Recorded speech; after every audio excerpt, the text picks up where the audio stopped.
Chapter 861. Crossing the civilization devourer's territory and reaching that unknown civilization was no easy task. Richard had to constantly maintain his anti-divination spell, and he also had to ensure that upon exiting the endless dimension, he arrived in the territory of that unknown civilization. Otherwise, he would almost certainly be discovered by the civilization devourer. According to intelligence gathered by the wizards during the attack, the civilization devourer's territory was teeming with roaming legions. These legions were likely engaged in some kind of deployment, but neither the wizards nor the lords of the abyss could discern what the civilization devourer was doing. However, one thing was certain: the civilization devourer was plotting a vast conspiracy. After leaving the goblin world, Richard flew for nearly 2 more years. According to his calculations, this distance was definitely sufficient. Unless that unknown civilization had already collapsed, it would definitely not be within the civilization devourer's territory. If it had, then even flying forward would be futile. After leaving the endless dimension, the raging ether instantly filled the space around Richard. This substance, which was harmful to Richard when he was still immortal, is now no different from air to him. With every breath, Richard felt his body become more active. Although the infinite dimensional void is free of restrictions, it is too vast for creatures in the material world. It is so empty that the energy within is almost negligible, and the matter is so sparse that it is almost non-existent. Even though Richard, due to the annihilation of elements, has an abundance of both energy and matter, remaining in this environment for a long time would still cause a sense of discomfort. Of course, it was just discomfort. Glancing around, Richard sighed. His luck had been a bit off. As far as he could see, there wasn't a single world where he could observe the world's walls. Ah, my luck isn't great. However, although he couldn't observe a world up close, there were worlds far above, below, behind, and to the left and right of him. He only needed to venture out a few more times, and he would eventually get closer. With a thought, a dimensional rift appeared before Richard. A second after entering the material world, he was back in the endless dimension. In out, in out. In less than 3 days, Richard traveled back and forth between the endless dimension and the astral plane dozens of times. Finally, on the 42nd trip, he reached the periphery of a world. Wow, that's not easy. Richard wiped the non-existent sweat from his forehead. I wonder how those beings in the illusory dimension can find worlds so accurately. Less than 100,000 kilometers before him lay a brilliant world. Judging by the thickness of the world's walls, it must be a medium-sized world. Generally speaking, even if war is raging within a world like this, there are undoubtedly important figures from that civilization. Let's sneak in and take a look, to see what this civilization is like right now, Richard thought to himself. Although his visit could be considered a humanitarian rescue, he still had to be cautious and gather more intelligence. After thinking this, Richard casually snapped off a section of his pinky finger. The pinky finger hovered in the air, and quickly transformed into a clone of a world master. Richard's power was already immense, and sealing himself was too much of a hassle. Furthermore, he was constantly straining his body to its limits with the mountain and sea. Infused with the power of the abyss, the mountain and sea now weighed as much as a giant continent. If he sealed himself now, he would inevitably abandon the mountain and sea's suppression, which would be tantamount to wasting all his previous efforts. As his clone took shape, Richard channeled a strand of his soul into it. Instantly, the clone's previously lifeless eyes suddenly became alive. Sealing the Overlord was difficult, but sealing the Lord of the World was much simpler. With a casual wave of his hand, Richard sealed the clone with hundreds of thousands of wizard runes. After learning the goblin forging techniques of the goblin artisan, his understanding of runes had greatly improved. He could now absorb the essence of the Furnace Man runes, supplementing and expanding his wizard rune system. While this might seem like a futile effort, he was only using the advanced applications of the Furnace Man runes, rarely applying them to mid-level or lower-level combatants. However, expanding the rune system is its greatest significance. To become a leader, both strength and contribution are essential. After the seal was complete, Richard's clone merged into the world wall like a meteorite. After passing through the world wall's layers of scrutiny, the clone fell from the sky like a real meteorite. Boom! The clone landed, and Richard partially released the seal, taking in this unfamiliar world. An unbalanced world. Richard explained in astonishment. Around him, boundless yellow sand and bizarre boulders formed the foundation of this world. Richard could clearly sense a severe imbalance of the earth element within this world's unit space. There was no doubt that the world before him was one with an imbalanced earth element. However, worlds with a medium-sized imbalance were a rarity. At least, Richard hadn't been able to recall that such a level of imbalance existed. Worlds with an imbalanced element were considered defective. As these worlds grew, their elements would continuously shift into an imbalance. When this imbalance reached a certain level, the entire world would fall into the elemental realm, becoming part of it. Theoretically, a world with a medium-sized imbalanced element would have already exceeded the critical threshold for falling into the elemental realm. Unless the environment he was experiencing was artificial. Is this civilization some kind of semi-elemental creature? Or is this a nature reserve for some semi-elemental creature? Although the term nature reserve sounded strange, a civilization at this level of development would at least have some species protection. After all, no one knew whether these things would come in handy in the future. Richard shook his head, shaking the sand out of his hair and brushing his thoughts aside. He knew too little information at the moment, and his judgment was unfounded. If he formed a preconceived notion at this point, his subsequent information gathering would undoubtedly be biased. Richard raised his hand and cast a layer of concealment magic on himself, from optical invisibility to sound concealment, to odor elimination and mental shielding. With this complete set of magic, even the Overlord would have overlooked Richard's clone if they weren't paying close attention. With everything ready, Richard began his exploration. He flew as close to the ground as possible, then sped due east. There, he vaguely saw traces of some man-made artifacts. Today is a beautiful day. Sure Dang thought to himself, feeling the warmth of the sun on his body. As a pure sand spirit, the sun is vital to him. Its light not only keeps his body dry, but is also an essential source of energy for young sand spirits. Sure Dang shifted slightly, allowing every grain of sand in his body to be bathed in the sunlight, removing moisture from his body. But before long, a shadow suddenly appeared from nowhere, covering most of his body. Where did this cloud come from? Sure Dang felt a little annoyed. Just when he was enjoying the sun, a cloud appeared. What bad luck! He shifted lazily, trying to escape the shadow. But strangely, no matter how he moved, the shadow remained. Shifting back and forth, Sure Dang's mood grew increasingly irritated. Finally, he suddenly leaped from the sand, countless black gravel rising into the sky, transforming into a gargoyle-like object. You Ding Dong, are you annoying me? You Ding Dong, are you annoying me? You're actually communicating through sound? The unfamiliar voice brought Sure Dang out of his rage. He looked closely and saw that the person before him wasn't his sworn friend, Yu Ding Dong, but a strange, black-robed creature. Judging from the creature's exposed features, it must be a fleshman. But shouldn't fleshmen be in the underground protected area? How did you get up here? Return to the protected area. Sure Dang, imitating his memory of the elders, sent a mental message to the black-robed figure. But the message the black-robed figure sent back left him somewhat bewildered. Return to the protected area. It seems you are the primary race of this civilization. Suddenly, Sure Dang sensed an indescribable, terrifying pressure. Under this pressure, he looked at the black-robed figure, who spoke a telepathic message to him. Hello, I am the miracle wizard from the wizard civilization. Now, please introduce me to this world. I see. Richard nodded thoughtfully.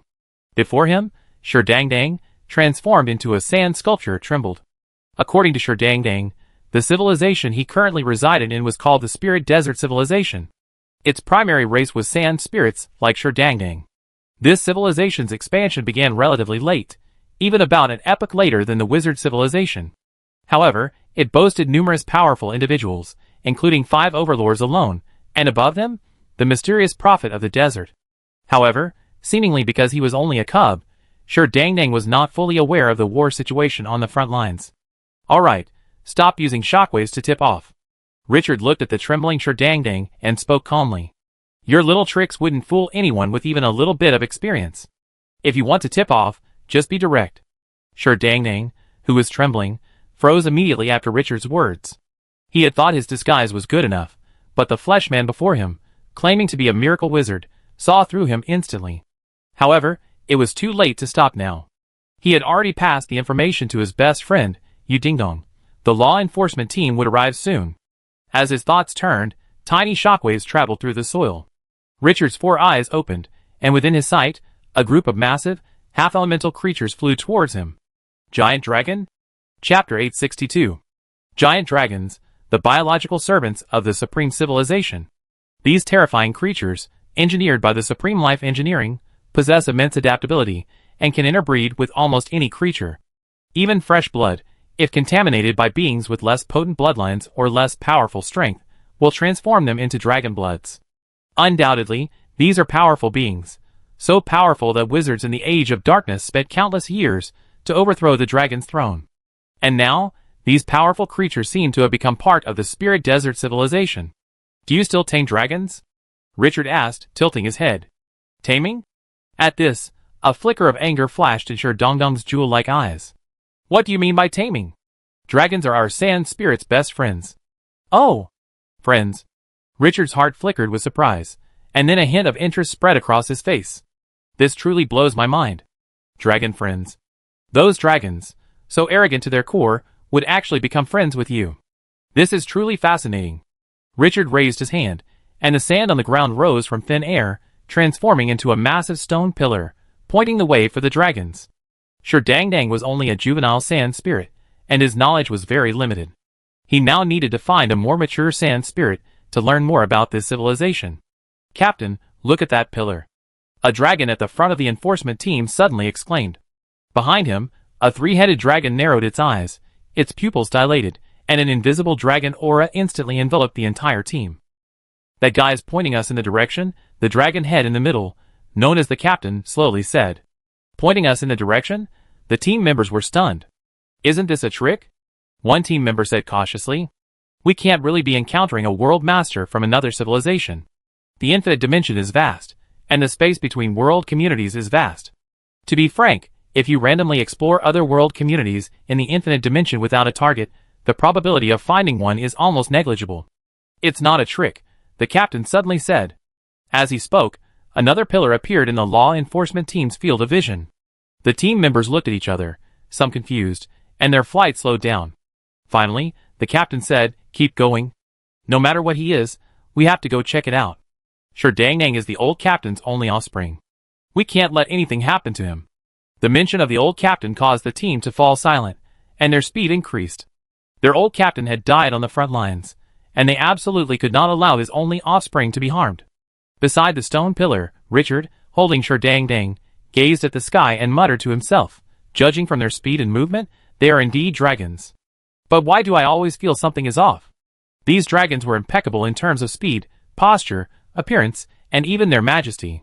But Richard had a feeling that something was missing from them. Or rather, they didn't resemble dragons, but more like some other creature that had taken over their bodies. Boom! With a tremendous roar of wind pressure, a 10-man law enforcement team descended around Richard, surrounding him. Richard looked at the only three-headed dragon among them, and asked curiously, Are you from the law enforcement team? The captain didn't answer, but instead asked cautiously, Who are you, and why are you kidnapping our cub? Kidnap? Your description sounds too dangerous. Richard tilted his head to look at Sure Dang, a look of resignation on his face. I just asked you a few questions, and asked you to lead the way. With this, a Worldlord-level pressure instantly enveloped all living creatures present. Under this pressure, the members of the law enforcement team instantly tensed, and the look in the dragon's eyes grew dangerous. Look, there's no need to kidnap it, Richard said, smiling at the captain. The pressure subsided, and Richard introduced himself calmly. Let me introduce myself. I am a miracle wizard from the wizard civilization. I have come to discuss cooperation with your Lingua civilization. Now, you better answer a few questions.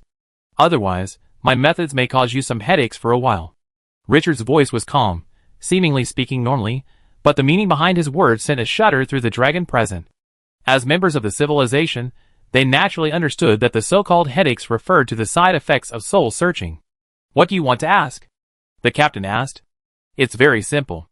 Richard smiled slightly. I just want to ask about the status of your war. War status? The captain was slightly stunned. He hadn't expected Richard to ask such a simple question. Is there a trick? After pondering for a moment, the captain spoke. The war is currently at a stalemate. Stalemate?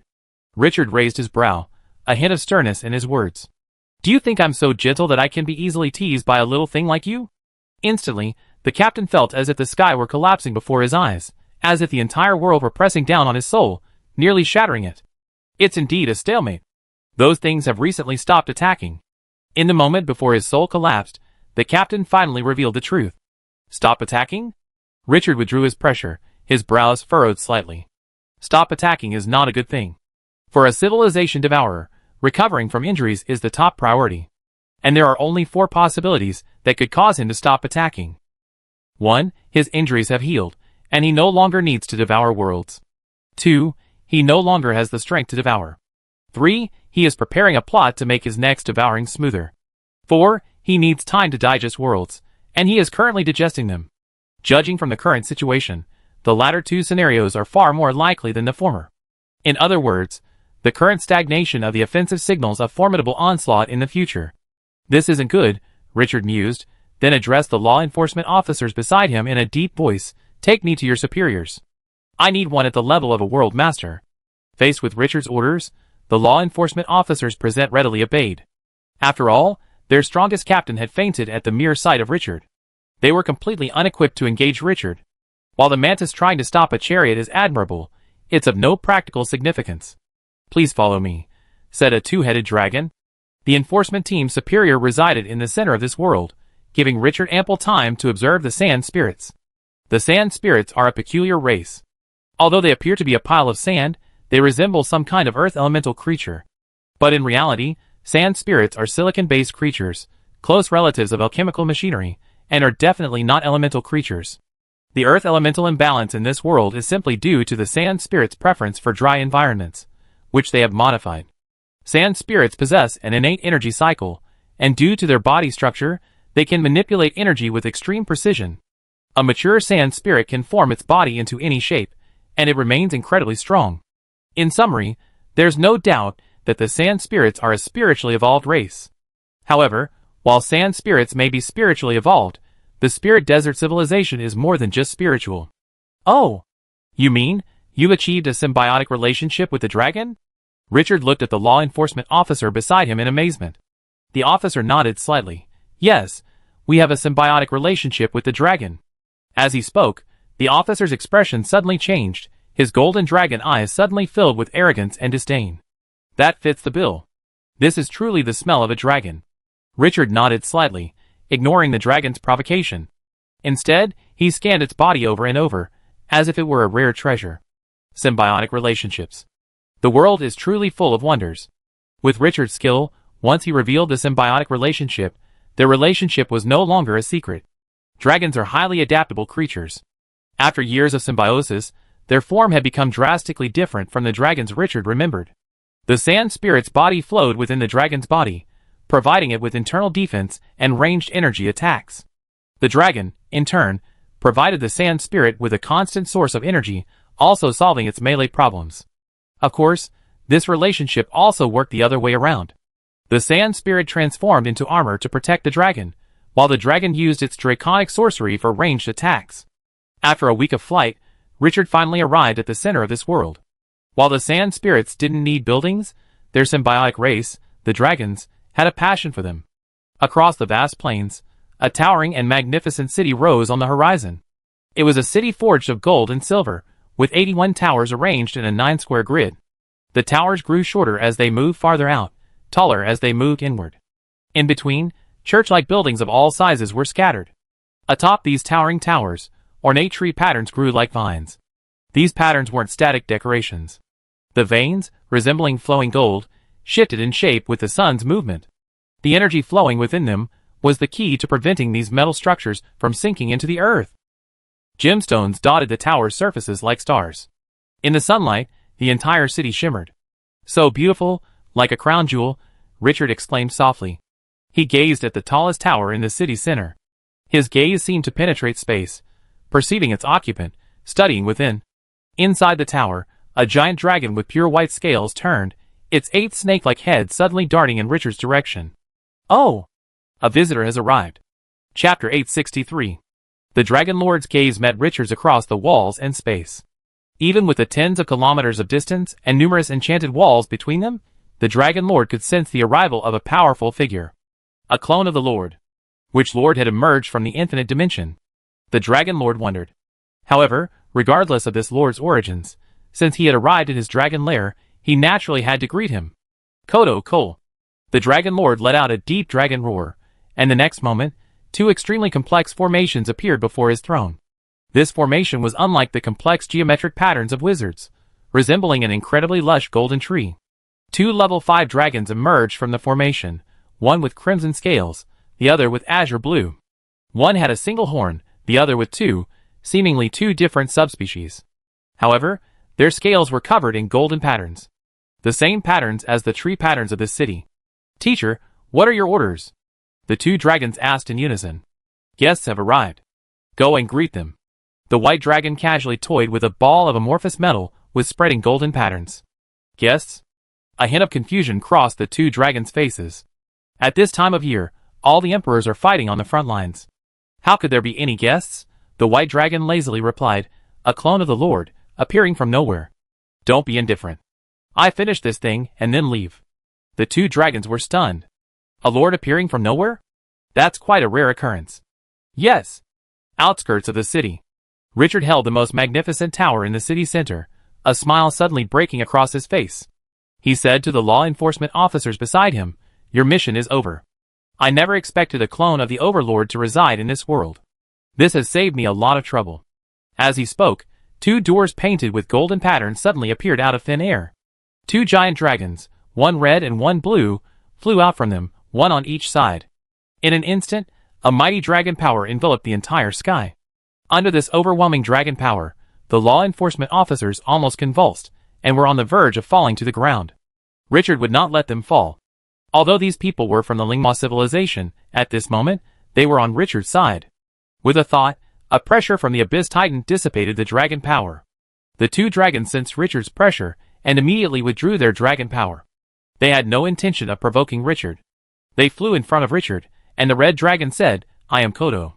The blue dragon said, "I am Cole." Then the two dragons said in unison, "Our master, Dragon Emperor Horlid, invites you to his lair for a meeting." Dragon Emperor Horlid? At the mention of this name, the law enforcement officers surrounding Richard suddenly dropped to the ground, prostrating themselves on the ground at astonishing speed. While the Lingma civilization didn't particularly prioritize hierarchy, the five emperors were not. Cole and Kodo were undoubtedly emissaries of Dragon Emperor Horlid, and the arrival of an emissary was equivalent to the presence of the Dragon Emperor himself. Never would these dragons dare to spread their wings and soar in front of the Dragon Emperor. Compared to the panic of the law enforcement officers, Richard's demeanor was remarkably calm. His brows raised, and his smile widened. Dragon Emperor Horlid was one of the five emperors of the Lingma civilization, and the eldest of the Dragon Emperors. However, this didn't matter to Richard. What mattered was that this emperor was a technical expert of the Lingma civilization. 80% of the Lingma civilization's magical armor technology came from him and his descendants. If he wanted to exchange technology, this Dragon Emperor was a must attend. "Then lead the way," Richard said calmly.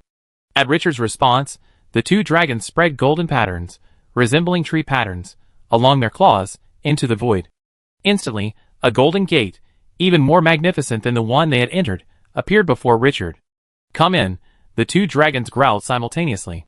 Then, the gate swung open, revealing a golden road leading to the unknown. Richard smiled. How impressive. Then he strode through the gate. The golden road led directly into the tower. After walking along it, Richard arrived at a place resembling a living room. The living room was resplendent with gold and jade, and every inch of the wall Richard saw was exquisitely ornate. Gold, silver, gems. These things, prized by mortals in the secular world, were merely basic building materials here. "This lord lives a very simple life," Richard exclaimed admiringly. Behind him, Cole and Kodo followed him into the living room. Hearing Richard's assessment, the blue dragon Cole replied, "The teacher is used to simplicity." He always felt that using mithril and adamantium for his residence was excessive. Gold, silver, gems, these things are precious to mortals, but to a lord, they're no more precious than street dust. Even if a dragon emperor built this tower with fine gold and mithril, adorned with the finest elemental gems, it would still be just an ordinary residence, hardly extravagant. "What is your name, sir?" asked the red dragon, Kodo. "Wizard, just call me Miracle Wizard." Kodo nodded and said respectfully, "Sir Wizard, please wait here for a moment. I'm finishing my work and can't leave for the time being." "Finishing?" Richard raised an eyebrow. "Of course I can't leave. Dragon alchemy is easier to begin than to finish. It seems my timing isn't very good." As a wizard who had studied dragon alchemy, Richard was no stranger to it. Dragon alchemy is easy to begin, but difficult to finish.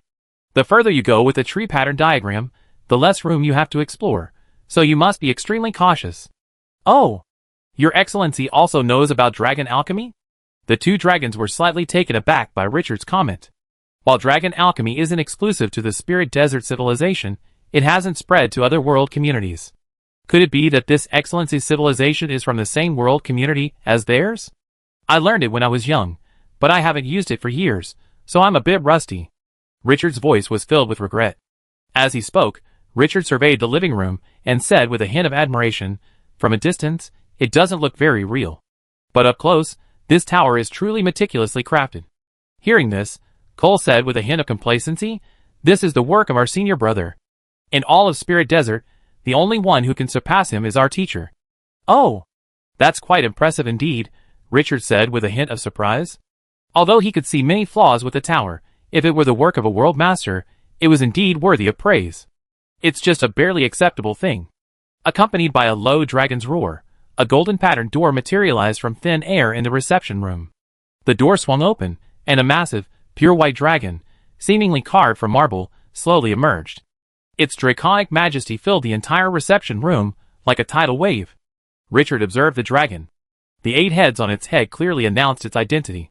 Dragon Emperor Horlid. "What is your name?" the Dragon Emperor asked. "Wizard, you may call me Miracle Wizard." Wizard? At this name, a flicker of doubt flashed in the Dragon Emperor's eyes. He seemed to have heard this name somewhere before. He searched through his distant memories, and soon found the term from an ancient meeting. Back then, he was still a Dragon King, the Lingma civilization hadn't emerged, and their connection with the Origin World's mother clan hadn't yet been severed. He had heard this term before during a conversation with the Origin World's mother clan Dragon King. Recently, something called a wizard has emerged among the servants. They've mastered the use of mental power, making them far more useful than ordinary servants. In his memory, he could still sense the casualness in the mother clan Dragon King's tone. But looking at the miraculous wizard before him, the Dragon Emperor knew that his Origin World's mother clan had definitely been in trouble. The Dragon Emperor's pupils dilated slightly, and the dragon's might in the air grew thicker. In an instant, the might of a dominant dragon surged toward Richard like a tidal wave. "So you're a friend from the Origin World? I never expected to see you at this hour." Origin World? Hearing this term, Richard's heart skipped a beat, and he immediately realized the Dragon Emperor was referring to the Wizard World. The Wizard World is actually the Origin World of the dragons. This is something I've never heard of, Richard thought. Faced with the overwhelming dragon might, Richard couldn't just sit back and relax.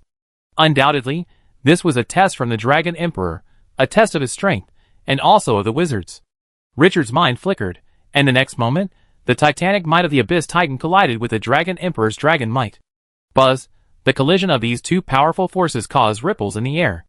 Under this pressure, Cole and Kodo, in the living room, instantly collapsed to the ground, their entire bodies trembling. The pressure of a master-level opponent was simply too much for 2 level 5 world masters to withstand. Beside Richard, the Titan's might transformed into an invisible spherical domain, gradually expanding. Though its expansion was slow, it was incredibly steady, like a slow-moving giant, its pace unstoppable. With this steady advance, the Titan's might quickly filled half the room. The Dragon Emperor sat up, his 8 heads slowly swaying, his 16 dragon eyes fixed intently on Richard, their golden eyes filled with shock and vigilance. Richard's counterattack was swift and powerful, yet measured and composed. From this single test alone, Richard's strength was unfathomable. He had seen masters from other civilizations before, but even those specialized in physical evolution did not possess the same powerful bloodlines as his Dragon Emperor bloodline. But Richard gave him a different feeling. He could sense that Richard's bloodline was no less powerful than his own, perhaps even stronger. The Dragon Emperor cursed inwardly, "Is this a wizard? That idiot back then called these things servants? And even dared to let them control the use of their mental energy? They deserve to be overthrown." Chapter 864. But it was too late to curse now. The Dragon Emperor was already in a difficult position. The confrontation between the two had begun. Whoever retreated now would be admitting defeat. As a great dragon, the Dragon Emperor would never concede defeat. Especially in his dragon lair, in front of his students. Boom! The air rippled again. The pressure from both sides intensified. Richard's body grew taller and taller as his bloodline was stimulated, like a growing mountain. The Dragon Emperor's eyes, meanwhile, became increasingly dazzling as his bloodline was stimulated, almost like 16 little suns. Woo! Suddenly, a low whimper broke the silence in the reception room. It was Cole's wail. Cole and Kodo, the 2 dragons, were already overwhelmed by the pressure from the two. In an instant, the pressure from both sides dissipated. Haha, the dragon bloodline is truly powerful. Richard smiled, his figure slowly shrinking to its normal size. The Dragon Emperor, with a forced smile, said, "Your wizard bloodline is truly exceptional." Although the duel of dominance hadn't concluded, anyone with a discerning eye could clearly see that Richard had undoubtedly prevailed. Under Richard's pressure, the Dragon Emperor's dragon might could only maintain a distance of less than 2 meters from him, and could not advance an inch further. "Please take a seat, Miracle Wizard." The Dragon Emperor lightly tapped the ground with his tail, and 2 golden thrones slowly rose from the ground. The golden patterns on the thrones were sparse, far outnumbering the tree patterns on the room's walls. However, just as a wizard's spell models aren't necessarily better the more complex they are, the tree patterns in dragon alchemy aren't necessarily better the more lush they are. Everything requires perfection. Although the tree patterns on this throne are sparse, their sophistication far surpasses that of the ones on the wall. This is the difference between a master and a skilled worker. Richard surveyed the throne, a flicker of amazement in his eyes. "Your dragon alchemy is indeed exquisite, but it wouldn't be apparent without comparison." By comparison, these tree patterns on the wall seem rather bloated. The Dragon Emperor sighed, his expression devoid of pride. "The tree pattern on this dragon's nest was created by my unsuccessful student. While diligent, he lacks natural talent. After following me for so many years, his best is this."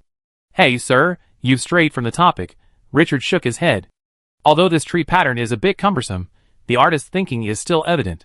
Your student's design ideas are quite impressive, but he lacks the computing power of a master, so he can't make choices. This core work has been wasted." As he spoke, Richard walked to the wall.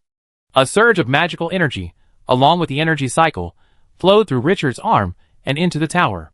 The next moment, the tree pattern on the tower began to twitch as if alive. At this moment, Cole and Kodo had already risen from the ground. Suddenly, they blinked at the sight. "Am I dazzled, Cole? You also saw the tree patterns on the wall moving?" "Then it's not dazzled. How could this be possible?" "Ah!" Before Cole could finish his words, he and Kodo were struck on the head by a dragon. They turned to see their teacher's 7 heads gazing solemnly at the wall. The remaining head stared back at them, its eyes filled with disappointment. "You 2 idiots, if you don't understand, stop talking nonsense. You're truly ruining my reputation." The Dragon Emperor's voice echoed in their ears. "This is clearly the most basic tree pattern repair, but it's just exaggerated a bit, so you can't tell?" "Tree pattern repair?" Cole and Kodo's eyes twitched as they watched the shifting golden patterns on the wall. Could this be tree pattern repair? If this is tree pattern repair, then what have they learned? Why can't their tree pattern repairs, at most, repair the edges of the pattern, and not even slightly more? Yet Richard can directly change the pattern style. Seeing his students still look puzzled, the Dragon Emperor sighed again.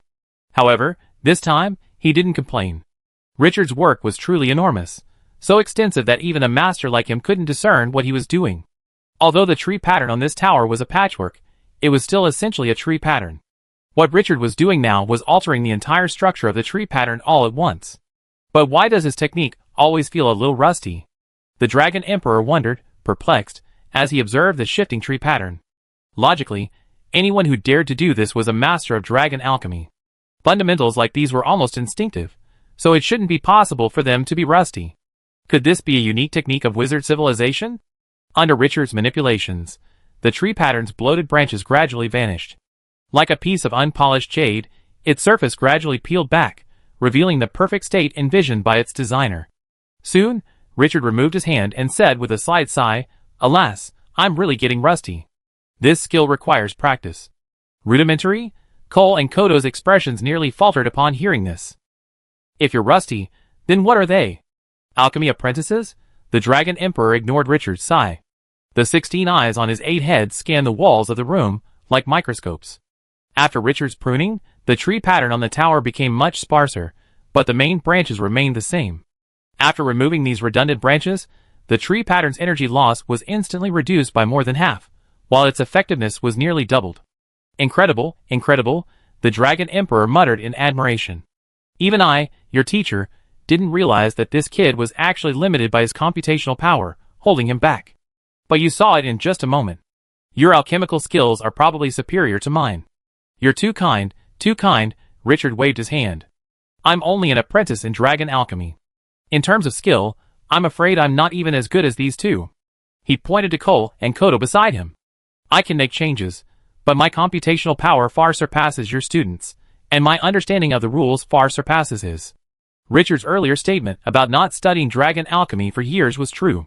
He was able to achieve all this simply because, after learning the goblin forging techniques from numerous goblin artisans, his understanding of the rules had undergone a qualitative leap.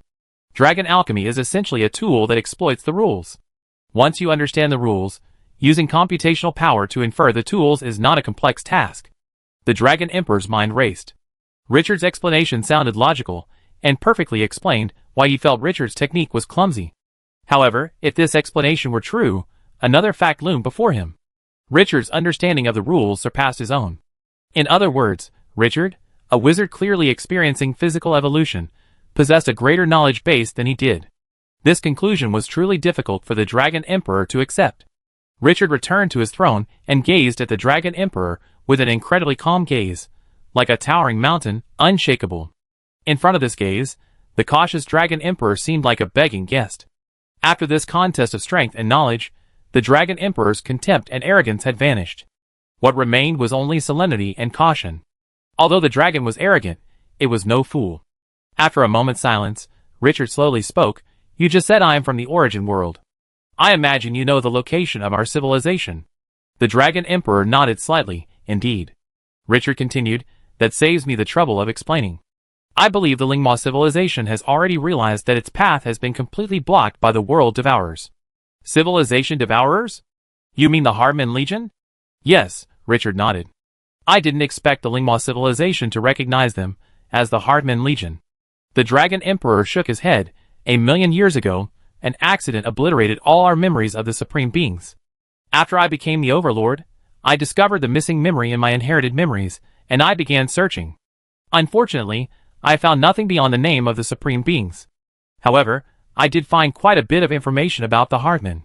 You should know about the Supreme Being, right?" "Yes." Richard nodded slightly. "So you've come this time to unite with us and defeat that civilization devourer you mentioned?" The Dragon Emperor continued. "Yes and no." The Dragon Emperor looked puzzled, wondering what yes and no meant. Richard sighed and explained, "I did come this time to unite with the Spirit Desert civilization, but defeating the civilization devourer. I have to say, in the short term, the hope is very slim. To kill the devourer of civilizations, we must purify every world it devours, and slay every one of its minions. This is no simple task.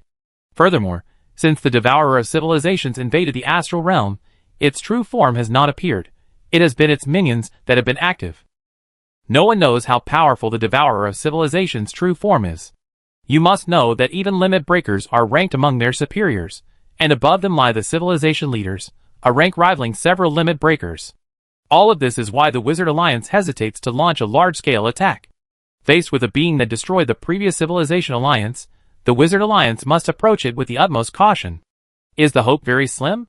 The Dragon Emperor's eyes suddenly grew fierce. As a lord who had lived for countless years, he understood Richard's implicit meaning almost instantly. "Then why did you come to the Alliance?" Richard nodded slightly. "We intend to conduct technical exchanges with the Lingma civilization, allowing them to buy time as long as possible and deplete the devourer of civilization's power. But beyond that, we can only help the Lingma civilization contain the civilization devourer's master and prevent more of the civilization devourer's minions from entering the Lingma civilization battlefield." Chapter 865. "Besides restraining the Overlord, I can't provide any other assistance." Fine. After hearing Richard's explanation, the golden pupils in the Dragon Emperor's eyes shone even brighter than during their previous confrontation, like an eternal sun. A mighty dragon power surged from him, instantly filling the room. Even though the tree pattern within the room had been optimized by Richard, some metallic creaking and twisting could still be heard. The Dragon Emperor was undoubtedly angry. He said coldly, "Don't you need to lie to people now that you're using them as cannon fodder? Even the most foolish mountain giants promise benefits before using them." Facing the enraged Dragon Emperor, Richard sat on his throne, his expression unchanged. "Dragon Emperor, you've lost control. This isn't conducive to a deal." "Deal? Deal?" The Dragon Emperor's voice was so loud it bordered on a roar. "You actually call this a trade?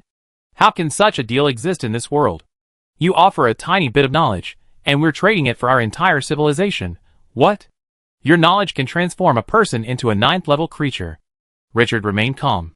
Facing the Dragon Emperor's furious roar, he simply said calmly, You've lost control, Dragon Emperor. I need to trade with a rational master, not a frantic beast. The Dragon Emperor stared at Richard, his gaze sharp as a knife, ready to slice him into pieces. But at Richard's unmoved expression, the gaze quickly vanished. Is my acting so bad? The Dragon Emperor suddenly regained his composure, asking with some resignation. Richard shook his head. Not bad. I just don't believe you can't see the situation of the Spirit Desert civilization. The Spirit Desert civilization was now in a dead end. Outward, it was an endless void. Inward, it was surrounded by civilization devourers. They had no other options. Cooperation with the Wizarding Alliance was their only hope. The price is too low, the Dragon Emperor said, shaking his head. Knowledge alone isn't enough. We need more. Resources, legions, even the support of the Overmind. Richard smiled. All of that is negotiable. But can you represent the Spirit Desert civilization? On the way to the Dragon's Nest, Richard gained a general understanding of the Spirit Desert civilization. For most of its history, the Spirit Desert civilization was ruled by the Imperial Council, composed of 5 emperors. However, when faced with truly major challenges, the Imperial Council could not single-handedly determine the direction of the Spirit Desert civilization. Above the Imperial Council, another decision-making body existed. The Prophet's Desert. According to legend, the Prophet's Desert was the origin of the Sand Spirits, and the final resting place of countless Sand Spirits after their death. Every grain of sand in the Prophet's Desert holds the soul of a Sand Spirit. When faced with issues that could affect the future of Spirit Desert civilization, emperors journeyed deep into the desert to listen to the guidance of countless past Sand Spirit sages. Of course, Richard didn't believe this. You mean the Prophet's Desert? The Dragon Emperor asked. Richard nodded. It seems you did some research before coming here, the Dragon Emperor chuckled. But unfortunately, you didn't do enough. Richard remained silent. He stared at the Dragon Emperor, quietly awaiting his next words. Prophet Desert is the superior of the Sand Spirit Emperor, and has nothing to do with us dragons. While I cannot represent the Spirit Desert civilization, I can represent the Dragon Clan. While this may seem boastful, I can say without hesitation that the dragons are the foundation of the Sand Spirits and the Spirit Desert civilization. If the dragons reach a decision, the Sand Spirits may at most impose some conditions. They absolutely cannot deny the dragon's decision. Oh! Richard was slightly surprised. Do dragons actually hold such a high position in the Spirit Desert civilization? The Dragon Emperor's 8 heads shook, as if they had heard something amusing. The Sand Spirits are an extraordinary race. No one can deny that, the Dragon Emperor replied in a long voice. However, to become a civilization, simply being an extraordinary race isn't enough. The strength of a civilization lies not in its strong individuals, but in its ability to transform the weak into the strong. If you've ever battled some of the illusory overlords of the endless dimension, you find that, aside from those frighteningly ancient, the vast majority are as weak as natives. Overlords guide civilization, and civilization nurtures overlords. This is a mutually reinforcing process. To become a civilization, the first thing it needs is a written language, and the Lingma civilization's written language is the dragon script. Secondly, it requires an alchemical system to process the world's abundant resources. Unfortunately, the Lingma civilization's alchemical system is dragon alchemy. Finally, a civilization requires a systematic path of advancement. This path should allow people to safely evolve to at least the 6th level of creatures. The Lingma civilization's evolutionary path is divided into 2. One is symbiotic evolution with dragons, and the other is independent evolution. Each of these paths has its merits. Of the 3 Sand Spirit Emperors, 2 evolved independently. But there was one who evolved symbiotically. And that Emperor's symbiotic dragon is me. As he spoke, the look in one of the Dragon Emperor's 8 heads suddenly shifted. Hello, Miracle Wizard. I am the Sand Spirit Emperor, Shamantion. Richard's eyes narrowed slightly, a flicker of shock passing through his mind. All this time, he hadn't even noticed Shamantion's presence. If this had happened on the battlefield, he would have suffered a great loss. Hello, Your Excellency Shamantion, Richard nodded. Can we talk now? The Dragon Emperor asked. Yes, of course, Richard smiled. But I don't know what you want, Dragon Emperor. Simply technical exchange isn't enough, the Dragon Emperor said in a low voice. We need supplies, and a massive amount of low-level combat support.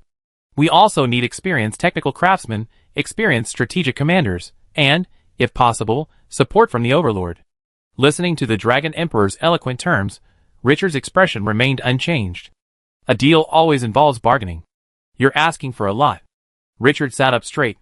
If the Lingma civilization hadn't been completely smothered by the civilization devourer, we would certainly support them with all our might. After speaking, Richard paused. However, we are now isolated by the civilization devourer.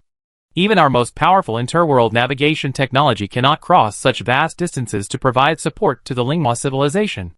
Therefore, if we want to provide the aforementioned support, the Overlord must personally transport it, risking attack by the civilization devourer. The Dragon Emperor's pupils dilated slightly. Miracle Wizard, have you overlooked something? Dimensional transport doesn't require such great risks. Richard's expression remained unchanged. Dragon Emperor, you don't think the Spirit Desert Civilization's dimension can be escaped, do you? Before arriving at the Spirit Desert Civilization, Richard had entered the Abyssal Archives and consulted the Titan King about his ideas for dimensional transport of supplies. After all, the amount of supplies Overlord could transport was immense. A single transport could sustain years of consumption. However, the Titan King rejected his idea. It's a good idea, but unfortunately, the civilization devourer is like a snake. It swallows its prey whole, and then slowly digests it. In this encircled situation, the civilization's dimension has effectively already been swallowed by the civilization devourer. It's simply not yet digested. The Dragon Emperor's expression changed slightly. He knew Richard's words were not without purpose. Richard's expression was serious, and he spoke with great solemnity.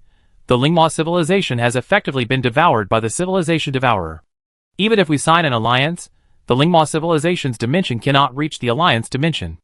And the alliance's rulers will never be able to quickly reach the Lingma civilization through dimensional teleportation. Buzz! A sudden surge of energy erupted from the Dragon Emperor. Clearly, Richard's words had a profound impact on him. So, our fate is already sealed? The Dragon Emperor's voice tinged with disbelief. Not quite. Richard shook his head. Lingma civilization will survive. I guarantee that. Secondly, our chances of victory are not completely lost. As long as we unite the civilizations of the entire world community, even the civilization devourer will be defeated. The people of the Lingma civilization only need to hold out until then. How can you guarantee the continuation of civilization? The Dragon Emperor's 8 heads moved in unison, their golden eyes, like blazing suns, fixed intently on Richard. An invisible pressure, like a mountain, settled on Richard's shoulders. Richard's next response would directly influence the outcome of this transaction. It's simple, Richard said calmly. I have the coordinates of an indigenous world from another world community. On his way to the Hardman dimension, Richard encountered an exiled monster from an indigenous world. Richard sealed the monster and left a beacon in that world. This was originally his plan to explore other communities after the war. But now, this world has become the retreat of the entire Wizarding Alliance. No matter how powerful the civilization devourer is, it is confined to this world community. Once it escapes to another world community, even the strongest civilization devourer will be unable to reach it. You actually have such a thing, the Dragon Emperor exclaimed. Exiling monsters is an extremely rare occurrence compared to the endless dimension. If an overlord happens to see an exiled monster, it's an even rarer possibility. And the world where the monster was exiled happened to be an indigenous world, making its existence even rarer, almost negligible. Even an old overlord like the Dragon Emperor hasn't accumulated such a collection in his long life. Just luck, Richard said with a calm smile. As long as you join the Wizarding Alliance, I guarantee that the Spirit Desert civilization will survive in this new world community. The reception room suddenly fell silent. The Dragon Emperor's 16 eyes suddenly closed, as if he were thinking, or perhaps communicating with something. After a moment, the Dragon Emperor opened his eyes. On behalf of the dragons, I agree to the Lingma civilization joining the Wizard Alliance. However, we require unconditional technical support and skilled labor. Richard stood up and extended his right hand to the Dragon Emperor. Welcome to the Wizard Alliance. Chapter 866. The transaction concluded, and the atmosphere in the reception room instantly relaxed.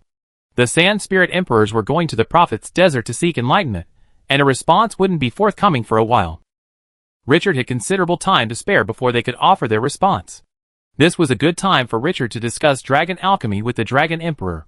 Whether it's alchemy, magic, sorcery, or spells, they're all based on rules. The Dragon Emperor sat on the throne, his tone lamenting. To you, my alchemical insights are meaningless. Your understanding of the rules surpasses mine. All that remains is mere practice. Everything in this world is bound by rules. Creatures in the material world have their own rules, while those in the infinite dimension have their own rules. Rules are like source code, and no creature can transcend them. At least not before reaching the 9th level of life. Not entirely. Richard shook his head. We need tools to exploit the rules, and different tools have their own strengths and weaknesses in different areas. Learning more skills gives us more tools, giving us more options when faced with a situation. Dragon alchemy comes from the Supreme Being and is a technique with great potential. Learning it is definitely not a losing proposition. Haha, that's true. The Dragon Emperor chuckled, then suddenly changed the subject. However, Miracle Wizard, I don't think you look like a spiritually evolved overlord. Could it be that you're pursuing a dual cultivation path? Richard's bloodline is so powerful that it exceeds the capabilities of a spiritually evolved overlord. And the knowledge Richard displays goes beyond that of a typical physical evolved overlord. This situation was unprecedented among the overlords the Dragon Emperor had ever encountered. Dual cultivation? Dragon Emperor, you overestimate me. Richard shook his head. A single evolutionary path is already so vast and profound that countless overlords could not traverse it. However, too, I only possess this knowledge through a certain opportunity. However, my evolutionary path does require a great deal of knowledge. Although the Titan King's Titan body cultivation method was profound, it was, after all, untested and inevitably presented numerous problems. Furthermore, Richard's proposal to fuse the illusory dimensions was equivalent to opening up another branch within this already problematic branch. The sheer volume of knowledge required was too vast for even Richard's extensive knowledge base. If he wished to open up this branch, he must seize this opportunity to learn the valuable knowledge of numerous civilizations. If he missed this opportunity, he would never again be able to so easily acquire this knowledge, which was hidden by civilizations. And if he were to research this knowledge on his own, the time he would consume would be immense. War is a catalyst for the advancement of civilization. This is true for the lower and middle classes, as well as for the higher-ups, like the overlords. Oh! It seems you're pursuing intellectual evolution, the Dragon Emperor explained in surprise. Intellectual evolution? A hint of confusion crossed Richard's face.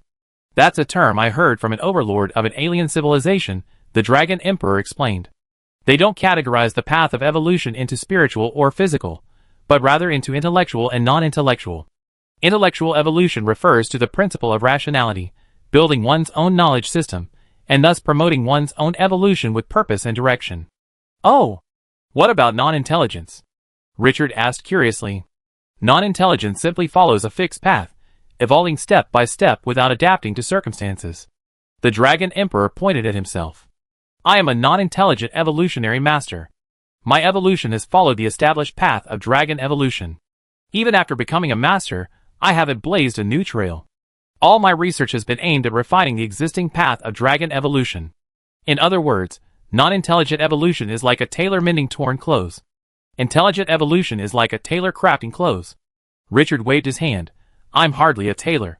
I simply stand on the shoulders of those who came before me, striving to take a step forward. But the Dragon Emperor said solemnly, a step further is a gap. Pioneering new frontiers means numerous difficulties and an unknown path. No one knows whether this path will lead to a bottomless abyss or a smooth path. I am a mediocre dragon, so I only dare to tinker with the path that has already been blazed. But the advancement of civilization cannot rely on creatures like me alone. It requires a brave individual to explore the path ahead, even if life and death are at stake. The Dragon Emperor's words were spoken with extraordinary solemnity. Warriors who dare to blaze new trails are worthy of respect in every civilization. Richard didn't continue to refuse. The Dragon Emperor had already spoken so far, and it would be rude to refuse further. Paving the way. I truly am paving the way, Richard thought to himself. Richard and the Dragon Emperor talked for a long time in the dragon's lair. Both of them possessed extraordinary physiques and a wealth of knowledge, and their conversation grew increasingly rapport. Richard shared his understanding and perspective on the rules, while the Dragon Emperor shared his analysis of the essence of dragon alchemy. Both sides brought forth genuine materials to exchange, and what they received were sparks of inspiration. Cole and Coco witnessed the entire exchange. Although they largely didn't understand what the two masters said, this didn't prevent them from experiencing sudden enlightenment at certain points in the future.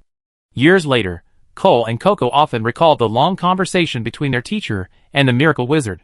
Whenever they recalled it, they would tell their students, I once witnessed true masters conversing with one another. They were humble yet arrogant, mad yet rational. If you were fortunate enough to witness such a conversation, it would become the most precious treasure of your life. In the astral realm, Richard's true form, as majestic as a mountain, slowly opened its eyes. he explained. As expected of a master who has studied dragon alchemy for years, his understanding of the rules and his deconstruction of the essence of dragon alchemy are simply astonishing. As expected, every creature capable of becoming a dominant possesses its own unique strengths.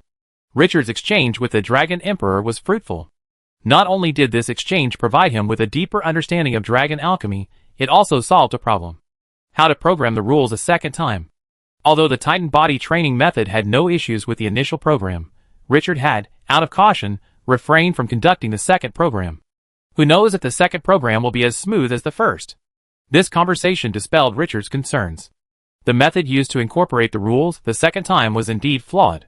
If he practiced according to the Titan body training method, not only would it fail to allow the rules to enter his life core, but it would actually cause all the cells in his body to disintegrate, severely damaging his soul. However, this wasn't to say that the training method for the second incorporation was completely wrong. It simply contained a few minor flaws. As long as these minor errors were corrected, the second incorporation would proceed smoothly, and so would the third, fourth, and subsequent incorporations. Inside the world, Richard's clone slowly flew out. In his hands, he held a small gift from the Dragon Emperor. A magical armor incorporating the complete rules of gravity. And this was the target of Richard's new rules incorporation. Ingredients: black hole marble. Refined rule. Gravity rule, level 1. Refining cost, 0.1 soul power. Refine. The next moment, the black hole marble disappeared, then reappeared. Along with it appeared a formless, intangible black sphere. This was the complete law of gravity. Because gravity can distort the nature of space, the master of a world who masters this law can be said to possess both offensive and defensive capabilities. And Richard chose it for his second incorporation because of the nature of its power. The ability to interfere with everything. Black holes also exist within the astral realm, but these cannot interfere with time, only with space. All matter within the black hole's radius, whether ether or light, is absorbed into it. Utilizing this property, Richard could control the elemental annihilation within each of his cells, allowing all cells throughout his body to undergo elemental annihilation. This would greatly enhance Richard's combat effectiveness. Furthermore, the law of gravity itself could also assist Shanghai, further pushing his body's limits. Without wasting any time, Richard immediately escaped into his own miracle dimension and began the second rule incorporation. After integrating the law of gravity into his body, the dimensional force within him began to flow. Countless energy nodes began to resonate, and soon, the core of the rule incorporation, the rule disintegration field appeared. Under the influence of the rule disintegration field, the law of gravity quickly disintegrated into a mass of tiny rule fragments. Then, the force field transformed, and these rule fragments began to flow into each of Richard's cells. However, the moment these rule fragments entered the cells, the already incorporated 4 elemental rules immediately became agitated. If he were following the records of the Titan body cultivation method, he would only need to stabilize the energy circulation, using the energy field to stabilize the cells, and then proceed with the rule fusion. However, after discussing this with the Dragon Overlord, Richard was certain that if he dared to do so, his cells would undoubtedly disintegrate before the rules of fusion could even begin. The Titan King had been the leader of civilization for so long that his assessment of ordinary overlords had become skewed. Thankfully, this minor error was not difficult to correct. The original energy field remained unchanged, but the dimensional force field that originally facilitated fusion had undergone a slight shift. This change would not affect the field's function. It would simply slow down fusion. Slow enough that the cells would have ample time to recover. Chapter 867. In the void, a mountain-like black giant hovered in the sea of ether. From him, waves of energy continuously rippled the sea of ether, ebbing and flowing like breathing. This was Richard's first time properly fusing rules. Before this, Richard had always relied on the miracle furnace to fuse rules. He had never witnessed the slowness of rule fusion. The rules of gravity and the 4 elements were actually quite compatible, but even so, the slowness of the fusion made Richard understand why the ascension of so many great wizards often took thousands of years, 1 or 2 epochs, or even longer. Under the influence of the disintegration field, the rules of gravity had been broken into tiny fragments. How tiny were these fragments? The flesh and blood rules Richard had obtained back then were even larger than these fragments. But even with such tiny fragments, fusing them with the 4 elements, which had a good compatibility with him, it took him a full 7 days to complete. And the re-editing took him nearly a month. Fortunately, everything went smoothly. Accompanied by a violent surge of energy, Richard, drifting in the sea of ether, suddenly opened his eyes. Then, like a tide, the sea of ether receded. In a moment, the area tens of kilometers around Richard became a vacuum. Richard stretched his body, feeling his newfound strength. After all, this is a cultivation method created by a transcendental being. Even if only a portion is completed, the power gained is extraordinary. At this moment, the laws of gravity had been integrated into Richard's body, becoming a part of him. Compared to the four elemental rules, the gravity rules offer Richard an equally significant boost. The gravity rules are the foundation of a significant portion of force field magic within the shaping magic. Now, Richard is the embodiment of gravity. These magics are completely ineffective against him, even with the power of rules. The essence of rule power is its radiation. The more complete the rules, the stronger the carrier of the rules, the stronger this radiation. In other words, unless the creature using these rules is a level higher than Richard, it will have no chance of breaking through Richard's rule defenses. Furthermore, because the power of the rules has become instinct, Richard can now engrave those force field magics into his instincts through instinctive inscription. With his current understanding of the rules, combined with the knowledge passed down by the Furnace Man and his own explorations, 13th level force field magic is not an unattainable goal for him. If 13th level force field magic were engraved into his instincts, Richard couldn't even imagine the battle scene that would ensue. Richard wasn't a wizard who had evolved spiritually. He was actually evolving physically. In close combat, there was no comprehensive defense against ranged attacks. A sudden 13-ring spell in the middle of a fight would be a problem for any overlord to handle. Furthermore, due to the laws of gravity, the space around Richard was actually distorted. This meant that ordinary attacks, unless of a certain magnitude, would simply slide past Richard. This characteristic could be enhanced by Richard, causing all attacks directed at him to slide aside. It's a nearly omnipotent defensive measure. Of course, these aren't the most important things. The most important thing is that the four elemental rules, combined with the rules of gravity, have already laid the foundation for a world. Richard then needs only to introduce life and death, energy, and space into it, and his body will become the prototype of a world. At that point, his Titan body will have completed the second stage of basic cultivation. Further incorporating rules will only be considered an improvement from 60 points to a higher score. It will not affect his third stage of cultivation. The third stage can only begin after he breaks through the limit. This stage of cultivation will aim directly at becoming a leader of civilization. The force field converged, and the sea of ether returned to Richard's side. But if you look closely, you find that the ether hasn't touched Richard's body. An invisible barrier firmly separated the ether from Richard's body. He looked at the world beside him and muttered to himself, should there be news from the sand spirits? The great world of sand spirits. Across the boundless desert, 3 sand spirits, like ascetics, slowly walked. Naked and shapeless, their bodies shifted like a sand dune swirling in the wind. The scorching sun beat down on them, bringing light and warmth, while also scorching their souls. These 3 sand spirits were the avatars of the 3 sand spirit emperors.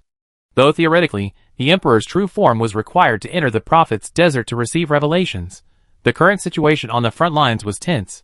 If their true form returned, the Wizarding Alliance wouldn't need to join. And the Spirit Desert civilization could simply declare itself exiled. The 3 emperors' clones tried their best to ensure that every grain of sand they created came into contact with the sand of the prophet's desert. They needed the revelation of the countless sages of the sand spirits within the prophet's desert. To this end, they even sealed their own powers, using only the tiniest of their strength to walk through the desert. This almost ascetic practice was intended to compensate for the difficulties their clones encountered. But unfortunately, the sages of the sand spirits did not seem to approve of their approach. They had been practicing asceticism in the desert for a month, yet had received no revelation from the prophet. Does one have to enter the desert in their true form to receive revelation? Suddenly, the center of the 3 sand spirit emperors paused, followed by the other 2. After a month of asceticism, they finally sensed a response from the prophet's desert. A voice echoed within their souls. Let him come. Let him come. The emperors were perplexed. Who were the sages calling for? Soon, a clearer revelation emerged. Send the wizard here. Send the wizard here. The emperor's hearts trembled. The prophet's desert was a supreme sacred place within the spirit desert civilization. Not even the sand spirits could set foot on this land. And now, the sand spirit sages were actually allowing an outsider into this sacred place. Is this in accordance with etiquette? Send the wizard here. The voice of the sand spirit sages echoed again within the emperor's souls, this time even louder than before. Then, the same voice echoed again. But this time, it didn't resonate within their souls, but reverberated directly in the outer space. The sound echoed from all directions, like millions of people shouting simultaneously, or like the words of a single, immensely powerful being. The sands of the prophet's desert began to tremble, converging toward its center like black rivers. Send the chosen wizard here. The emperors watched this sudden change, their shock beyond words. They recalled an ancient legend. In ancient times, before the sand spirits had left the prophet's desert, they believed the land beneath their feet possessed intelligence. And now, that legend seemed to be coming true. Endless black sands converged in the desert center, ultimately transforming into an immense black pyramid. In sand spirit culture, pyramids are tombs. But now, the gates of this pyramid stood wide open, as if welcoming a guest. The emperors gathered themselves together. Their austerity was over, and the sand spirit sages had delivered their revelation. An emperor said, "Send the wizard here. The sages of the sand spirits wish to see me." Richard was stunned by Shah Montian's news. The prophet's desert is almost as sacred as the wizard's city of eternal truth. No, even more sacred than that. And allowing an outsider like him into such a place. It's not quite right. Yes, the sages have prepared the venue and await your arrival, Shah Montian replied, borrowing the dragon emperor's head. A flicker of thought crossed Richard's brow. This matter was rather unusual. If bargaining was necessary, the sand spirit emperors could certainly do it. There was no need for him to go to the prophet's desert at all. But if it wasn't a bargain, then why did these ancient sand spirit sages want to see him? Suddenly, a flash of inspiration struck Richard. Your Majesty, Shah Montian, I have a question, Richard said politely. Why is the prophet desert called the prophet desert, and not the sage desert? The word prophet doesn't quite align with the status and significance of the prophet desert legend. Because the sages possess more than just wisdom, Shah Montian replied. They also possess the ability to foresee the future. In the past, the sages relied on this ability to help us navigate several major crises. Hearing this answer, Richard's heart suddenly settled. He understood why the ancient sand spirit sages wanted to see him. I see. Then please lead the way. Seeing Richard's reaction, Shah Montian asked curiously, What do you know? Why did the sages invite you into the desert? Richard smiled. Prophets are a small circle, with only a few in the entire world community. We wizards also have a prophet. Perhaps the two prophets reached some kind of agreement. Shah Montian's heart trembled, and his pupils shrank. Your Excellency is saying that the sages have become some kind of life? Richard shook his head slightly. I don't know, but you must understand that revelation is not something that anyone can do. The one who gave you revelation must be an order entity. Shah Montian was silent. Indeed, the revelation they received wasn't just some rambling from a priest. It was a genuine prophecy that helped them avoid difficulties. After a moment's silence, Shah Montian whispered, Please come, Your Excellency Wizard. You will be the first outsider in the Sand Spirit's million-year history to receive an invitation and set foot in the Prophet's desert as a guest. Chapter 868. The Lingma civilization's interworld teleportation technology is something called the Eye of the Storm. These eyes resemble a perpetual tornado, swirling with countless black sand particles. Through the surface, Richard could see that the essence of this storm was the same as a wizard's portal. Both created spatial singularities, creating entanglements and ultimately opening a passage between two worlds. However, compared to the wizard's technology, the Sand Spirits was more backward. Richard and Shah Montian arrived at the Eye of the Storm. Although he could travel through infinite dimensions, the Sand Spirit was unwilling to reveal the coordinates of their home worlds before forming an alliance. So, Richard could only use the interdomain passage, traveling from one world to another. Entering the storm's interior, the expected pounding of sand particles did not occur. The sand particles were merely a projection of the inner veil, and would not affect the outer veil in the slightest. The wind howled in Richard's ears, the sound seeming distant, as if from another world. Amidst the gusting wind, Richard felt his surroundings suddenly begin to spin, a suction force enveloping him, as if he were trapped in a straw with a breathtakingly powerful lung on the other end. Buzz, a humming sound echoed in Richard's ears. This wasn't tinnitus, but rather a resonance of energy around him. The next moment, Richard, like pearls in bubble tea, emerged into a pitch-black passage. However, the suction force didn't disappear. It carried Richard rapidly toward the other side of the passage. What is this? A boost? Richard spoke to Shah Montian beside him. Shah Montian, a strange creature with a wolf's head and a human body, smiled upon hearing Richard's news, saying, Yes, with assistance. Ordinary sand spirits must travel by ship to the Eye of the Storm. The propulsion systems of these ships can easily damage the tunnel structure, so our alchemists have added suction as an auxiliary propulsion system, allowing these ships to fly without propulsion within the tunnel. Richard nodded slightly and replied, "Once we join the Wizarding Union, this type of propulsion will no longer be necessary. Our cross-boundary navigation method is similar to yours." "Really? That's great." The Sand Spirit's home world isn't the center of the Spirit Desert civilization. It's actually located closer to the edge of the world community.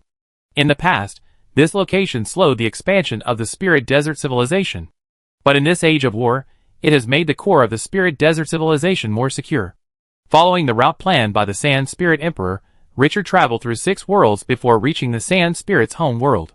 Along the way, Richard saw many of the worlds ruled by the Spirit Desert civilization. Giant dragons build vast metal cities across the land. Within these cities, known as dragon nests, the dragons resemble flocks of birds. Beyond the dragon nests, the Sand Spirits use vast quantities of Earth elemental energy to transform the surface of the world, creating the appearance of a world where Earth is out of balance. However, beneath the Earth, the Sand Spirits establish nature reserves to protect the unique creatures and landforms of this world. These reserves replicate the surface landscape on a one-to-one basis, with the same climate and temperature as above. Even Richard couldn't help but marvel at the Sand Spirit's truly advanced technology in the nature reserve, capable of recreating a surface world underground.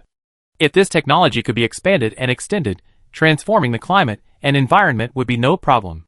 Even worlds with elemental imbalances might be able to be corrected. After spending nearly half a year, Richard finally arrived at the Sand Spirit world. "Wow, you've actually transformed the entire world." Out of the eye of the storm, Richard surveyed the vast, endless sea of sand, a flicker of surprise crossing his face. "Not really, it's just that the eye of the storm is in our territory," Shamantion replied. "The dragon's territory hasn't been transformed. They still have many traces of the past world." "Oh, then why aren't there any dragons along our route?" Richard asked curiously. "Because this route is through the Sand Spirit Emperor's territory. If you travel through dragon territory, you find that the Sand Spirit's deserts are often only a fraction of their original state." With this, Shamantion soared into the sky. "Fly straight east from here, and you reach the Desert of the Prophets." Richard approached him, somewhat surprised. "Aren't you following?" "The sage invited you, not me," Shamantion replied, surprised. "What if I go and the sage doesn't show up?" Richard was speechless. He hadn't expected the Sand Spirit to trust an outsider like him so much, trusting him to go to a place like the Holy Land. They weren't afraid he might cause trouble. Flying in the direction Shamantion pointed, within a few minutes, Richard came upon a massive black pyramid. This black pyramid appears unremarkable, identical to the Sand Spirit's mausoleum pyramid, only significantly larger. But a closer look reveals that it's covered in ancient runes and patterns. Attracted by these runes and patterns, the entire black pyramid is enveloped in a mysterious power. Countless cursed creatures are summoned, bound and fused within the pyramid, ultimately transforming into an indescribable monstrosity. A weaker creature, perhaps even one with a bit of spirituality, would go mad just by looking at this pyramid. Even the master of the world would be thrown into a state of mental confusion upon realizing the pyramid's true nature. Such a grand display? Richard raised an eyebrow and landed in front of the black pyramid. In the pyramid's wall, a tiny entrance, disproportionate to its size, is the passage through which corpses are transported. On ordinary days, this passage only serves as a gateway for humans. But today, it welcomes visitors. In his spiritual vision, the twisted pyramid roared silently. The passage leading into the pyramid transformed into a deep maw amidst its roar. The maw was densely packed with fangs and tentacles, and embedded within it were the bodies of countless cursed creatures. But this was the only way into the pyramid. Probing? Richard's expression remained unchanged as he pulled his miracle book from his pocket. Then, a rebuke rang out like thunder, instantly echoing across the desert. "Get out!" Buzz! Richard's body was radiant with boundless holy light. His rebuke, like a divine sword, instantly split the pyramid's maw open. Immediately, a rune-burning flame ignited the wound, rendering all cursed creatures mere fuel before it. Of course, all this was a contest of mystical forces. If Richard were still spiritually insulated, he would be blind and unaffected. Richard entered the corridor, flames blazing around him, incinerating the attacking cursed creatures. The invisible creatures roared silently, casting all sorts of horrific curses, as if they were free, seeking only to slay Richard. Alas, these curses were blocked by the holy light, becoming part of the impurities purified by it. Richard strode through the corridor. Behind him was endless holy light and the silent wails of the monsters. At the end of the corridor was a crypt, now serving as a reception room. In the center of the hall, a massive scale swung back and forth. On either side, two sand spirits with dog-like heads and human bodies continuously added and removed dark weights. "Greetings, sage of the sand spirits," Richard said, bowing slightly to the scale. Appearances are illusory to a creature at the level of Overlord. Although the two sand spirits with dog-headed bodies and human bodies appear to be the sages, Richard immediately recognizes that the true sage is the artifact-like scale before him. "You're finally here." A strange voice emanated from the scale, as if many people were speaking in unison. "The cursed wizard is right. You are a creature with great potential." Richard smiled slightly. As expected, the sage of the sand spirits wanted to see him because of an agreement with the cursed corona. "It seems that the cursed corona has a deal with you." "Indeed. He made a deal with me before leaving." The sand spirits on either side of the scale looked at Richard, as if speaking for the scale itself. "He asked me to give you something." A sand spirit reached into his chest and pulled out a gray robe. "This is the hermit's robe. It's the result of a deal we made with a leader of an alien civilization while searching for it. Put it on, and its effect is simple. All divinations and curses will be nullified." Richard's mind raced. If all divinations and curses were nullified, wouldn't that mean that as long as he wore this robe, the devourer of civilizations would no longer be able to track his whereabouts? Although he could currently obscure the devourer of civilizations' vision with his anti-divination magic, if the devourer of civilizations recovered somewhat, who knew how long Richard's anti-divination magic would last? And this hermit's robe was the treasure prepared for him by the cursed crown and the many prophets of this world community. "So what's the price?" Richard whispered. "I believe the cursed crown didn't pay it." "Indeed, but the price you have to pay isn't with me," the scale said. "You are the chosen one, the only creature who can slay that monster. So you carry the hope of survival for all civilizations in the entire world community. You need to rally them, unite them, and form an alliance to fight that monster. But you are far wiser than the cursed wizards imagine. You've already begun forming an alliance, rather than waiting for our messengers to find you." As he spoke, the sand spirit beside the scales approached Richard, holding the hermit's robe and offering it to him. Richard reached out to touch it, and the moment he touched it, he shuddered. "What's on that robe?" Richard asked the scales. "A doom." "Doom?" Richard was puzzled. Tian Ping said slowly, "To become the master of this robe, one must pass its test. And its test is doom. However, rest assured, if you are truly the chosen one, this doom will definitely not cost you your life." Chapter 869. Hearing the balance's carefree words, Richard's eyes twitched. So, if he wasn't the chosen one, he deserved death, right? Looking at the hermit's robe in the sand spirit's hands, it looked gray and plain. But a closer look revealed an incredibly intricate pattern.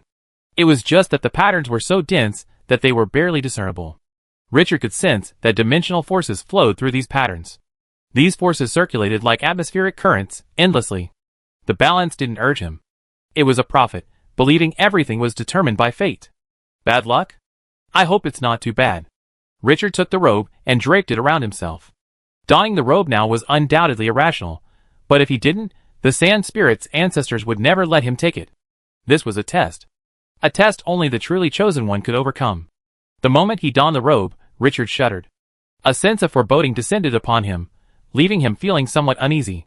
But Richard quickly forced this feeling away. Fearing about bad luck was pointless. The hermit's robe flowed with the very dimensional force Richard had sensed.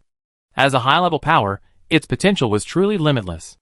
Even the Titan King wouldn't claim to have mastered the mysteries of dimensional force. As he donned the robe, the miracle Crucible also provided information. Ingredients: hermit's robe. Techniques to be refined: dimensional thread weaving. Refining cost: 2,000 spiritual power. Information refined: hermit robe blueprint. Refining cost: 1,000 spiritual power. Looking at the information from the miracle furnace, Richard was certain that his choice was the right one. A skill worth 2,000 spiritual power, a blueprint worth 1,000 spiritual power, and a hermit robe that would bring him peace of mind once donned. It was definitely worth the risk. With a thought, Richard's robe entered the miracle furnace, serving as raw material for refining, extracting both skill and information. The balance, or rather, the collective sand spirit sages. The sand spirit prophet showed no reaction. Richard donned the robe, accepting his fate. The robe then became Richard's personal property. Whatever Richard did with it was his freedom. "Aren't you curious about what I did?" Richard suddenly asked. "That's your robe. You can do whatever you want." "How many prophets survived?" Richard asked again. "No one survived," the Sand Spirit Prophet said. "I am an individual, but also a group. I went with the cursed wizard to track down the monster. As for me, I am here as a safety net, carrying the hermit's robe and awaiting your arrival." Richard was stunned, his brow furrowed. "In other words, the remaining civilizations may not even know of my existence. They may not even know of the devourer of civilizations." "Yes, but they all have backup plans. Just go ahead. But you should note that not all civilizations have prophets. Those without civilizations can also be helpful." Richard exhaled, feeling the burden on his shoulders grow heavier. At first, he only needed to consider his own survival. Later, he needed to consider the lives of those around him. And still later, he had to consider the rise and fall of entire civilizations. And now, the survival of an entire world community rests on his shoulders. This heavy burden would crush even the young minister. But responsibility cannot be evaded. "In that case, I will depart." Richard bowed slightly to the Sand Spirit Prophet. "Goodbye, Chosen One. I hope that by the next time we meet, that monster will have perished at the hands of the Alliance." Richard smiled. "I hope so." Refining a skill requiring 2,000 mental powers was a laborious task. It took a full 11 hours to refine it. And the blueprint took Richard a full hour as well. It seems that 1,000 mental powers is a barrier. Beyond 1,000 mental powers, the time required to refine anything, whether it's a skill or information, increases significantly. In the astral realm, Richard absorbed his newly refined skills into his soul. Instantly, he felt himself transformed into a strange race. This race seemed to be a species of spiders, spinning silk threads, weaving webs, and then using them to capture prey. It seemed quite simple. However, the prey this race captured was a gigantic monster. The web, like a noose, trapped the prey, and soon, the hunt was complete. But this was only the most basic web. The vision shifted, and Richard, in his spider form, began to learn from the elders of his race how to weave more complex webs. From the simplest sticky web, to the more advanced twisted rope web, to the even more advanced trapping web. Richard had never imagined spider webs could be so versatile. Through repeated learning, the spider Richard incarnates also grew. After becoming the master of the world, it finally began to create its own webs. Webs of energy, webs of rules, webs of information, webs of mysterious power, all sorts of astonishing webs were created. His figure grew larger and larger, and the webs he wove became increasingly complex. Finally, he set his sights on the endless dimensions. Those rainbow-like dimensions looked like magnified lines. If one were to view them from a sufficiently grand perspective, perhaps the entire endless dimension was a vast web. So he began to devour dimensions, spewing and spitting out threads, and webs over 1,000 light-years in diameter emerged between dimensions. "What a terrifying civilization!" Richard muttered to himself. The vision wasn't over yet. The grand dimensional web was only the beginning. The being who crafted the hermit's robe wasn't satisfied with this. His creations began to shrink, the webs denser, and his mastery of dimensional weaving grew. He began to weave other things into the threads, mysterious powers, cursed memes, even fate. Eventually, the web transformed into cloth, and the hermit's robe was born. "Amazing skill," Richard exclaimed heartfeltly upon waking from his vision. Undoubtedly, this technique known as dimensional thread weaving is a highly advanced one. Its various operations would require thousands of years, even epochs, to study.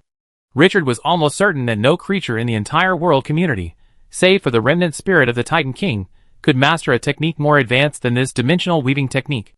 With a gentle raise of his hand, a vast amount of dimensional power shifted and transformed within Richard's grasp, ultimately transforming into a single thread. This thread appeared incredibly fragile, as if it would break with the slightest tug. But in reality, it was a severely degraded miracle dimension. Without the power of a master, it was invulnerable to the slightest damage. This was only a rudimentary dimensional thread. As Richard grasped the thread, a metallic grinding sound suddenly echoed around him. A pitch-black mountain and sea emerged from Richard's sleeve like a black snake.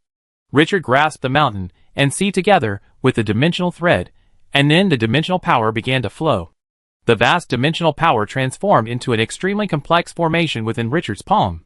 From the outside, this formation resembled an intricate spider web. Under the influence of the formation, the dimensional thread and the mountain and sea merged into one. Buzz, A terrifying energy erupted from the mountain and sea, almost instantly evacuating the ether within a radius of tens of thousands of miles. The mountain and sea, imbued with the dimensional threads, writhed like a swarm of snakes, a transformation akin to the evolution of life unfolding within them. Although dimensional threads can be artificially crafted, they are a truly extraordinary treasure. The dimensional thread weaving method specifically incorporates dimensional threads into other objects. Richard's eyes shifted as the mountain and sea's exterior faded before his eyes, replaced by a complex web of rules. 3 rules now resided within the mountain and sea. One was the rules of the material world itself, its very foundation. The second was the dark red rules of the abyss, representing the abyssal incantation. Finally, there was the miracle rule, representing the dimensional thread Richard had just absorbed. These 3 rules were constantly colliding and merging. Of these, the material world rules were the weakest, as the illusory rules could encompass them. The abyssal rules offered the most intense resistance, as the abyss would never yield to the weak. The most powerful, naturally, was the dimensional thread Richard had absorbed, his miracle rule.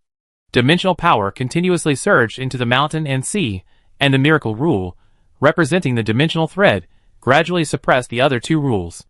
Finally, the abyss also succumbed to the miracle rule, becoming part of its unified command. The evolution of the mountain and sea was thus complete. Buzz, another humming sound echoed. The mountain and sea, fused with the dimensional thread, appeared unchanged, yet it took on an aura of vastness. It was as if it were not merely a chain, but an immeasurably vast world. Such a magnificent feat. Richard gazed at the mountain and sea, a flicker of fascination in his eyes. After being integrated into the dimensional thread, Shanghai was no longer in danger of destruction. This was because Shanghai itself was the equivalent of a materialized dimension. Unless a single blow could shatter a medium-sized world, Shanghai was like an indestructible golden body. Furthermore, because the rules of the material world within Shanghai were unified, Richard didn't even need to find rules for Shanghai. It possessed a complete set of rules all its own. In other words, enchantment was no longer necessary for Shanghai. Richard could directly program the rules within Shanghai to achieve his desired effect. Even if the rules he needed weren't available, Shanghai could devour materials with the corresponding rules to replenish them. Of course, all this came at a cost. Previously, Shanghai consumed energy and the power of the abyss. Now, every action consumed dimensional power. But compared to the changes in Shanghai, it was all worth it. Richard put Shanghai away, and a dimensional rift unfolded before him. In the past 12 hours, Richard had fulfilled his alliance with the Lingma civilization. The technical exchange had been completed. Richard now needed to return to the Wizarding Union to prepare the first batch of support supplies. The vast void beyond the rift resembled the maw of a monstrous beast. Richard shuddered suddenly. He could sense that misfortune had begun to unfold. Chapter 870. Endless Dimensions. The boundless void swallowed Richard's body like the maw of a gigantic monster. Gazing at the road ahead, Richard flew directly towards the Wizarding Union without hesitation. Since doom was prepared, he would face it head-on. Silence reigned in the void. Richard's body transformed into a stream of light, streaking through the pitch-black space like a meteor. After incorporating the laws of gravity, Richard's speed increased again, now reaching 15,000 times the speed of light. Of course, this was at full speed. Combat speed was another matter. Meanwhile, Doom was silently operating. Material Realm. Civilization Devourer occupied zone. Dark fleets shuttled between worlds like ghosts, each loaded with cargo. Some of these fleets' cargoes were astral specialties. Some substances outside the 4 elemental rules, others were special products from other dimensions. Compared to the Devourers of Civilization, the Wizarding Union's vision is still somewhat narrow. The Devourers of Civilization's understanding of resources has long since transcended the material world, encompassing the endless dimension as well. Each of these illusory resources from other dimensions possesses its own unique uses. In the hands of the craftsmen of the Furnace Men and Titans, these materials have been transformed into numerous war machines and deployed on the front lines. This explains the generational gap in equipment between the two sides. Materials from the endless dimension often possess unique properties that cannot be achieved by combining materials from the material world. However, after exchanges between the Wizarding Union and the Wizarding World, technology has advanced by leaps and bounds. Adding to this the legacy of previous civilizations, it was only a matter of time before they caught up with the Devourer of Civilizations. Suddenly, a tremor erupted between worlds. Instantly, hundreds of fleets laden with materials disintegrated within the astral plane, transforming into a thick, black slurry. The materials carried by the fleets also drifted into the astral plane, rapidly deteriorating under the erosion of the ether. Such tremors have occurred several times recently. Each one resulted in a massive loss of materials. In the galaxy world, a black ocean as thick as pitch churned endlessly. From the sky, the waves of the black ocean cleverly formed a human face. Hee hee hee, you can't shake me off. The face let out a devilish laugh. Your fate is sealed. Richard will defeat you, and I will replace you. Before the face could finish its roar, a vast consciousness filled the entire world, and the turbulent black ocean suddenly calmed. No curses, no retorts, not even taunts or responses. The vast consciousness of the devourer of civilization seemed free of the negative emotions of mortals. His entire consciousness was as cold as the deadly void, and he always made the judgment that was most beneficial to his own survival. Suddenly, the black ocean churned again, and an eye, even larger than an ordinary small world, appeared on the surface amidst the churning. This eye gazed toward the sky, but it was not looking at the sky. Its gaze penetrated the veil, penetrated the dimensions, and reached directly into the infinite dimension. Eyes like these exist in every world devoured by the devourer of civilizations. These eyes' duty is to monitor the endless dimension. Though the range these eyes can monitor is limited compared to the endless dimension size, surveillance itself is its purpose. Monitoring the endless dimension is no difficult task for the devourer of civilizations, and monitoring is certainly better than not monitoring at all. The giant black eye's gaze swept across the endless dimension, and suddenly, a streak of light pierced its field of vision. The next moment, the figure, which had remained within the eye's sight for a mere nanosecond, was magnified and analyzed by the devourer of civilizations behind it. Soon, a flying black-robed figure appeared before the devourer of civilizations. Boom! A dull drumbeat suddenly echoed throughout the galaxy world. The devourer of civilizations recognized Richard, the creature destined to defeat him. Instantly, the black sea throughout the galaxy world began to churn. Countless pieces of information flowed through the black sea, and the devourer of civilizations was rapidly analyzing whether or not to attack Richard. He knew Richard's fate. He couldn't kill him now. However, being unable to kill Richard didn't mean he couldn't seriously injure him.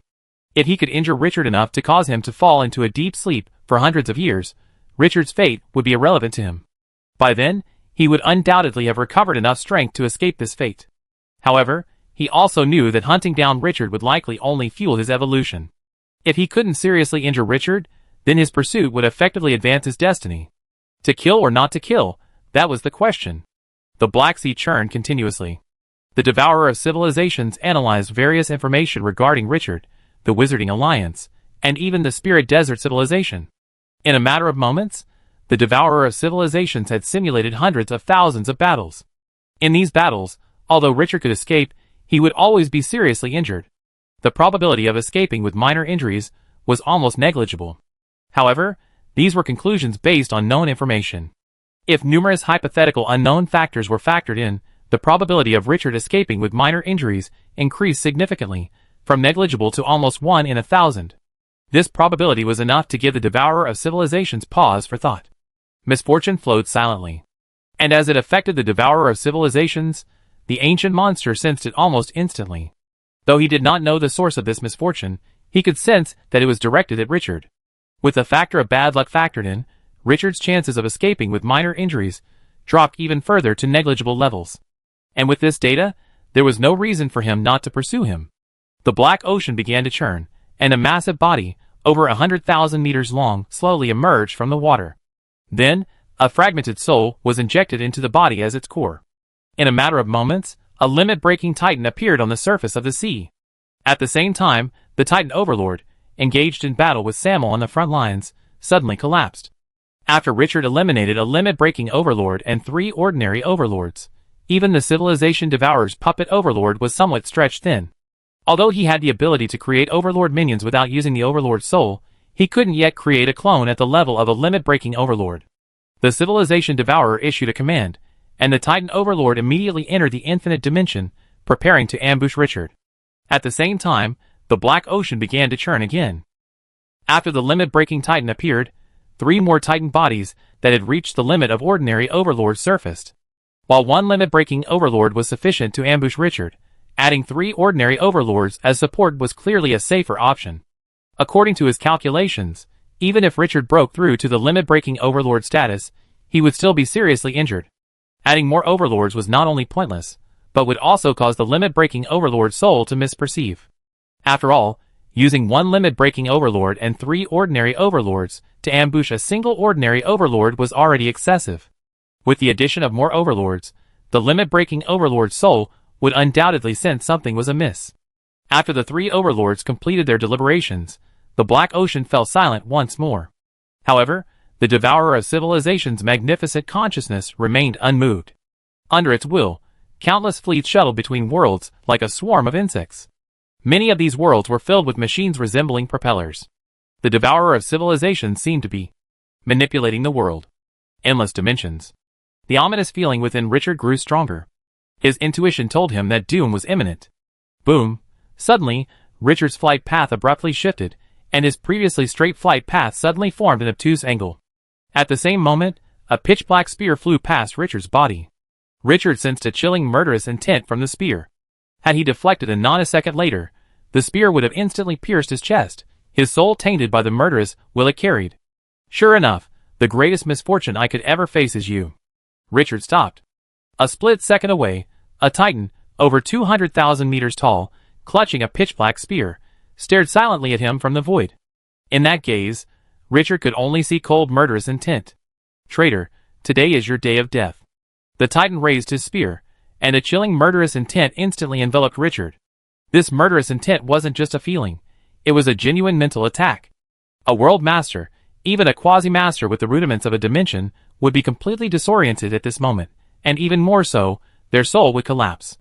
Even a fragile overlord would likely panic in the face of such murderous intent.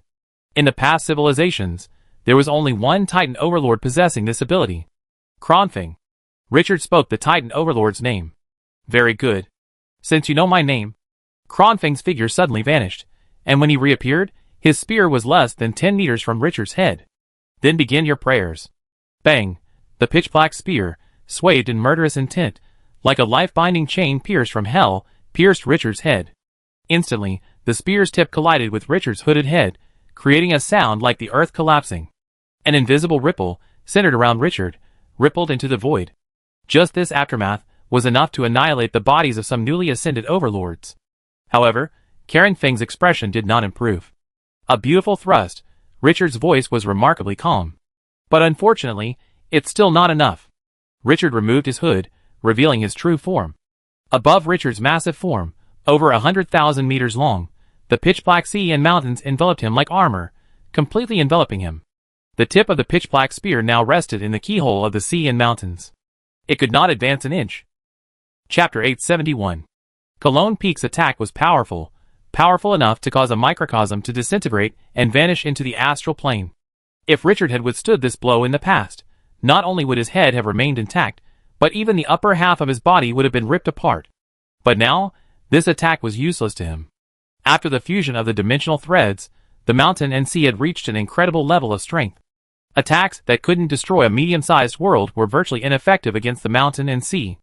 And any penetrating forces would be diverted by Richard using the laws of gravity. Seeing his attack fail, Cologne Peak was suddenly shocked. As expected, his superiors hadn't been foolish in sending him to kill this traitor, who hadn't broken the limit. But hadn't this traitor underestimated him a bit? Didn't he know that he was skilled in more than just physical attacks? With a slight movement of his arm, a fierce murderous intent shot along his spear, charging straight into Richard's brain. Under this murderous intent, Richard's hair stood on end, and the cells of his skin began to disintegrate, as if they had been killed. Bang! A sudden explosion echoed in the void. Richard's body remained motionless, the chains dancing wildly. From the air, Richard looked almost like an indescribable monster. Instead, Kalongfeng retreated. On his chest, a bloody whip mark continuously dripped with golden blood. Sure enough, it was this move, Richard whispered to himself. Kalongfeng was a well-known figure among the Titan civilization's masters. His uniquely created killing tactics allowed him to slay 3 masters of the civilization devourer in a single battle. Talal Feng highly praised this combat method, believing it to be the culmination of the integration of mind and body. But the Titan King dismissed it. He integrated nothing. His combat method simply combined the magic of spiritual evolution with the combat techniques of physical evolution. The magic is magic, the combat techniques are combat techniques. The two are not integrated at all. It may appear to be integrated, but it's simply because he is so skilled that ordinary people can't see it. If you encounter him in the future, simply maintain mental protection, and wait for him to reveal a flaw when he uses his magic. The Titan King's assessment echoed in Richard's mind. He looked at Cologne Feng and restored his damaged mental protection. After confirming Cologne Feng's identity, he immediately protected his soul. And Cologne Feng's response was exactly as he had expected. Since you haven't changed, let's end this as soon as possible. Richard slashed through the void and retrieved the Great Elder's ghost mask. The Ghost God mask's ability transforms its wearer into a ghost god. In this ghost god state, the wearer possesses power comparable to that of a limit breaker. However, the ghost god mask also gradually erodes the wearer's spirit in the process. If used for too long, or if one's willpower is weak, the ghost god mask could easily possess the wearer, turning them into its slave. But who, capable of becoming a master, would have a weak will? The moment the mask was donned, the wooden mask melted, enveloping Richard's entire head and body. Cologne Feng tried to stop it, but the process was too swift. It was so swift that even a limit-breaking overlord couldn't muster an attack powerful enough to penetrate the defenses of the mountains and seas. Buzz, another explosion echoed through the void. This time, the source of the sound was Richard's body. The melted demon mask had enveloped Richard's body, and 5-colored demon fires burned fiercely within him. Even a drop of these flames would be enough to transform an entire continent into a ghostly den. Richard had now transformed into a ferocious demon with crimson skin, white hair, and black eyes. However, as Richard transformed into a demon, reinforcements arrived from the Devourer of Civilizations. 3 titans of extreme physiques broke through the void and, together with Cologne Peak, surrounded Richard. And they were only the first reinforcements. Recognizing that Richard's combat prowess far surpassed his own simulation, the Devourer of Civilizations immediately began to create another Overlord clone. Although Samuel was currently destroying his world, seriously injuring Richard was a higher priority than Samuel. Although Richard's combat power exceeded his simulation, with Doom's support, he still held a significant advantage. As long as Richard didn't increase his strength any further. Looking at these new overlords, a sinister smile crossed Richard's face. Well, it seems you've invested heavily this time. 3 minions of the Limit Overlord, 1 minion of the Limit Breaking Overlord, and an unknown number of minions behind. Judging by the sheer number, the Devourer of Civilizations had invested heavily. The only thing missing was going into battle barehanded. Of course, Richard believed that if the Devourer of Civilizations could fight on his own, he would definitely do so right now. Reinforcements? Cologne Peak's face suddenly broke into a cruel smile upon seeing the 3 new titans. If before the reinforcements arrived, he had only a 30% chance of slaying the traitor, now he had a full 70% chance. Even if he couldn't kill him, he could still severely injure him. Overlords also knew how to use formations. Buzz, with a throbbing sound of energy, 3 supporting titans formed a triangle, surrounding Richard in the center. A swamp-like field appeared within the triangle. Even ordinary overlords would be sluggish within it, as if moving through gel. As the field appeared, Cologne Peak thrust his spear forward again. This time, the spear's tip trembled like ripples. What looked like metal now resembled flowing water. Flowing water strike. Richard chanted the name of this attack in his mind. This combat technique wasn't created by Cologne Peak, but rather a natural combat method taught to the Titans by the Titan King in the past. Talal Peak's Flowing Water Guardian was derived from natural combat methods. However, as the descendant of the Titan King, Richard doesn't know natural combat techniques. Natural combat techniques are for Shepherd Star Titans, and you are an Abyss Titan, even more powerful than a Shepherd Star Titan. Furthermore, you are an Abyss Titan who has cultivated a Titan body. Natural combat techniques are a burden to you. Then how do I fight a Titan that uses natural combat techniques? Use brute force. As long as they are of the same level, you can break all natural combat techniques with brute force. The Titan King's voice echoed in Richard's ears. Facing this blow, a smile suddenly broke across Richard's terrifying, ghostly face. This smile made Cologne Feng's heart tremble. What did this traitor do? And what answered him was a barrier. An energy barrier so thick it felt like a city wall. Cologne Feng's eyes widened instantly, his 6 narrow eyes now staring like a frog. For the love of the Titans, how could such a barrier appear on a master who had temporarily broken through his limits with the help of a gadget? The energy consumed by this barrier was enough to drain a master of limits dry. This was pure force. A master who had temporarily broken through his limits with the help of a gadget was actually relying on pure force to suppress him. A master who had truly broken through limits. Instantly, A surge of fury surged from the depths of Feng's heart to his brain. He looked at Richard, his voice as cold as the wind on a snowy mountain. "Traitor, I will hang your head from the Tower of Babel for 100,000 years. Bang! Before Feng could finish his words, Richard's counterattack had already arrived. The force field of the three ultimate titans was like nothing to Richard. In his palm, the invisible force field of gravity blossomed, compressing energy to an unimaginably terrifying density. Invisible gravity began to stir the energy field. This wasn't Richard's action, but rather the energy singularity within his palm. The moment the singularity took shape, the law of gravity unexpectedly manifested itself upon it, unleashing immense power. With Richard at the center, all energy and matter within a radius of several light hours converged toward the singularity. As this matter converged, the singularity's gravity intensified. As the creator of the singularity, Richard's face paled. Even with the four elements annihilation as his foundation, the energy required to create this singularity was too much for him to handle. However, the unbearable consumption naturally resulted in unbearable power. Richard knew that these three supporting titans were just the beginning, more would surely follow, surrounding and killing him. He had to fight swiftly. Richard looked towards Feng and gently thrust forward the hand that had given rise to the singularity. Instantly, the singularity's boundless gravity was concentrated, transforming into an invisible gravitational tide, locking Feng's body firmly in place. A sudden flash of information crossed Feng's mind. In ancient times, the Supreme One possessed an anti-overlord weapon centered on a black hole.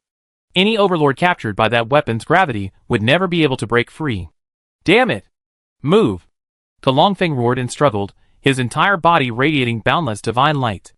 Endless power surged within him, as if a deity resided in every cell. As a limit-breaking overlord, his power far surpassed that of ordinary overlords. If it were an ordinary black hole, he wouldn't mind bathing in it. If he so desired, he could even test the saltiness of the black hole's matter. However, Richard's current tactics were equivalent to concentrating the entire gravity of a black hole onto a single point.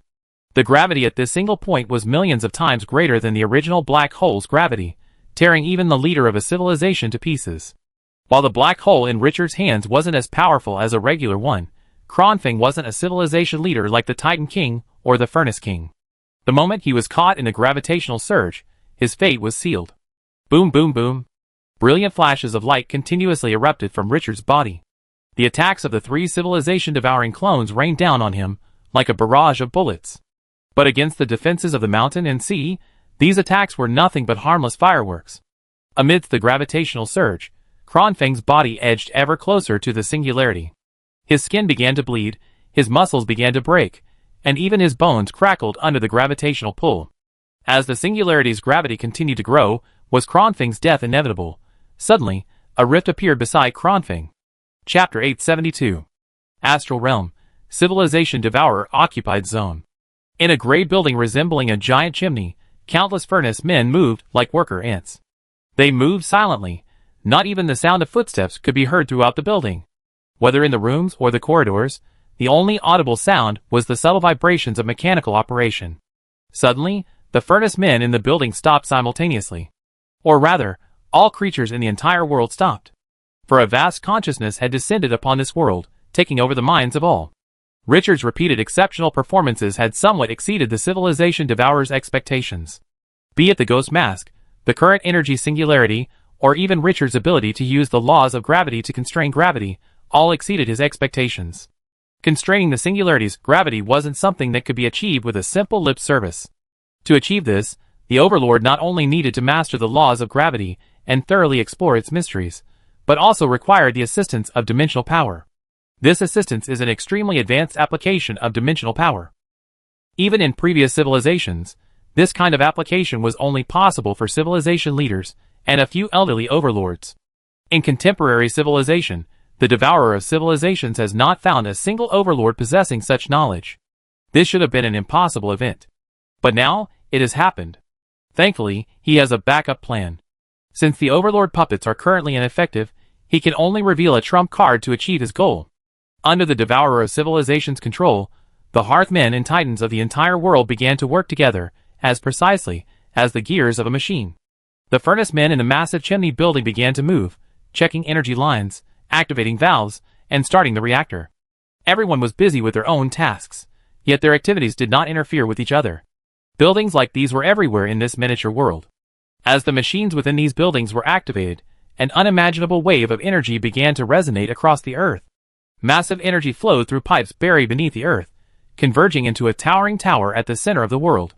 The tower's foundation was forged of adamantine and mithril, and within it, numerous machines crafted from dimensional treasures and astral materials were operating at full capacity under the control of the Titans. If these machines were in the Wizarding Union, even the Overlord would be jealous. But here, they were just one of many. Buzz, a huge spatial rift appeared beside the tower, and an amorphous object wrapped in black chains fell into this world.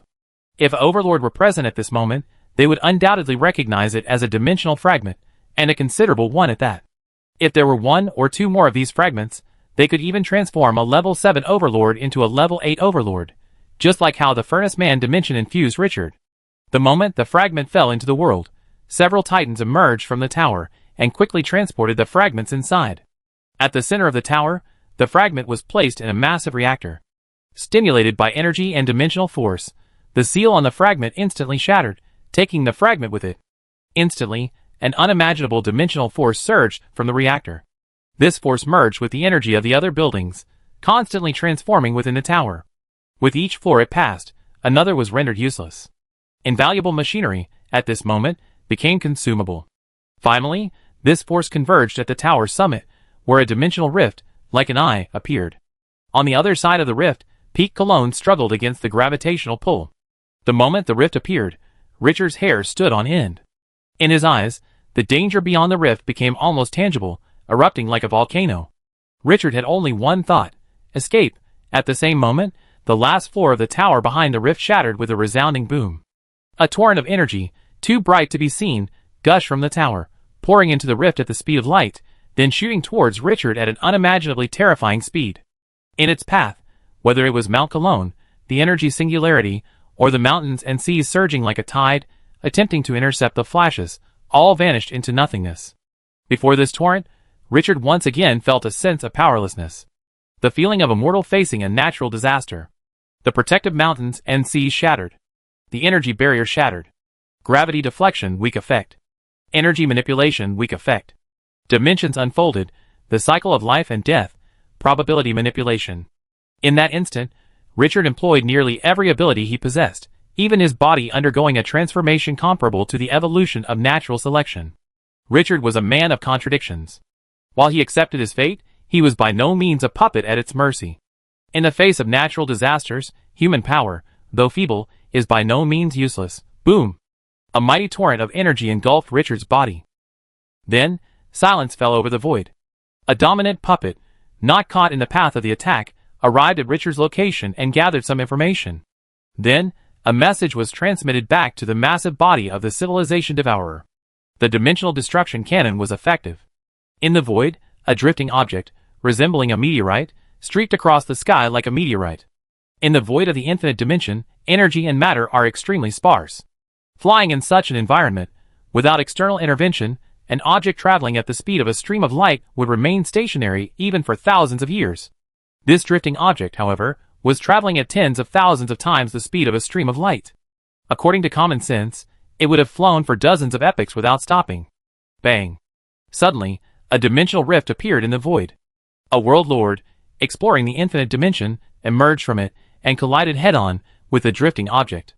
In an instant, the body of the world lord transformed into a bloody mist. An object moving tens of thousands of times faster than light was simply too much for a world lord to withstand. Suffering an unexpected attack in the infinite dimension, this world lord had bad luck. After passing through the world lord, the floating object's speed slowed significantly.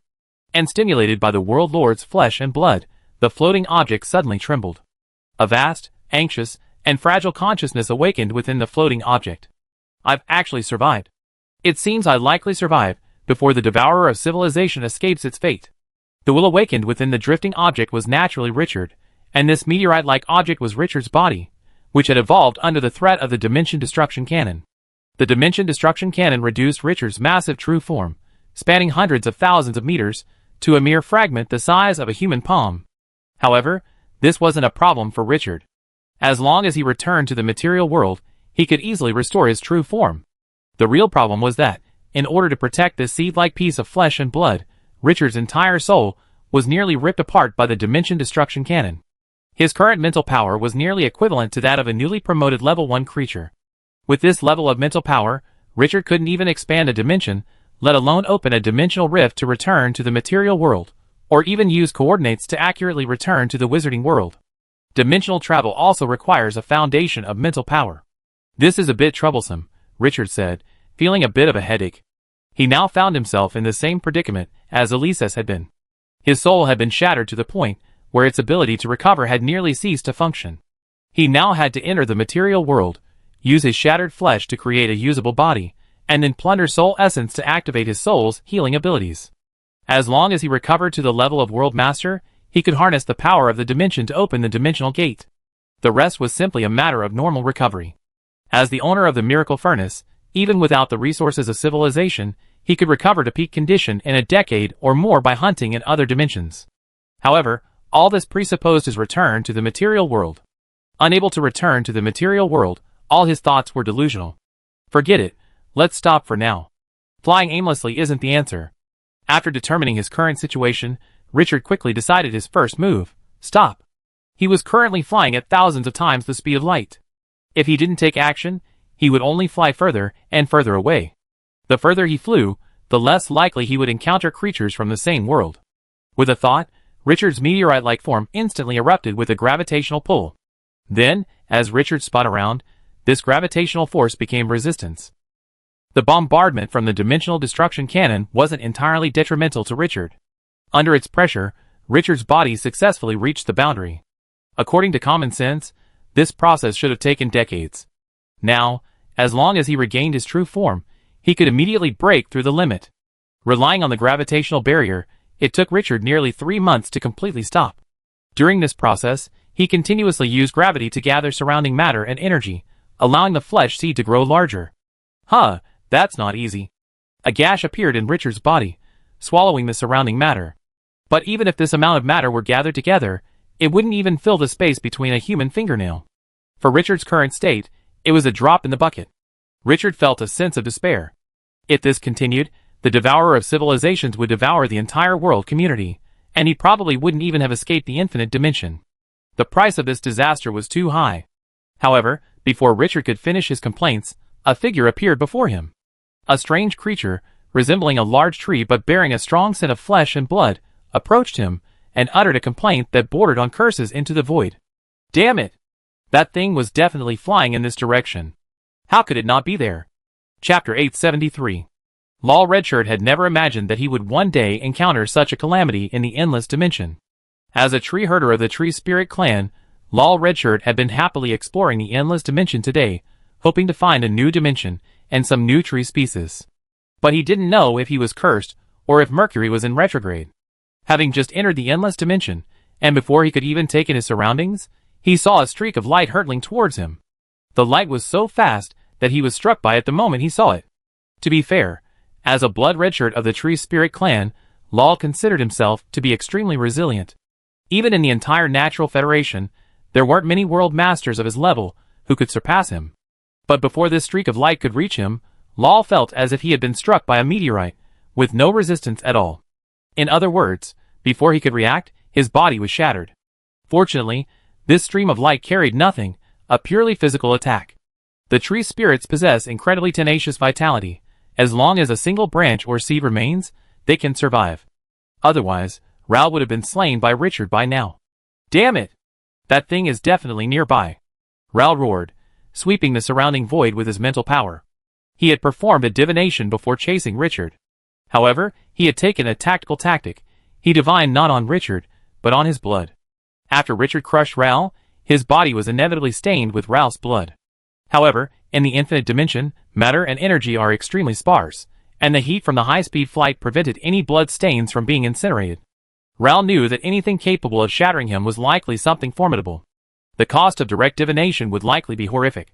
Richard observed the roaring lord of the world before him. From his appearance, Ral Redshirt resembled a stout tree. However, unlike ordinary trees, Ral's body possessed a considerable degree of flesh and blood. His bark, though rough, resembled more like calluses on fingers. Beneath it lay solid bones and resilient muscles. Ral's canopy appeared lush, but its branches were bones wrapped in ligaments. Its leaves were skin riddled with blood vessels, and heart-shaped fruits hung from its crown. In the center of Ralph's trunk, a single blood-red eye glared wide. At that moment, it scanned the surroundings. Its sharp gaze seemed capable of piercing the very void. A tree of flesh and blood? Looks like the work of a bygone alchemist of the flesh school, Richard muttered inwardly. But this guy arrived just in time. He was just worried that no one would take him back to the material world. What a sleepyhead, a pillow for you. Thinking of this, Richard deliberately made a slight noise, attracting the attention of the lord of this world. Huh? Lal suddenly looked at Richard's remains, hundreds of kilometers away. In his eyes, Richard's remains were nothing more than a piece of void trash, like a meteorite. But just now, his mental power detected a sudden gravitational fluctuation from this seemingly void-like meteorite. Could it be this thing? Lal cautiously observed Richard's remains. As a lord of a civilized world, the first advice he received when exploring the endless dimensions was to observe more and touch less. The world lord had barely reached the threshold of entering the endless dimension. Many things within the endless dimension, such as illusory creatures, dimensional treasures, exiled world lords, and so on, might not be of much concern to a master, but they were deadly to a world lord. This was especially true for a world lord like him, who had only recently ascended. Facing something that could potentially shatter his body, Lar was naturally on high alert. Richard was naturally prepared. He knew all too well how to disguise himself as excellent research material. Under Lar's mental observation, Richard periodically released gravity, flipped, and displayed the characteristics of absorbing surrounding energy and matter. But all of this was remarkably gentle. At least for a world lord. The most important characteristic of excellent research material is its gentleness. Hiss, it looks like there's nothing wrong with it. After nearly 3 days of observation, Lar was almost certain that the meteorite-like object before him was a very gentle object. At least for the time being. However, this was only the first test. Lal touched Richard's remains with his energy, attempting to gauge Richard's sensitivity to it. Naturally, Richard remained gentle. Feeling Richard's steady absorption of energy, Lal's eyes lit up. But his probing wasn't over. He pulled an animal carcass from his pocket and placed it in front of Richard's remains. This time, Richard wasn't as gentle as he'd been, instead displaying a strong carnivorous instinct. While gentleness is a virtue in experimental material, the perfect gentle material is either a dream or a trap. Showing his violent side facilitated his disguise. A fondness for flesh and blood? No wonder this thing rushed towards me. Looking at Richard's remains, madly devouring flesh and blood, Lal suddenly understood why he had been attacked. He had been attacked because this unknown object had sensed the scent of flesh and blood and was charging straight for him. And that astonishing speed. Lal's heart suddenly trembled. Perhaps this thing came from a master? After determining the characteristics of Richard's remains, Lal carefully brought them to his side. Richard deliberately used gravity to pull him towards him, but kept the strength to a minimum. This completely lowered Lal's guard. He pulled a jar from his pocket and dropped Richard's remains into it, then marked the tube. Danger level, level 3, basically harmless. Inside the jar, Richard began to use his mental power to survey his surroundings. He had been thrown into a storage space similar to a magic pocket. This type of space would be fatal to mortals, but to Richard, it was no different from any other space. Exploring with his mental power, Richard quickly found something valuable. Oh! It's the world tree fruit from the plant dimension, and it even has the power to restore souls. In the deepest part of Lar's storage space, a world tree fruit quietly floated in the air. A seal encased it, locking away its energy and vitality. Without external interference, this fruit could have remained here for tens of thousands of years, remaining as fresh as ever. Alas, external forces intervened. Richard manipulated gravity to slowly move the world tree fruit to his side, and then, the jar containing his body was devoured by his body. Looking at the world tree fruit before him, Richard confirmed that it had no alarm set, and swallowed it directly. Instantly, a tingling sensation washed over Richard's soul. Nourished by the world tree fruit, Richard's soul immediately began to recover. In a short moment, his mental power reached the level of a level 3 creature. Alas, the fruit's primary effect wasn't soul restoration. Restoring Richard to a level 3 creature was already a testament to Richard's perfect absorption. If Lal had eaten the fruit, the soul-restoring effect would have been at most a refreshing boost. Afterward, Richard returned to the jar and resealed it using his creation power. Without seeing it with one's own eyes, no one would have guessed that this object, resembling a meteorite fragment, stored in a jar, could silently devour the world tree fruit from the storage space. In the endless dimension, as he was about to explore the endless dimension, Ral suddenly felt a tightness in his heart.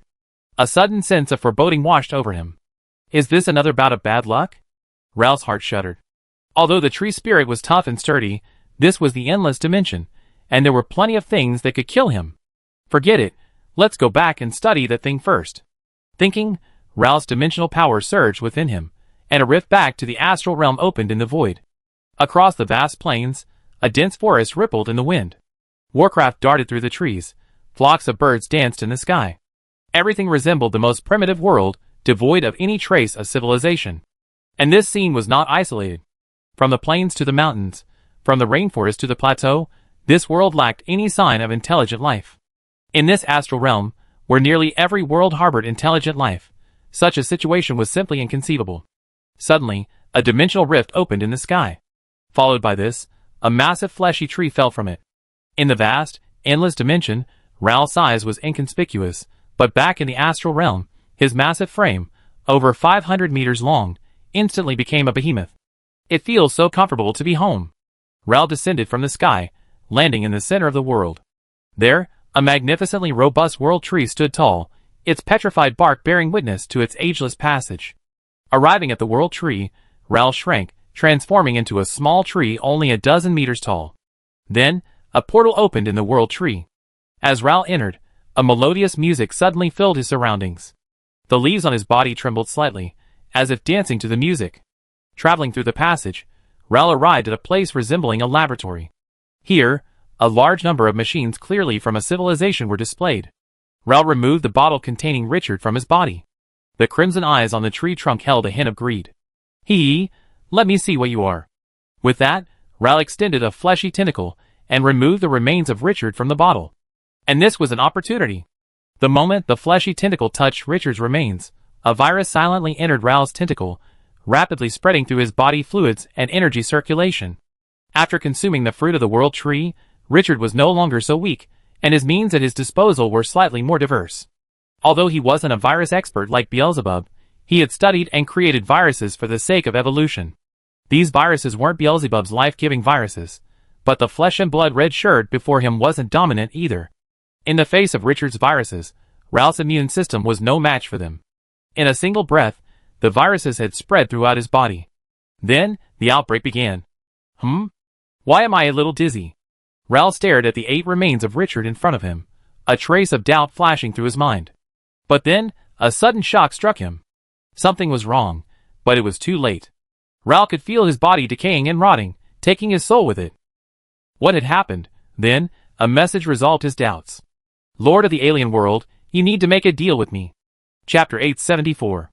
Listening to the mental message emanating from the meteorite-like object before him, Lal instantly realized. He had been deceived. The gentle nature was all an act. Damn it, who the hell are you? Do you know what kind of being you're threatening? Lal's mental message was like thunder, the rage within it practically tangible. He was a herder of the tree spirits, a descendant of the great world tree. The blood of the Lord flowed through him, but the next moment, he fell silent. A subtle pressure emanated from Richard's remains. Though subtle, it sent a tremor through his entire body. Master? Lal's mental message was intermittent. Under the combined effects of the pressure and the virus, his soul was even slightly out of control. He felt truly lucky. What he collected wasn't some fragment of overmind, but a severely wounded overmind. You have 30 seconds, Richard said calmly. After 30 seconds, if you don't give me a satisfactory answer, your body and soul will wither. Following Richard's threat, Lar replied without hesitation, What do you want? I grant you everything. If the creature before him were an illusory being from an infinite dimension, he might have been able to resist. But now, he was facing an overmind. Even though this overmind was gravely wounded, even a mere mortal like him would require feints and stratagems, and he was no match for it. He bore the blood of the overmind, but precisely because of this, he knew just how terrifying the overmind was. Very well. Then present the contract. Richard's body shifted slightly, and a virus, designed to target the one he had just released, entered Ral's body. This virus was extremely lethal to the previous one, making it a perfect buffer. Feeling his body recover, Ral unhesitatingly tore through his soul and made a fateful contract. The thought of escape never lingered in his mind. He knew he only had one chance to survive. Never assume the Overlord is easy to talk to. Richard took the contract and immediately drafted a few clauses. The content wasn't harsh, the main one centered around confidentiality. Richard didn't need a World Master slave. He just needed this guy to help him return to World Master status. Richard took the contract, his heart trembling slightly. Such generous terms. Richard's terms were very generous, and they could be summed up in one sentence. He would then do his best to help Richard collect the treasures needed to restore his strength, and in the process, strictly keep all information about Richard confidential. Beyond that, Richard hadn't even included any slave clauses. However, Lar quickly realized he was now dealing with a master. What civilization's master didn't have a host of world masters working for them? Who would need a little fellow like him as a slave? If it weren't for his troubles, a world master like him wouldn't even have the privilege of seeing the master. After thinking it over, Lar readily signed the contract. Serving a master is a privilege many people would never dream of. Even a glimpse of something from the master's canopy would be enough to benefit them for a lifetime. So easy? Richard felt a flicker of surprise. For some reason, he felt that after learning he was the overlord, the master of this world looked at him with a touch of flattery. "It's an honor for a small sapling like me to serve a great figure like you," Lal replied flatteringly. That makes sense. Richard suddenly realized that he was already a significant figure. As long as he showed his interest, a group of people would volunteer to work for him. With the contract signed, Richard naturally didn't bother pretending. Free elements and energy from the air continuously entered his body, and Richard's body, once only the size of a palm, expanded as if inflated. Lal, watching from the side, immediately retrieved a pile of elemental gems from his own body. Richard's methods were already clear to him. He knew how to absorb the 4 elements to restore his body. However, he had a feeling that his methods were fundamentally different from those of the overlord before him. In a moment, Richard's body had returned to its full size of over 10 meters. Very good. Richard patted Lar's body and eliminated the virus in his body. Although the second virus could counteract the first, it was only a delaying tactic. If it wasn't eliminated, it wouldn't be long before Lar's body would reach equilibrium between the 2 viruses, and he would become mortal. Now, tell me about your civilization. The Natural Federation, an alliance of weak civilizations formed to combat the powerful cursed demon empire, was founded 50,000 years ago. There are 5 civilizations in the Federation: the tree spirits, the phantoms, the machines, the Xylings, and the winged people. None of these 5 races is powerful. Even the most powerful phantom has only 2 overlords. The other races each have only 1 overlord. It is precisely because of this that they were able to unite and form the Natural Federation. Listening to Lal's account, Richard gained a general understanding of this civilization. He was now certain that he had not arrived at another world community. He had heard the Shaper Overlord mention a multiracial alliance beyond the wizard civilization. What a blessing! Richard sighed inwardly. The dimensional rifts opened by creatures aren't fixed to a single area. Without fixed coordinates, even an overlord entering the infinite dimension could still find himself in the corresponding area of another world community. The probability of encountering a creature from the same world community in the astral plane is negligible. Richard could almost hear the echo of fate echoing through him. After understanding the composition of the Natural Federation, Richard had a better understanding of his own current situation. As things stood, he was perfectly safe. The Natural Federation was far from the Civilization Devourer, and its strength was not weak. Even if the Civilization Devourer came after them, there were people who would protect them. However, while safe, restoring his strength was a daunting task. You mean you own a world, but no soul essence? Listening to Lal's words, Richard felt that this world was truly bizarre. This was the first time he had seen a world master without soul essence. Soul essence is so rare that for ordinary creatures, it's a rare treasure.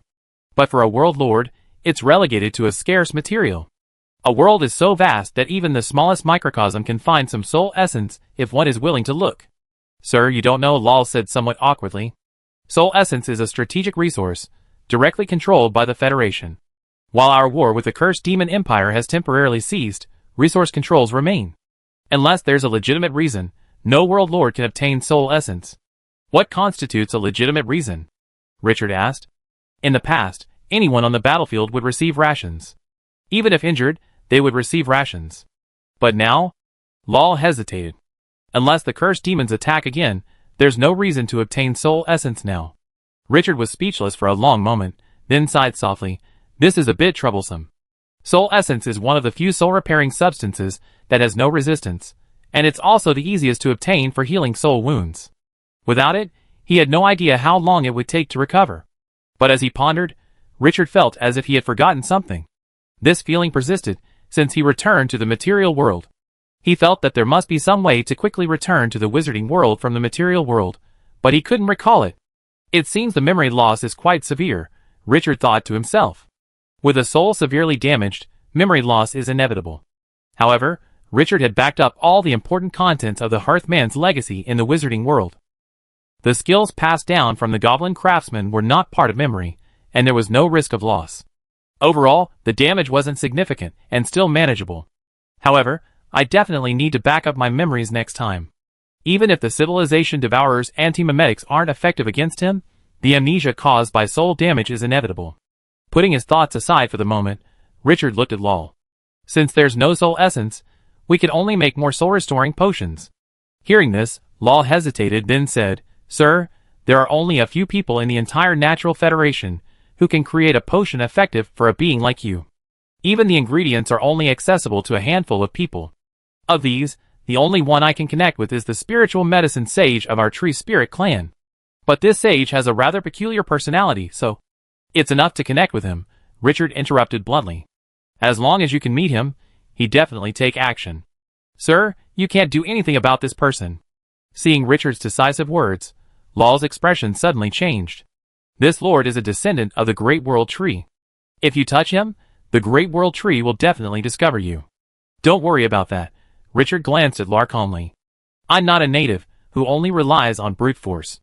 As long as you can see him, you have something to impress him. I promise." Although he was somewhat impaired, it was still enough to impress a world lord. Whether it was spiritual evolution or physical evolution, as long as he could see him, nothing would be a problem. Seeing Richard's composure, Lar said nothing more. For a lord willing to impress a world lord, it was absolutely no problem. It was just a matter of the price. "Since you've made up your mind, I prepare the route to the mother world." "Hey, don't leave so quickly." Richard called Lar and patted his side.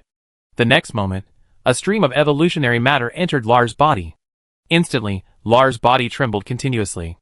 Wounds appeared on his bark from the disintegration of cells. Fruit and leaves fell from the branches, and even his tough bones began to crack. But throughout this process, Lar's vital energy grew increasingly vigorous. After a moment, Lar's body ceased trembling. Although Lar's physical condition now looked somewhat miserable, his vital energy was far stronger than before. Richard's single slap increased Lar's physical fitness by a full 20 points.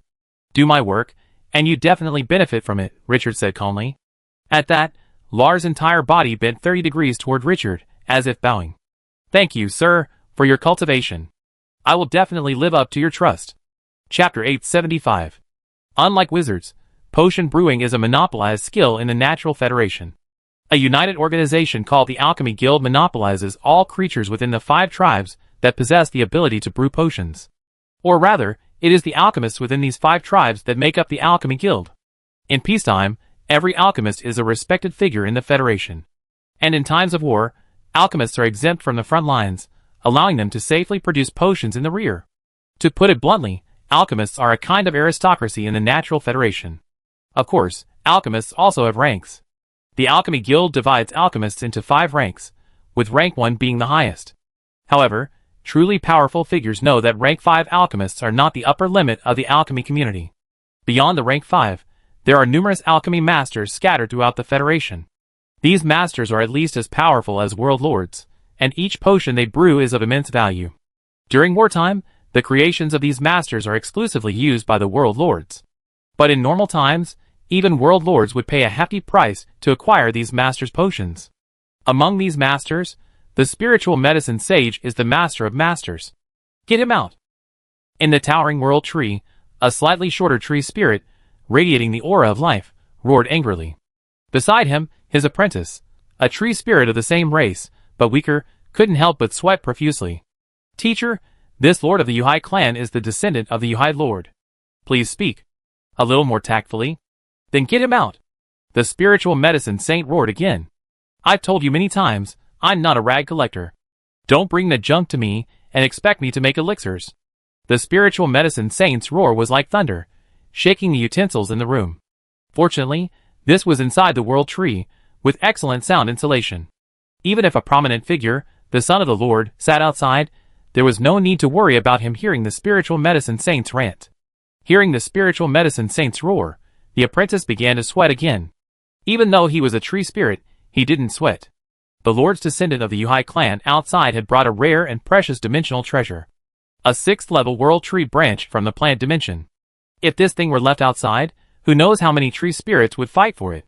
But in the spiritual medicine saint's mouth, it became a worthless piece of junk.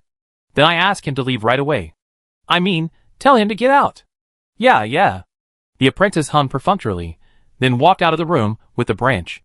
Outside the room was a corridor, and at the end of the corridor was a reception room. Inside, the world lord of the Yuhai clan eagerly awaited news from the apprentice.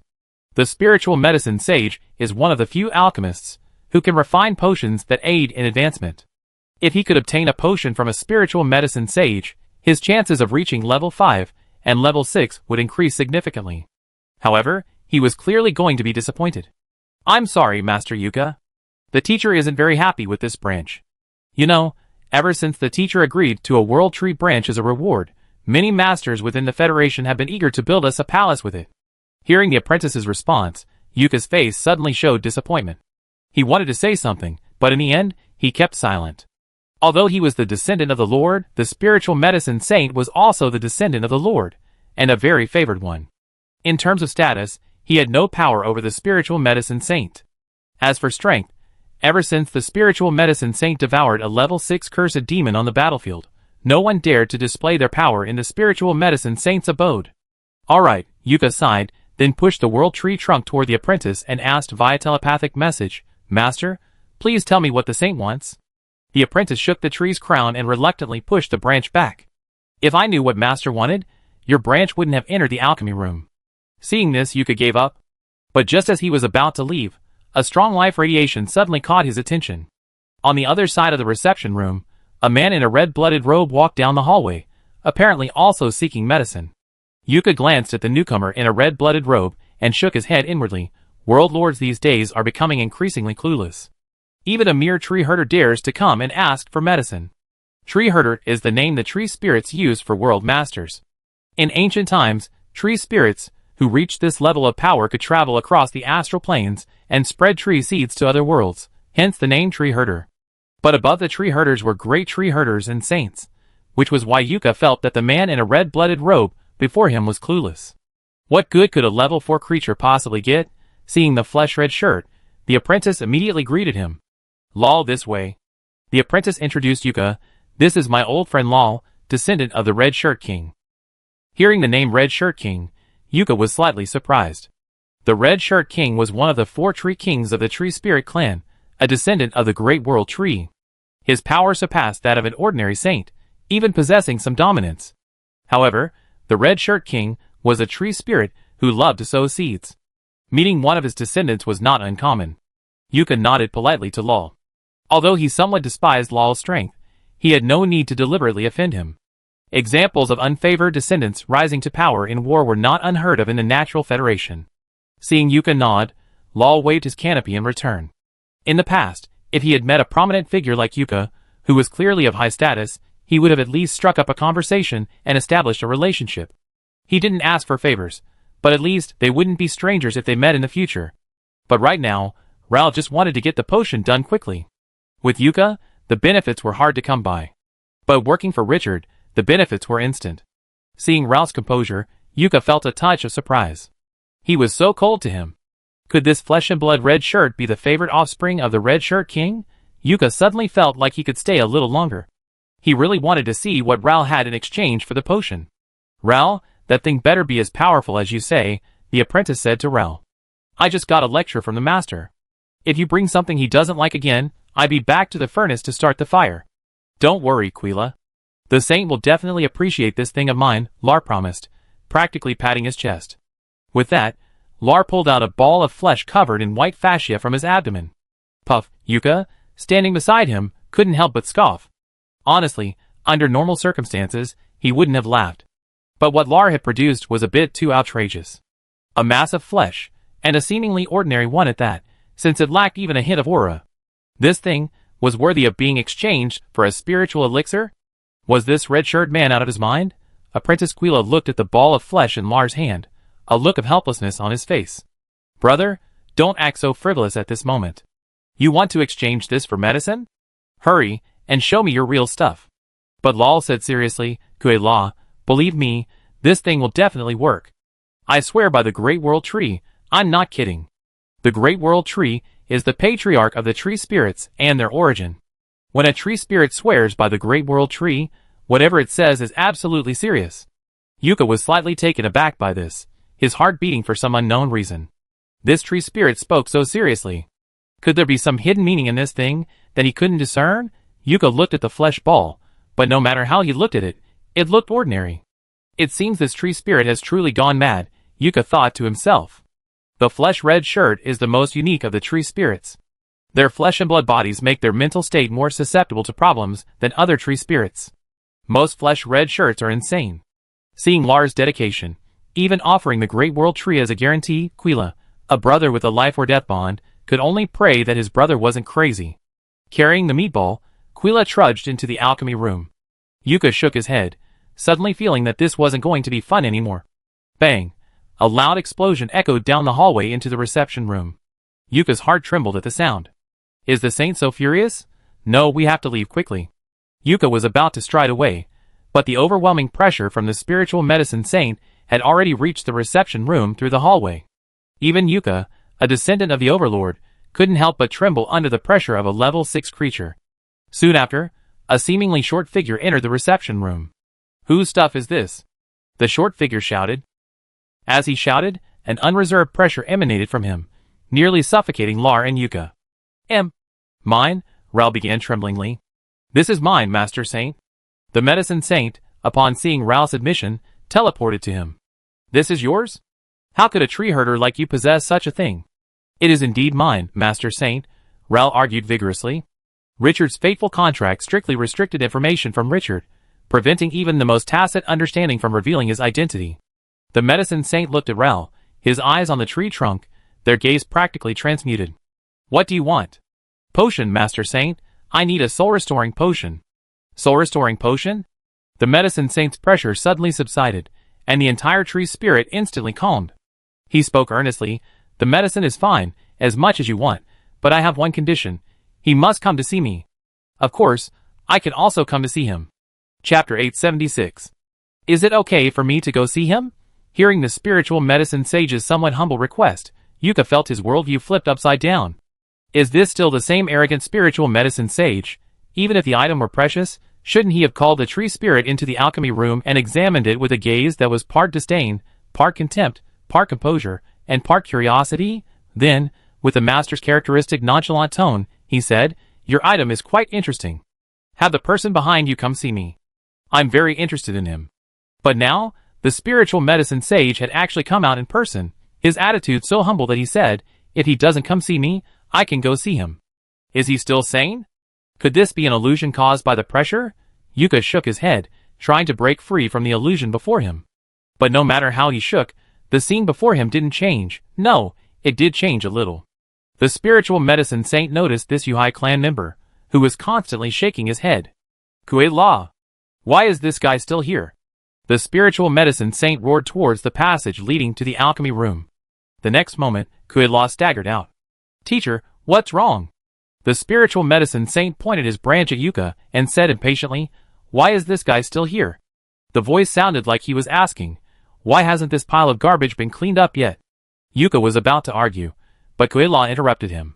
He looked at Yuka, his voice filled with resignation. Master Yuka, it's time for you to leave. With that, he winked at Yuka and, with a stomp of his roots, teleported Yuka out of the world tree. If Yuka stayed here any longer, not only would his ability to exchange for the elixir be questionable, but his survival would be a problem. He had now come into contact with a rather significant secret. After completing this, the master and disciple refocused their attention on Lal. The spiritual medicine sage continued, Boy, I know you signed a contract prohibiting you from revealing anything. But it doesn't matter. When the master behind you took out this item, he was already prepared to be discovered. Or rather, this item is a test. A test of my ability. Lal was at a loss for words, feeling that anything he said would be revealing Richard's information. Of course, the spiritual medicine sage also saw Lal's state. He didn't press Lal to speak, but simply handed him a bottle of potion. This is a powerful soul-restoring potion of excellent quality. I hope this demonstrates my sincerity. The spiritual medicine sage then returned to the alchemy room, leaving Quila to escort Lal away. On the way, Quila noticed Lal's confusion. It seems you don't know what's inside that thing either. Lal didn't respond, and Quila ignored him, replying, you should know that the dream of an intermediate alchemist is to refine an elixir of immortality. However, we all know that's impossible. So we settle for the next best thing and pursue the elixir of immortality, or the evolutionary potion. And the thing you sent me contains an evolutionary potion, and it's so high level that even the teacher can't understand it. As she spoke, Quila had already escorted Lal to the gate of the world tree. Brother, you're in luck this time, he said, patting Lal on the shoulder. You have a promising future working for a powerful figure in need. Lal remained silent. Although he had a lot to say, he had to hold it in when faced with life. Quila turned and left. Lal immediately found a corner, and pulled out a puppet-like object from his tree hole. Inside the puppet was Richard's soul seed. Sir, the spiritual medicine saint wishes to see you. Me? In Lal's world, Richard was completely stunned by Lal's response. What he had given him was an extremely degraded version of the life virus. According to his understanding, its research value was just worthwhile, but not too precious. At least, that was its position within wizard civilization. Don't you have any excuses? You must have found this during your dimensional exploration. Lal felt a surge of grievance upon hearing this. Before I could even explain myself, he directly asked to see you. He immediately guessed I signed a contract prohibiting me from saying anything, leaving me speechless. Richard was silent for a moment. He suddenly realized that a near monopoly like the Alchemy Guild must be far less sophisticated than its reputation suggested. Competition brings progress. Thinking about it, Richard sighed helplessly, and said, your potion skills are somewhat beyond my imagination. So what if it's exposed? Did you exchange the potion? He gave me a soul-restoring potion. Then let's get back. As for the meeting, there's no rush. He see me soon. Understood. I be back soon. Ralph's world. Richard rubbed his brow, feeling that the bad luck brought upon him by the hermit's robe hadn't completely faded. Never mind. It's already happened. Let him be. Worst case scenario, I can just hide in the plant dimension. Although Richard couldn't use dimensional rifts to freely enter other dimensions, he could still enter certain dimensions through specific rituals. A few months later, Ral returned. Richard's spirits lifted at the sight of the potion Ral had brought. Finally, there was good news. Although the potion Ral had brought wasn't particularly sophisticated, the ingredients were all top-notch. Even without the potion, even with just the raw materials, Richard would be able to recover to the level of a world master, which was about 1.5 points of mental power. With the potion, Richard could recover about 2 points of mental power. Don't underestimate this tiny amount. If this potion were equivalent to soul essence, it would be more than enough to transform a mortal into a world master. With this potion, things will be easy. You've done well. Richard patted Lal's shoulder, and a massive amount of evolutionary substances once again flowed into Lal's body. To Richard, this evolutionary substance was like a hormone. His body secreted vast quantities daily. But to Lal, it was a magical drug that accelerated his evolution. Under the catalysis of the evolutionary substance, Lal's body began to evolve once more. After sending Lal away, Richard swallowed the potion. The moment the potion entered his body, Richard felt a tingling sensation, like an electric shock, followed by a feeling of ecstasy. Under the influence of the potion, Richard's shattered soul began to rapidly recover, and his previously dormant self-healing abilities began to function. Richard's soul would now be restored to its full state within a few thousand years, even without the aid of any external aids. If it weren't for this special period, a few thousand years would be nothing more than a nap for a master. I can finally use the dimensional gate. After digesting the potion, Richard exhaled, and a rune-marked gate immediately appeared before him. With the ability to use the dimensional gate, he no longer had to worry. Entering the dimensional gate, the secret keeper was already standing behind it, awaiting Richard's arrival. Secret keeper, notify old Abel, and have him dispatch a batch of soul essence. As you wish, Lord Coronet. A few hours later, old Abel arrived in the wizarding dimension. Coronet. Old Abel bowed slightly to Richard. Well, how long has it been since we signed the contract with the Lingua civilization? About 2 years. 2 years. That's not a big delay. Richard breathed a sigh of relief. 2 years wasn't a long time, and the Lingua civilization wouldn't be in serious trouble. Old Abel, hearing this, asked with some concern, Coronation, Are you seriously injured? It's just a minor issue.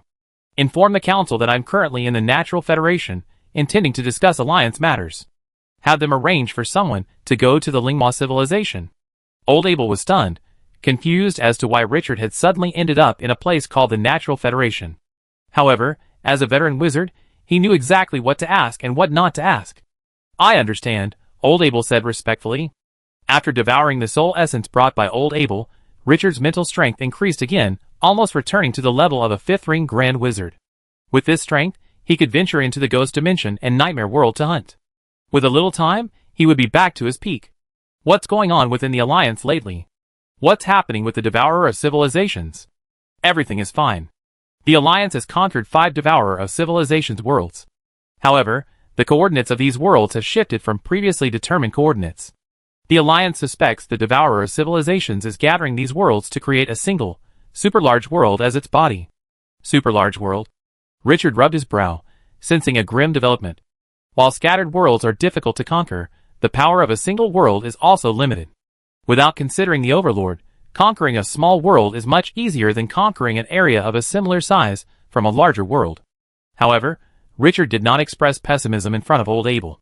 He was a member of the Alliance of Civilization's decision-making body. Anyone could lack confidence, but they, the decision-makers, could not. Okay, I understand. Also, inform the Council that the Devourers of Civilization have constructed a dimensional destruction cannon. Tell them to be extremely cautious during combat. Yes, Corona. Returning to the astral plane, Richard looked at the still-evolving Lar, not wanting to disturb him. With the surge of dimensional power, a dark portal slowly opened before Richard. Although Lar's world appeared devoid of civilization, this was actually an illusion.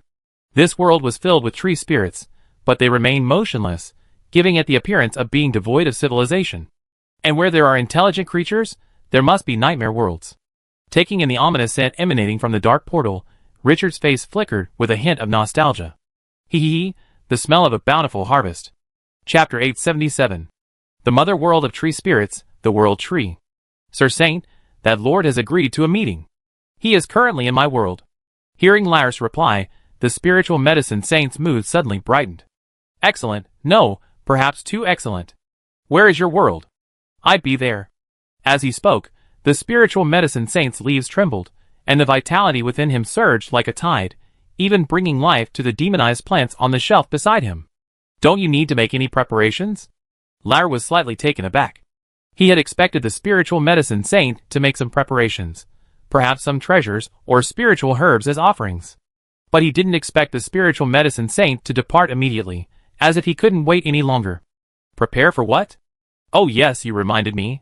The spiritual medicine saint seemed to have thought of something and immediately cut through space, entering his secret realm.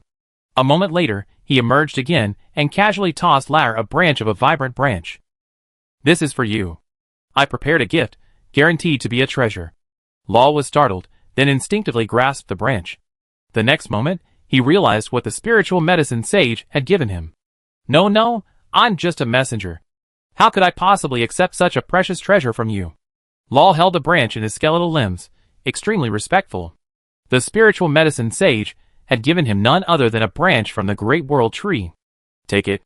Outsiders may think it's precious, but it's actually just that, the spiritual medicine sage replied casually.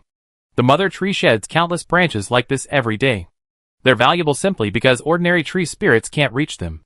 Lal was somewhat stunned. After a moment's hesitation, he accepted the branch. There was no other way. Even a small branch of the great world tree would be of immense benefit to the evolution of the tree spirit. Accepting the gift, the spiritual medicine saint's apprentice, Lal's good brother, Quila, entered the alchemy room. Teacher, can we go see that master? Kula's eyes were almost gleaming with anticipation. The super-degraded version of the life virus Richard had exchanged for had kept them, the master and the apprentice, busy these days researching it day and night. He was eagerly anticipating meeting the author of the virus. I go now. Be polite when we meet that master. Yes, teacher. Exiting the world tree, the group arrived at the cross-border passage to the Tree Spirit Mother World. The Tree Spirit Mother World, or indeed the entire Natural Federation, relies on a transportation system called the World Route for cross-border travel. And the creator of this system is the Tree Spirit's Mother Tree, the Great World Tree. Entering the rhizome system, the three tree spirits embarked on a rhizome passage. Within the passage, the three tree spirits constantly changed their flight direction, entering one fork in the road after another. Throughout this process, the spiritual medicine sage and his disciples closely followed Lar. After years of development, the world's rhizome system has become extremely complex. Even a slight misstep could result in being lost in the rhizome system for years, even decades. There have even been cases in the Natural Federation where caravans, due to map errors, have been lost and died in the rhizome system. After 2 months of travel, passing through several worlds, the three finally arrived at Lar's world. Gaze upon the lush forest beneath Lar. Even the spiritual medicine sage looked askance. He hadn't imagined that the always mystical flesh and blood red shirt could actually herd such a prosperous world. The world's roots connected directly to the world tree. After exiting the roots, they entered the world tree's interior in just a few steps.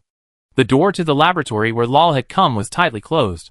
Faint energy fluctuations emanated from it, suggesting intense experiments were underway. Is this master refining medicine? The spiritual medicine sage gazed at the closed door, a sudden surge of nervousness rising in his heart. He had some guesses about the strength of this unknown master alchemist. If nothing unexpected happened, he would be meeting a quasi-master who had condensed the embryonic form of a dimension. Of course, there was also a very small chance that he would be facing a master. But whether a master or a quasi-master, it would be easy for them to harm him. Was he coming here too hastily this time? No, Master Miracle is just conducting an experiment. With that, Lal rang the laboratory doorbell. Boom! Accompanied by a clear chime, the energy fluctuations emanating from the laboratory suddenly ceased. Then, the laboratory door opened, and a voice, characteristically calm and composed, echoed from within. Back so soon? Come in. Lal looked at the spiritual medicine sage, and noticed that his branches were actually trembling slightly. Sir Saint? Sir Saint? Enter. Oh! The spiritual medicine sage stared at the wide-open laboratory door before him, feeling it was the gateway to hell. Every cell in his body was filled with fear, as if crossing that threshold would devour him without a trace. Come on, Carlo, don't lose face for the mother tree. The spiritual medicine saint said to himself. Isn't it just a master? You've seen one before. After thinking this over, he trembled as he led Quila into the laboratory. The laboratory was a blanket of white. After Richard's renovations, Lar's lab had expanded considerably, and the walls were now covered in pure white copper plates. Much of Richard's research related to viruses, and these pure copper plates could effectively kill them. In the center of the laboratory, Richard stood at the test bench, holding a test tube with a few drops of a faint green liquid. Noticing the spiritual medicine saint enter the lab, Richard put down his test tube, turned around, and smiled. Are you the spiritual medicine saint? No. I don't dare to claim to be a saint. Just call me Carlo, the spiritual medicine saint said tremblingly.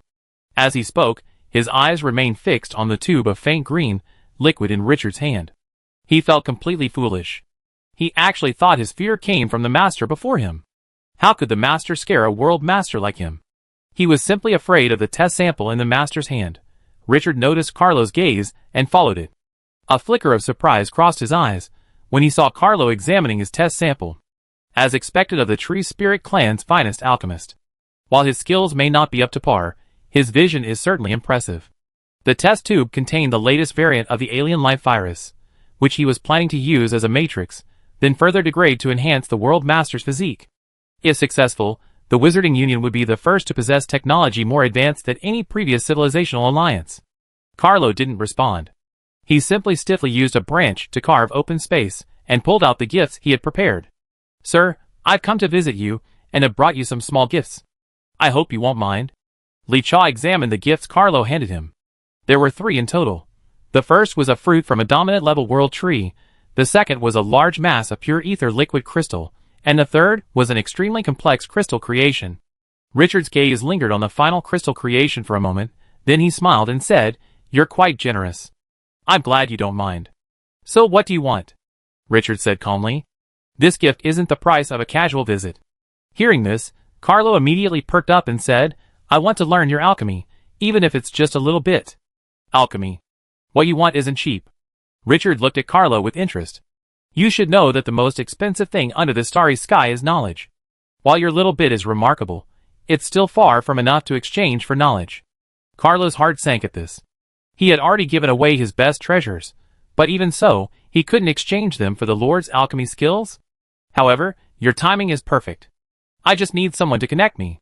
Connect me? Yes, I need someone to connect me to the Great World Tree. I think you should be able to do that. Carlo was slightly startled and asked tremblingly, what do you want to see the Mother Tree for? The Great World Tree is the undisputed core of the Natural Federation. The Natural Federation's cross-border transportation relies entirely on the Great World Tree's world rhizome system. If anything were to happen to the Great World Tree, the entire Natural Federation would be in serious trouble. But Richard scoffed at this. What do you mean? Am I asking you to act as a matchmaker and assassinate the Great World Tree? Do you think the Great World Tree is so fragile? Carlo immediately realized he had made a fool of himself upon hearing this. As the most powerful being in the Natural Federation, even the Emperor of the Cursed Demon Clan wouldn't dare claim to be more powerful than the Mother Tree. This Lord's desire to meet the World Tree was likely to communicate with it and establish a friendship. I was foolish, Carlo said, shaking the trunk. If you wish to meet the Mother Tree, I can certainly act as a matchmaker. I doubt the Mother Tree would be averse to communicating with a ruler of an alien civilization. Very good. Richard drew a drawer in the air and pulled out a test tube of crimson liquid. Here's your reward. Richard tossed the tube of liquid over, and Carlo frantically caught it. A mental scan revealed that the test tube contained an extremely terrifying virus. Carlo felt a deadly threat from this virus. Once this is accomplished, you get what you want. Carlo gestured towards the virus solution in his hand, speechless. This, Richard said casually, the thing I gave you last time was a degraded form of this. Be careful when studying it. Although it's a degraded form, it's still easy to kill a level 6 world master. With that, Richard pocketed the 3 gifts Carlo had brought him. Carlo immediately bent 30 degrees towards Richard. Thank you, sir. I go back and contact the Mother Tree. I give you a response as soon as possible. Chapter 878. After sending Carlo away, Lal returned to the laboratory with ease. After Richard realized his identity had been exposed, he dissolved the fateful pact he had formed with Lal. However, the termination of the pact only strengthened their relationship. Tree spirits are a fascinating race. Theoretically, the Lal before Richard was only a portion of a tree spirit. The complete tree spirit should be Lal, and the world tree he currently resided in. The tree spirit clan, as their name suggests, is the spirit of the world tree. Such a wondrous life form intrigued Richard. Lal, a man of great resolve, struck a deal with Richard, allowing him to serve as research material. Richard's reward was repeated evolution. The evolutionary path of a tree spirit differs from that of a conventional world tree or conventional physical evolution. The evolutionary path of a tree spirit follows the path of bloodline, yet requires little to no interference with rules. For tree spirits to evolve, they simply need to continuously develop their bloodlines and follow the path of their mother, the Great World Tree. Of course, all this presupposes that the tree spirit must have a world.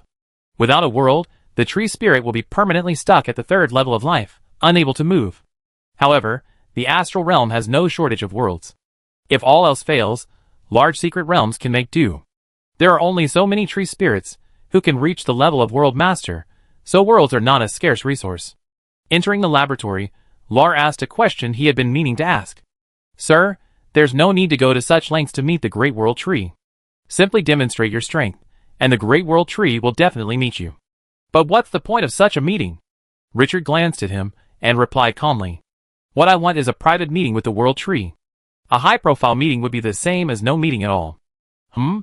Lal was somewhat puzzled by Richard's reasoning. Richard didn't explain. He hadn't been solely focused on experiments these days.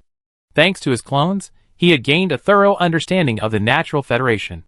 Of the 5 races within the Natural Federation, aside from the tree spirits, the other 4 were divided into 2 factions, the mechanical and shielding factions, and the phantom and wing factions. The conflict between these 2 factions stemmed from a strategic issue and the accumulation of past conflicts. The 2 factions had a very sharp disagreement over the Cursed Demon Empire. The shielding and mechanical factions believed that the Natural Federation should take advantage of this period of recuperation to rekindle its development and resume world exploration. The phantom and wing factions, on the other hand, were staunch advocates of war. They advocated a preemptive strike, taking advantage of the Cursed Demon Empire's truce to gather forces and launch an offensive against it, thereby gaining the initiative in the war and ultimately defeating it. This conflict over strategy stemmed not only from the Overlord's own personality, but also from accumulated conflicts during the war. The prolonged war allowed the Yuhai clan, a race that relies on the corpses of living creatures for evolution, to rapidly grow in strength. The Wing clan, a major clan responsible for logistics, was responsible for almost all the transportation of supplies to various battlefields. As the weakest of the 5 clans, the Wing clan naturally did not want the war to end. In contrast, the Mechanical clan, facing difficulties in expanding their population and the loss of each core member, abhorred civilized war. The Shieling clan, on the other hand, inherently disliked conflict. While their strength was considerable, they could not rely on war to sustain themselves like the Yuhai clan, and therefore naturally desired no war. In this situation, the attitude of the tree spirits is crucial. Over the past period, the Great World Tree has leaned more towards peace, which is why the war has not yet begun. Richard's mission is to completely align the Great World Tree with the Peace faction, thereby extinguishing the flames of renewed war between the Natural Federation and the Cursed Demon Empire. The war with the Devourer of Civilizations has already satiated this monster. No more war can be given to him. Thinking, Richard pulled the crystal artifact Carlo had just given him from his pocket. The moment his fingers touched the crystal artifact, the miracle furnace delivered the message. Raw materials, the core of the Supreme Overlord puppet. Refined information, the blueprint for the Supreme Overlord core. Refining cost, 1,000 spiritual power. Refining skills, construct casting. Refining cost, 500 spiritual power. The Supreme Overlord puppet core. Is it truly the most technologically advanced of the 3 great civilizations? Richard sighed softly. In previous civilizations, each had its strengths and weaknesses in various areas. In terms of war weaponry, the Supreme was undeniably the leader. Even the equipment used by the current civilization Devourers, Furnace Legion, and Titan Legion is largely derived from Supreme Overlord technology. The Titan King once mentioned to him that if the Supreme Overlord hadn't risen so recently and had the weakest foundation, perhaps the Supreme Overlord civilization alone could have fought against the civilization Devourer. Richard chose not to refine the blueprints because his mental power had only just recovered to that of Overlord, or 600 mental points. He couldn't afford the cost of refining the blueprints for the time being. However, even if the blueprints couldn't be refined, the cost of refining the technique was sufficient. Richard had always been curious about the alchemical techniques of the Supreme Beings, but for years, he had never encountered a technique that could be refined. Now, he could finally witness it. The refinement was swift. The technique known as construct casting was refined in just half an hour. Richard absorbed it into his body, but strangely, this time, he saw nothing. Everything in this vision was blurry, as if shrouded in a thick fog, making it impossible to see clearly. This was the first time Richard had seen such a thing. After a long time, the fog dissipated, and with it the vision. Richard saw nothing, only the feeling that he had inexplicably mastered something. He raised his hand, and energy from the void began to converge, drawing the free elements in the air into the energy model in his hand. In the energy model, the free elements resonated with the energy, transforming into tiny crystals. The crystals then spread and connected, and in a moment, a supreme crystal the size of a fingernail appeared in Richard's hand. Richard held the crystal before his eyes. Under the light, it reflected a riot of color. "Excellent technique," Richard whispered.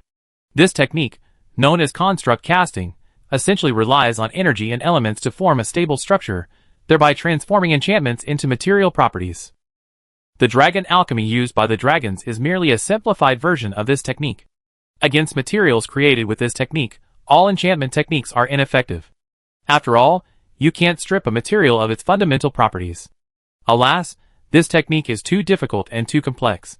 This technique is clearly reserved for a specific race. Without specific racial talents, learning this technique would be, if not incredibly difficult, but not far off. Even for Richard, mastering it would take a considerable amount of time without refining his skills. Richard held the core before his eyes. The complex mechanism within resembled an endless maze of mirrors. If the technique is so brilliant, I wonder how much more powerful this blueprint will be. Thinking of this, Richard waved his hand, and a dimensional rift appeared in the air. Behind the rift, a mist that seemed to possess a soul-stirring power threatened to invade the astral realm. This was a newly discovered dimension, called the soul-bewitching dimension. This dimension was filled with a perpetual, soul-stealing mist, within which the souls of countless beings wandered. Unable to find their way home, the souls of these creatures can only live within the mist until their soul structures collapse and become part of the eternal fog, or they are hunted by the natives of the soul-snatching dimension and become prey. Of course, to a lord like Richard, the effect of this mist is no different from ordinary fog. And the natives of this dimension, the spirits of the mist, and the souls taken by the soul-snatching mist are nothing more than mobile soul essence to Richard. Rel, I'm going out for a while. Let me know if you have any news. No problem, sir. The mother world of tree spirits. The world tree, towering from heaven to earth, stood tall and majestic like a pillar of heaven. Over countless years, the bark of the great world tree had turned to stone. From afar, the pillar-like trunk looked like a mountain. Among these mountains, numerous tree spirits swarmed. These tree spirits resembled bees, but with slender bodies and larger wings. They were the followers of the great world tree, responsible for caring for it and maintaining the world's root system. Second master. The world tree's trunk, a protruding branch. The spiritual medicine sage, Carlo, gently shook the trunk toward a tree spirit. The tree spirit bowed in return. Lord Carlo, are you visiting the master? Yes. Then perhaps you've come at a bad time. The master just had a quarrel with Lord Yuming of the Yuhai clan, and I'm afraid he's not in a good mood right now. Lord Yuming? Carlo's eyes on the tree trunk frowned slightly. Has he come to persuade the mother tree to go to war again? I suppose so. At this, 2 leaves fell from Carlo's canopy. Isn't it better to live in peace? We've been fighting this war for 5,000 years now, and after a lull, someone is still trying to reignite it. The war between the Natural Federation and the Cursed Demon Empire hasn't always been going on. For the past 50,000 years, their fighting has been intermittent. The Cursed Demon Empire would periodically launch a war. This war, which has lasted nearly 5,000 years, is the longest since the birth of the Natural Federation. It was also the most dangerous. If the Cursed Demon hadn't abruptly stopped the war, the Natural Federation would have dragged the Great World Tree to the front lines. That's how the Yuhai tribe behaves, the tree elf whispered. Carlo waved his branches and said, let the mother tree be angry. Take me to see her. I have good news this time, and it should please her. Chapter 879. Entering the world tree, Carlo walked with ease towards the mother tree. As the ancestor of the tree spirit clan, the great world tree naturally possessed tree spirits. Perhaps it was more accurate to say that tree spirits were an unexpected creation of the great world tree to escape its predicament. The interior of the world tree was vast, with passages extending in all directions. The passing tree spirits bowed to Carlo, clearly a frequent visitor. At the end of the path was a palace, immense in size. Carlo's entrance felt like a small figure entering the chamber of a giant. However, the palace was utterly empty. Within the vast palace, there was nothing. In the center, there was something resembling a flower bed. In the flower bed, a somewhat aged tree spirit stood quietly. The bark of the tree spirit was black, and its leaves were sparse. The leaves, which should have been emerald green, now had a tinge of greenish yellow. Yet, on this tree spirit mountain, an unimaginably vast vitality emanated. He stood there, his aura blending perfectly with the surroundings, as if he had stood there from eternity. Mother tree. Carlo approached the great world tree and gently shook its crown, creating a rustling sound. The great world tree opened its eyes, a faint yellow hue, like the eyes of an old man. Carlo, why do some people always want war? Carlo replied respectfully, because war benefits them, mother tree. I once heard a saying, some people take business that gets them killed, but no one takes business that loses money. As long as it's profitable, what does war matter? What's that? The great world tree's voice was filled with deep resignation. This war was already incredibly dangerous, and in the end, an old man like me was forced to rush to the battlefield. Now that it's finally stopped, the netherworld, instead of resting and recuperating, is actually trying to reignite the war. Have the netherworld clan's minds been blinded by the stench of corpses? Carlo remained silent. He wasn't qualified to judge a lord.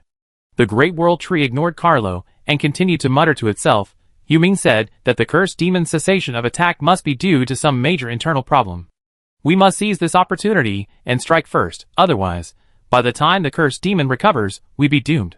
But hasn't he considered whether war might help the cursed demon heal its internal problems? Besides, no one knows whether the cursed demon actually has problems.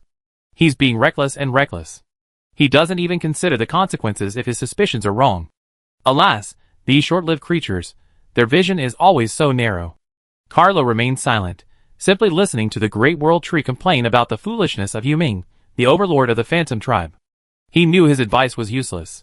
Listening quietly was all he could do.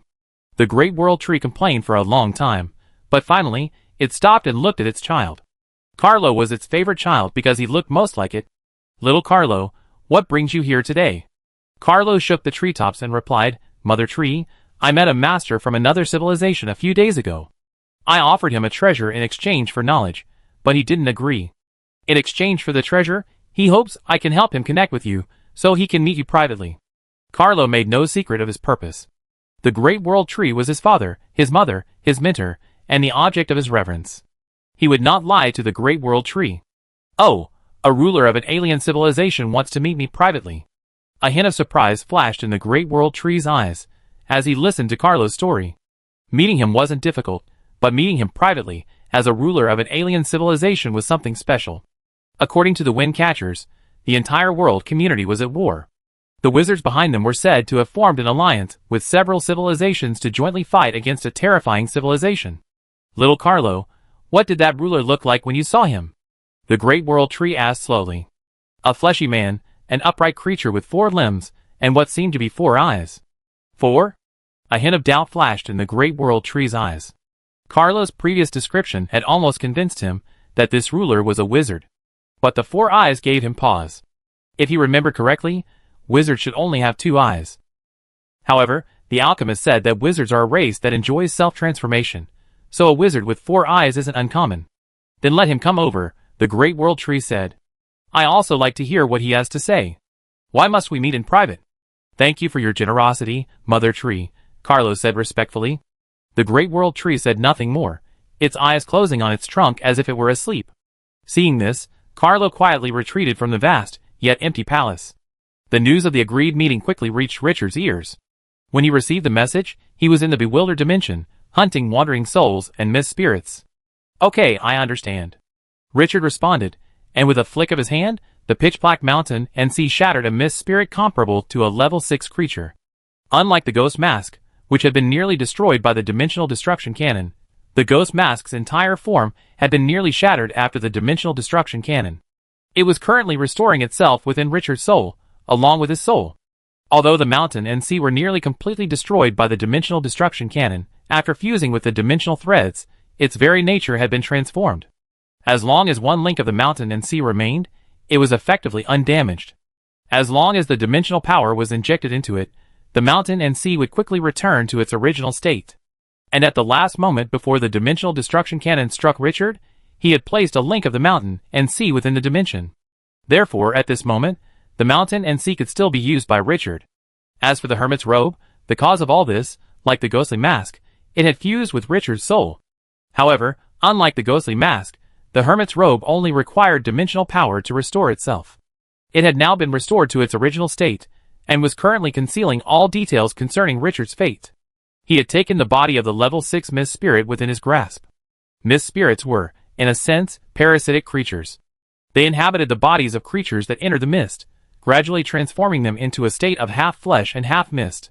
Raw materials: the body of a level 6 mist spirit. Refined materials: soul essence, mist matrix. Refining cost: 500 million mana. Choosing refining, the 6th level mist spirit's body instantly vanished, replaced by the soul essence and mist matrix that had been suspended above the miracle furnace an hour later. After swallowing the soul essence, Richard's mental power increased again. 3,000 points of mental power. That's almost enough. After several months of hunting, Richard had successfully restored his mental power to 3,000 points. This amount of mental power was sufficient for most of his abilities. Furthermore, he also had the Overlord puppet core that Carlo had sent him. Richard had already extracted the blueprints for this puppet core, and its perfection astounded him. Furthermore, Richard unexpectedly discovered that this core possessed the ability to self-recover. As long as Richard provided it with sufficient 4 elements and sufficient energy, it would be able to multiply into an Overlord-level puppet body. After discovering this ability, Richard solidified 4 rifts leading to the 4 elemental realms in Lars' world. He then used his own flesh and blood to create a stable, functioning machine to aid the core's recovery. After waiting for the puppet's core to fully proliferate, Richard possessed a dominant-level puppet. With this strength, even if the World Tree attempted to harm him, he would be able to escape unscathed. After a moment's thought, Richard casually opened the dimensional rift and returned to the astral plane. 3 months later, in the Tree Spirit Mother world. Are you Master Miracle? In front of the passage leading to the Mother Tree Palace, the Tree Spirit Steward cautiously asked Richard, who was following Carlo. Yes, it's me, Richard nodded slightly. Greetings, Master Miracle, the Master has been waiting for you. The tree spirit approached Richard and gestured for him to come in. Meanwhile, Carlo was left outside, ignored by the spirit. Carlo was about to speak, but the tree spirit interrupted him, saying, "Master Carlo, this is the master's order. He does not wish for a third person to be present during his meeting with this master." This is... Richard surveyed the interior of the majestic world tree. The tree spirit's home world was a medium-sized one, but the moment he entered it, he sensed that this world was already the world tree's world. The origin of the world and the world tree had achieved a symbiotic relationship, and the world tree's level of evolution far surpassed that of the corona. Everything about this tree was a rare and invaluable resource for wizards. "Master Miracle, please follow me." Richard looked down at the tree spirit and replied calmly yes. Following the tree spirit, Richard could feel the vitality around him growing stronger and stronger, accompanied by a growing sense of pressure. When he reached the end of the passage, he saw an old tree spirit. All the vitality, all the pressure, he saw came from this frail-looking old tree spirit before him. "Haha, you are a wizard indeed," the great world tree chuckled. "I am the world tree, the head of the Natural Federation. Miracle Wizard, what did you want to discuss privately with me? I heard you are at war with a terrifying civilization." Richard smiled slightly, and slowly walked to the great world tree. "I have two purposes here, the latter of which depends on the accomplishment of the former." "Oh!" The great world tree's voice was tinged with curiosity. "So what is your essential purpose?" Richard stopped before the great world tree. "I want to mediate the war between the Natural Federation and the cursed demon empire." Chapter 880. Mediate the war between us and the cursed demon? The great world tree repeated Richard's words, its tone tinged with incredulity. "Miracle Wizard, you want to mediate the war between us and the cursed demon," the great world tree emphasized. "Are you sure you didn't say anything wrong?" Richard nodded calmly. "I didn't say anything wrong. My primary purpose for coming here is to mediate the war between two civilizations." "Then I'm very curious," the great world tree said with interest. "Why do you want to mediate our war? Shouldn't our war be a good thing for you? If we stop the war, aren't you afraid of us stabbing you in the back? Furthermore, in what capacity do you mediate the war? Do you hold a significant position on the side of the cursed demon?" The great world tree's questioning directly hit the heart of Richard's purpose. Why would a wizard mediate a war? And on what basis would he do so? "I have to admit, Your Excellency is quite straightforward. Wasting time is a bad habit." Richard smiled, looked at the great world tree, and replied calmly, "First, let me answer the first question. Why do we mediate the war? We mediate the war because the enemy we are fighting possesses the ability to devour war. The wars of the entire world community will become its nutrient." Richard hadn't finished his explanation when the great world tree before him erupted with an unimaginable, immense pressure. Under this pressure, even Richard felt a hint of pressure. "You said, the enemy you are fighting possesses the ability to devour war?" The great world tree's voice was solemn, a stark contrast to its previous demeanor. Richard's heart stirred at this, and he suddenly remembered what the Titans of the Myriad Dimension had said. Titans seem to use worlds as fortresses. Could it be that this world tree? Richard suppressed the thought, and nodded slightly. "Yes, the enemy we are fighting possesses the ability to devour war. This enemy is extremely powerful, and we have already united 3 civilizations. But even so, we are still at a relative disadvantage. Devour war, devour war." The great world tree muttered in a language Richard could not understand, its aura rising and falling like a tide. "That monster is not dead after all." Richard did not interrupt the great world tree. He had now confirmed his suspicions. The great world tree must have been a creation of the Titans. Suddenly, the great world tree glared at Richard, its aura surging like a tide. "How could you stop that monster? He dared to invade the star realm. His strength must have recovered to near peak strength. How could you stop him?" Richard said calmly, "Because he was forced into the star realm. Several overlords sacrificed themselves to force him out." The great world tree was momentarily stunned, then reacted. "It seems he hasn't had much time to recover." Richard nodded, then asked, "Then I wonder, what is your identity, and why do you know so much about him?" "Because I've seen him and participated in the war against him," the great world tree said softly. He looked at Richard with eyes filled with regret and sorrow, as if he were looking at a child who hadn't yet grown up. "It was 1,000,000 years ago, when I was created as a world fortress for the Shepherd Star Titan civilization and thrown into the war against him. It was a magnificent war, with the entire world community, over 100,000 worlds, serving as their battlefield. In the end, the previous civilization defeated that monster. But I didn't expect that monster to not be completely dead." Richard sensed something amiss when he heard this. Don't you know the plan of the previous civilization alliance? Richard asked tentatively. Plan? The great world tree froze for a moment, then shook its crown as if shaking its head. I am a weapon of war, not a member of the civilization. I have no way of knowing the plans between the civilization's leaders. And the great world tree paused for a moment, a hint of shame in its voice. Furthermore, I didn't participate in the final war. My world was destroyed in the war, and I fell into the plant dimension, recovering for hundreds of thousands of years before waking up. When I awoke, the entire world community had lost all traces of civilization. Richard nodded slightly. That was correct. The world tree was unaware of the plans of the alliance of previous civilizations. Your guess is slightly wrong. The alliance of previous civilizations didn't destroy that monster, but instead sealed it away, waiting for us, their descendants, to destroy it. And I, their chosen one. As Richard spoke, the void around him rippled, and the miracle furnace, burning with miracle fire, slowly flew out from the center of the ripples. This is the supreme furnace.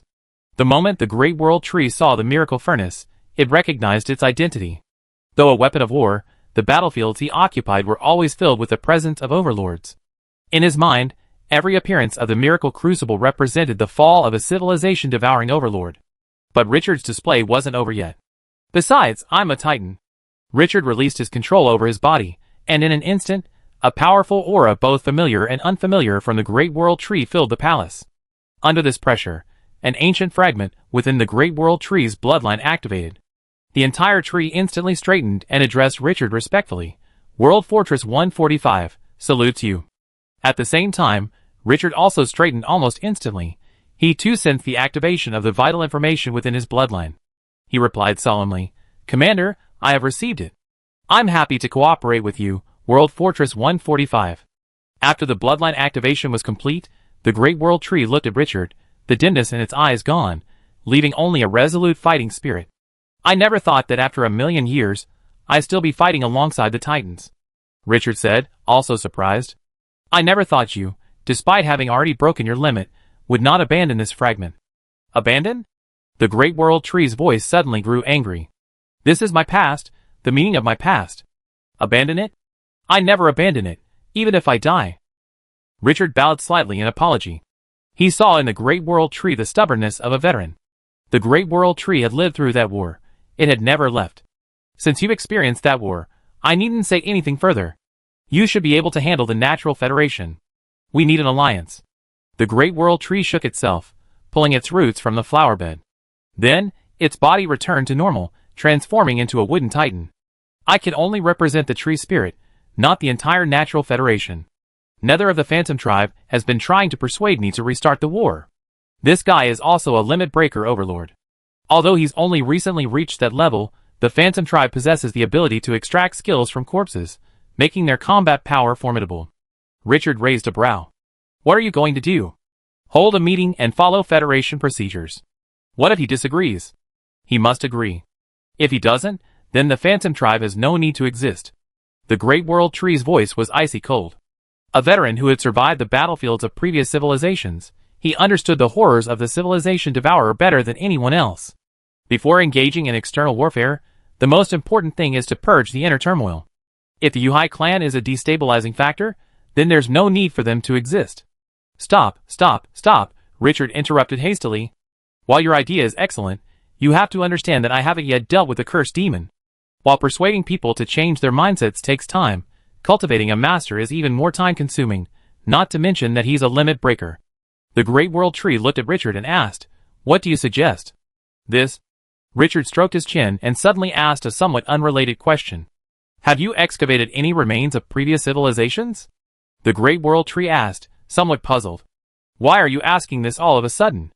We have indeed excavated remains of previous civilizations. Have you received any unusual information recently? For example, objects excavated from the ruins have suddenly come alive. The great world tree shook its head. No, there's no news of this within the Federation. You can bring this up at your meeting, Richard said meaningfully. Those objects were a backup plan left behind by the devourer of civilizations. We, the galaxy floaters, even the abyss and the gods, have all reported on this. There's no reason you wouldn't have any. The great world tree was momentarily stunned, then reacted. Are you saying there's a traitor among us? Richard shook his head. That's just one possibility. It's also possible that the devourer of civilizations doesn't want to pose a threat, forcing you into joining the alliance under pressure. Do you think the reason Netherworld is so eager for war is because he's been contaminated? The Great World Tree suddenly said. Richard rolled his eyes at him, and said with a hint of anger, looking for clues with a point of view, there are clues everywhere. The Great World Tree remained silent. The World Tree's code stated that unless the commander did something stupid, one should not contradict the commander. Let's call a meeting first, Richard said after a moment's thought. No one should know your identity, right? No, the Great World Tree shook its head. No one in the entire Natural Federation knows my past. That's good. A glint of wisdom flashed in Richard's eyes. In a few days, I come to you with great fanfare, and you can then convene a meeting. Regardless of whether there's a traitor or not, the meeting must be held. If there truly is a traitor, he definitely prevent the Natural Federation from joining the Wizarding Union. Because the minions of the Devourer of Civilization cannot sign the contract of fate. What about the Phantom Tribe? The Great World Tree asked. Richard shrugged. Ignore him for now. Once we're sure there's a traitor, we deal with him. And I have a feeling if there is a traitor, he'd definitely target the Yuhai tribe. Chapter 881. The Homeworld of the Yuhai Tribe. A sky devoid of day and night, thick with dark clouds, cast beneath their obscurity, rendering the world pitch black. But this darkness had no effect on the creatures native to this world. Hordes of undead wandered across the pale plains, pale soul fires burning in their eye sockets. The gentle breeze blew these soul fires, sending sparks that transformed into faint blue will-o'-the-wisp flames in the sky. A desolate flute sound echoed across the plains. Behind the undead, two creatures, almost resembling lanky ghosts, played bone flutes fashioned from leg bones. To the sound of the flutes, they walked slowly, like shepherds tending their flocks. In the Natural Federation, the Yuhai tribe was arguably the largest tribe. Yet few knew that their homeworld was a tiny world, barely even a medium-sized one. In this small world, which the Yuhai tribe called the Underworld, there were no living beings in the conventional sense. A dense, decaying radiation perpetually lingers on this land. The only creatures capable of surviving this decaying radiation are the unholy creatures of the undead. Though the Yuhai tribe denies this, anyone who has studied them knows they are undead. Typically, Yuhai tribe members appear quite tall, humanoid, with adults standing approximately 2.5 meters tall. Their limbs are crowned with massive, blood-red claws. They appear extremely thin, almost skeletal, their skin pale and pale. From a distance, they resemble skeletons. Hence their name. However, their strength is not weak, it can even be considered strong. Even without embarking on the path of evolution, an adult Yuhai possesses the strength to easily slay a tiger or brown bear. When they embark on the path of evolution, their strength and speed allow them to easily slaughter creatures of their own level, with the exception of tree spirits. Of course, the Yuhai have their flaws. The Yuhai are born with low intelligence. Even an adult possesses the intelligence of a 15-year-old human. They can only reproduce naturally in the corpse pits of the underworld. However, these flaws only exist among mortals and in peacetime. When Yuhai embark on the path of evolution, their intellectual deficiencies are remedied. Their ability to acquire the memories, and even skills of other creatures by devouring corpses and souls, has made them the most successful race in this wartime era. Across the plains of ashes, where the undead graze, a massive stone Gothic cathedral rises on the horizon. The Yuhai do not believe in religion, but they deeply admire this dark and ornate architecture. Almost all high-ranking Yuhai have their own cathedral. In the church, a priest in pitch-black robes prayed before a statue. Suddenly, a message echoed from the void, and the priest opened his eyes.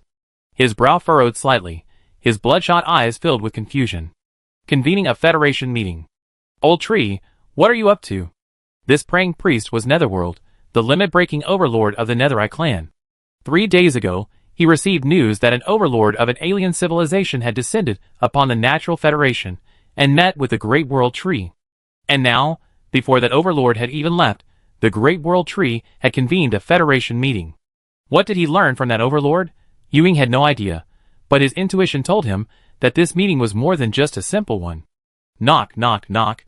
Suddenly, there was a knock on the church door. Yuming didn't turn around, but said in his strangely hoarse voice, "Come in, Yuka."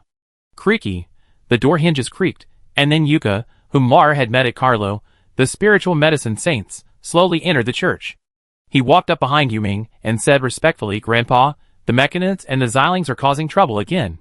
We've been attacked in the gathering area of the Federation world, and they seem to be trying to use public opinion to force us to abandon our attack. Public opinion? Yoming's face flickered with helplessness. I really shouldn't have let you stay in the Legion. Don't just look at the surface, look deeper. Do you think I, or any of the overlords, would care what those down there think? A flicker of embarrassment crossed Yuka's face. Sorry, Grandpa. Yuming continued, this public opinion is just an attitude. The mechanics and Shieling are saying that if war breaks out again, they won't fight. After all, the Federation has been established for so many years, and has become deeply rooted in the hearts of the people. Leaving the Federation hastily would inevitably cause great unrest. Creating some chaos beforehand is a precautionary measure. As he spoke, a hint of sarcasm crossed Yoming's face. But a paper tiger can't scare anyone. Yuka was puzzled.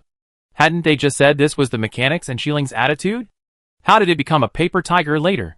Yuka, remember, the Federation was never formed voluntarily.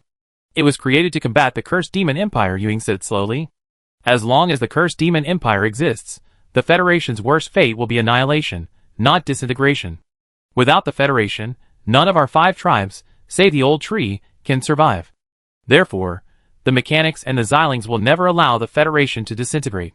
But, what if they find another civilization? Yuka hesitated.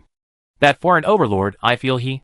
Child, this is a game of chance, Ewing interrupted. The Natural Federation is a unique entity. Compared to other civilizations, we are just a bunch of pitiful creatures huddled together for warmth. Other civilizations are too powerful.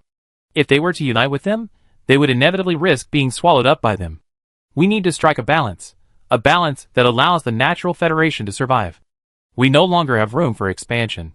If we want to develop, our only options are war or surrendering our interests to other civilizations. Of course. A strange glint flashed in Yoming's eyes. War is also a good option.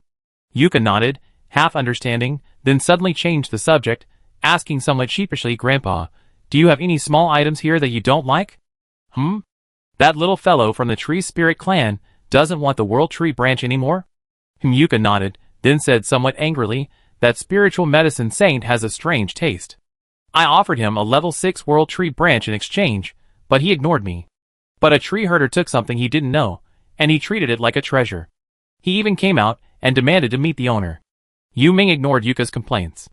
The spirit medicine saint was a figure among the world lords, but in his eyes, he was just a junior with some abilities. That's how it works when you ask someone for a favor. Go take a look at the warehouse later, and take whatever you like. With that, a dimensional portal woven from tree roots appeared before Yu Ming. The mechanical motherworld. On a vast steel plain, countless cold, massive buildings stood, the rumble of machinery emanating from them incessantly. And in the center of this vast plain, stood a small building resembling a workshop. Inside, an old, rusty-looking robot was conversing with a Shieling who resembled a spirited octopus. Robot head, you're well informed. What exactly is the old tree planning by suddenly convening this federal meeting? The Shieling asked. The old robot, whom he called Robot Head, shook his rusty head. No news, but I suspect this meeting might be related to that Yuming guy's visit a while ago. Yuming hasn't changed his ways. He's starting another war right after the war ended. What a jerk. Yeah, what a jerk, the Shieling sighed. Isn't peace good? I feel like something's wrong with him this time, the old robot suddenly said. It's not uncommon for the Yuhai people to enjoy war, but this time he's a little too impatient. Restarting the war so soon after it ended is incredibly unusual. I heard that Yuhai seems to have hidden something in their home world. The Shieling was stunned by this, and suddenly slapped the old robot on the head. Mechanical head, are you monitoring the netherworld? The old robot swatted the Shieling's tentacles away. Don't be so harsh. It's not like the Yuhai tribe doesn't use puppets. It's reasonable for us to discover some information when we retrieve them.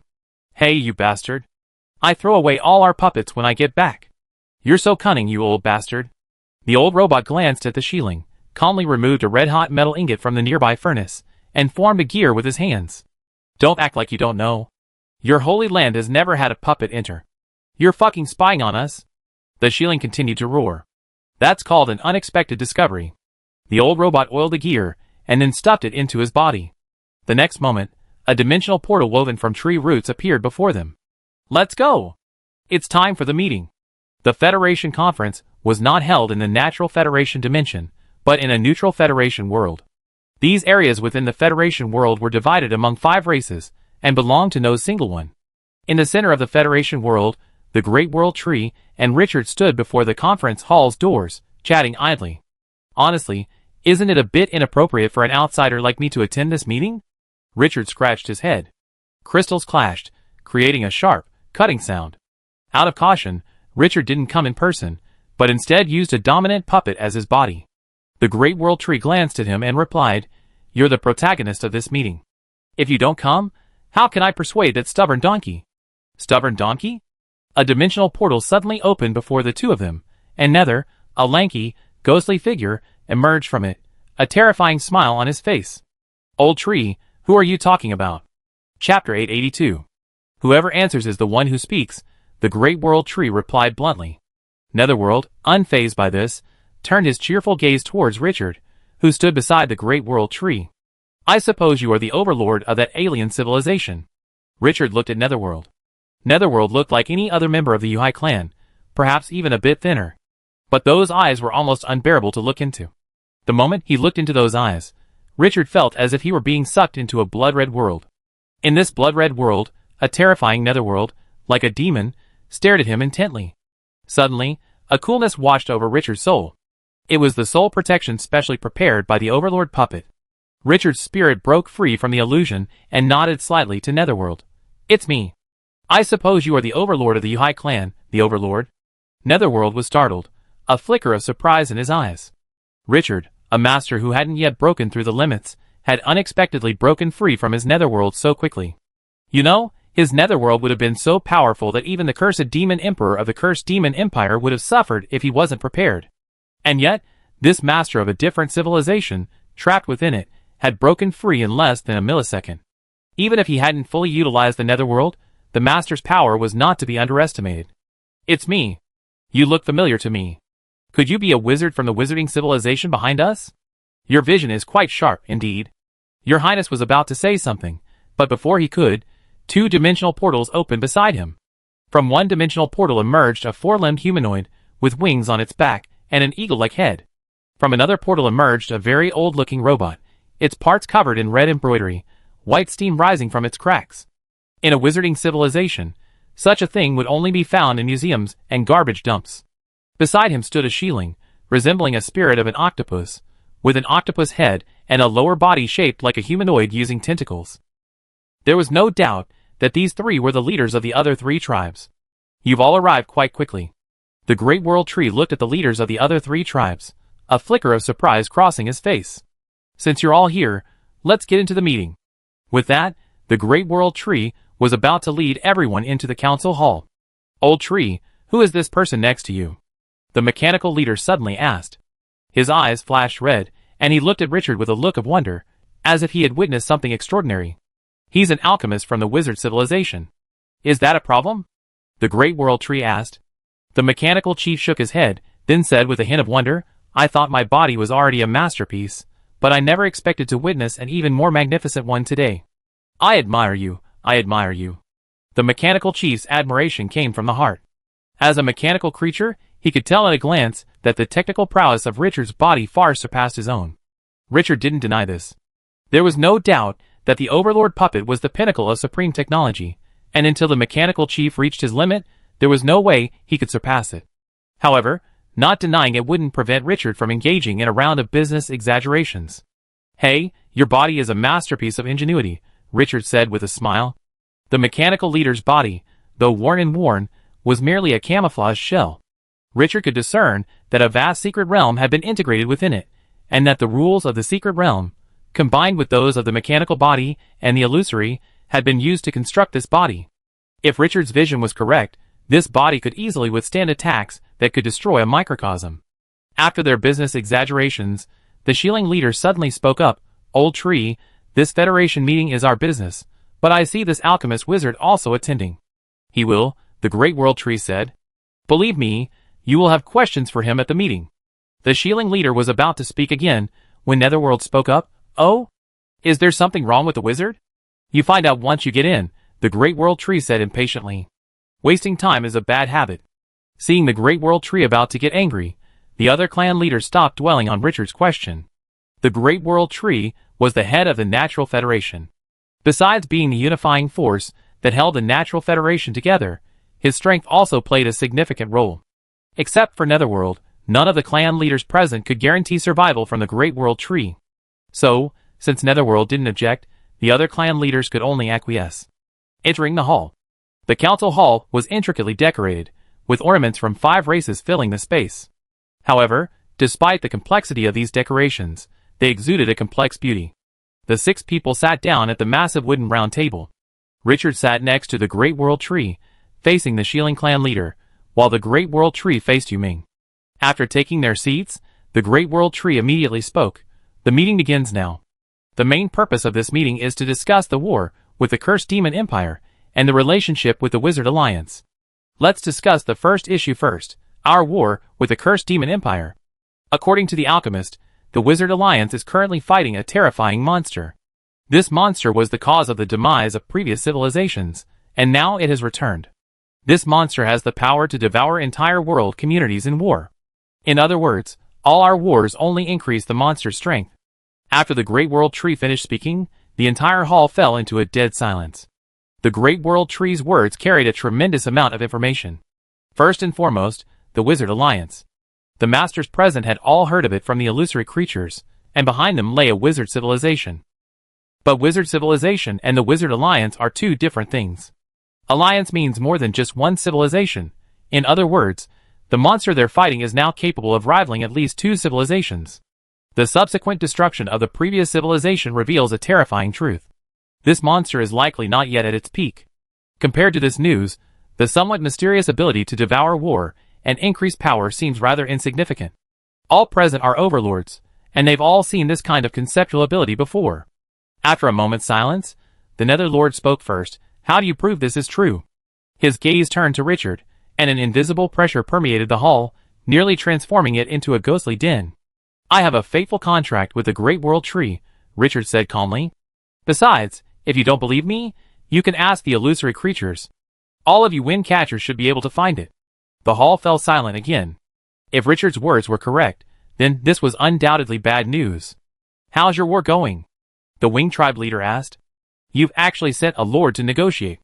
The situation on the front doesn't seem so critical. Richard replied calmly, if the lord hadn't come, I wouldn't be able to see you. As for the situation, our wizards and gods' defenses are fine, but the Lingma civilization, cornered by the devourers of civilization, is having a tough time. Even with the Alliance's help, the Lingma civilization's territory is steadily retreating. By the way, the Lingma civilization is a major civilization with 6 lords. Listening to Richard's words, the lords present, with the exception of the World Tree, all wore a look of disbelief. Besieging a civilization with 6 lords, simultaneously fighting wizards, gods, 2 civilizations, and still winning. Honestly, if any other creature had said this, the lords present would have considered them mad. But obviously, no civilization would joke about a lord. Old Tree, what are your thoughts? The Lord of the Netherworld suddenly asked. My idea is a ceasefire. What if the cursed demon attacks? The Netherlord said seriously, there's definitely trouble with the cursed demon.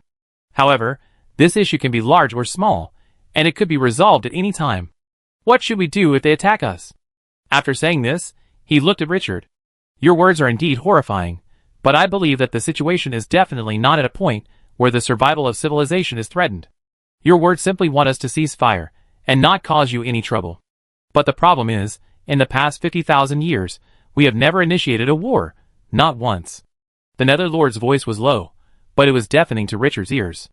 The Netherlord leaned forward, his eyes suddenly fixed on the Great World Tree, his gaze fierce, as if a raging dragon dwelled within it. This is our only chance to seize the initiative. If we seize this opportunity, we can reclaim the lands taken by the cursed demons and liberate the people they enslave. We may not choose war, but the decision to wage war is never ours. After that, the hall fell silent again. Of the 5 races, the Yuhai clan's territory bordered the most closely on the cursed demons, and their hatred for them was the deepest. Few people know that the Yuhai clan's leader had actually changed once. The current Yuming was actually the Yuhai clan's second leader. To be frank, there was an irreconcilable hatred between the 2 races. However, even with Yuming's deafening words, Richard's gaze remained unchanged.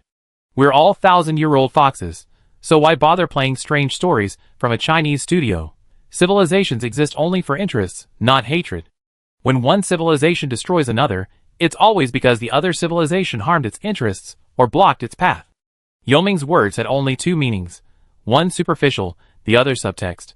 The superficial meaning was that even if we agreed, war would still occur, and we would need the help of your wizarding union. The subtext was that if you want me to agree, you need to show me something concrete.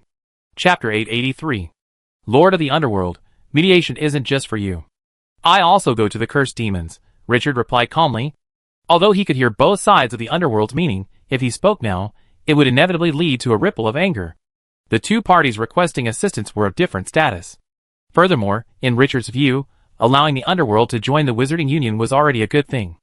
Otherwise, he could simply ally with the World Tree and the Cursed Demon Empire and make the underworld disappear from this world community. Go to the Cursed Demons? The Underworld Lord smiled, a smile that held only one meaning. Sarcasm. Mr. Alchemist, you probably don't know what Cursed Demons are. These creatures are demons. In their eyes, other creatures have only one name. Slaves. As he spoke, he leaned back, as if addressing every lord in the council chamber. I believe you all still remember that unfortunate fellow, the overlord from another civilization. Richard raised his brow and looked at the Great World Tree beside him. The Great World Tree explained, in the past, the Cursed Demon Empire enslaved overlords from other worlds and used them as weapons of war. The overlord of the Netherworld looked at Richard and asked calmly, Sir Alchemist, do you think you can escape the clutches of the Cursed Demon Emperors? And two of them? Richard smiled and leaned back. That's my business. Then please return after you've mediated with the Cursed Demons, Sir Alchemist. Netherworld stood up, and a dimensional portal woven from roots appeared behind him. As long as the Cursed Demons cease their fighting, we will naturally do so. With this, he strode through the door, paying no heed to the other overlords in the meeting room. The Great World Tree watched the Nether Overlord depart without attempting to stop him. Although he was displeased with the Nether Overlord's actions, without the assistance of the main World Tree, he could only defeat one of the underworlds at best. Getting into a fight over such a small emotion was a waste of time and energy. After the Underworld Overlord left, the Shieling Clan leader also stood up. He bowed slightly to the Great World Tree and said, Old Tree, if you can't deal with the Underworld, our agreement is useless. As he spoke, a dimensional portal appeared behind him. However, this time, the Great World Tree took action. That stubborn asshole, the Underworld, has left. It won't delay our meeting. As he spoke, the Shieling Clan leader's dimensional portal was instantly blocked by several roots. The alchemist has another piece of news for you. The Shieling Clan leader, somewhat embarrassed, returned to his chair. Then, the Great World Tree shared the news of the reanimation of artifacts from previous civilizations. Mechanical, your people love collecting artifacts from previous civilizations. Have you noticed anything? The Great World Tree asked. The Mechanical Clan leader shook his head. I can be absolutely certain that my children haven't encountered a single similar case. However, even with this statement, a shadow of gloom hung over the Mechanical Clan leader's heart. The Mechanical Clan has a habit of incorporating parts from previous civilizations into their bodies. If such an animating phenomenon were truly occurring, his children might. The Mechanical Clan leader hesitated to think further. Your Excellency, there's no need to worry so much, Richard suddenly said. I have a way to identify those who have been corrupted. If they haven't been completely devoured, I might be able to save their souls. Besides, it's possible that the Devourer of Civilizations hasn't activated those backup plans yet. After all, the Natural Federation is too far away from him. Activating them now wouldn't cause any trouble, but would actually unite us. A puff of steam rose from the Mechanical Clan leader's head, as if he were sighing. In that case, I have to trouble you to check it out. We're having the Grand Mechanical Festival soon, and all the Mechanical Clan will be returning to their home world. Richard nodded and smiled. It's my duty, and I have no choice but to do it. As he spoke, no one noticed a gloomy flash in the Shieling Clan leader's eyes. The meeting ended. Although no agreement was reached, it did expose many problems. The war between the Natural Federation and the Cursed Demon Empire was primarily caused by the Cursed Demon Empire, and the Natural Federation's stance was actually unimportant. If the Cursed Demon Empire agreed to a ceasefire, then the Natural Federation must follow suit.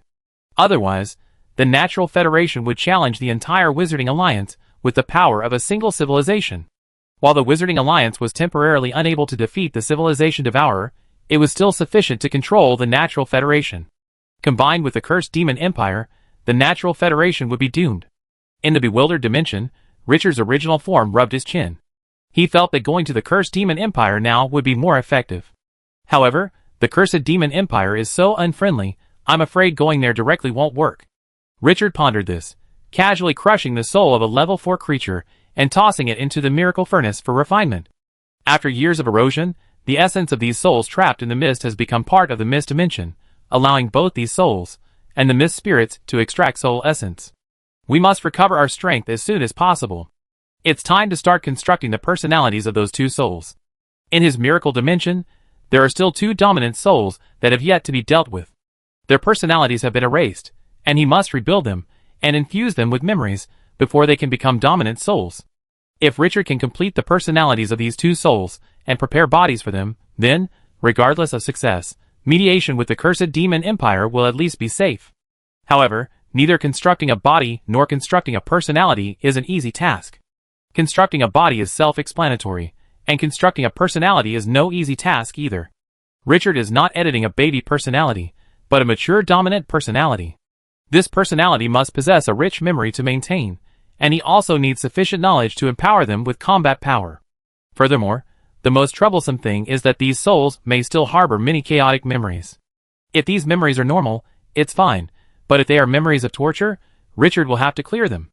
In short, restoring these two souls to their positions of dominance is not something that can be done overnight. Luckily, Richard is not fighting alone. He can seek the assistance of the Soul Crown Throne regarding personality matters. The gods, thanks to their heroic spirit technology, are also well versed in the construction of personality. Although the Wizarding Union also has many problems within it, at this juncture, these minor conflicts will not affect the fundamental principle of cooperation among civilizations. As Richard pondered, the thick fog around him suddenly surged, as if a giant beast were approaching. A tremendous pressure permeated the heavens and earth.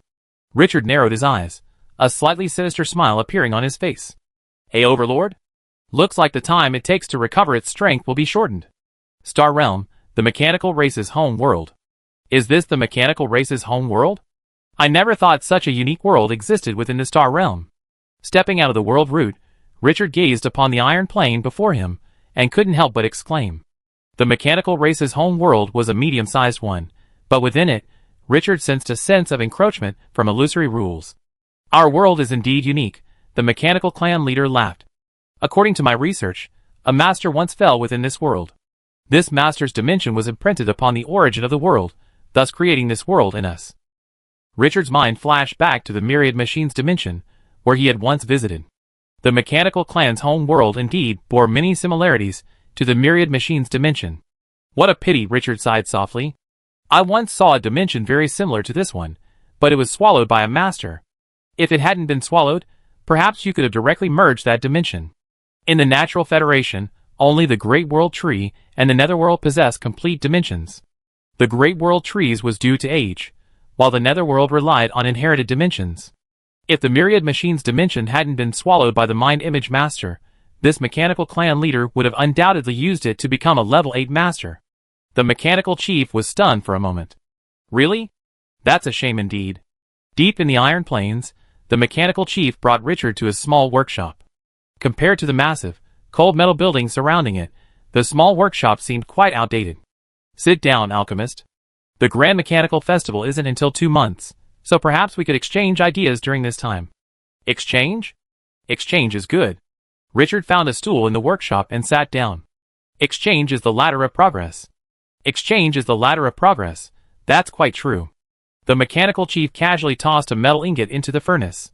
"However, we can put the exchange of knowledge aside for now. I have some news about the Phantom Tribe that might interest you." "Oh, news about the Phantom Tribe?" Richard's gaze suddenly sharpened, and he thought to himself, it seems the internal strife within the Natural Federation is quite intense. The mechanical clan leader pressed a button on his body, and an invisible barrier of dimensional force enveloped the entire small workshop. "You are an outsider, unconnected to the Phantom Clan, and the most free, so this news is most appropriate for you."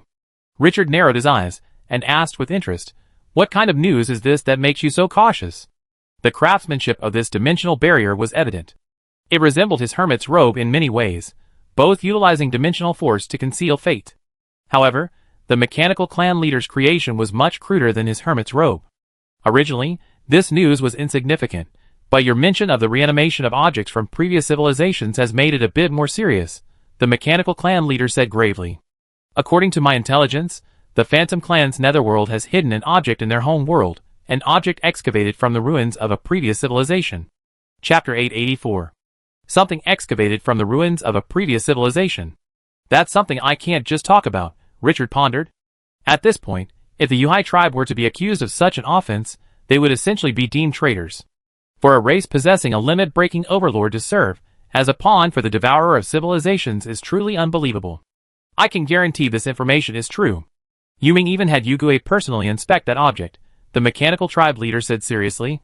But what exactly that object is, no one besides Yuming and Yugue knows. Perhaps it's just a highly advanced machine from a previous civilization. Richard nodded slightly. Possibly. But while he said this, he harbored doubts.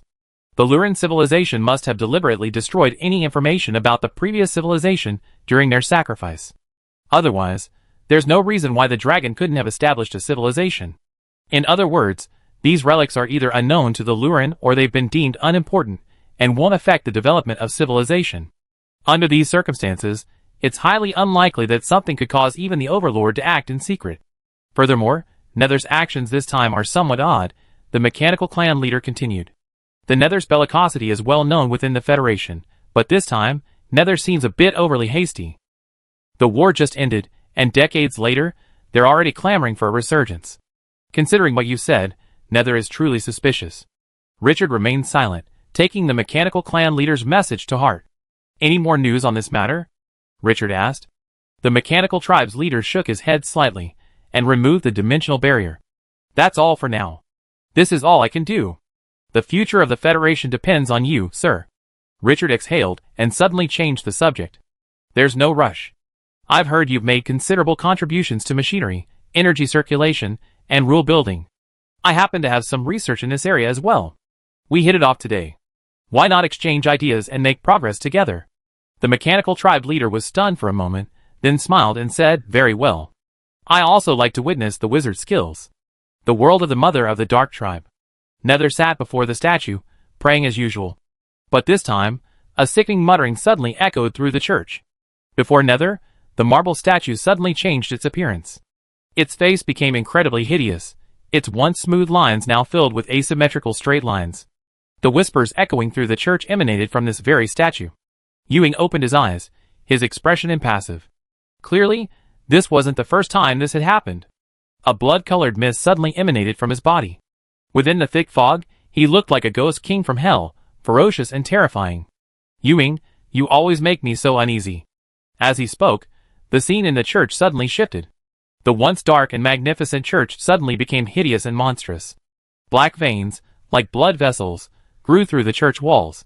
Where the statue had been, an ugly, hideous black monster, trapped in a blood-stained, bone-covered cage, remained firmly in place. Beside him, the ghost overlord, who looked almost identical to him, was struggling to hold on. Black veins, similar to those on the walls, had already appeared on his body. Yuming ignored the ghost, his bloodshot eyes fixed on the nearby statue. You've become a domesticated animal, draining its power, yet you still make such a commotion. I imagine you're connected to the monster the wizard spoke of. As he spoke, the blood-red mist enveloped the entire church. The blood-red mist collided with the black veins, creating a sizzling sound like corrosion. Under the erosion of the blood-red mist, the black veins on the wall gradually faded, and eventually, the entire church returned to normal. The ghost also opened his eyes at this moment. The black veins had vanished from his body. I failed in my duty, clan leader, he whispered to Yuming. Yuming glanced at him, but didn't criticize him. This thing is inherently strange. Your momentary oversight isn't a big deal. How's the power being drawn from it? It's still the same. Without the stimulation of war, it's always in a half-dead state. Yuming nodded, his gaze tinged with greed as he looked at the bone cage. What a remarkable thing. We've used it as a battery for so many years, and yet it's still maintaining this state. Yu Gue was speechless, his eyes filled with only reverence for Yuming. This thing's ferocity surpassed even the average ruler of the endless dimension. Its strange abilities could even scare rulers like them. And yet, such a being was sealed away by Yuming, becoming the nourishment of the Yuhai tribe's home world. The bone pits necessary for the Yuhai tribe's birth represent a loss to the world. In the past, the Yuhai tribe's home world would periodically enter a period of decline. During each Dharma-ending age, The Yuhai clan needed a vast amount of demonic essence to maintain the corpse pit in order to reproduce.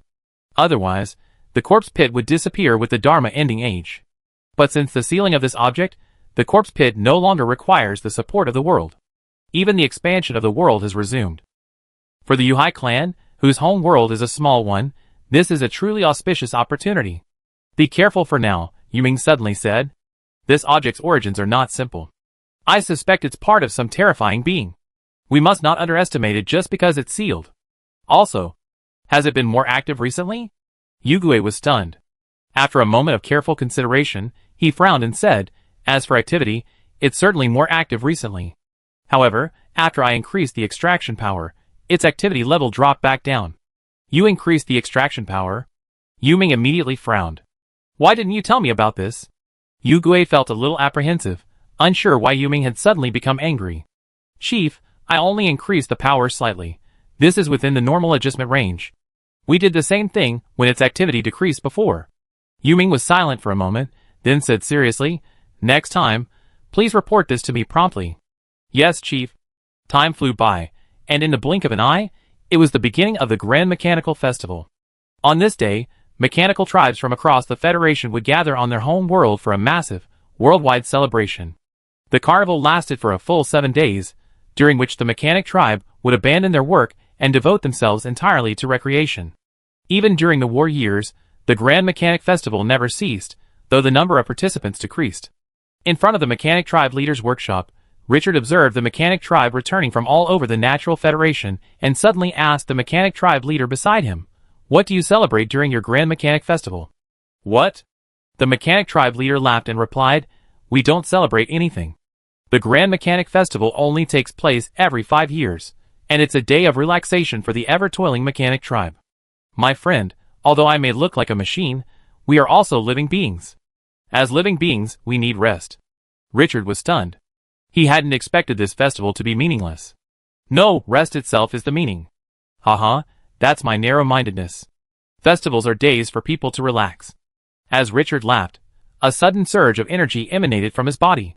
Soon after, the alchemical puppets scattered across the world began to move. Over the course of 2 months, Richard exchanged alchemical techniques with the mechanical clan leader and, in the process, produced a large number of alchemical puppets. These puppets were not particularly powerful, only comparable to those of indigenous third-level creatures. However, they possessed the ability to detect Civilization Devourer contamination. As soon as Civilization Devourer contamination was detected nearby, they would immediately locate the source and relay the information to the mother nest. Richard's overlord puppet.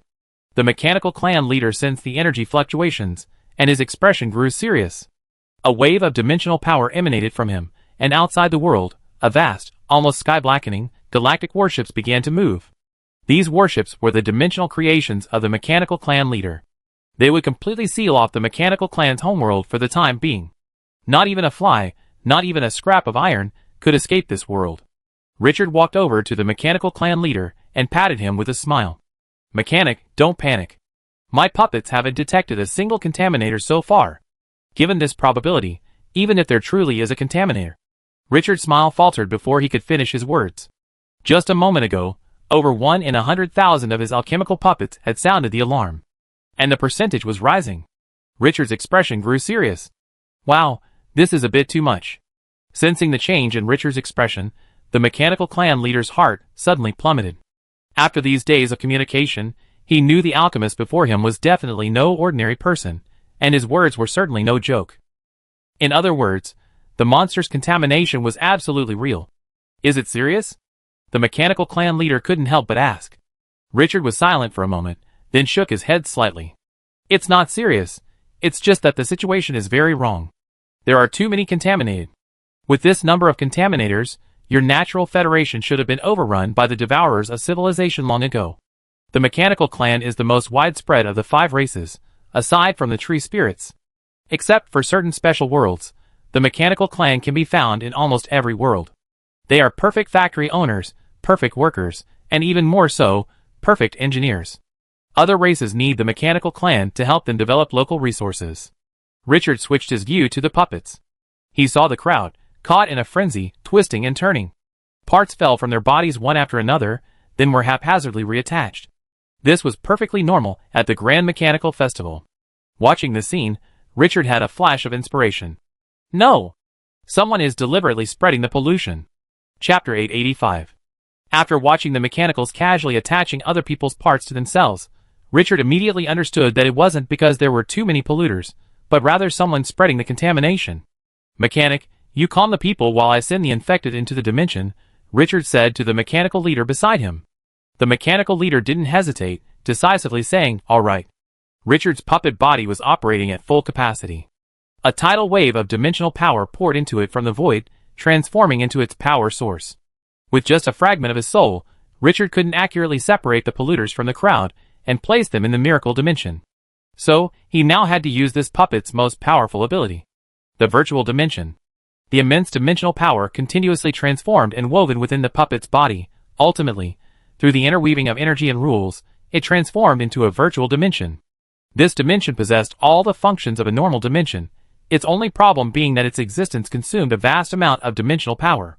Without the support of a powerful civilization, even a level 8 overlord would struggle to sustain such a burden for long. However, Richard didn't need much time. He only needed to identify these polluters, and the miracle fire would quickly purify them. Whether they lived or died depended solely on the extent of their erosion. Buzz, at the moment, the artificial form took shape, a humming sound echoed throughout the entire mechanical mother world. The reveling mechanical tribe members paused at the sound. What happened? That sound sounds like a hum of energy. Is some large machine turning on? Hey, what are you doing? Suddenly, a burst of exclamations erupted from the crowd. The alchemical puppets Richard had created darted through the crowd like lightning, recording every polluter. Data poured into Richard's brain like rivers flowing into the sea. Any other overlord, even a spiritually advanced overlord, would have suffered a brain freeze. It wasn't that the data was complex. It was simply that the sheer instantaneous information was beyond their processing capabilities. Richard was doing more than just receiving information. He was simultaneously controlling the actions of tens of millions of alchemical puppets across the entire mechanical mother world, ensuring that no polluter was left untouched. For a moment, Richard felt as if the puppet's mind module was about to melt. But the next moment, the puppet's terrifying power maintained the mind module's temperature at a suitable level, and these figures weren't even the limits of this body.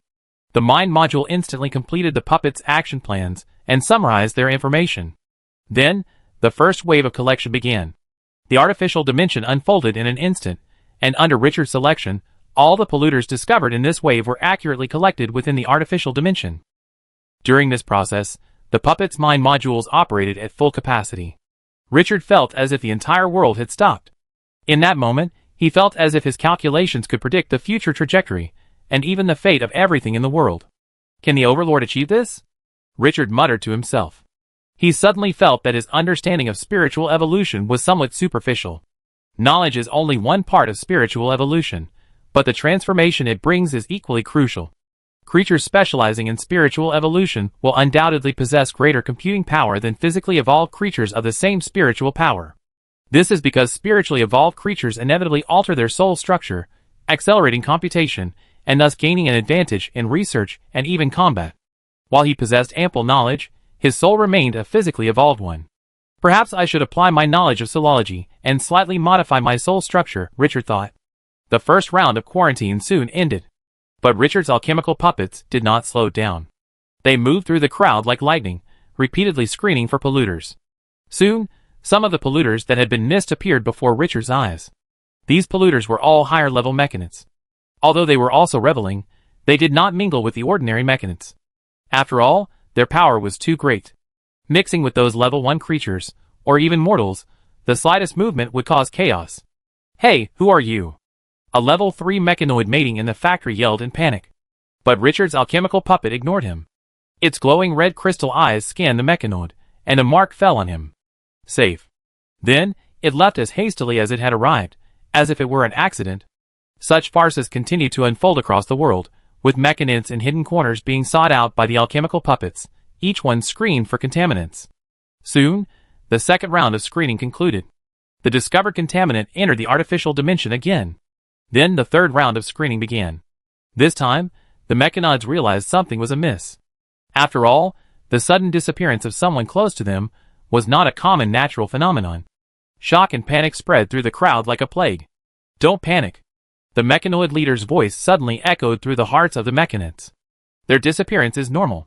I've discovered some unique malfunctions in their machines that require repair. The revelry continues. As the first mechanoid, the mechanoid leader was the ancestor of the mechanoid community.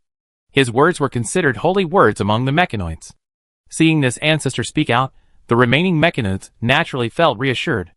Though some mechanoids remained curious about what had happened, the festive atmosphere quickly cast these doubts aside, or simply treated them as topics for casual conversation.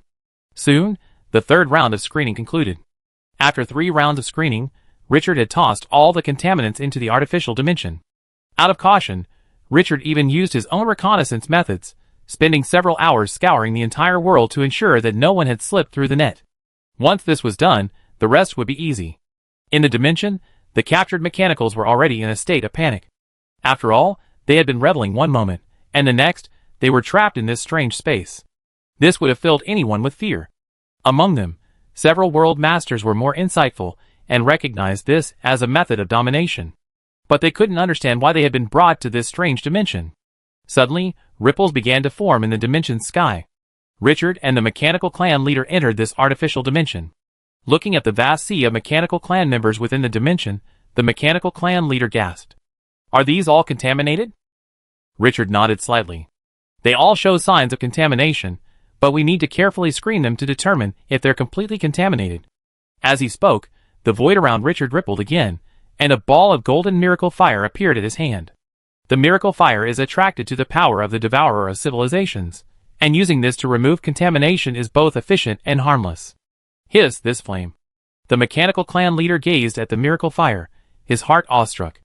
As a master, he could clearly discern the miracle fire's extraordinary power. The mysteries within this flame were simply beyond the grasp of a master. Richard smiled faintly, flicked his finger, and the miraculous fire transformed into tiny sparks that fell upon the mechanids. Before the miraculous fire, the contaminated beings finally shed their disguises, transforming into a thick black liquid like asphalt. Among them were even 2 world masters. Richard noticed the expressions of those completely corrupted before their death. Shock and fear filled their faces, as if they themselves were unaware of their corruption. Watching the scene, a flicker of heartache flashed in the eyes of the mechanoid leader. These were his good children. The mechanoid shunned the black slime, but it ignored them, choosing instead to erode this dimension. The value of these mechanicals was far too low, far less significant than the damage caused by the erosion of Richard's dimension. Huh? You're still playing that game? Richard sneered, and another ball of miracle fire appeared in the void. Simultaneously, this artificial dimension began to self-isolate. As puppets produced by the Supreme Being, how could they not have means to counter the erosion of the devourer of civilization? The miracle fire burned fiercely, and under Richard's control, the black liquid was quickly incinerated. At the same time, the mechanicals that hadn't been completely eroded were also cleansed of the contamination. Most of these people had only taken parts from these polluters, and the erosion hadn't yet begun, so they suffered no damage. The rest, however, hadn't yet been completely eroded. These people were less severely affected, and the cleansing only weakened them slightly. But those who were more severely affected were in a far more tragic state, having been utterly annihilated by the cleansing. The mechanical leader watched the scene with a gloomy expression. In just a few moments, he had lost millions of his people. The remaining people should be fine. After brainwashing, they can return to their lives. Richard wiped the non-existent sweat from his brow, feeling relieved. Yes. The mechanic leader nodded slightly, then turned and summoned the slightly infected mechanic. Release your memory permissions. I want to inspect them. The mechanic immediately released permissions, and a flood of memories flooded into the mechanic leader's body. These slightly infected mechanic were all infected before the Great Mechanic Festival. Their memories must contain clues to the infection. Soon, all these memories converged in the mechanic leader's mind chip. After screening, scrutiny, and deduction, a look of horror appeared in his eyes. How could it be Shi Ling? Chapter 886. Shi Ling? Hearing the mechanical clan leader's exclamation, Richard felt that things were becoming increasingly complicated. The Shi Ling clan was also a major clan in the Natural Federation. Their leader, King Shi Ling, had reached the limit of dominance and could break through at any time. If something happened to the Shi Ling clan, it would be a serious matter. The Shi Ling clan, together with the Yuhai clan, comprised almost half of the Natural Federation's strength. If they surrendered to the devourer of civilization, the Natural Federation would essentially be doomed. Richard asked, "So, Mechanical, What did you see in your memory? A puff of steam emerged from the mechanical clan leader's head, and he slowly said, before participating in the Grand Mechanical Festival, a considerable number of these people had contact with the Xiling Chamber of Commerce. If the mechanical clan were factory owners, then the Xiling clan were ranchers. The Xiling clan possessed the only large world in the Natural Federation. In this world, there were no continents, only vast archipelagos. The Xiling disliked war. Their greatest passion was herding along the ocean currents. According to past statistics, the Xiling supplied the Natural Federation with over 70% of its monster flesh and blood, and 40% of its demonic materials. For such a gentle race to join the devourer of civilization is truly inconceivable. No, it definitely can't be the Xiling. The mechanical clan leader shook his head. Those Xiling may be soft-hearted, but they're definitely not spineless. Furthermore, the Xiling are least interested in developing the remains of previous civilizations, so it wouldn't make sense for them to be exposed to such contamination. Richard raised his eyebrows slightly. So, are you saying someone is framing the Xiling? The mechanical clan leader nodded. Absolutely. Unless the contamination started only at the grassroots level, the Xiling clan is definitely being framed. Richard nodded slightly. If someone had framed her, then the situation would have made much more sense. However, while Xiling was most likely framed, Richard still asked the mechanical tribe leader to keep this discovery secret. No one knew if Xiling had a problem down below, or if it was a combination of problems up above and below. After dealing with matters with the mechanical tribe, Richard immediately returned to the tree spirit mother world. You're saying, the mechanical tribe, the Xiling tribe, and the Yuhai tribe are all at fault? Listening to Richard's findings, the Great World Tree felt a surge of anxiety. My lord, you must think carefully. If all three of them were suspect, our Natural Federation would have been devoured by the devourer of civilizations long ago. Richard shook his head. I'm saying these three might be suspect, not that they definitely are. So what have you uncovered? The Great World Tree asked curiously. How come a trip to that mechanical head's homeworld has made half the races in our Natural Federation suspect? Richard paused, gathering his words, before recounting everything he had witnessed in the mechanical race's homeworld. After listening, the Great World Tree pondered for a moment and spoke. Why do you suspect the mechanical race? The mechanical race showed no suspicion during this process, and even proactively provided you with clues. The lack of suspicion is the biggest problem, Richard said meaningfully. Xiling and the mechanical race are allies. Yuhai and the mechanical race are enemies, and he himself is the most susceptible to contamination of the 5 races. If it were me, I would actively cooperate and shift the blame onto others. But what's the point? The Great World Tree asked, puzzled. Let's assume that the mechanical head guy has truly rebelled. He should be waging a full-scale war right now. Besides, his methods won't withstand investigation. If the results of the investigation are questionable, his arrow pointing the way will definitely come into focus. What if we can uncover something? Richard said slowly. The best lie is never a lie, but a partial truth. I have a feeling that if I investigate the Xiling Chamber of Commerce, I definitely discover that the Yuhai clan is behind it. What if it's not?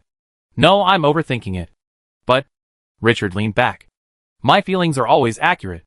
The Great World Tree rubbed his head, feeling that as the head of the Natural Federation, he didn't understand the Natural Federation as well as Richard, an outsider. So what are you going to do? Do you want me to send a tree spirit to investigate? No, I have help. As he spoke, a spatial rift suddenly opened beside Richard. After contacting the Wizarding Union, Richard discovered the source of his missing memories. He had forgotten his secret realm. Theoretically, he could return to the Wizarding Union through the secret realm as long as he returned to the material world. However, this forgetfulness didn't delay him much. Instead, it allowed him to connect with the Great World Tree. A spatial rift opened, and a black shadow flew out. Huh, Richard, what are you doing this time? The Great World Tree stared at the black crow emerging from the spatial rift, its eyes slightly startled. Is this your pet? Pet? Richard was stunned, then burst into laughter. Ha. Elias isn't a pet. He's essentially my steward. He manages most of my influence within the Wizarding Union. The Great World Tree couldn't help but smile quizzically upon hearing Richard's answer. Steward? As expected, the Abyss Titans are Titans too. Well, do the Shepherd Star Titans also like stewards? Richard asked curiously. Yes. No, Shepherd Star Titans don't like stewards, the Great World Tree laughed. Almost every World Lord level Titan will employ a creature from another species as a steward. The Titans are a nomadic race. After becoming World Lords, their favorite thing is to drive their swarms of astral whales towards the unknown starry skies. Being trapped in one world isn't in the shepherd star titan's nature. After saying this, the great world tree looked at Ulises, who was standing over Richard's shoulder, and suddenly extended a hand to beckon. Hey, little blackbird, let me take a closer look. I used to have a flock of birds living on me too, but sadly, those little creatures were so unfit to adapt that they all died out. Ulises felt a chill run down his spine as he looked at the wooden figure before him. The great world tree gave him a strange feeling. He felt as if the entire world was pushing him towards its arms when it beckoned. 145, stop it. Ulises is my dear friend, not some random world master, Richard said with a fake cough. A dear friend. The great world tree was a bit stunned, then immediately apologized to Ulises. I didn't expect you to be a close friend of the commander. I'm truly sorry for any offense. As it spoke, a tender bud suddenly sprouted from the great world tree's palm. It then grew, blossomed, and bore fruit, transforming into a fruit resembling an apple. This is my apology, please accept it. Ulises glanced at Richard. Seeing that Richard didn't object, he immediately collected the world tree's fruit, muttering, no problem, no problem. So how do you plan to get him to investigate? The great world tree asked curiously. Although a strange world master might not be as conspicuous as you, if someone were to set a trap, they would definitely be discovered. Richard smiled and said confidently, that's easy. Just add a disguise. As he spoke, Richard pulled his miracle book from his pocket. As he flipped the book, the entire palace seemed to have fallen into some other dimension. All sorts of bizarre creatures emerged from the air, as if about to convene a night parade of demons in the empty palace. Unfortunately, before they could even move, they were entangled in chains of holy light runes, eventually transforming into a black robe. Watching Richard's actions, Ulises' face suddenly showed a trace of pain. My Lord God, our power of faith is limited. Please use it sparingly. Richard glanced at him helplessly. Look at you being so stingy. Faith power is accumulated for use. As he spoke, dimensional power surged in Richard's hands, transforming into strands of silk that merged into the black robe. After a moment, Richard tossed the robe to Ulises and said confidently, put it on. Ulises did as he was told, and the next moment, the great world tree beside him widened its eyes. Is this dimensional concealment? After donning the robe, Ulises not only lost all his presence was practically non-existent, but even his destiny and spirituality vanished almost without a trace. Unless a master was deliberately observing, even a limit-breaking master would have no chance of detecting Ulises.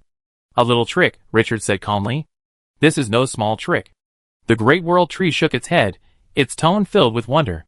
Even back then, no one could achieve the same level of skill as you do. Your understanding of dimensional power. I'm afraid it's already reached the level of those 3 leaders back then. Richard's smile held a hint of pride. This robe was a fusion of goblin forging, miracle sorcery, and dimensional thread weaving, 2 of which possessed extraordinary origins. Whether it was the maker of the hermit's robe or the goblin artisans of the goblin world, their skills were no less than those of the leaders of the previous civilization alliance. In some respects, they were even superior. With this method, if there's someone behind this, they definitely not escape. Richard nodded, then explained the whole story and the mission to Ulises. My goodness, this isn't an easy task, Ulises exclaimed in shock. If I were a bit unlucky, I might have tracked this down to the Overlord. But you're the safest person to go, Richard said gravely. Even if you're discovered, I can still rescue you in time, and it won't delay the investigation. Ulises was his subordinate god. Whether in divine magic or miraculous sorcery, Ulises could draw on his power, even directly opening a passage for Richard to descend. Ulises sighed and said, well, now that you've said that, I must take action. Chapter 887. Today, Federation World number 3 remained peaceful. This is the Federation World, where the Shieling Chamber of Commerce resides, a mechanic beside Richard said respectfully. Although Richard had already assigned Ulises to secretly investigate the matter, as the open investigator, he couldn't sit idly by. He was like a candle in the night, conspicuous yet distracting from the darkness around him. It looks quite good, Richard said with a hint of surprise, as he soared into the sky, surveying this bizarre world. Because the 5 races coexist in the Federation World, each Federation World is a world of balanced 4 elements. Furthermore, due to the differing preferences of each race, the environments within each Federation World are vastly different. The vast continent was split in 2. In the mechanic world, metal blanketed the land. Cold, massive factories churned day and night, churning out a variety of alchemical products amidst the rumbling sounds of machinery. The area of the tree spirits is a patchwork of forests, where birds, beasts, insects, and fish roam freely, creating a scene of natural peace and tranquility.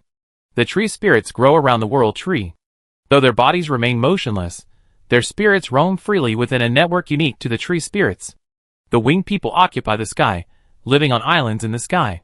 The ghostly tribe dwells underground, disliking sunlight, and other races are not keen on spending time with these ghouls. And their target on this journey, the Shieling tribe, who live in the ocean beyond the continent. "Come on, Moore, let's go check out that Chamber of Commerce," Richard said to the mechanical tribe beside him. The mechanical creature known as the Moore looked at Richard, seeming hesitant to speak. "Sir, won't you disguise yourself? We're going to investigate, not to destroy that Chamber of Commerce." "Investigate?" Richard chuckled twice, then shook his head slightly. "Moore, your understanding of the civilization devourer is still too superficial. We're going there to investigate and destroy it. Letting such a thing exist even a second longer is irresponsible to the safety of this world." With a wave of his hand, Richard enveloped Moore in a force. Then, the two disappeared beside the world tree. When they reappeared, they were already on the boundless ocean beside the continent. The deep blue ocean was boundless, and with no wind today, the surface seemed somewhat calm. Richard patted Moore beside him, knocking him out of the trance of teleportation. "Moore, it's your turn to show your skills. Contact those Xylings." Moore's body trembled, and a sharp mechanical sound emanated from his body. Immediately, a cloud of sparks, resembling iron filings, erupted from Maul's mouth. "Yes, sir, I be there." Maul replied stiffly, then leaped from the sky into the boundless ocean. Richard observed Maul submerged in the water, a flicker of thought in his eyes. This little fellow's anatomy is sound. Nothing has been done to him. But why do I feel like someone is watching me? Maul was a member of the corrupted Mechanids, but because his condition was less severe and his strength was greater, the Mechanoid leader assigned him to serve as his assistant. But ever since Maul's arrival, he had a constant feeling of being watched. Richard trusted his own feelings and didn't think they were just an illusion caused by overexertion, but he couldn't find the source of that feeling. A new technology? Richard speculated. Shortly after entering the sea, Moore sent Richard a magical message. "My lord, I'm in trouble." "Trouble?" Richard raised his eyebrows, and a magical probe wave suddenly shot out from his body. Soon, the situation on the seabed came into his view. Are you just giving up on pretending?" Deep below the sea, Moore was being surrounded by a group of furnace men. Boom! A furnace man's weapon, resembling a musket, erupted with a blast. The violent shockwave immediately displaced the water from the horn, creating a brief vacuum on the seabed. Seeing this, Moore shrank back, his entire body shrinking into a smooth metal rugby ball. Mechanics can almost be considered natural alchemical wizards. They don't have a fixed form. Each one adapts its form to suit the environment they work in. Moore, on the other hand, was a soldier. On the battlefield, he was responsible for controlling the attack and defense of thousands of mechanical puppets. So, his own offensive capabilities were irrelevant, but his defensive abilities were crucial. The shockwave, carried by the seawater, reached Moore, and the next moment, wrinkles appeared on his smooth body, like crumpled paper. Clearly, Moore's abilities were not enough to withstand the power of the furnace man's weapons. But this was enough. An invisible field suddenly enveloped the furnace man. Before he could react, he was trapped by the surrounding seawater, transforming into amber-like objects. Good boy. Since no one's coming to the seabed, they're just going to stop acting, right? Richard's gaze passed over the furnace men before him. Behind them, the underwater city that once belonged to Shieling was now filled with furnace men's buildings. These furnace men's buildings were pitch black, with dark red veins visible within them, like blood vessels. Beneath them, erosion had already spread to the seabed. And if Richard was not mistaken, the city was located at a medium-sized ley line node. Is this going to erode one world at a time? Richard observed the underwater city, and a horrifying thought suddenly occurred to him. The pollution seeped into the ley lines, and then, through them, spread to the entire world. This kind of erosion was like boiling a frog in warm water. Once the erosion began, the entire world was doomed. This was a type of erosion he had never seen before. The civilization devourer's erosion in the past was often brutal, almost like killing you for no reason. But this erosion, however, carried a hint of calculation. Different responses to different situations? Richard was speechless. His figure suddenly vanished, then reappeared. When he reappeared, he was already in the underwater city. Mental energy surged from his body, like a tide, instantly surveying the entire underwater city inside and out. Suddenly, a cold glint flashed in Richard's eyes. With a casual grab, a building 4 kilometers away collapsed, and a strange-looking machine flew out and landed in his hand. It was a strange machine, constructed of flesh and bone. It looked like an old-fashioned phonograph, but on the base, a keyboard was made of bone. Cross-dimensional communicator? Richard narrowed his eyes. He hadn't expected these Harmen, despite their small number, to be so well equipped. They even had something like a cross-dimensional communicator. You know, even in the current Wizarding Union, cross-dimensional communication relies on interdimensional navigation channels, or the Alliance dimension. But this thing before him could directly communicate across worlds, without the involvement of dimensions or cross-dimensional navigation channels. After sealing it, the space around Richard rippled, and a golden miracle fire flew out. With a blank expression, Richard waved his hand, and the miracle fire landed on the underwater city. The Hardmen offered futile resistance, but their resistance wasn't even enough to dislodge Richard's energy field. The miracle fire burned fiercely, and soon, the city was reduced to nothingness. Richard collected all the miracle fires and flew to other underwater cities. Richard believed there was more than one such underwater city. Tree Spirit Mother World. Cross-boundary communicator? The Great World Tree stared at the sealed object Richard had tossed aside, its gaze frozen.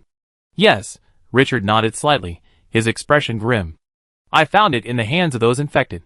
The Great World Tree stared at the cross-boundary communicator, feeling as if its leaves were about to fall. The appearance of the cross-boundary communicator indicated that at least 2 worlds had been corrupted by the devourer of civilization. If the situation worsened, who knew how many worlds this contamination had spread to?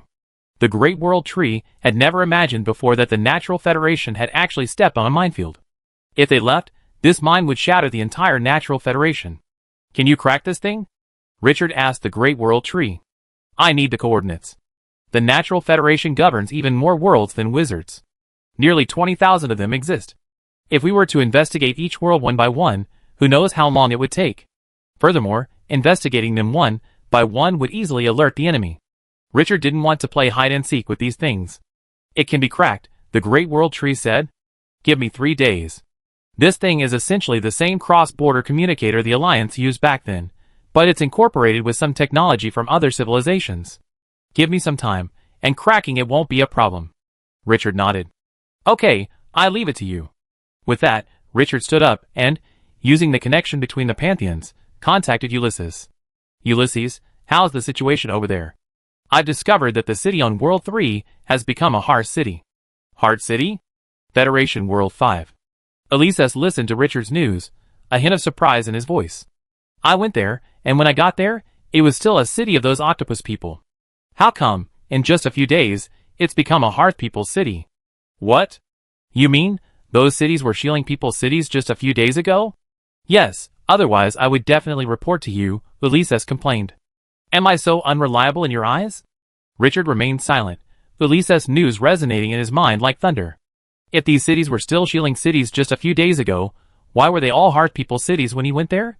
Is someone trying to cover up something? Or is someone trying to mislead him? Richard could sense that a web of conspiracy had engulfed him. Someone was trying to use him to achieve some purpose. Richard rubbed his brow, his gaze deep as he looked at the interstellar communicator. He was certain that the Great World Tree would be able to decipher a coordinate from this communicator. The direction of this coordinate will eliminate the suspicion of his race. Chapter 888. Although the Great World Tree claimed it would take 3 days to decipher, his cracking actually took a full 2 weeks. While the internal structure of this interboundary communicator largely inherited the technology of the previous Civilization Alliance, the altered structure happened to be related to the communicator's information storage. If the Great World Tree hadn't been exploring the truth and advancing his knowledge over the years, this device would have been left to the care of the masters of the Wizarding Union. The Great World Tree removed a tiny tumor from the interboundary communicator, which he had disassembled into its components. Growth sprouted from his hand, and tiny, tender white fibers connected to the tumor, continuously feeding it with energy. Soon, a layer of fluorescence appeared on the tumor's surface, and the information stored within it was transmitted through the fibers into the Great World Tree's body.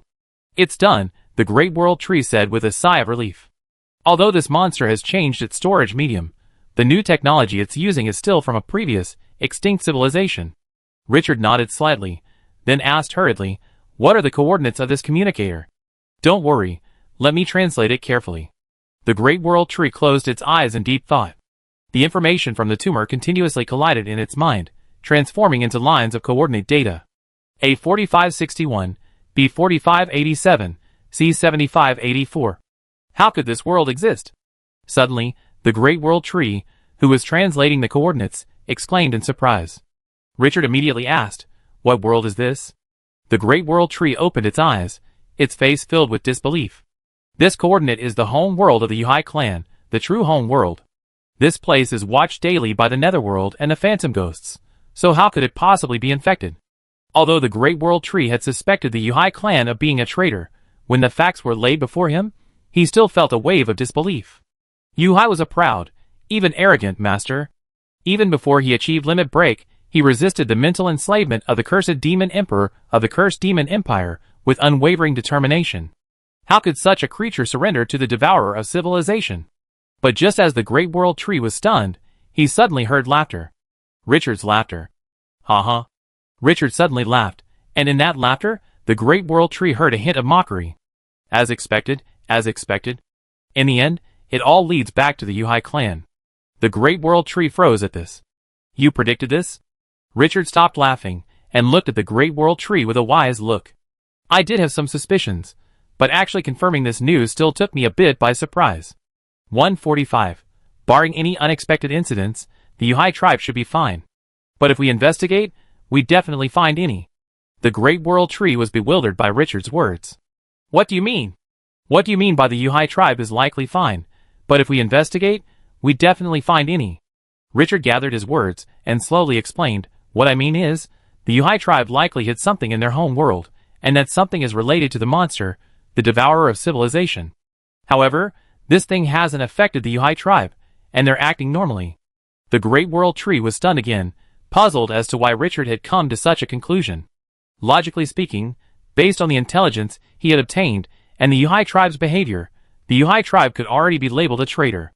Richard smiled faintly and recounted what Ulises had seen and heard. After hearing this, the Great World Tree's branches trembled in shock. If you hadn't secretly sent someone to investigate, wouldn't we have been completely manipulated by that traitor?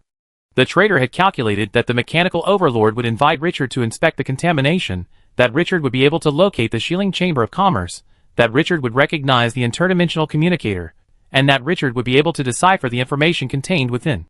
As long as Richard could decipher the information, the coordinates of the Yuhai tribe's homeworld would surely be discovered. And if the Yuhai tribe truly had hidden civilization devourer artifacts within their homeworld, then regardless of whether the Yuhai tribe agreed to the investigation, they would draw suspicion upon themselves. At that point, all it would take is for Richard to infiltrate the Yuhai tribe's home world and accidentally discover that object. Then the Yuhai tribe would be blamed for defecting to the enemy. Isn't that the plan? Richard whispered. If we don't make any unexpected moves, then everything about us is pre-planned.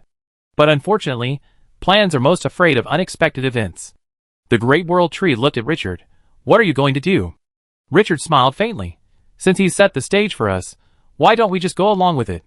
Their schemes are definitely targeting more than just the Yuhai tribe. Dirty water is dirty water, after all. As long as the Yuhai tribe is truly clean, clearing their name later won't be a problem. I suspect their true target isn't the Yuhai tribe. They're merely a disguise. Their true purpose must lie elsewhere. The Great World Tree scratched its head, snapping off the branches and leaves that had grown from its shock. Alas, after so many years of leisure, my brain has become completely dull. Richard chuckled at this. These twists and turns are just side roads. This place isn't your battlefield. Then go clean these things up. Once you're ready, I have the second meeting. How many coordinates? Quite a few, 23, but I have a feeling this isn't the upper limit. Richard sighed and stood up. Oh, what a hassle. Boom. The golden miracle fire blazed fiercely on the seafloor, instantly incinerating an underwater city. The hard men and titans within it all became part of the miracle fire. Richard watched silently, his eyes remarkably calm. Even though he could hear the hard men and titans' wails clearly, his mind remained unwavering. They were mere puppets, phantoms of the past. The traces of the devourer of civilization must be eradicated. Soon, the city vanished into nothingness. Richard reviewed the map, a hint of relief on his face. Finally, it's done. It took Richard nearly 6 months to clear these worlds. During this time, he continually discovered interstellar communicators and retrieved new coordinates. And just as Richard had expected, All of these interstellar communicators contained the coordinates of the Phantom Tribe's mother world. Even a fool could tell something was amiss with the Yuhai clan's homeworld. Meanwhile, Ulysses's investigation deepened. Tracing back to the original Shieling Chamber of Commerce, Ulysses discovered a complex management structure, managers above managers, and bosses above bosses. Following the chain upward, he uncovered a Chamber of Commerce alliance, whose sphere of influence perfectly encompassed the worlds being consulted. Furthermore, even after Richard had purged its worlds, the Chamber of Commerce continued to operate flawlessly, as if its supplies had been grown from its warehouses. This anomalous phenomenon practically slapped the label of civilization-devouring minions squarely on their face. Both Richard and Ulysses could sense they were only a step closer to the truth. After completing the purging, Richard pulled a palm-sized potted sapling from his pocket. This was a clone of the Great World Tree, containing a trace of its soul. Richard said to the potted plant, 145, the cleanup is complete. Prepare to convene a Federation meeting. So soon? Okay, I notify them right away. Have you contacted him? Yes, he's cooperating. After the call ended, Richard put the potted plant in his pocket, turned, and left this world, entering the miracle dimension. In this dimension, one of Richard's clones was editing the personality of a Titan's soul. Beside him stood a collection of books on personality and soul, more than a man's height. These books came from the Wizarding Union. After the technical exchange agreement was reached, the Union's internal vigilance against technical exchanges gradually eased. The Wizards opened up the libraries of previous civilizations to other civilizations within the Alliance, and other civilizations, in turn, unleashed their most valuable technologies. The more contact the Wizarding Alliance had with the Devourer of Civilizations, the more cautious it became about them. Under the pressure of the Devourer of Civilizations, the Wizarding Alliance's self-absorbed mentality was fading, replaced by a focus on joint progress. Survival was the primary driving force. Richard arrived before Titan and took over the work of his clone. This master-level puppet body was far more useful than his own clone. With the assistance of the Mind Module, Richard's efficiency in editing personalities increased several-fold. The meeting was still some time away, giving him a good opportunity to catch up on his work. The clone he replaced wasn't idle either. While the puppet Richard was editing a personality, he began his research into soul science.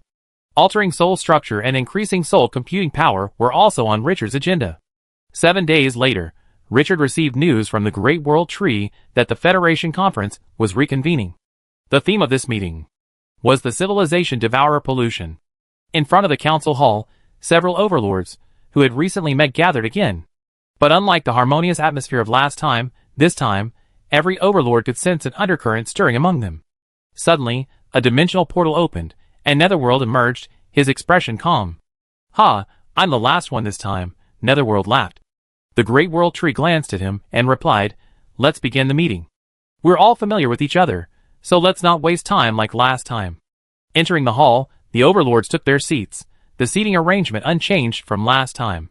Netherworld sat down, his bloodshot eyes suddenly narrowing. He instinctively told him that something was amiss in the council hall. The Great World Tree sat in the main seat and, just as directly as before, stated, "The theme of this meeting is the contamination of the Civilization Devourer. Over the past period of time, this alchemist has discovered numerous areas of widespread contamination within our natural federation. Among these contaminated areas, he has located a unique coordinate. This coordinate has appeared repeatedly, and I have personally deciphered it, so its authenticity is unquestionable." As he spoke, the Great World Tree stared intently at the Nether Lord across from him. "Nether, why do the coordinates of your Nether clan's home world frequently appear in the interdimensional communicators of the Civilization Devourer's minions?" Chapter 889. The Great World Tree's questioning was like a thunderclap, shaking the entire conference room. Although everyone had guessed that this meeting would be related to the Yuhai clan, no one had expected the Great World Tree to start a fight right away. The Nether Lord's face was bewildered, but he soon realized the seriousness of the situation. He knew that the Great World Tree was a simple and honest person. He would never fabricate something out of thin air to force him to accomplish a particular goal. So, the Great World Tree must have uncovered sufficient evidence to question him at this meeting. "This is slander, pure slander," the Nether Lord denied bluntly. "Our Yuhai clan is innocent. This is absolutely slander." As he spoke, he looked at the Shieling Lord and the Mechanical Lord, his eyes filled with anger. "You two bastards, to avoid war, you actually teamed up with outsiders to frame me." In his opinion, Richard could produce evidence convincing enough to convince the Great World Tree, And it was definitely the work of the peace-loving Mecha and Shieling. Framed. The Shieling overlord, as if hearing something utterly absurd, couldn't help but rage. You actually accuse me of slandering you. Netherworld, has the stench of corpses blinded your brain? You actually accuse us of slandering you. Do you know that nearly 100 Xylings from the Federation worlds were devoured by that monster? The Mecha Head's people lost millions in a single attack. Netherworld, how could you possibly say such a blasphemous thing? Naturally, the Shieling overlord knew that Richard was wiping out the minions of the Civilization Devourer. After all, Richard was wiping out the Xylings of an entire world at a time. The Shieling overlord was initially furious, but upon seeing the corrupted Shieling, his anger gave way to sorrow. The Shieling are a deeply emotional race, weeping even for those they had never met. And now, Yuming had accused him of deliberately using his own people to slander him, turning the Shieling overlord's sorrow into rage. As he spoke, the Shieling overlord's voice seemed to transform into countless sharp knives, shaking the souls of all the overlords who heard it. And the target of this voice. Yuming's soul felt 1,000 cuts. Humph. Yuming snorted coldly, a murderous intent like the Azura of hell emanating from him, neutralizing the Shieling overlord's voice. As a fellow member of the Natural Federation, Yuming naturally had some knowledge of the Shieling. The Shieling were a race gifted with spiritual abilities. Their young could chant songs to allow their souls to enter the Sea of Souls. Their racial gift is the soul sound. This gift allows the Shieling people to infuse their emotions into sound waves, transforming them into different effects. In the distant past, before the Shieling people ruled the Shieling world, they relied on this gift to attract passing ships for hunting. Over the years, the Xylings have evolved this gift into an extremely complex discipline. Shieling, you dare to attack me. Yuming tapped the table with his enormous, slender bloody claws. A blood-red mist emanated from him, like an invisible beast, threatening to devour the ruler of the entire conference hall. Suddenly, the mist was held back by a light green force field. Yuming looked toward the source of the force field, only to see the Great World Tree quietly watching him. Yuming, do you want to fight? The Great World Tree's yellowed branches and leaves began to brighten, a powerful vitality spreading recklessly throughout the hall. Under this vitality, the decorations of the council hall began to come alive, sprouting branches and leaves. Controlled vitality is a good medicine, but uncontrolled vitality is an incurable poison. Humph.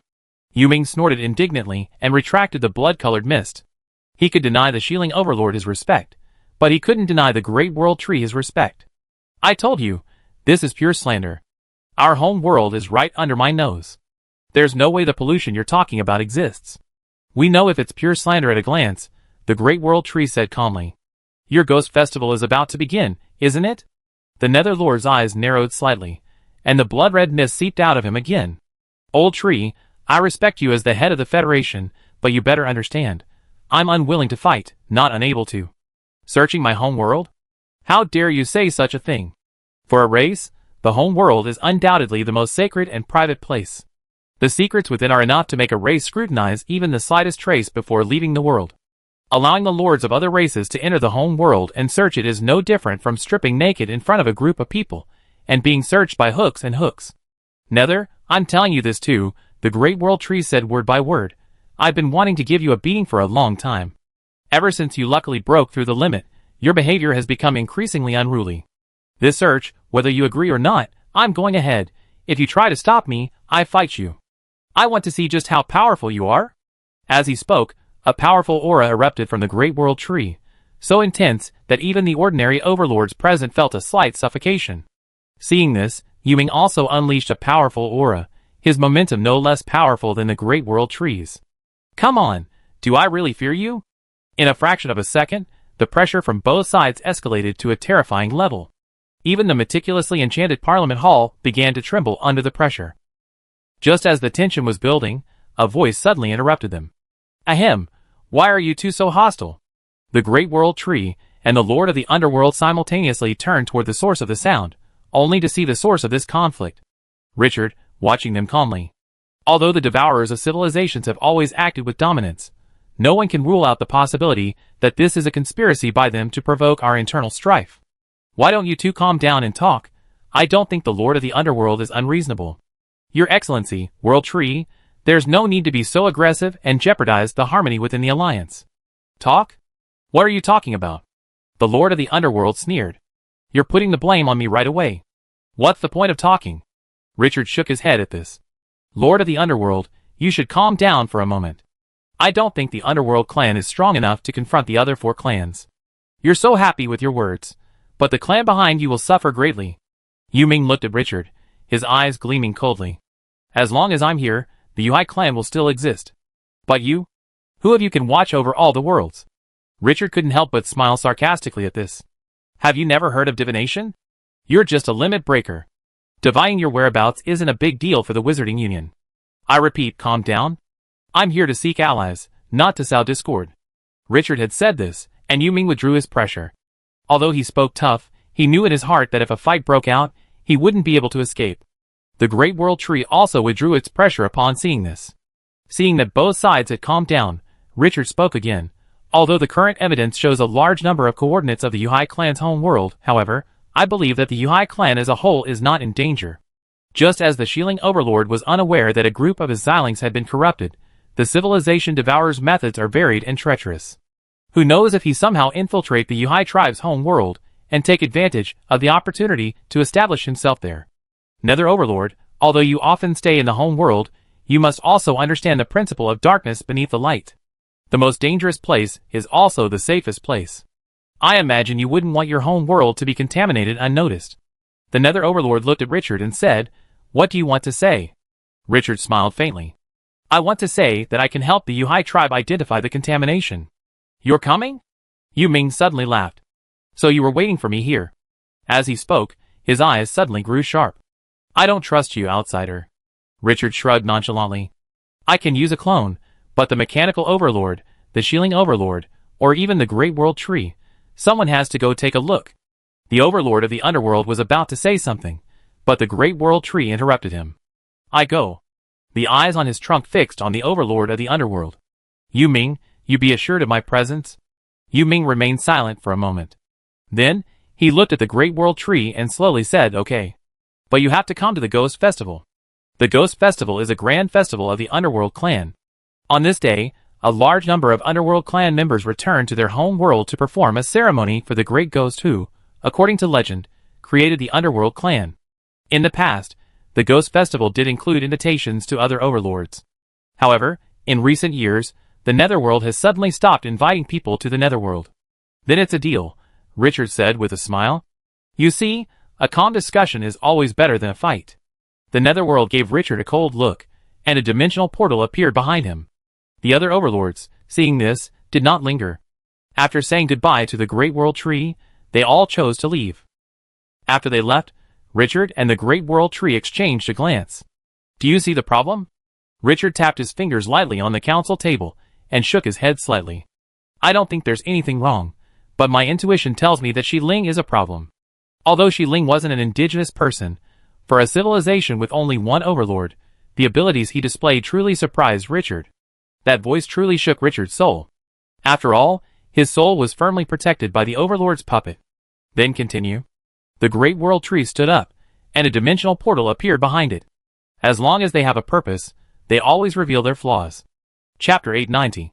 The turmoil at the top had little impact on the lower ranks. At least not on Ulysses. While the Federation Conference was underway, Ulysses continued to investigate the Chamber of Commerce. After months of investigation, he had already fully grasped the complex structure of this Chamber of Commerce. This Chamber of Commerce, called the Prosperous Chamber, was a newly emerging organization that had only emerged in recent years. Ulysses had not yet fully investigated its origins, but there was no doubt that this individual was a member of the upper echelons of one of the 5 races, and a very powerful upper echelon.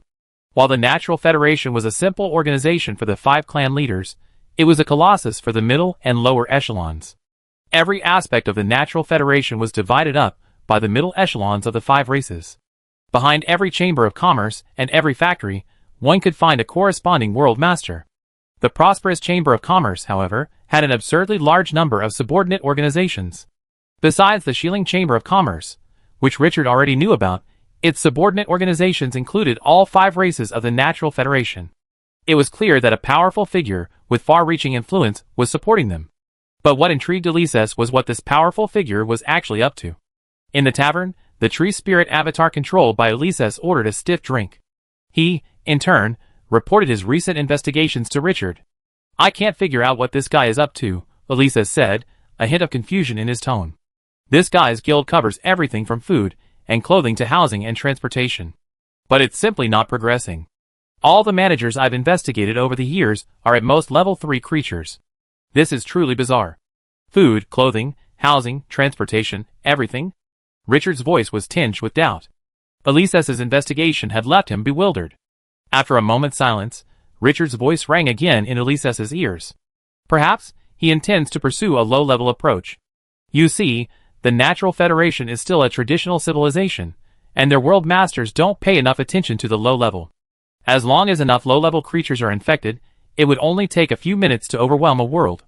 By comparison, overwhelmed world masters are a much riskier operation. Elises, hiding in the tree spirit's canopy, nodded slightly. Possibly. I've noticed that most of these chambers of commerce are very basic, and they represent all 5 races. This means they can go to any world they want. If they truly intend to pursue a low-level contamination route, then this chamber of commerce would be useful. Yes. Keep an eye out for the second meeting of the Federation, and I'd be entering the Yuhai clan's home world in a few days. If nothing unexpected happens, these guys should also take action. Elises was slightly startled at this. You've already laid it all out? No wonder there's been so much trading with the Yuhai tribe lately. Be careful when tracking them down. I suspect one of the overlords has defected. Your disguise should be detectable to the overlord. Elises smiled confidently. Don't worry. I haven't left any traces these days. Those guys don't even know I exist. Why would an overlord bother looking for me? With that, the call ended. Shulin's fake body drained the glass of liquor, his gaze drifting unintentionally to a cyborg drinking in the corner. While liquor didn't have a numbing effect on the cyborgs, it was still sufficient fuel. Some specially formulated liquors even had lubricating properties, making them quite popular with the cyborgs. Elises looked at the cyborg with the sharp gaze of a hunter scouting for prey. Let me see what surprises you have for me. The Ghost Festival's timing wasn't fixed. The Ghost Festival was related to a natural phenomenon in the phantom world called the Night Walk of Ghosts. The essence of this phenomenon was the accumulation of negative energy, which in turn attracted the elements, forming an elemental storm. But in the eyes of the ancient phantoms, this was the image of the great ghost who had created them, walking the earth. Even though they had already discovered the true nature of this so-called great ghost, it didn't stop them from gathering for the ceremony. According to the calculations of the phantom priests, the Ghost Festival would be held 2 months after the Second Federation meeting. Richard's clone and the Great World Tree were invited. This didn't attract the attention of the Ghost Tribe. It was normal for the Overlord to attend the Ghost Festival, but it was unusual for him not to attend in previous years. Now that the Great World Tree has rejoined, it can only mean that the conflicts within the Federation have eased. Wow, I never imagined that life forms, like the Ghost Tribe, could originate from a small world. Entering the Ghost Tribe's home world through the dimensional portal, Richard immediately determined that it was a small world based on the energy concentration and spatial toughness. Yes, a civilization originating from a small civilization. This is a unique occurrence among previous civilizations, the Great World Tree replied. However, for the little ones below, the home world of the Yuhai clan is another medium-sized world. In terms of conditions, that world offers advantages over this one, save for the inability to breed the Yuhai clan. Noticing the Great World Tree's arrival, the Nether Lord quickly appeared before the two. Take a look around now, the Nether Lord said calmly. Let me see how those things have contaminated my world right under my nose. At this obvious provocation, Richard's clone merely smiled. If not, then you should be even more careful. We have a saying, it's not the thief who steals that you fear, but the thief who thinks about it. It takes 1,000 days to catch a thief, but it's never 1,000 days to guard against him. The Nether Lord remained unmoved, merely making a gesture of invitation. The Great World Tree looked at Richard. While he possessed the ability to detect the power of civilization devourers, he had to keep it hidden. At least until the traitor shows up, he have to stay hidden. Richard said calmly, Your Excellency, World Tree, since the Lord of the Underworld has told us to wander around, then I do so. Gah, this place is fucking desolate. Feeling the pervasive negative energy of the spectral world, Elises felt like he'd fallen into a cesspool. Negative energy can also become death energy, corroding the bodies of the living and even objects imbued with positive energy. Prolonged exposure to this environment could even transform normal creatures into zombies. For a world master like Elises, this energy wouldn't cause any harm to their bodies. However, due to their powerful vitality, staying in this environment for extended periods inevitably evoked a feeling of nausea and disgust. If it weren't for the investigation, Ulysses would never have come to such a place in his life. Below him, a group of the Yuhai tribe were installing an extremely complex device. They had already installed thousands of such devices in the past few days. The purported purpose of these devices was to monitor the movements of the Great Ghost and ensure they wouldn't harm innocent people. But since Ulysses had already tracked them down, this device was clearly more than it appeared. Ulysses speculated that this device was the foundation of some kind of formation. And this formation encompassed a small portion of the Yuhai world. Richard, these are the locations of the formation foundations. I'm leaving this world with these guys. After saying this, Ulysses watched the Yuhai tribe complete the formation, then quietly followed them onto the caravan's transport train. Elsewhere, Richard watched the message Ulysses had transmitted through divine magic, his heart trembling slightly. Ulysses could only make out the general outline of this thing, but the Lord could instantly discern that it was a supporting formation. This formation's function was supposed to gather energy and diffuse power, a kind of artificial domain. Could their methods be so ruthless? Richard thought to himself. Through this thought, he suddenly sent a telepathic message to the Great World Tree. Upon receiving Richard's telepathic message, the Great World Tree's eyes flashed with surprise, and then said, "I go watch that guy in the netherworld to prevent him from doing anything bad. You can wander around freely." Richard nodded slightly and flew towards a key node in the formation. In the haunted world, there is no day, only eternal night. Black clouds of negative energy drifted in the wind, like giant beasts circling the sky. Across the vast plain of ashes, ordinary haunted tribesmen herded the undead. These undead were of all races, most missing limbs, as if plucked from the battlefield. From time to time, the fire of their souls would be completely extinguished among these undead. Their bones gradually crumbled under the trampling of the undead, eventually turning into fine ashes that became part of the plain. Richard wandered the plain, observing all this silently destroying a formation node. After destroying the node, Richard looked into the distance. On the horizon, a vast, majestic Gothic church towered over the plain. It was hard to imagine that a church dedicated to God could exist on a plain roamed by the undead. Richard flew toward the church when a voice suddenly rang in his ears. "Stop, outsider." Richard stopped and asked, "Ghost Lord, what are you doing?" The Ghost tribe has two lords, the clan leader Yuming, and another Ghost Lord he personally trained. This church is the clan leader's residence, not a place you can enter. Richard's eyebrows raised, a flicker of surprise crossing his face. "Is this Lord Yuming's church?" "Yes. But Lord Yuming didn't say I couldn't enter his residence." "Outsider, are you going to make an enemy of our clan?" The Ghost Lord's voice suddenly grew sharp, a piercing murderous intent radiating from it like countless sharp knives, threatening to slice Richard into pieces. But Richard responded with a laugh. A mocking laugh. "Hey, who are you trying to scare?" Richard strode toward the church. In the distance, a ghostly aura was rapidly approaching. But it was too late for him to return. Boom, accompanied by a heartbeat like a war drum, a massive formation suddenly appeared on the ground. Its core was the Netherworld Church, to which Richard was heading. Chapter 891. Glimpsing the core of the formation, Richard knew he had found what he had sought. The vast formation spanned nearly half of the Netherworld. Under its power, energy surged like a boiling ocean. Instantly, a wave of energy spanning the entire world emerged from the formation. Under this wave, elements converged like rivers flowing into the sea, transforming into an elemental storm that rippled across the entire world. But the next moment, this storm was shattered by an even greater force.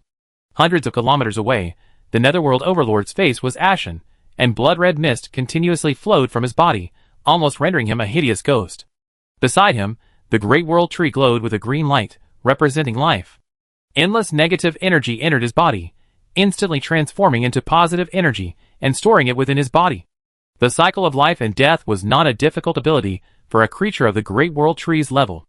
"Yuming, why are you so nervous?" The Great World Tree stopped the Lord of the Underworld at its side, completely oblivious to the murderous intent emanating from him. He said calmly, "Could it be that you're hiding something shameful in your church?" Yuming remained silent, his murderous intent only growing fiercer. "Old tree, are you so determined to go against me?" Just because of a few words from an outsider. At this, the Great World Tree's branches slowly twisted into a pair of sturdy arms. "Go against you. You take yourself too seriously. I'm different from you short-lived creatures. I don't care about those trivial matters. I've been dealing with you for tens of thousands of years. You should know I don't care about interethnic interests. But you better not get in the way of what I'm about to do." The Great World Tree's voice was resounding, its body growing taller as it spoke. Yuming, what on earth are you hiding?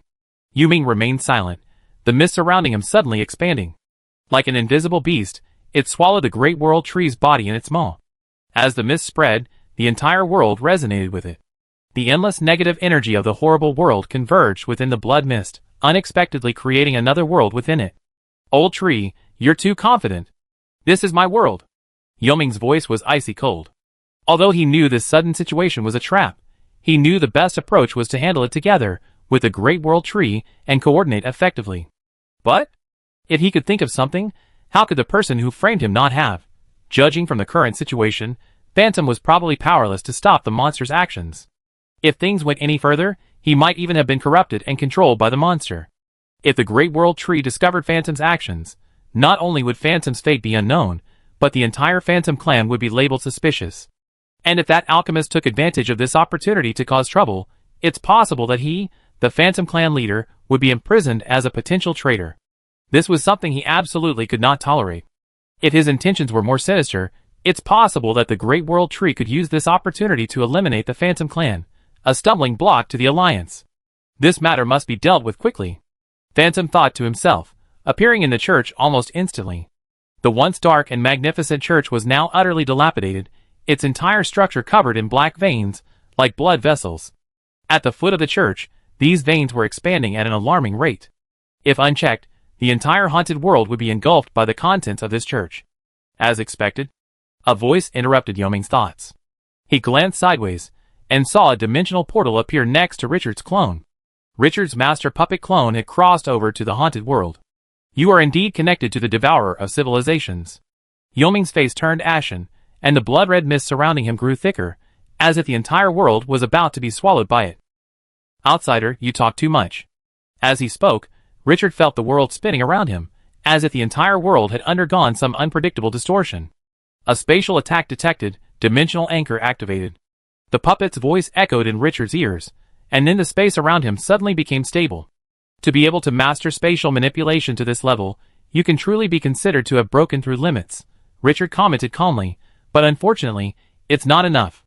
His overlord puppet was the culmination of supreme technology, a weapon specifically prepared to combat the devourer of civilizations. If he didn't fight seriously, Yoming's idea of easily conquering his body would be wishful thinking. Yoming's heart trembled, and a flicker of fear flashed in his eyes. For spiritual evolution, knowledge determines the upper limit of combat power. And Richard's current performance was clearly at the level of a knowledgeable overlord. The combat effectiveness of such an overlord cannot be simply measured by statistics. Yuming, why are you so nervous? Richard observed Yuming. A faint blue light shone within his crystal body. A symbol of brimming energy. I can see you're not contaminated. With your cooperation, everything can be salvaged. Yuming said nothing, only a series of crisp, click-clacking sounds echoed from his body. With these clicks, his body began to expand at a visible speed. In the blink of an eye, his body had transformed from a skeleton into a giant of white muscle. Yuming was actually a master who had broken through the physical limit. That's not right. Richard's heart trembled slightly. According to the information from the Great World Tree, Yuming should have broken through the mental limit. Although Yuming often engaged in close combat, he was most famous for his treacherous netherworld and his ghostly realm, which targeted the soul. How could such a master have reached a physical limit? Yuming said calmly. People within the Alliance only know that I'm proficient in the haunted space, but they don't know that the haunted space's true function is merely a supplement. Masters with evolved physiques can also use magic. Richard remained silent. Only the blue light radiating from his body grew brighter. Are you determined to confront the Alliance? No, I'm simply attending to my own private affairs. I don't want anyone else interfering in my affairs, whether they're from within the Alliance or outside. As he spoke, Yuming bent slightly. Alchemist, I offer you two choices. 1. You leave this world now, and return after I've dealt with my affairs. 2. I kill you now. Richard could sense that Yoming's body was gradually gathering strength. If his answer didn't meet Yuming's expectations, a thunderous strike awaited him, to intervene, or not to intervene. That was the question. But before Richard could make a decision, an old, furious voice suddenly echoed through the air. Who do you want to kill? Yuming. Bang! With a deafening explosion, the blood mist surrounding Yuming suddenly trembled, then suddenly split apart, as if torn apart by an invisible hand. At the end of the rift, the Great World Tree stood. At this moment, the great world tree had transformed into a tree man, its beard-like branches swaying in the wind, a chilling murderous intent almost tangible. Yoming's face changed drastically. He hadn't expected that the terrifying space that had trapped even the cursed Demon King for a moment could be shattered by the great world tree with just a few words. "Answer me, Yuming. Who do you want to kill?" The great world tree approached Yuming, step by step. With every step, Yuming retreated. Although he and the great world tree were both limit-breaking overlords, there was still a vast gap between overlords. Netherworld retreated step by step toward the church.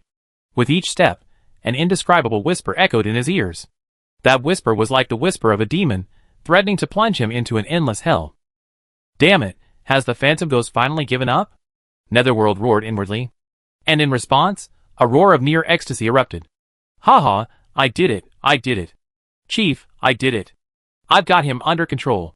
Behind Netherworld, the corroded church suddenly erupted with a resounding rumble. Immediately afterwards, a dark figure of the Phantom Hunter burst forth, like an adult insect emerging from its cocoon. "Clan leader, I did it. I've conquered him, and I've broken the limit." The dark figure of the Phantom Hunter unleashed a piercing roar, and with its roar, the undead spirits of the entire plane of ashes were shattered to pieces. The great world tree gazed at him, its eyes piercing like swords. He naturally recognized the dark figure of the Yuhai clan before him as none other than Yugui, the Yuhai clan's second ruler. "Yuming, what else do you have to say?" Chapter 892. Faced with the world tree's questioning, Yuming felt as if his head was about to explode. The worst had happened. The Phantom had been parasitized and controlled by that monster, now its puppet. "Chief, our Phantom Hideous clan is now the most powerful clan in the Federation. Even that old world tree is no match for us," the parasitized Phantom Overlord continued to scream. His body twisted as he screamed, and crisp crackling sounds echoed from his body. Slender, blood-red arms continuously extended from his body, resembling a possessed thousand-armed guanine. "Asshole, wake up!" Yuming turned and roared, his body suddenly expanding to the size of the Phantom Overlord, lashing out with his bloody claws. Bang! A thunderous explosion erupted in the air, and the fragile space of the Phantom world was instantly shattered into butterfly-like fragments by the collision of the two overlords. If the Phantom Overlord had not held back with this blow, mindful that this was his home world, otherwise, this blow would shake the entire Netherworld, perhaps even shatter it. After the final blow, Yuming stared at Yugui in astonishment. His furious blow had been easily blocked by Yugui. "Chief, why did you hit me?" Yugui's voice was like a ghost's cry, shaking everyone's soul. "I succeeded. I've broken that boundary. From now on, the Natural Federation is the federation of our Netherworld clan." "Shut up." Hearing this, Yuming felt a surge of rage rising within him once again. These words of Yugui's were certainly not his true intentions. He was a naturally peaceful person, otherwise, he wouldn't have been the overlord for so many years, constantly assisting Yuming, the clan leader, without a single complaint. The fact that he was saying these words now only proved that his mind had been manipulated by that unknown monster. The monster controlling him was sowing discord. Behind him, the great world tree coldly observed the two men, seemingly acting in a double act. "Yuming, I never thought you could stoop so low. For such a small profit, you dared to cooperate with such a thing." The great world tree had now seen that Yuming must have hidden information about the devourer of civilizations in the haunted world. And now, Yuming was clearly doomed. Richard had also come forward, his expression grave. "The contamination has spread. We must quickly isolate the haunted from other races. As for this world..." Richard observed the spreading black veins and said expressionlessly, "If the contamination is shallow, it's fine. But if it gets deeper, this world must be destroyed." "Destroy?" Yuming suddenly glanced at Richard, the ferocity in his eyes almost tangible. "Outsider, how dare you talk about destroying it? I think you're just trying to seize this opportunity to destroy our Yuhai clan. I can control this thing with a seal. This little bit of contamination can be solved with a larger seal." Richard shook his head silently. "Seal? Your fault lies in your overconfidence. I can only seal a few of the civilization devourer's minions for research purposes. The little seal you have has probably been soaked through like a sieve over the years. Look at your subordinates, Yuming. An overlord has been corroded and corrupted." Richard's voice was low, but to Yuming's ears it was like thunder. Is all this his fault? Was all this a conspiracy by that monster to corrupt the Natural Federation, world expansion, the energy supply of the corpse pit? Were they all just sugar-coated bullets? Instantly, Yuming felt the whispers in his ears grow louder and louder, like worms constantly trying to burrow into his heart and corrupt him. Damn it, who the hell is that bastard? Yuming struggled to argue, but the words of the World Tree sent a chill through his heart. Isolation is pointless, alchemist, the Great World Tree said in a deep voice. This erosion has clearly been going on for a long time. Given the frequency with which the Yuhai tribe returns for the festival, I'm afraid the entire Yuhai tribe has been eroded. The Yuhai tribe is hopeless. The Great World Tree's words were like a hammer, hammering down on Yoming's heart. He knew the Great World Tree wouldn't joke at this moment. His words signaled his decision. Old Tree. The Great World Tree's form continued to expand, its invisible dimension centered around it, instantly encompassing Netherworld and the ghost. He said softly, Netherworld, if you do wrong, you must accept the punishment. As long as you are clean, the Netherworld clan will still exist. The Great World Tree received no response from Netherworld, for Netherworld's spirit had already entered the illusion created by the pollution of the devourer of civilization. Netherworld saw countless things in that instant. The transformation of the world, the alteration of the universe, the rise and fall of countless civilizations. And among these things, only one thing remained constant. Is this he? Netherworld stared at the unchanging figure, his pride instantly fading. What was his pride in the face of such a great being? In reality, pitch-black veins began to appear on Netherworld's body. Seeing this, the Great World Tree remained expressionless, bringing the ghost to the infinite dimension. Since you two have been contaminated, the Netherworld clan has no need to exist. Federal World Number 3. This is what happened. The Netherworld clan has been confirmed as the traitor, Richard said solemnly, sitting in the seat formerly occupied by the Great World Tree in the Federal Parliament Hall. In front of him, the leaders of the Mechanical Clan, the Shieling Clan, and the Wing Clan gathered. I knew it. The Mechanical Overlord, upon hearing Richard's news, excitedly slammed the table and exclaimed, that bastard Netherworld has been acting so strangely lately. I didn't expect him to join the Devourer of Civilizations. What a complete bastard. Beside him, the Shieling Overlord's body had turned red.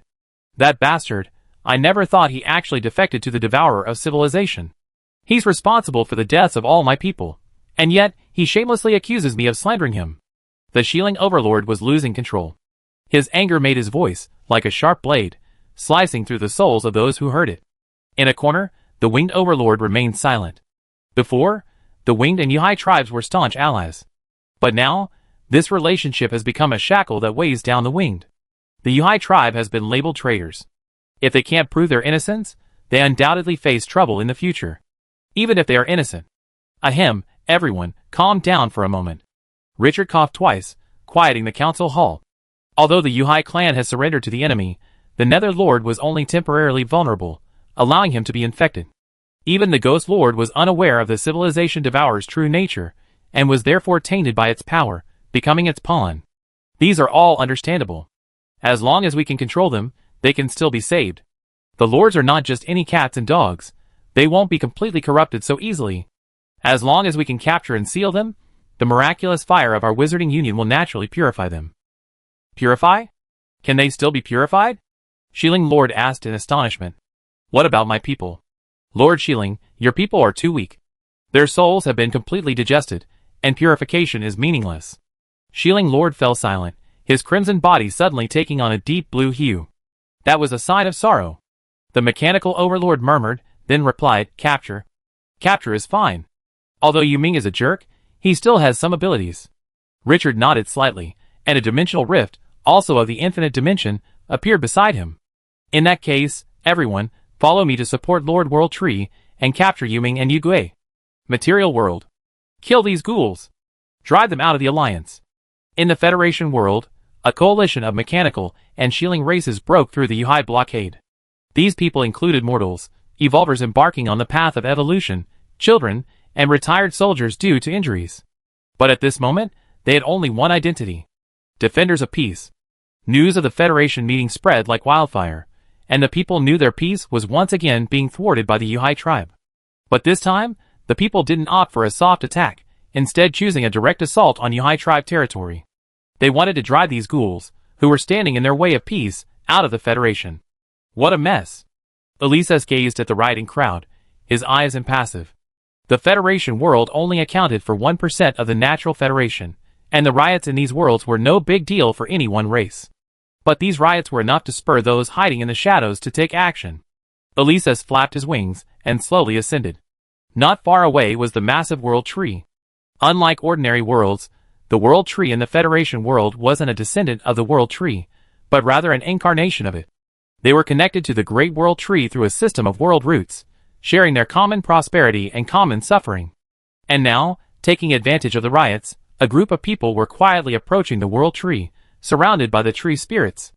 The Yuhai tribe resides underground in the Federation world, meaning their connection to the surface is through tunnels.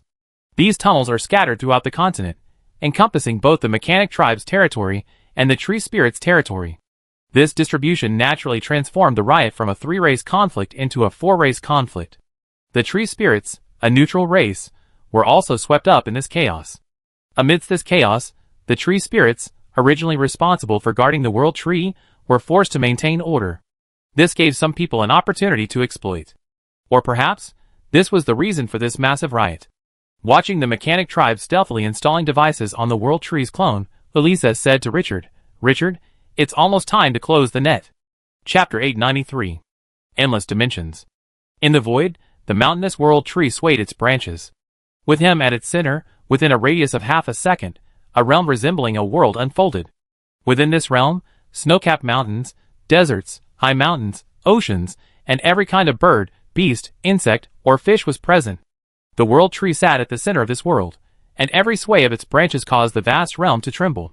Before him, the ghostly lord of the underworld, half his body covered in black veins, his every move sending crimson blades slicing through the void, each powerful enough to cleave a miniature world. To his other side stood the mountain-sized lord of the ghost, with 10,000 arms. Compared to the underworld, the ghost's battle seemed frantic. His arms surged like waves, and with each surge, 1,000 attacks of varying natures erupted simultaneously. These combined attacks, like a mountain torrent, were unstoppable, seemingly capable of tearing apart everything in the world. But the World Tree remained unmoved. The Phantom was merely a puppet that had temporarily broken through, and while Netherworld could fight him, that was at its peak. And now, Netherworld was battling the erosion, and even being able to exert even half its strength was a blessing. However, standing still was still.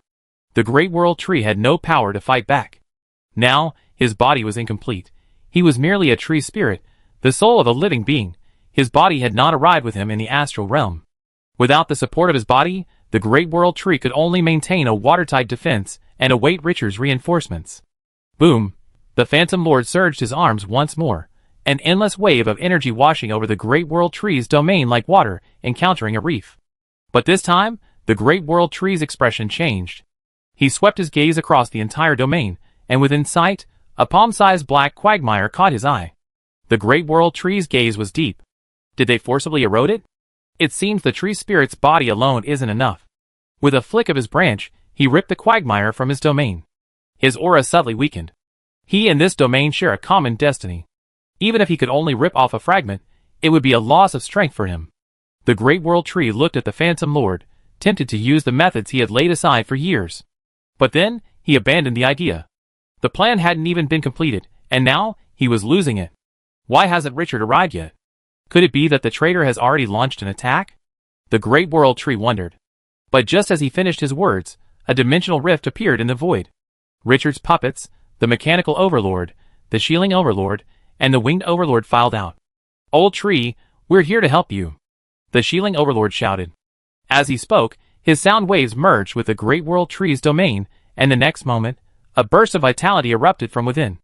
The Great World Tree remained silent, merely looking silently at Richard. Richard shook his head slightly, indicating that this scene would take a while longer. Seeing the overlords coming to support him, the already corrupted Netherworld couldn't help but sneer. "You're all here. It's just right that you're all here. You can go together." Before he finished his words, his expression suddenly shifted to one of struggle. It was Netherworld's consciousness struggling, unwilling to be a puppet. "Go together? You're so arrogant, Netherworld." The Shielding Overlord's body gradually turned crimson, the suppressed rage within him erupting like an unstoppable volcano. As he spoke, his sonic waves became almost material, the invisible waves transforming into a dense swarm of swordfish, instantly engulfing the Netherworld Overlord's body. Richard said to the Great World Tree, "You deal with the Phantom Ghost, we take down Netherworld." The Great World Tree shook its crown slightly, then turned its gaze towards the monstrous Phantom Ghost Overlord. The vast domain around him suddenly shrank, and in an instant, it transformed into a spear. As the spear swung, the void trembled, and a terrifying force, almost cosmic, surged through the spear. "Boy, today I show you why I am the head of the Natural Federation." As he spoke, he thrust his spear forward, and a brilliant rainbow light burst forth from the tip, seemingly encompassing every color in the world, a breathtaking beauty. But the phantom, locked in the rainbow light, had no time to admire this beauty. His arms surged like waves, countless arms intertwining in front of him, forming a shield-like structure. Energy powerful enough to shatter a small world gathered within him. But even so, the Phantom Overlord's fear remained undimmed. This was not enough. The next moment, the rainbow light arrived, its brilliant rays instantly shredding the arms. The phantom behind it, along with its body, vanished into nothingness. Fortunately, while the blow was powerful, it was purely a force of energy, causing no significant damage to the soul. The phantom's remaining arm instantly grew into a full body. Aside from a weakened aura, the phantom remained virtually unscathed. "Old man, you're no more than this." The phantom's scream was like a soul-shaking storm, shaking the very soul. The next moment, his twisted form rushed towards the Great World Tree. The Great World Tree remained silent, its branches twisting into 10,000 arms. "You overestimate your own abilities. Let me seal you away, and see if you still possess that arrogance." The Great World Tree and the Phantom battled, while Richard also engaged the Netherworld. As a master whose physical strength had reached its limit, even if his combat power wasn't fully unleashed, it was enough to make the other masters wary. Unlike spiritual evolution, physical evolution reaching its limit represents a qualitative change. Netherworld had been beyond its limit for tens of thousands of years, and his terrifying power should not be underestimated. 5 overlords faced off in the sky, the solemn atmosphere threatening to materialize. The next moment, the figures of the 5 overlords collided. Richard's body was a deep blue, his energy boundless. Every movement was enough to shatter a miniature world. Beside him, the shielding overlord was crimson, his mouth continuously emitting ferocious killing sounds, specifically targeting the soul of the Nether Overlord. The mechanical overlord transforming into a towering mechanical giant. Countless war machines fired upon him, like a vast ocean tide. The winged overlord transforming into a giant thunder eagle, swirling with blazing white lightning, each one powerful enough to annihilate a level 6 creature. At their center, the Phantom Lord, whose body had been covered in black veins for half a year, simply sneered disdainfully. Faced with the siege of the 4 lords, he neither dodged nor dodged, only blood-red lines appearing on his body. "A bunch of ignorant fools, how dare you fight me?" The next moment, 4 attacks came crashing down. Instantly, a flash of light erupted from the Phantom Lord, dazzling like the first ray of light at the beginning of the universe. But soon, the light vanished without a trace, replaced by the Phantom Lord's intact form. The 4 lords' expressions changed slightly. Their combined attacks could shatter even a small world. How could the Phantom Lord remain unscathed? The Phantom Lord smirked at the 4 lords, then suddenly opened his mouth. "Give it back to you." The next moment, Richard's spear of light, the thunder of the winged overlord, the killing cry of the shielding overlord, and the torrent of energy from the mechanical overlord all erupted from his mouth. Richard's heart trembled, instantly discerning the Nether Overlord's methods. He actually opened that horrific space within his body. Though not as knowledgeable as Richard, the other overlords also guessed something. The 4 overlords didn't exchange words, yet they all understood each other tacitly. After dealing with the returned attack, the 4 overlords almost simultaneously unleashed their strongest attacks. Space shifting isn't without risk. If the space being shifted can't withstand the attack, this method will backfire, resulting in a loss of both the intended and the intended outcome. Not only will it absorb all the attacks, but it will also suffer the consequences of the space being shattered. In an instant, a brilliant light, like the creation of the universe, erupted between the 5 overlords. The aftermath of the overlords' battle converged, transforming the area surrounding the battlefield, several floating light skies in radius, into a dead zone.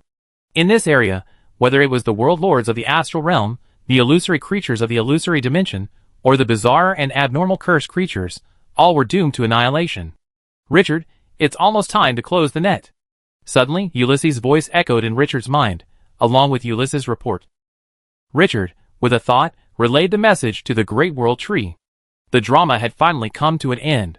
Upon receiving the news, the Great World Tree froze, and was instantly swatted away by the Phantom Overlord's 10,000 hands. At the same time, a furious roar emanated from within him. "Someone is corrupting my clone. There's a traitor among us." Roaring, the Shieling Overlord suddenly reversed his attack, roaring a murderous blast at the Winged Overlord. The Winged Overlord was caught off guard, his soul shattered by the roar, his aura instantly weakening. The Mechanical Overlord shuddered at this, his face a look of disbelief. Shieling. You too have been corrupted. The Shieling Overlord's body turned pitch black, his voice becoming incredibly calm. Machine Head, I long for peace. However, in the foreseeable future, I see only war, endless war. So you've joined the Devourer of Civilization? The Mechanical Overlord asked in disbelief. Yes, because he can bring eternal peace. The Shieling Overlord's voice was tinged with reverence. He is the eternal and unchanging one. Only he can unite this world community and bring us eternal peace. So you're willing to let your people be devoured by him? Richard's face darkened, and the dark blue light emanating from him intensified. The Shieling Overlord shook his head slightly. They weren't eaten. They simply merged together, becoming a single, massive entity. He spread his arms wide. As soon as we all become one, the war will naturally disappear. Richard remained silent, though bolts of energy appeared from his body. Beside him, the Mechanical Overlord also transformed, transforming into a terrifying presence, like a war fortress. In the center of the fortress, a massive cannon barrel continuously emanated a terrifying aura. He retreated behind Richard and said solemnly, Alchemist, you defend, I attack. The Mechanical Overlord paused before he could finish his words, and the torrent of energy aimed at Richard from the barrel slowly weakened. Behind him, a black figure entangled in chains slowly retracted its fist. Chapter 894. How? Did you discover this? The Machine Overlord looked at Richard, his voice suddenly becoming incredibly calm. A pitch-black, asphalt-like slime oozed from his wounds, instantly repairing them. Behind him, Richard's true form, entwined with mountains and seas, wore a calm expression. 2 reasons. One is due to the Mechanids themselves. The Mechanids are a vulnerable species, and while you are one, they are essentially your sub-individuals. You can read and write their memories, so naturally you can implant cursed memes within them. A hint of sarcasm crossed Richard's face as he spoke. I haven't forgotten those unfortunate galaxy mayflies. Because of the mind network, their vast world fell with almost no resistance. What about the second one? The Machine Overlord asked. The chains on Richard's body moved without a single breath, surging energy flowing through them. The complex laws contained within the chains bypassed the rune stage and directly affected the energy's form. The second is that my people witnessed your mechanic tribe placing contaminating equipment near the World Tree's fragment. Upon hearing this, a hint of doubt flashed across the Mechanic Overlord's cold, black, crystal eyes. That's all. Aren't you afraid you might be wrong? The prosperous Chamber of Commerce houses all sorts of creatures. Perhaps Shieling orchestrated this? Richard smiled. I do suspect Shieling, but I just happened to hear a little tidbit. Someone says the Mechanic tribe leader is keen on studying the relics of previous civilizations, and just a few years ago, the Mechanic tribe discovered a massive ruin from a previous civilization. The various creations within are also of great benefit to the Overlord. And I just happen to have proof of this gossip. As he spoke, the Netherlord, standing beside Shieling Overlord, suddenly changed his expression, and with a single claw, he shattered Shieling Overlord's body. A crimson mist of blood filled the wound, a constant sizzling, corroding sound. Mechanical Head, you didn't think you were the only one eavesdropping, did you? The Netherlord said calmly. A miraculous fire suddenly ignited within him, instantly igniting the civilization-devouring power within him. The Mechanical Overlord was startled, a crystal eye sprouting from his back, staring intently at the purifying Netherlord, his eyes filled with disbelief. You're not corrupted. No, this is all a show. The Netherlord chuckled, his face filled with mockery. Before the second meeting began, Old Tree approached me, wanting to collaborate on a play. Time returns to before the Second Federation Conference, when Richard was clearing out the Shieling cities. Old Tree, what do you want to say by bringing these out? In the Federation dimension, the Great World Tree's clone and the Netherlord's clone sat opposite each other, surrounded by a lush forest. I rather hear what you have to say, the Great World Tree said calmly. Don't you want to explain why these polluters have the coordinates of your home world? Explain. The Netherlord sneered. This is clearly a frame-up. We, the Nether Hare, are not in the habit of serving as dogs for others, let alone for monsters like that. The Great World Tree looked at him, his gaze calm, yet piercing. Yuming, you better tell the truth. If you don't, you be the one who suffers in the end. The Great World Tree's voice was calm and steady, but behind this calmness lay an immeasurable and terrifying power. As the oldest ruler of the Natural Federation, the Great World Tree possessed the strongest power in the Natural Federation. Even though Yuming hadn't believed he could defeat the Great World Tree, at this moment, he still yielded. He spoke slowly. This story begins over a decade ago. At that time, the war had just subsided, and an unusual phenomenon occurred on a world belonging to our Yuhai clan. A world master reported that a large relic of a previous civilization had been discovered on a small world. You know the value of a large relic of a previous civilization. At that time, Yugue and I immediately blocked the news and personally traveled to that world. But in that relic, we found no previous generation technology. Only a black slime monster. Slime monster? The Great World Tree's mind fluttered, and a flicker of astonishment crossed his face. You sealed it? As a fellow overlord, the Great World Tree naturally guessed Netherworld's reaction to the monster. Yes, I sealed it, Netherworld nodded. This thing has a very strong vitality, and its power is almost endless. After sealing it, Phantom Ghost and I began studying it. Soon, we developed a system to extract its power and return it to the world. Return it to the world.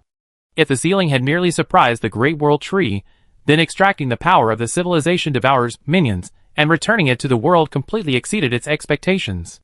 How did you do it? The Great World Tree was certain that even the previous Civilization Alliance didn't have such technology. Extracting the power of the devourer of civilizations. That's insane. Using technology, a technology one discovered while exploring the endless dimension, the Netherlord said calmly. This technology can extract the power of living things and then purify it. By connecting it to the earth veins, this system can be used to feed back into the world. Although the power of this thing is a bit troublesome, with frequent replacement of purification materials, its power can be purified into ordinary energy. The Great World Tree was at a loss for words for a moment.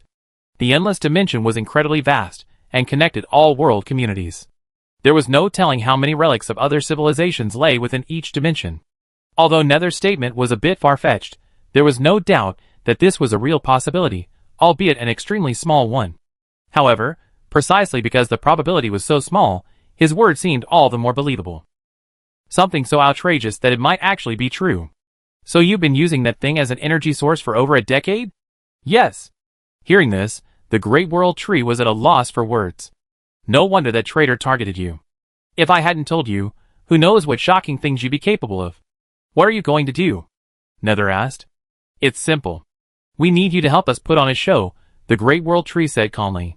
The alchemist is clearing out the contaminated areas.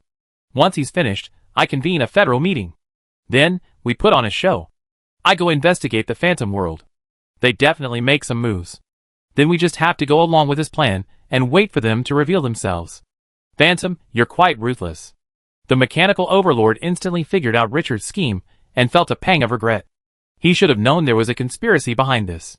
However, he still had one thing puzzled. To lure us out, you even give up Phantom. That's the overlord you nurtured. Although the Phantom Overlord wasn't corrupted, the Phantom Overlord was indeed corrupted by the devourer of civilization. This was how he was deceived. Who would have thought the Phantom clan would be so crazy as to use an overlord as bait? The Phantom Overlord's expression remained unchanged upon hearing this. Phantom knows about this. It was his choice. If I hadn't used some drastic tactics, how would you have gotten out? How would this mind of yours have exploded? The mechanical overlord was stunned for a moment, then a hint of relief crossed his face. It felt like arguing with someone, and suddenly realizing they were mentally retarded. The Phantom tribe had used the overlord as bait. They both deserved to be lured out. Okay, I accept the bet. But just because I've seen through it doesn't mean you survive. With that, a startling aura suddenly erupted from the mechanical overlord. Like the Phantom Overlord, the mechanical overlord had broken free from its limitations, becoming a limit breaker. Beside the Netherworld Overlord, the ambushed chilling overlord had also recovered in an instant, his own limit breaker aura emanating from him. Although the civilization devourer couldn't create clones of the limit breaker, relying on his power, guiding ordinary overlords to become limit breakers was a simple task. At the same time, Richard heard Elisa's report. Richard, those octopus men and robots have all transformed into furnace men and titans. Richard looked at the machine overlord, his chain swaying like tentacles. It's actually a limit break. This is indeed a bit beyond my expectations. But, Richard paused, his eyes suddenly fierce, as if a tiger was about to pounce. But, with a spiritual limit breaker like you, who only ascended through the civilization devourer, you dare to speak so arrogantly in front of me. Richard's voice was like thunder, and his chains swung violently. In an instant, the void shook, and the pitch-black mountains and seas pounced towards the machine overlord like a raging dragon, the power contained within them enough to tear a small world apart. The machine overlord's expression changed slightly, and a mechanical domain suddenly appeared around him. Countless mechanical creatures worked tirelessly within the domain, forming a vast empire in an instant. Boom! The mountain and sea pulled down with world-shattering force, shredding the domain's defenses almost instantly. The defenses erected by those mechanical lifeforms were like paper before the mountain and sea. The entire domain nearly crumbled under this blow. A hint of sarcasm crossed Richard's face. Limit-breaking overlord, your strength is lacking. The mechanical overlord was furious upon hearing this. Past experiences of being suppressed by the nether overlord flashed through his mind. Before he broke his limit, he had to endure the pressure. After he did, he still had to endure the pressure. Wasn't breaking his limit in vain? He angrily addressed Richard. Wizard, don't be so arrogant. Everyone can pile up power, but let's see how many times you can unleash this attack. How many times? A strange smile flashed across Richard's face. Talking to an overlord who had fused the 4 elements, how energy is measured by consumption. Who said the mechanical race had no sense of humor? Chapter 895. The dimensional force within Richard's body continuously infused the mountain and sea, nearly transforming them into a monstrous mass of chains. His mental power flowed through these chains, and the rules intertwined like silk threads under his will. Energy flowed through them, and their structure and properties constantly changed, ultimately taking shape according to Richard's will. Then, the tide arrived. Under Richard's control, the mountain and sea launched a nearly continuous attack. After this period of hunting, Richard's mental power had returned to the limits of ordinary overlords, and even achieved a breakthrough in quality. With such immense mental power, the rules and energy were as easy to mold in his hands as clay. Bang! The mechanical overlord's mechanical kingdom shattered under Richard's attack. Compared to Richard, the mechanical overlord had no advantage at all. Although he had broken through the limit, he had done so too young. His mental power limit had not increased much, and the changes in his structure were also very limited. Secondly, his true knowledge was too limited. The devourer of civilizations isn't a stingy person. On the contrary, it's incredibly generous. These corrupted overlords will receive gifts from the devourer of civilizations. A vast reservoir of knowledge. This knowledge, derived from the civilizations devoured by the devourer of civilizations, covers nearly every aspect. There's nothing they can't find, except what the overlords can't imagine.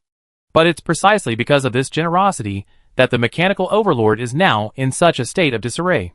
Too much knowledge isn't always a good thing. Without systematic application, it's little more than useless information. If the mechanical overlord had physically evolved, he might still be able to use knowledge as a supplement to enhance his combat power, just as Richard once did. But he happened to be a spiritually evolved overlord. The combat power of spiritually evolved overlords is highly tied to knowledge. Without sufficient knowledge, a limit-breaking overlord is no different from an ordinary overlord. With sufficient knowledge, even an ordinary overlord could fight against a limit-breaking overlord. Damn it! Learn it! The mechanical overlord roared inwardly, the soul chip within his body continuously processing the knowledge granted to him by the devourer of civilization. However, spiritual evolution is not physical evolution. If you can't do math, you can't do it, and the same goes for advanced knowledge. Without Richard's opportunity to acquire the skills of the ghost craftsman for countless epochs, it would be wishful thinking to expect to master the devourer of civilization in a short period of time. Snap! Shanghai lashed out in the air, a whip-like flower.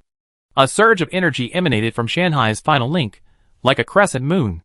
To prepare this attack, Richard mobilized nearly every law within Shanghai, from the 4 elements to radiation, to life and death, gravity. These laws were entangled.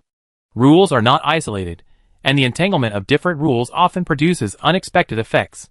Under Richard's weaving, they became a perfect mold. The mechanical overlord tried to block, but he was no longer able to do so. Richard split the mountain and sea into 7 locked whips, each of which swung almost simultaneously, each strike enough to put him on full alert. Buzz! With a humming sound, the crescent moon passed through the mechanical overlord unhindered. The mechanical overlord looked at Richard, a flicker of struggle in his black, crystal eyes. In his body, a chip, like crystal, slowly cracked. Unlike ordinary creatures, the souls of the mechanids are materialized as a soul chip upon birth. This chip is normally protected within the mechanid's core. As long as the chip remains intact, the mechanid's body is but a garment. But equally, if the chip is damaged, the mechanoids are doomed. I won't accept this, I won't accept this. The mechanoid overlord roared inwardly, and the civilization-devouring power within him erupted in response to this thought. In a trance, the mechanoid overlord's consciousness suddenly detached from his body, and came into contact with a vast will. This will was immense, like a vast world. Before this will, even the overlord seemed insignificant. In this will, the mechanoid overlord beheld countless individuals, some mortals, some overlords, fused together, inseparable.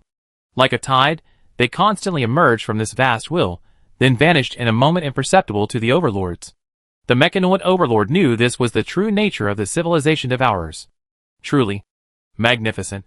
At the same time, a thought arose within him. He must merge into this greater being, become a part of it.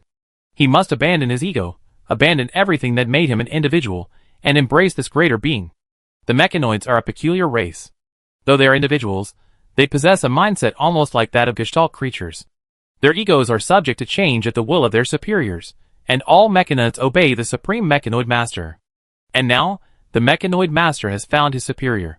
The self is but an illusion, like the wills constantly arising and fading within this great will.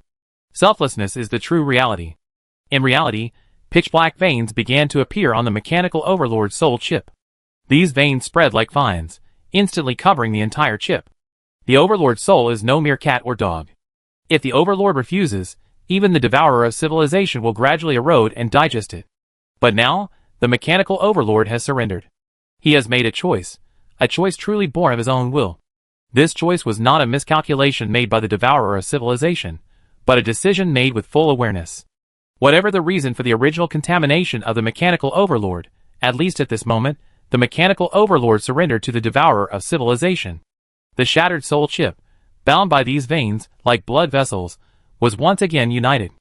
And so, a grand will descended upon the mechanical overlord's body. What happened? Richard suddenly felt a foreboding premonition. The mechanical overlord's shift in thinking might sound long, but in reality, it took only a moment. Richard hadn't even begun to formulate his second attack when the mechanical overlord's transformation took place. Richard stared intently at the mechanical overlord, retracting all the chains he had been preparing to attack. The layers of mountain and sea wrapped around Richard like a cocoon. The next moment, a flash of light descended upon Richard. Buzz, Richard's body exploded backward, cracks appearing on the mountain and sea around him. You know, the mountain and sea are as resilient as a medium-sized world. To shake the mountain and sea is to destabilize a medium-sized world. It's you? Richard's body ignited with blazing miracle fires. The moment these miracle fires appeared, it was as if they had encountered a foe, and the flames were all directed towards the mechanical overlord. This situation had never occurred before, even against the pollution overlords. And its appearance now could only mean that the miracle furnace, the weapon used to slay the devourers of civilization, had sensed its target. The mechanical overlord shook its body, and then transformed into a massive titan. It looked almost identical to the Titan King from the Abyssal Archives.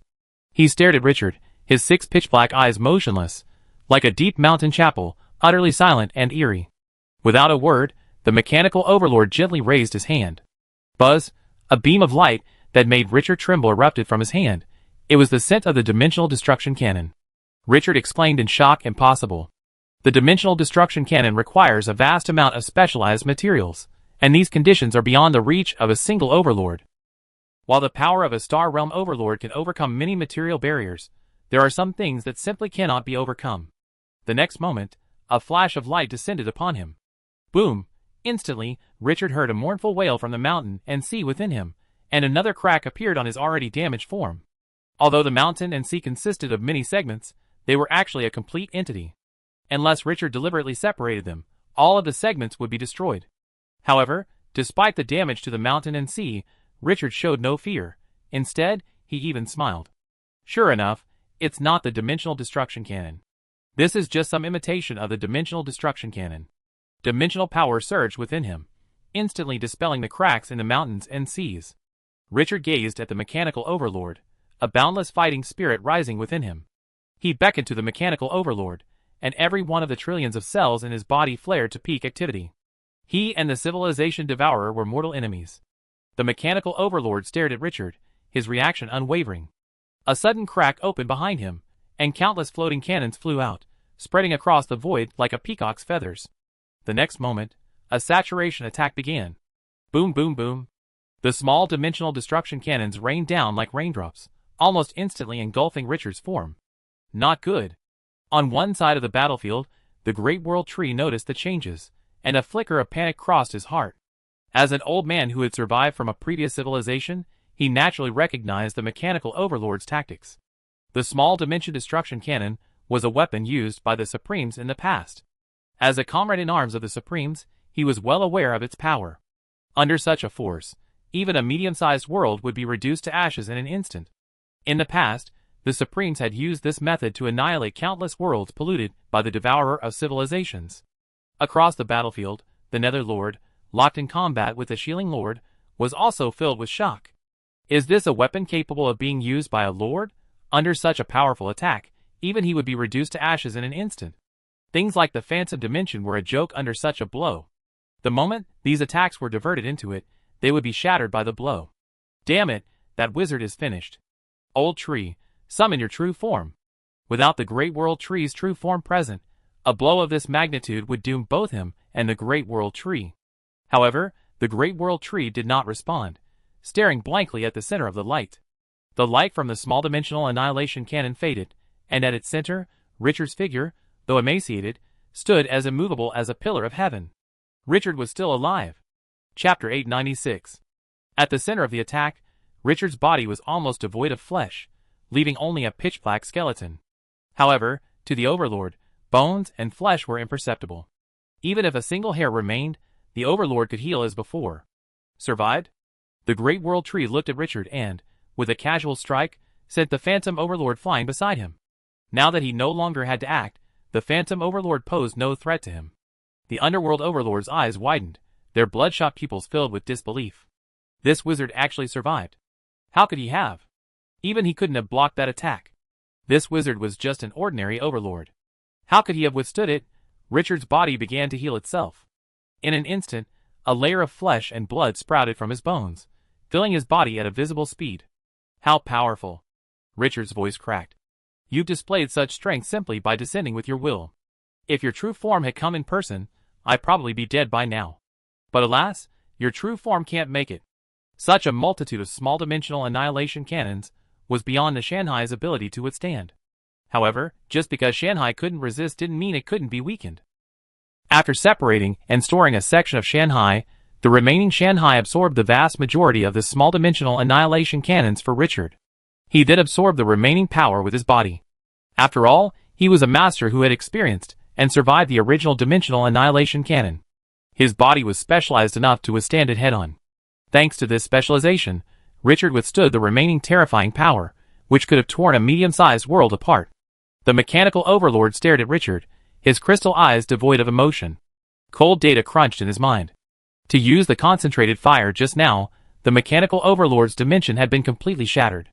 Even a small dimensional annihilation cannon required dimensional fragments as material. He now had to devise a new battle plan. But how could Richard allow him to calculate so leisurely? The dimensions unfolded, and the mountains and seas reappeared. Infused with dimensional power, the mountains and seas, now only a single link remaining, recovered with astonishing speed to their previous state. After establishing the Wizarding Union and facilitating the admission of 3 civilizations, Richard's share of dimensional power surpassed that of all overlords within the Union. And the dimensional power he could draw from the Union at any moment was truly immense. In this kind of battle, where no dimensional confrontation took place, his dimensional power was practically limitless. The dimensional power consumed by the destruction of the mountains and seas could be replenished by Richard in just a few days. As the mountains and seas swung, a black hole suddenly appeared in the void. During this time, Richard wasn't simply hunting, he also continued to refine his own abilities. Richard discovered a more efficient method within the Mist Lord to condense black holes. Buzz, the instant the first black hole formed, a second one appeared immediately after. The 2 black holes, one in front of the other, caused a massive gravitational tidal wave to overlap. Even the void vibrated under the gravitational tidal wave, but this wasn't enough. After the second black hole, a third and fourth appeared in quick succession. The 4 black holes were arranged in a straight line, their gravitational tidal waves superimposed on each other. The immense gravitational force was enough to rip apart a medium-sized world, or more. Richard's face paled slightly, His massive frame almost withered. When confronting the devourer of civilizations, there was absolutely no room for trial. We must immediately deploy the swiftest and most powerful means. The devourer of civilizations has devoured so many civilizations, and possessed nearly limitless knowledge. If the battle isn't resolved promptly, the devourer of civilizations will undoubtedly reverse its course. In this community of worlds, no one could outlast the devourer of civilizations in a war of attrition. Buzz! A burst of energy erupted from the mechanical overlord's body, attempting to escape the gravitational tide's reach. Unfortunately, the gravitational tide arrived too quickly, leaving him no time to react. This time, something resembling emotion finally flickered in the mechanical overlord's eyes. The goal continues to evolve. Last time, Richard could only use a single black hole at a time, but now, he could wield 4 simultaneously. This progress was truly astonishing, practically defying common sense. Is this fate's backlash? The mechanical overlord's gaze remained calm. He looked at Richard, but not at him. The next moment, the mechanical overlord's body suddenly exploded. Taken together with the bodies of Shieling Overlord and Phantom Overlord, they shattered. The Great World Tree, swift-witted and swift-handed, twisted its branches into a massive hand, grasping and blocking Phantom Overlord's self-destruction, preserving his soul. But Shieling Overlord was not so lucky. The Phantom Overlord chose to protect himself without hesitation in the face of the self-destruction, and Shieling Overlord's soul naturally vanished without a trace in the explosion. As for the Mechanical Overlord, Richard watched the Mechanical Overlord's body annihilated by the energy explosion in the gravitational tide and let out a soft breath. Have you noticed something's wrong? You've deliberately annihilated your body. To the devourer of civilizations, the Overlord's body held some value. And now, the devourer of civilizations would rather destroy it outright than give Richard a chance to seize it. Clearly, he's seeing something. A double loss is better than a single win. However, this didn't matter to Richard. He possessed a vast knowledge and skill set. The Goblin Craftsman's blacksmithing and the dimensional thread weaving techniques nearly made up for all his shortcomings. Now, all he lacked was pure strength. Skill and knowledge became irrelevant. Richard looked toward the Great World Tree. The Great World Tree had just withstood the Spectre Overlord's self-destruction to preserve the Spectre's soul. Only a small section of its massive, luxuriant body remained, its bark and roots charred black, seemingly ready to shatter at the slightest touch. But this was merely superficial. As the Overlord, Richard could immediately discern the immense vitality within the Great World Tree's remaining body. As a veteran Overlord, he had the confidence to withstand the self-destruction. 145. The people are gone. No need to pretend to be dead. At Richard's voice, the Great World Tree suddenly trembled, and then a thick layer of black charred sloughed off its charred trunk, revealing a giant eye. Ahem, I'm used to it, the Great World Tree said awkwardly. Richard had a teasing smile on his face. It seems you survived the war back then for a reason. The Great World Tree's embarrassment deepened upon hearing this, and it immediately found an excuse to change the subject. His body shook, shaking off the charred remains. Newly sprouted shoots transformed into branches at a visible speed, then twisted into a sturdy arm. The arm opened, revealing the soul of the Phantom Lord sealed within. Phantom, you bastard, you have absolutely no sense of responsibility. The Great World Tree cursed at Phantom, standing nearby. The self-destruction won't kill you, so why don't you just resist and save Shiling's soul? Phantom was stunned by this and immediately began to curse. You old bastard, you think everyone is as tough as you, right? Just because you can withstand the self-destruction, does that mean I can too? I'm dying, are you going to resurrect me? The Great World Tree tossed its soul to Richard, and waved its hand dismissively. You're just a coward. The Phantom Lord, enraged, teleported to the Great World Tree.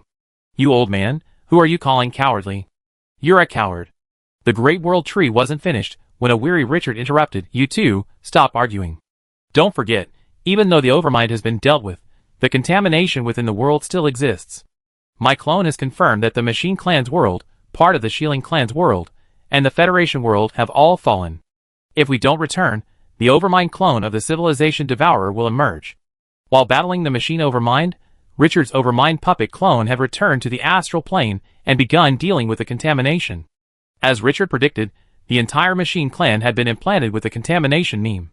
Once the Machine Overmind activated, they were all corrupted by the Civilization Devourer. But fortunately, the Machine Clan had the fewest members, and therefore the fewest worlds. Even if all worlds were contaminated, only 1,000 of them would be contaminated. With prompt rescue efforts, Most of these worlds could be saved.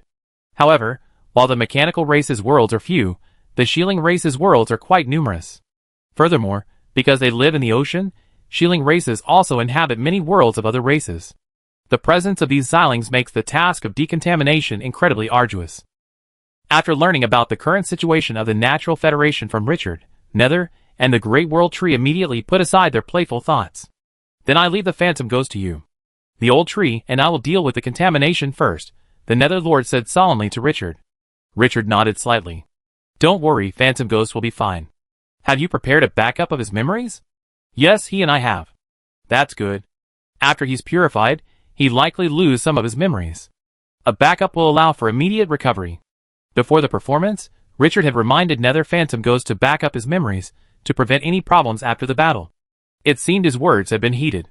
While Netherworld and the Great World Tree cleared the pollution, Richard retreated into the dimension and began to use Miracle Fire to cleanse the Spectre's soul of its contamination.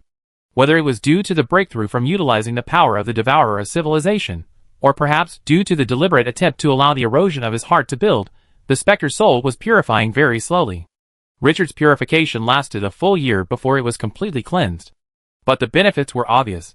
After the purification was complete, the Spectre's soul hadn't fallen to the level of an ordinary overlord. Its soul remained at the breakthrough level, but its mental power had dropped significantly, requiring soul essence or other means of increasing its mental power to recover.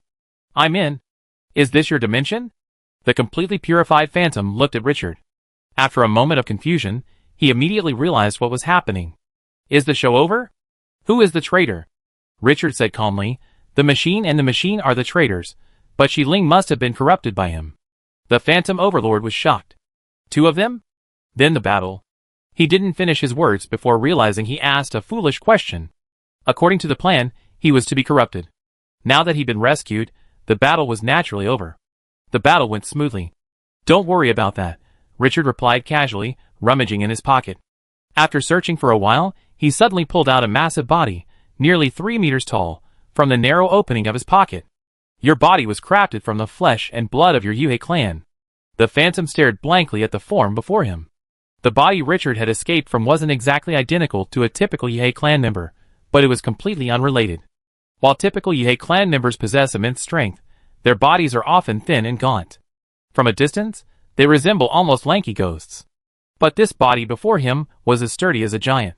Furthermore, while typical Yuhei clan members have white skin, this one's skin was streaked with black. Besides these, the Phantom could clearly sense other modifications within this body that were completely different from the Yuhei clan structure. Is this my body? The Phantom confirmed. Of course it's yours. Richard looked at the Phantom as if he were idiot. I remember that purifying pollution at most reduces mental strength, not innate intelligence. The Phantom, without a word, silently entered the strangely shaped body before him. Changing bodies was no difficult feat for the Overlord, especially since Richard had deliberately adapted it with his bloodline. After the Phantom entered, it quickly established a physical and spiritual connection. A look of shock crossed his face. This body was too strong. The body Richard had given him was only slightly inferior to his original in appearance. In every other respect, this new body surpassed his old one, which had evolved over tens of thousands of years. This body's strength and agility were terrifying. The Phantom felt that once he unleashed his true form, he could easily crush his former self. In addition, this body contained a special energy-generating organ. Utilizing the principle of the annihilation of the 4 elements, it provided a constant supply of energy to his entire body. The technique of the annihilation of the 4 elements was not new, and transforming it into an organ was not particularly difficult. However, the energy supply of this organ exceeded the limits of its size. The ghost felt a dimensional force coursing through it. It was as if within this organ, seemingly about the size of a heart, a small world existed, a space for annihilation reactions. What's wrong? Richard asked, perplexed, noticing the ghost standing still. Is there something wrong with the body I made? No, nothing, the ghost replied immediately. He then bowed respectfully to Richard. Thank you, Master, for crafting this body for me. When I return, the ghost tribe will reward you handsomely. Such a powerful body must have required immense resources and effort. Although the ghost knew that the Netherworld had undoubtedly paid for it, this did not deter him from expressing his gratitude. The difference between bodies was truly immense. Richard waved his hand casually, opening a dimensional door in front of the ghost. It's just a little thing I made when I was bored. There's nothing to be thankful for. Besides, the Phantom Tribe no longer exists. Now there's only the Phantom Counselor of the Wizarding Union. Chapter 897. A year is a very short time for a master. Even a short experiment might not be completed. And for civilization, this amount of time is even more insignificant. But for the Natural Federation, this year has seen earth-shaking changes. Phantom Ghost left the dimension and returned to the Natural Federation. In the world of the Nether Clan's mother, he met Nether. Chief, I'm back. In the church, Phantom Ghost bowed slightly to Nether, showing no disrespect for Nether despite his sudden surge in strength. Nether stood up, turned around, and surveyed Phantom Ghost's body. Not bad. That Miracle Wizard's skills with flesh and blood are indeed impressive. Miracle Wizard? Phantom Ghost was a little confused. Wasn't it the Alchemist Wizard who gave him this body? Nether, seeing his confusion, explained, Alchemist Wizard is a pseudonym he used to deceive us. His real name is Miracle Wizard. As he spoke, he walked over to Phantom Ghost and spat out a blood-red crystal. This is your memory backup. It took you a full year to purify it, so the contamination must be quite severe. I'm afraid you lose a lot of memory during this purification. The ghost was stunned. He even had a memory backup. Without hesitation, he immediately devoured it. The next moment, a flood of memories flooded into his brain. It was then that the ghost realized he had lost almost half his memory. After a moment, his memory returned, and he immediately asked about the Natural Federation. I heard from the Miracle Wizard in my dimension that there are no more Phantom Tribes, only Phantom Senators. What's going on? It's simple, Ewing said calmly. The Natural Federation has joined the Wizarding Union. To compete with other civilizations for influence, the Natural Federation's structure has been adjusted. The previous pure racial divisions no longer exist. Now, all worlds within the Natural Federation are federated worlds, shared by us, the tree spirits, and the winged people. Yugue was startled by this. He subconsciously patted his head, wondering if he was hallucinating. But he concluded otherwise. His plan had completely wiped out the Yuhai tribe. Yugue, take a long-term view. Ewing said calmly. Racial integration within the Natural Federation isn't a bad thing. We no longer need to resort to war to survive, as we did in the past. The Yuhai tribe's thirst for war stems not only from the fact that it fuels their prosperity, but also from their inherently awkward position. The Yuhai tribe's territory lies close to the edge of the world community. Their only targets for expansion are the Cursed Demon Empire and the other races of the Natural Federation. In the past, every attempt by the Yuhai tribe to expand their territory was to seize food from other races. But after the racial integration, the Yuhai tribe's greatest predicament disappeared. All worlds became federated worlds, opening the door to the Yuhai tribe, both in terms of living space and future exploration. Phantom was speechless for a moment. This change had a rather significant impact on him. After a moment, he slowly spoke. Does this mean we are now joining the Wizarding Alliance? Yes. What about us and the Cursed Demon Empire? Phantom said calmly. That's something the cursed demons need to consider. If they want to restart the war, the other members of the Wizarding Alliance will also join us as allies. The Wizarding Alliance isn't just an alliance against the devourers of civilizations.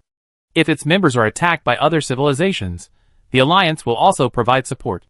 For a moment, Phantom was at a loss for words. What a huge change. In just 1 year, the Phantom tribe had solved their living space problem, and along with it, the problem of the cursed demons. Let's go for a walk. We've got a lot of goodies from the Wizarding Alliance. I show you around, Phantom said. Phantom nodded. He truly needed to reacquaint himself with the Natural Federation. Their first stop was the former Tree Spirit Mother World, now the capital of the Natural Federation. After exiting the dimensional portal, the Great World Tree saw Phantom and raised a brow slightly. Cleansing completed so quickly? It looks quite good. The Great World Tree walked over to Phantom and looked him over, a hint of surprise in its eyes. There's really no contamination at all. Phantom stared at the wooden giant before him, his eyes blank. Is this the Great World Tree? Why is he in human form? Netherworld saw Phantom's confusion and explained, this old man has concealed his past. His true identity is the World Tree, the world fortress of the Shepherd Star Titan. Now that the Titan has returned, he has naturally returned to his family. The Titan has returned. Phantom's eyes widened. The Titan still exists? The old Shepherd Star Titan is gone. Now it's the Abyss Titan, the Great World Tree replied with a smile. He then looked at Phantom and asked, what are you doing here this time? I haven't heard of any significant progress on the artificial corpse pit. Artificial bone pits? Ghost froze again at the word. He looked at Nether, who nodded slightly.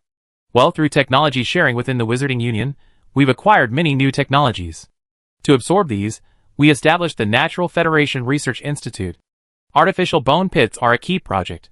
If the research is successful, then our Nether hackers' reproduction won't be limited to the Mother World.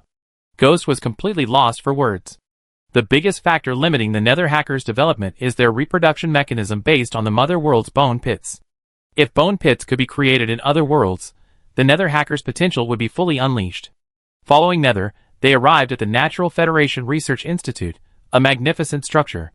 A cold concrete base, framed by an enchanted metal structure, formed a massive tower towering into the sky amidst countless tree spirits.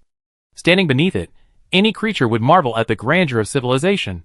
It must be said, no race is perfect. A hint of helplessness crossed Yoming's face as he gazed at the tower. While wizards possess a high level of technical prowess, their aesthetics are rather utilitarian. Was this designed by a wizard? Yes, and by that miracle wizard himself. He said the structure was just right, simple and clear, perfectly suiting the Institute's ethos.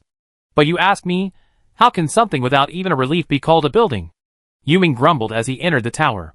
Inside, researchers from different races were conducting various research experiments in separate areas. Yuming looked at the black-robed wizard hurrying past him, and the obese, abyss demon experimenting with potions not far away, feeling momentarily bewildered. But he quickly realized that these were researchers from other civilizations. Are these members of other civilizations? They all look unique. Yuming glanced around, pointing to the abyss demons and introducing them. There's not much to say about the other civilizations. Focus on these guys. They're members of the abyss demon civilization.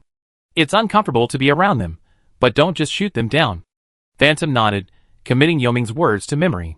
The two strolled through the research facility. As they passed, Yuming explained the details of technology sharing. We obtain technology from the Alliance, so naturally we have to share ours. He gestured to a group of wizards nearby, studying a blood-colored crystal. Although our technology lags behind the Wizarding Union, we do have some unique advantages. Corpse bloodstone technology might be commonplace here, but it's a different story for other civilizations. Corpse bloodstone? A flicker of surprise crossed Phantom's face. Corpse bloodstone is a common supply for the Yuhai tribe, used to restore and replenish the energy of their soldiers. Is this thing worth studying? That's the wonder of civilizations, Yuming sighed softly. What we consider insignificant is, to other civilizations, priceless treasures. To us, corpse bloodstone technology is merely a strategic supply. But to wizards, it's a stable aggregate of negative energy. According to them, corpse bloodstone is extremely valuable, with great potential as both an energy source and a weapon in the future. Yugui looked at the wizards conducting research and nodded thoughtfully. Like a man-made graveyard. Yes. Ghost scanned the surroundings, and suddenly perceived a very unique aura within this research facility. An aura of optimism and vitality. Chief, what should I do next? Ghost patted his shoulder, and nodded with satisfaction. You are one of the rare intelligent individuals in our Ghost tribe. This research facility needs a director to oversee it to prevent any disturbances. Ghost bowed slightly. Your will. The Alliance's expansion will profoundly impact the Natural Federation, but the resulting changes in the war situation will take time to manifest. Although the Wizard Civilization and the Natural Federation are neighbors, they are actually separated by thousands of light years. A significant number of indigenous worlds lie unexplored in between. This means that both civilizations must expand to establish connections between them. Secondly, due to the existence of the Cursed Demon Empire, the rulers of the Natural Federation cannot travel to the front lines to fight against the Civilization Devourer. After all, no one knows whether the Cursed Demon Empire will launch a sudden attack. The Natural Federation is no devourer of civilization. The ordinary world is defenseless against the Overlord. Although the Natural Federation has joined the Wizarding Union, it cannot abandon its home. Miracle Dimension. Richard's mental power surged like a tidal wave, constantly transforming the soul before him. A vast web of memories and complex information gradually wove itself within the soul. Suddenly, the soul's body trembled. Richard withdrew his mental power. Though fatigue marked his face, a hint of anticipation lingered in his eyes. The next moment, the soul's form began to transform, ultimately transforming into a distinct titan. He looked at Richard, his eyes shifting from confusion to surprise. He hurriedly performed the titan's etiquette and said respectfully, "Greetings, my king." Chapter 898.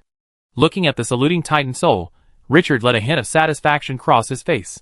After 2 years of editing, the compilation of the Overlord's personality had finally yielded some results. No need for formalities, Richard said calmly. The Titan soul lowered its arms and gazed blankly at its surroundings. The memories Richard had compiled for him flashed through his mind, and in a moment, he knew everything about himself. I never thought I could survive that monster, he whispered. The memories Richard had compiled for him did not conceal the fact that he was a soul taken from the devourer of civilization, nor did they hide the fact that his personality had collapsed. There was no other way. Personality cannot be built on lies. Otherwise, once the lies were exposed, the personality built on them would collapse as well. Furthermore, this Overlord soul still contained some memories, which were perfectly suited to serve as anchors for the personality. My king, give me a name, the Titan soul said to Richard. My memory is so shattered that I can no longer recall it. A sigh crossed his face, but there was no self-doubt. The souls of different species possess distinct traits, which directly influence their mindsets and psyches. Just as the demons of the abyss are inherently aggressive and greedy, the souls of the shepherd titans are naturally open-minded, open to all change. How much do you remember about yourself? Richard asked. The Titan soul closed his eyes, as if recalling his past. After a moment, he opened them and shook his head. Very little. I only remember herding cattle across the starry sky, wandering from world to world. However, judging by my abilities, I seem to be a warsmith. Hearing the Titan soul's response, Richard breathed a sigh of relief. It seemed his memory compilation was flawless. The Titan soul's memories of alchemy and various Titan combat techniques were all compiled by him. He had spent countless hours over the past 2 years trying to make these memories harmonious. Thankfully, everything was fine. Blacksmith? Then I call you Telfong Anderson. Anderson is the Titanic transliteration for blacksmith, and Telfong refers to a famous mine on the Titan homeworld.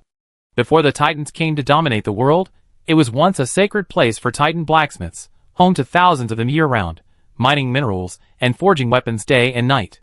The Titan pondered for a moment, then nodded. Telfong Anderson. A nice name. Among the memories Richard had left him, some were compiled by famous people. These memories contained some basic knowledge about the Shepherd Star Titans, including language, etiquette, and common sense. The history of the Shepherd Star Titans also exists within this. From today on, I will be called Telfong Anderson. Seeing Telfong accept the name, Richard finally felt relieved. A name also serves as an anchor for one's personality. Accepting the name anchors it, and Telfong's personality has stabilized. Next, he only needs to add a few more memories and consolidate his existing personality. This will be a complete resurrection, a second life. Richard nodded slightly and pulled a body from his pocket. Your body isn't finished yet. You use this one for now. Telfong looked at the body before him, which had just reached 600 physical strength, and immediately entered it. A moment later, the connection between soul and flesh was established, and Telfong suddenly opened his eyes, a look of surprise on his face. This is the bloodline of the Abyss Titan? Such a powerful bloodline. Richard waved his hand, signaling him to stretch his body quickly. Don't be so happy. This thing is for your temporary use. Your priority now is to rebuild your dimension. The Titan dimension still exists, and I take you there later. In the meantime, it's best to recall your previous dimension. If you truly can't recall, then you have no choice but to return to the Abyss. This is the biggest problem for souls that need to build personalities. Without reliable memories, it's difficult for souls to rebuild their dimensions. And this is something no one in the entire Wizarding Union can solve. Ascending to Overlord is an incredibly complex process. Whether from previous civilizations or those of today, no one dares to claim to have fully mastered the Overlord's ascension. But fortunately, the Abyss Titan is also a creature of the Abyss. A true Abyss Overlord doesn't need a dimension. Whether it's Beelzebub or Samel, the essence of their dimensions is the spread of the Abyss, similar to the abilities of the elemental overlords in the elemental realm. If Telfong truly couldn't find his own dimension, he could still unleash the power of a Lord of the Abyss. It would just be a little awkward. Telfong's emergence allowed Richard's influence to expand once again. Within the Civilization Alliance, the Abyss is now Richard's direct subordinate civilization, and even Curse is his ally within the Wizarding Civilization. Furthermore, the newly joined Natural Federation and the Great World Tree are also his subordinates. With Telfong now included, Richard's influence in the entire Wizarding Alliance has reached 5, including himself. Including Samel, who would side with Richard when necessary, Richard's influence has expanded to 6 lords. Moreover, the sand spirit sages of the Lingma civilization were absolutely on Richard's side. Under their influence, the Lingma civilization was effectively Richard's ally. A careful count revealed that the entire Wizarding Union, including the sand spirit sages, had 23 overlords, 12 of whom were considered Richard's faction. In a sense, Richard was practically the uncrowned king of the Wizarding Union. However, as the core of the faction, Richard was unaware of this. His interest in power was limited to protecting himself from the oppression of powerful forces. He had no interest in claiming supremacy. Power was merely one of many means in his pursuit of truth. After rebuilding Turfing's personality, he immediately immersed himself in crafting Turfing's body. The slow progress of this body was primarily due to Richard's experimentation with the dimensional thread weaving method on it. Dimensional thread weaving was an extremely advanced technique, one that could be integrated with almost any alchemy technique. By constructing dimensional threads, Richard could easily create a dimensional force loop and carve out a space within it. Richard called this the thread dimension.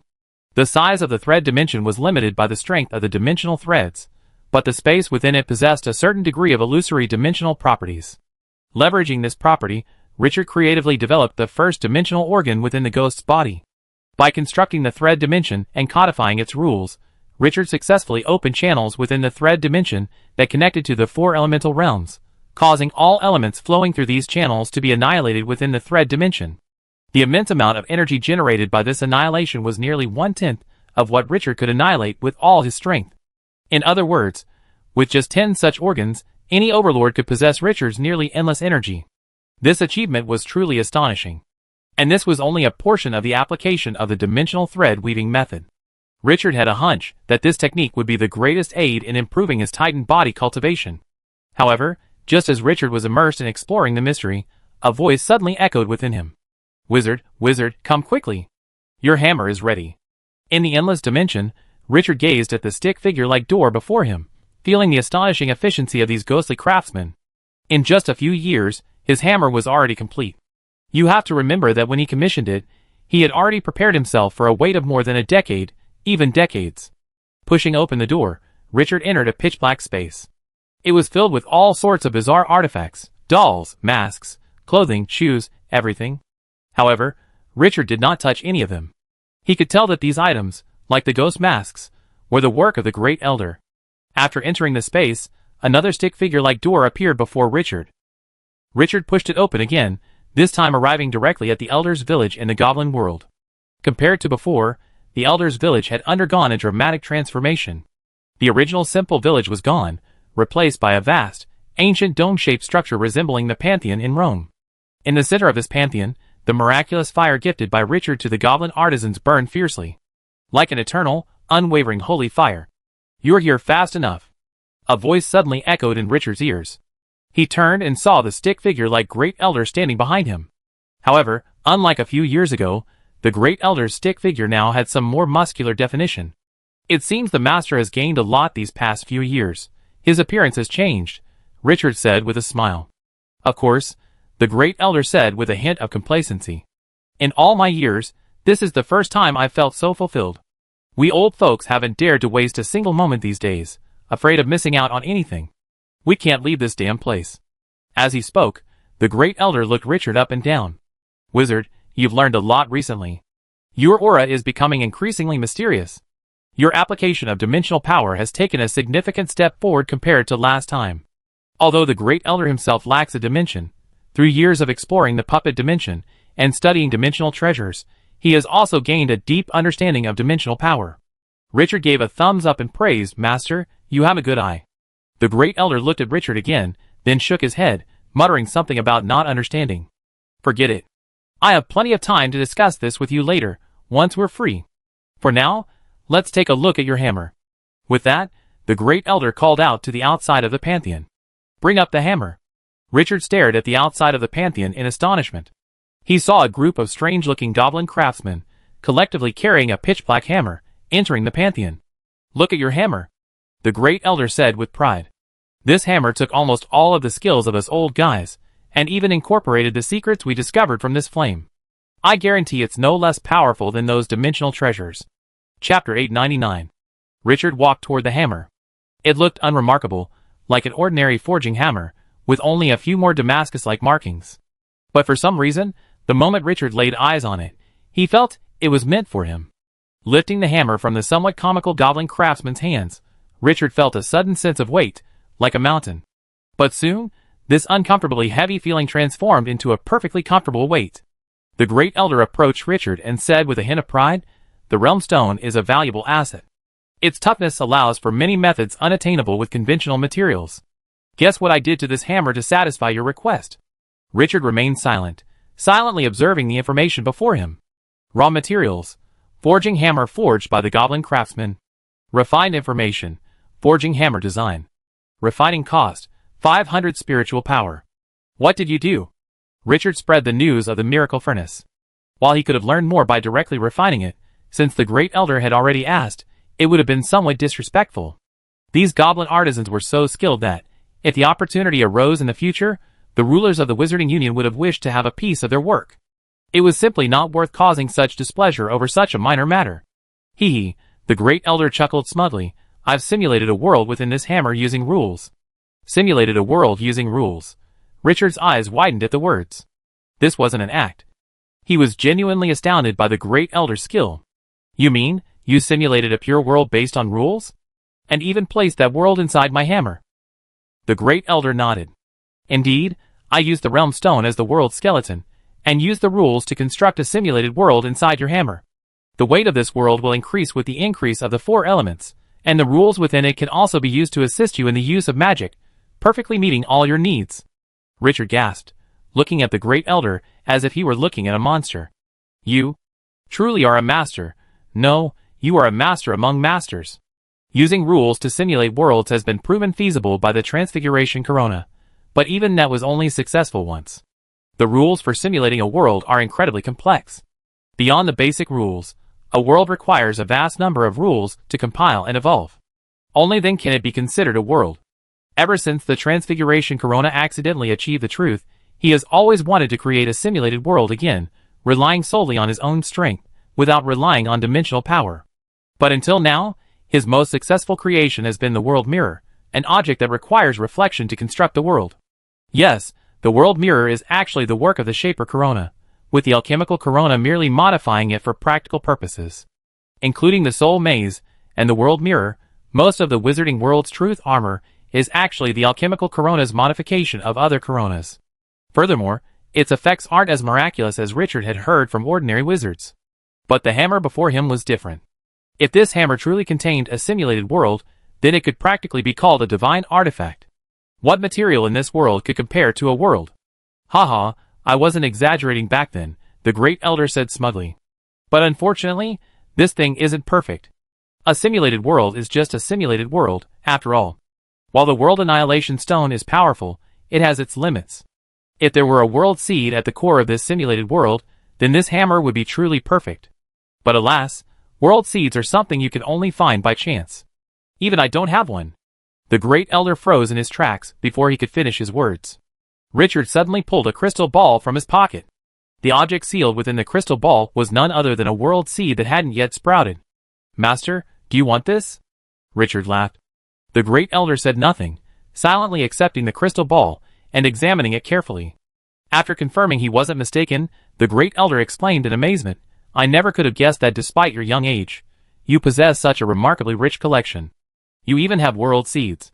World seeds are only born after the death of a celestial whale. These magnificent beings are the darlings of the celestial realm. The lifespan of a typical celestial whale rivals that of a lord. The strongest among them can even live longer. Furthermore, wild celestial whales often die in groups, so their chosen burial sites are often open areas. And in the celestial realm, what could be more empty than the black regions between world communities? Of course, the Great Elder didn't know that the Star Shepherd Titan had mastered the technology to ripen the astral whale.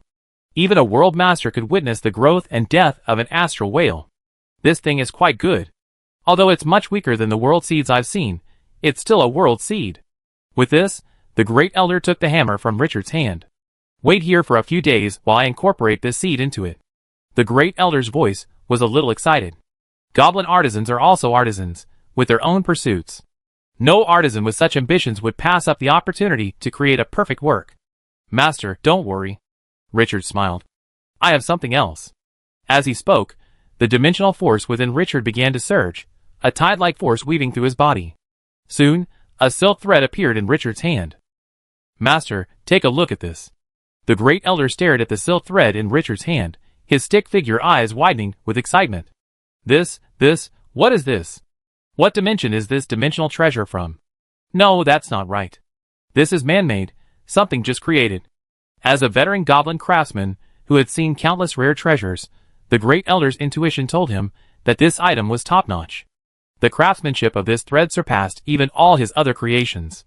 Richard smiled and explained, "This is dimensional thread technology from another world community civilization. This thread can be considered a degraded, illusory dimension. Master, would you like to take a look at it?" The great elder's skill surpassed that of any overlord Richard had ever encountered. It would be a shame not to use this. The great elder took the thread from Richard's hand, his expression shifting. "You've really given me a difficult problem," the great elder said, feeling a bit of a headache. "This thing is excellent, very good. If used on its own, it works well with the simulated world. But if you combine it with the world seed, the difficulty becomes immense. Even I have to think about it for a while. You need to make sure you have enough time." Richard laughed at this. "Master, don't worry about that. I still have a hammer, the greatest treasure of civilization, that I haven't used yet. Until you figure it out, I use it if I encounter a strong enemy." "That's true."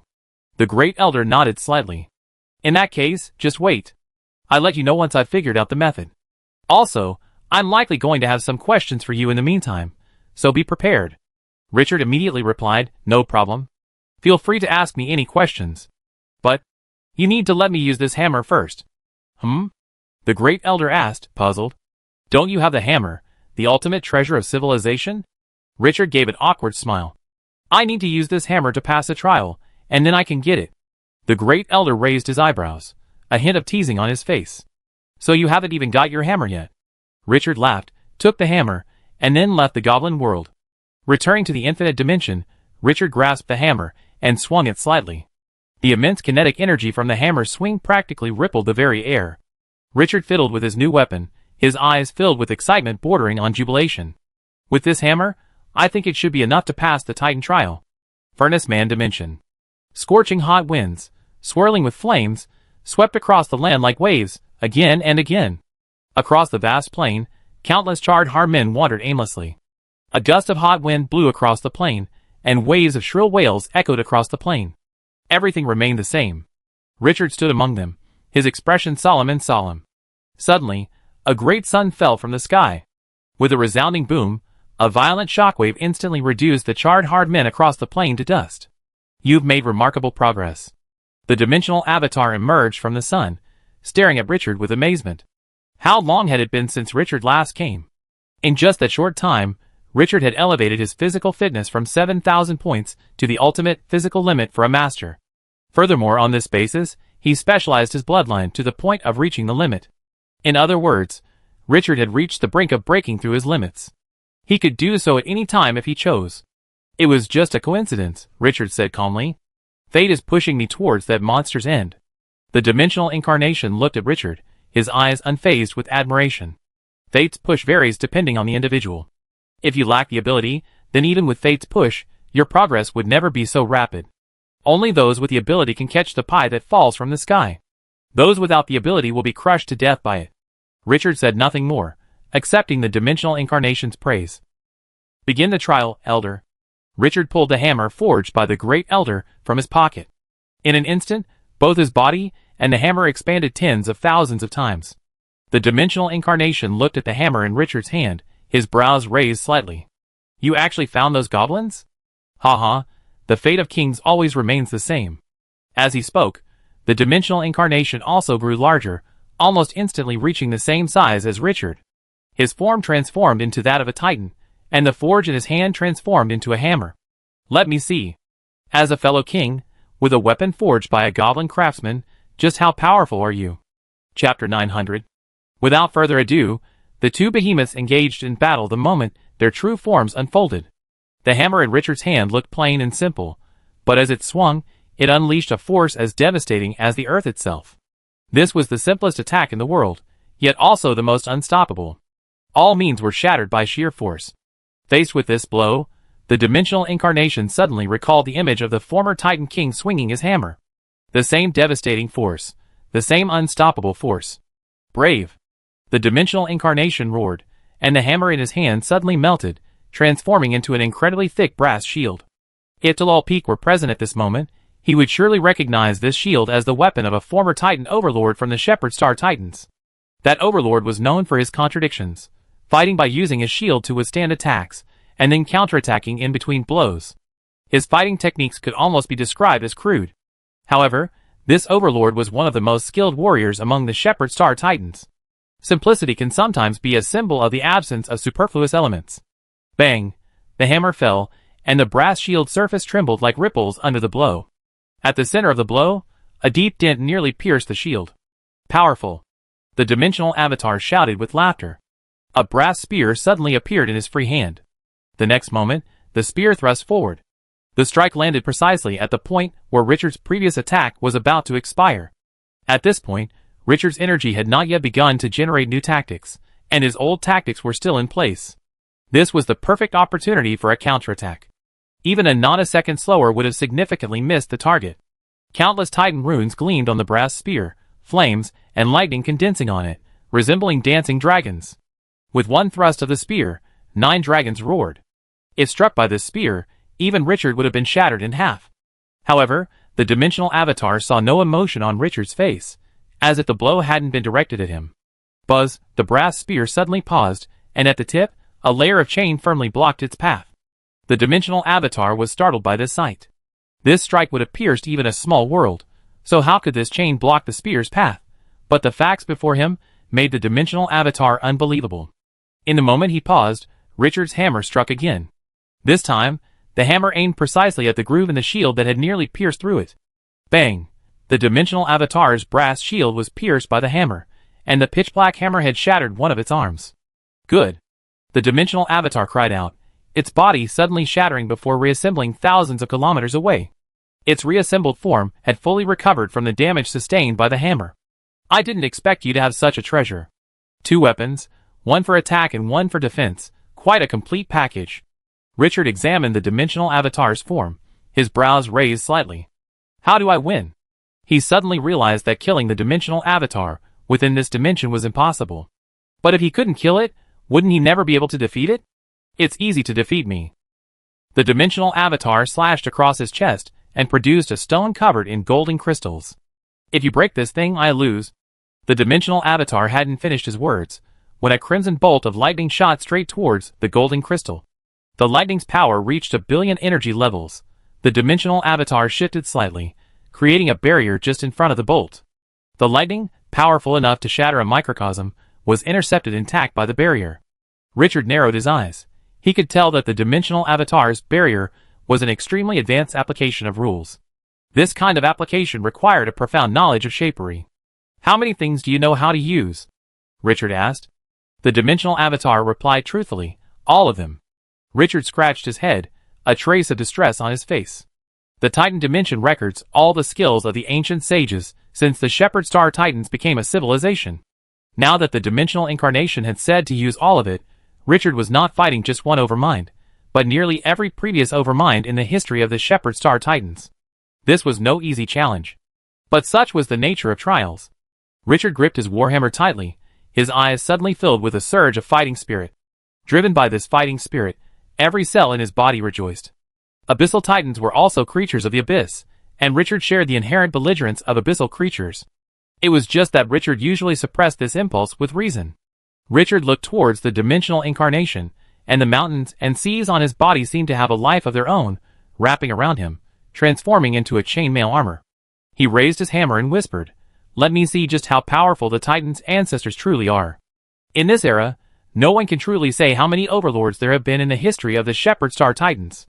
Even the Titan King can only give a rough estimate. During the tense period of that war, numerous overlords broke through on the battlefield, only to fall in the battle. However, the number of overlords whose skills were possessed by the dimensional avatar is certain. 100. The dimensional avatar can utilize the skills of 100 Titan overlords, seamlessly switching between them and integrating them. For Richard to defeat the dimensional avatar would be equivalent to defeating 100 overlords. The Furnace Man Dimension. The dimensional avatar swung his hammer, its violent force powerful enough to shatter a small world. This was the move of a Titan overlord known as the Mountain Moving Overlord, a master renowned for his sheer power and admired by the Titan King. This attack, a realm-shattering blow, was rumored to be a technique taught by the Titan King. Undoubtedly, this strike was powerful enough to penetrate the defenses of the mountains and seas. But Richard didn't dodge or evade. Instead, he silently swung his hammer, striking the dimensional incarnation. Trading injury for injury, that was Richard's strategy. His hammer was heavier and more powerful than the dimensional incarnations, and he had the protection of the mountains and seas. Even if he traded injury for injury, he would still win. The dimensional incarnation saw Richard's intentions, but showed no sign of changing them. A thick layer of black crystal suddenly grew on his body, and above them, intricate Titan runes appeared like a multitude of stars. This was the skill of a Titan overlord known as the Stargazer. His foremost skill was rune engraving, a skill he possessed almost instinctively. Legend had it that he once forged a spear powerful enough to kill an overlord on the battlefield from the fragments of another overlord's weapon, slaying a minion of the civilization devourer. Richard observed this, but within his warhammer, the simulated world rules left by the Great Elder began to rapidly spin. Instantly, a layer of crimson flames ignited the hammer. Boom! The two behemoths retreated simultaneously. Richard's left shoulder blade shattered, reducing its flesh and blood to a pulp. Furthermore, within the wound, a deadly energy, hindering regeneration, was uncontrollably dispersing. Richard's life force was being continuously transformed by this energy, further exacerbating his injuries. Even further away, the dimensional incarnation's injuries were even more horrific. The flames emanating from Richard's hammer possessed potent magic-breaking properties, and the dimensional avatar's enchantment was shattered the instant the hammer made contact. The heavy hammer instantly shattered half of the dimensional avatar's body. But that wasn't enough. The dimensional avatar's body healed in an instant, as did Richard's injuries. The battles between evenly matched overlords often lasted for years. The dimensional avatar's weapon shifted, sometimes a spear, sometimes a sledgehammer, and occasionally a long sword. Each change in weaponry represented the reappearance of Overlord's unique skills. Star-shattering stab. The dimensional avatar chanted the name of the move, and before he could utter a word, the spear in his hand had already pierced Richard. The connection between the mountain and the sea cracked, and the spear's force instantly pierced Richard's body. Richard swung his hammer, constantly fending off the attacks from the dimensional avatar. At this point, he had given up on attacking. He had realized that to win the battle, he had to break most of the dimensional avatar's moves. Attacking would only waste his time. Richard's 4 eyes were open, recording and analyzing the dimensional avatar's every blow. Although Richard couldn't break the master's ultimate skills on the first encounter, with enough time and enough experience, he would surely discern the weaknesses in these moves, analyze, break, and then learn. This was a wizard's habit, the foundation of their survival in this cruel starry sky. The dimensional avatar's weapon swung continuously, unleashing an ever-increasing array of moves. Amid this tidal wave of attacks, Richard's body gradually weakened. His abdomen was pierced, his chest plate almost exposed, and his skull was cracked, revealing a crack in his brain. In battle, his wounds often appeared before his own had healed. But his eyes grew brighter. The battle raged for a long time, perhaps months, perhaps years, yet Richard felt nothing. His soul practically seethed with the battle, a tide of information pouring into him. The skills he had acquired from the Goblin Artisan had made Richard's analysis of moves incredibly rapid, and the dimensional incarnation's vast array of moves had, in turn, deepened Richard's understanding of the rules, further accelerating his analysis. Until now, Richard had never realized how formidable his skills were. Richard possessed the greatest potential of this world's community. With just a certain level of pressure, he could unleash astonishing power. Bang! Richard, now practically a skeleton, suddenly swung his warhammer. The blow seemed ordinary, neither its power nor its speed exceptional. But it easily pierced the dimensional incarnation's defenses, and struck him squarely in the chest. Snap! A crisp, shattering sound echoed in the ears of both combatants. The weapon in the dimensional avatar's hand suddenly dissipated, and the organization's attack transformed into a healing spell that fell upon Richard. In his chest, the stone covered in golden crystal shattered into a mass of fragments.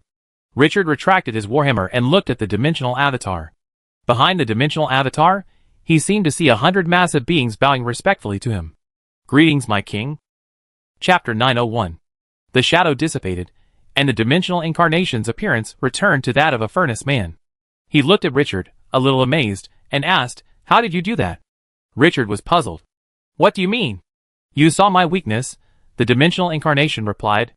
In just 6 months, you saw through my weakness and shattered the trial stone with minimal effort. How did you do that? In my estimation, this battle should have lasted 5 years. If your strength wasn't up to par, it would have taken even longer. And you managed it in just 1/10 of that time. Richard pocketed the hammer, his expression unperturbed. I simply analyzed all your moves, and found what I considered the most reliable timing. Beyond that, I don't have any special methods. The dimensional avatar was stunned, somewhat incredulously saying, You mean? You analyzed all my moves and found their flaws? How is that even possible? Your computing power is inconceivable. The dimensional avatar possesses an immense amount of knowledge, so it's well aware of the approximate computing power of an overlord who hasn't broken through the limits. Even if Richard had now transformed his soul to the ultimate level, like a spiritually evolved overlord, it would still take him at least 10 years to analyze these moves. And that's only if he were analyzing them safely. Richard is currently analyzing a battlefield, so his efficiency should be significantly reduced, and the time required should be exponentially increased. Richard smiled and replied, The principles behind these moves are simply based on rules and dimensional power. Regarding rules, I possess the skills of a craftsman from the goblin world, and regarding dimensional power, I also possess corresponding skills. Analyzing these moves isn't a difficult task for me. It took me half a year to finish, which is probably due to my weak calculation ability. After this trial, I must strengthen my calculation ability. The dimensional avatar knew the miracle furnace's capabilities, but after hearing Richard's words, he remained stunned. After a moment, he came to his senses and muttered to himself, It's worthy of a weapon made by sacrificing 3 civilizations. Since the trial has been passed, the reward should naturally be given to Richard. The dimensional avatar approached his furnace, reached into the furnace, and scooped it up. The next moment, a forging hammer with a wooden handle and a black stone head appeared before Richard. Is this the hammer of creation? Richard looked at the hammer in the dimensional avatar's hand, a flicker of surprise on his face. It's really a bit simple. A treasure of civilization might not be magnificent, but it must at least be of extraordinary stature. But this hammer before me is like a slightly more refined stone hammer, one that only appears in museums and garbage dumps. The dimensional avatar glanced at Richard. You become a master, yet how can you still be so superficial? Doesn't your hammer look beautiful? Besides, the hammer in the dimensional avatar's hand suddenly shone, its once plain appearance instantly becoming extraordinarily magnificent. Isn't it easy to change its appearance? Richard took the hammer of creation. The moment he grasped it, an ancient aura from the ancient wilderness invaded his soul. Instantly, countless visions filled Richard's vision. On the desolate plains, giants clad in animal skins herded giant beasts against the raging wind. In the vast ocean, mermaid-like creatures drove schools of whales. In the boundless sky, giants with wings on their backs migrated with flocks of birds. This was the beginning of the Titan civilization. Then, these giants gathered, formed alliances, and fought, eventually breaking free from the cradle of the world and glimpsing the boundless starry sky. Thus, a new era of herding began. The giants rode chariots pulled by leviathans, heading for the stars. The world became their pasture, and countless world masters were tamed like wild beasts, becoming part of the leviathans. As the number of worlds conquered grew, the giants' herds grew larger, and their chariots grew more powerful. The giants grew complacent. And so, they were severely defeated. A similar race, also pioneering the stars, crushed the giants. Though smaller than the giants, they were more united and possessed far more advanced technology. The giants began to retreat, and the conquered worlds became enemy territory. In the end, the giants were on the verge of extinction, until one giant stood up. This giant emerged from the giants' homeland, and completely unified the giants, with his strength and charisma. His strength surpassed that of the mightiest giant chieftain, his skill surpassed that of the most ingenious giant craftsman. His voice was like thunder, his stature like a mountain. Wherever he passed, all the giants bowed before him, praising his name and his deeds. Under his leadership, the giants steadied their lines and pushed back with astonishing speed. The giant chieftains acknowledged him as the King of Kings, and all the giants bowed at his feet. And the moment he ascended the throne, he completed his transformation, becoming the first master among the giants. Thus began the history of the Titans. The illusion vanished, and Richard gazed at the hammer in his hand, his eyes dazed. What is that? That's history, the dimensional incarnation replied. The hammer of creation is the culmination of Titan civilization, a treasure forged from legends and dimensional power, forged with the technology of that civilization. Its existence symbolizes the existence of Titan civilization. Richard shook his head, trying to clear his head. He was too young, and his memory was too weak. His mind was always foggy when he experienced this kind of inheritance. As he regained consciousness, he suddenly realized that a description of the Hammer of Creation had suddenly appeared in his memory. This description seemed to have been left by the Titan King of old. Congratulations, latecomer, on passing the trial and obtaining this hammer. You can be happy for 3 seconds. 3, 2, 1, good, the celebration ends. Now, let me explain the purpose of this hammer. This hammer is called the Hammer of Creation, but of course, feel free to call it something else. He is the culmination of Titan civilization. Wielding this hammer, you become the king of the Titan race. With this hammer, you can expel any disobedient Titan from civilization, even the Overlord. This is its most important ability. I like to share with you a piece of knowledge. To reach the level of civilization leader, mastering the civilization's most precious treasure is a prerequisite. Civilization leader. Richard's eyes suddenly sharpened as he looked at this message. To truly slay the civilization devourer, the alliance must be completely unified. However, to fully unify the alliance, votes alone are not enough. Absolute strength is also required. And reaching the level of civilization leader is clearly his inevitable path. So, to become a civilization leader, mastering the civilization's most precious treasure is essential? No wonder the struggle between shaping and alchemy has remained peaceful for so many years. The wizard civilization's ultimate treasure has yet to be conceived, so no matter how intense the struggle, it won't lead to a bitter conflict. Secondly, this hammer is a very capable forging hammer. You can use it to forge any artifact ever seen in Titan history, with 100% success. Of course, using this ability requires dimensional power, but the cost is minimal, so you can use it freely. Reading this, Richard was stunned. 100% success? And any artifact ever seen in Titan history? Is this absurd? It's fair to say that the Titan civilization's dominant weapons are among the best of the previous civilization alliances. After all, not every civilization has a dominant who personally adjusts requirements and updates plans bit by bit, and possesses tens of thousands, or even hundreds of thousands, of years of forging experience. And now, Richard can easily forge raw materials directly into weapons, by simply expending dimensional power. Furthermore, the Titans haven't yet become extinct. This means that anything he forges now, once completed, will enter Titan history. In other words, he only needs to complete the creation once, and any future attempts at recreating it will be 100% successful. Is this the power of a civilizational treasure? How exaggerated! Richard muttered to himself. But the Titan King's message wasn't over yet. Of course, if you absolutely must use it as a weapon, it can serve as a passable one. This hammer can transform into any weapon in Titan history, and it's indestructible to anyone other than a civilizational treasure, except my hammer. Secondly, it possesses the power of creation. By infusing it with dimensional power, you can forcibly alter the very rules of a realm, a world, or even an entire dimension. This ability can be used on your dimensional power, temporarily breaking through its upper limit. If your dimensional power is limited, like probability manipulation, then you be in for a treat. But if your power is inherently unlimited, like mine, then use it as an environmental modifier. Seeing this, Richard was speechless. Breaking through the upper limit of power, and even specifically using probability manipulation as an example. This hammer seemed tailor-made for him. Richard couldn't imagine how powerful he would be if he could manipulate probability without limits. There are very few things in this world with 100% probability. If he could break through the limits, even those tiny probabilities would be considered nearly 100%. In battle, this would be like the opponent constantly making mistakes while he consistently outperforms. However, after his excitement, Richard quickly realized that unlimited probability manipulation was nearly impossible. The Hammer of Creation could break through its upper limit, but this required the consumption of dimensional power. And such a perverse ability would surely consume a massive amount of dimensional power. Even if he became the leader of civilization, he probably wouldn't have much use for this ability. However, in battle, a single move could mean the difference between life and death. He only needed to use it at the most crucial moment to turn the tide of battle.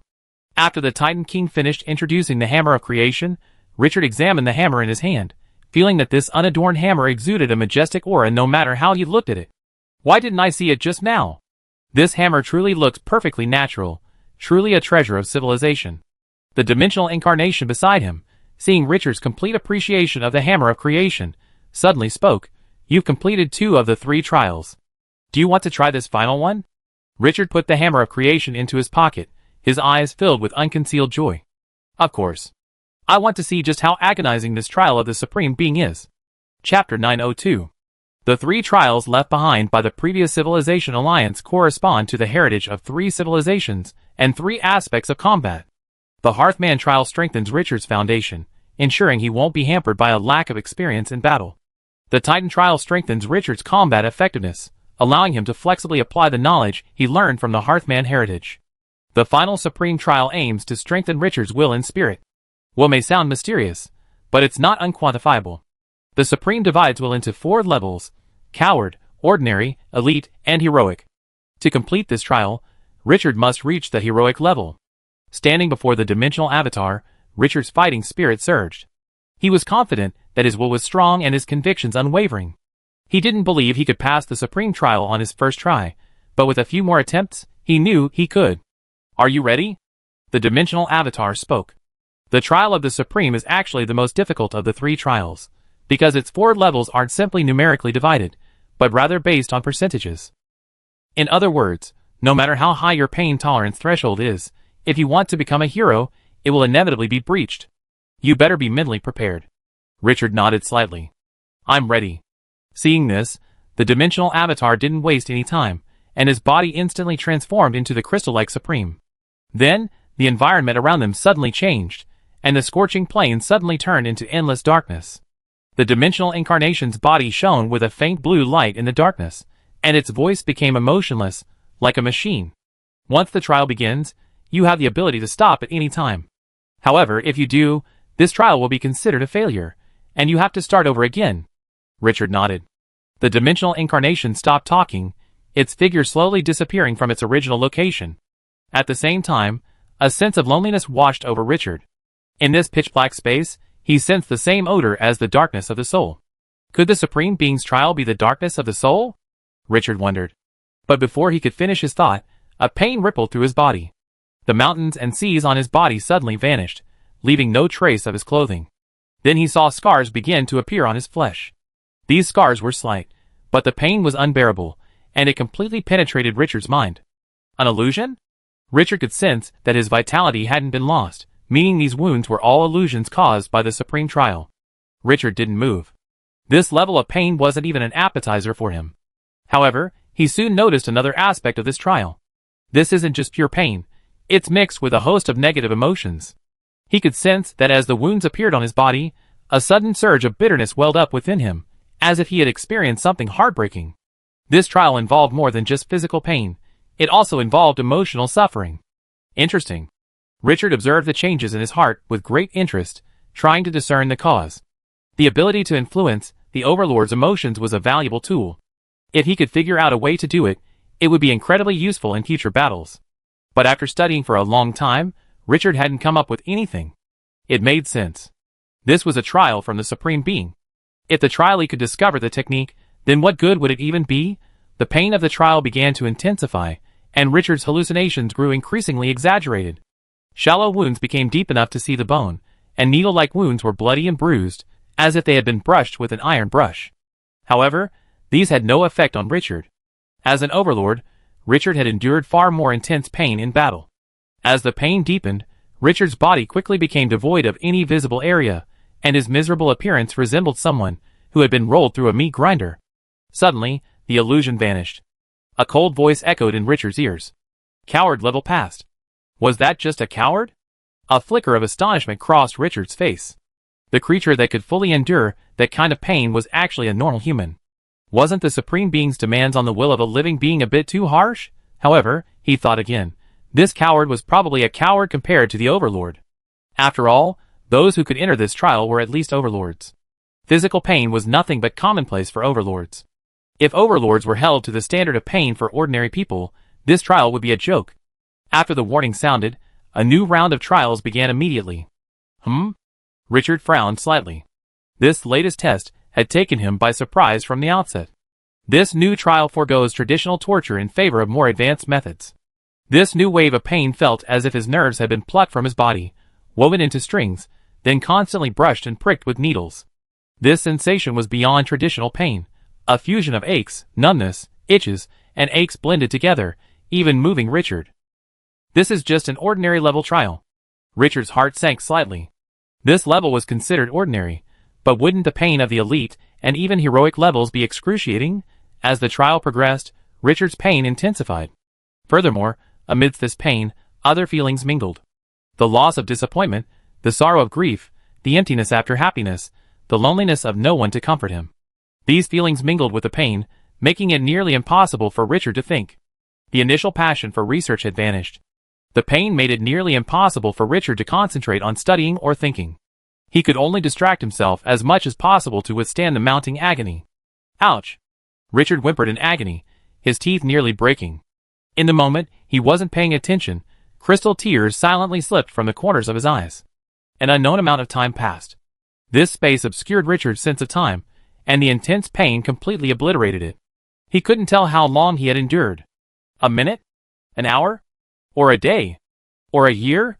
Richard was unaware. He simply gritted his teeth and fought with all his might. As he fought the pain, his soul silently transformed. Suddenly, all the pain vanished. Richard, still resisting the agony, felt a sudden sense of relief, a sense of relief never before felt. The ordinary level had been passed. A cold voice echoed in Richard's ears. Before he could react, a new wave of pain descended upon him. This time, the pain of the body wasn't enough. The pain of the soul began to take hold. The pain from the soul's ripping apart, combined with the boundless sorrow, endless regret, and bitterness, almost instantly broke through the dam Richard had built with his rationality. Even though he knew the pain and regret were false, he simply couldn't bear it. Furthermore, at this level, pain alone wasn't enough. The corresponding temptations also rang loudly in Richard's ears. Give up. The trial isn't something you can pass in one go. Give up. You persisted long enough this time. Go back and learn from your mistakes. Give up. Even if you fail the trial, you still be rewarded. Go and examine your soul. If the pain alone was merely unbearable, then this temptation was a complete and utter killer. Without much resistance, Richard succumbed to the temptation and ended the trial. The darkness dissipated around him, and beside him, the dimensional incarnation remained, motionless. You've reached the elite level. Not bad. Without any professional willpower training or soul adjustments, you've managed to reach the elite level. In the past, you would have been a key training target, a master who would have met directly with the three leaders. Richard slumped to the ground, the lingering pain making him somewhat reluctant to speak. After a long moment, Richard stood up and wiped the tears from his face. How long did the trial last? 3 days. Only 3 days? Richard asked in astonishment. He felt as if he had been in that dimension for at least 3 years. Actual time and your perceived time are different, the dimensional incarnation explained. Now that the trial has just ended, let's quickly check on your soul. Soul? The dimensional incarnation explained, the Supreme One's trial isn't meant to be tortured. As you endure it, your soul will also undergo changes. If you can complete it, your soul can attempt to break through its limits. Breaking through both limits is essential for a leader. Double limit breaking. Richard froze in his tracks as the Dimension Avatar spoke. Breaking the limit alone was difficult enough, but to become a leader, one had to achieve both. Are all civilization leaders monsters? The Dimension Avatar nodded. Yes, double limit breaking is a necessary condition for leadership. It's on par with possessing a civilization's treasure.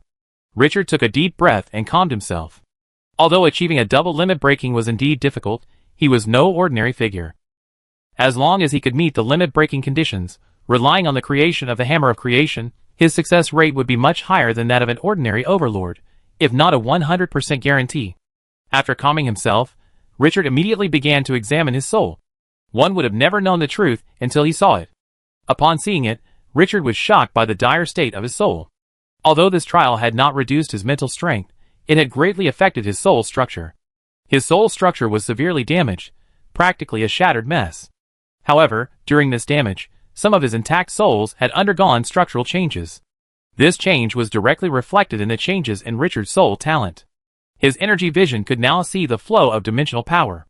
In addition, Richard felt that his calculation ability had also increased, but his soul structure was damaged, so it could not be reflected at the moment. Go back. The dimensional incarnation raised the furnace beside him. Come back when your soul is healed. Remember, even with the ability to manipulate probability, don't rush your breakthrough. Fate is fickle, and it will always trip you up just when you're running at your fastest. Chapter 903. Richard nodded solemnly at the Dimension Avatar's advice. However, he didn't leave immediately. Instead, he took out something from the Miracle Dimension. Elder, you are so wise. Please help me figure out how to deal with this item. The Dimension Avatar paused and glanced at Richard's right hand. In Richard's hand, an egg, seemingly carved from white jade, was emitting a faint aura. This is an unfinished treasure of civilization. The Dimension Avatar explained in surprise. What Richard had taken out was none other than the Mayfly spirit that the Mayfly Dimension Avatar had given Richard. This egg had been born because of the success of the Galaxy Mayfly War, but it had also been delayed by its failure. After the Galaxy Mayfly's complete defeat, the egg's aura began to weaken, and only began to recover slightly after the Galaxy Mayfly's matter was finalized by the Council of Truth. Yes, this is a treasure of a civilization that hasn't yet been fully nurtured. Richard looked at the Dimensional Avatar, his voice tinged with nervousness. What do you think I should do with this thing? What? The Dimensional Avatar listened to Richard's question, momentarily unsure how to respond. After a moment's thought, he looked at Richard and asked, "What do you intend to do?" "Maximize profits, of course," Richard replied immediately. "Maximizing profits requires taking risks." Richard smiled at this. Can any risk be greater than the devourer of civilizations? The Dimensional Avatar remained silent. Indeed, compared to the devourer of civilizations, this risk was nothing. If you want to maximize profits, then use the power of the dimension to hatch this thing. It has immense potential. Once hatched, it will become a master. If it can absorb enough dimensional power, it will quickly reach the limit-breaking level. If his civilization can grow, then it's not impossible for him to become its leader. Can he become a leader by consuming dimensional power? Richard suddenly asked. Of course. The dimensional incarnation glared at Richard. Do you think anyone can be a leader? The most direct ability of a civilization's leader is the ability to mobilize all the power in that civilization's dimension.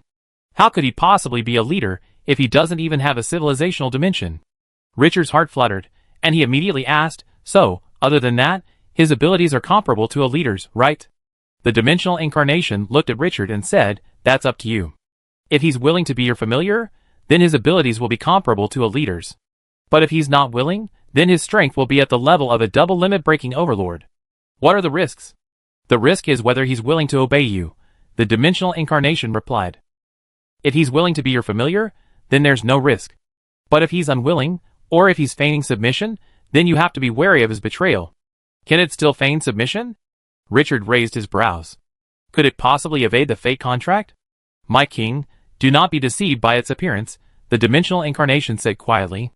Its essence is a treasure of civilization, an artifact. The fate contract binds living beings.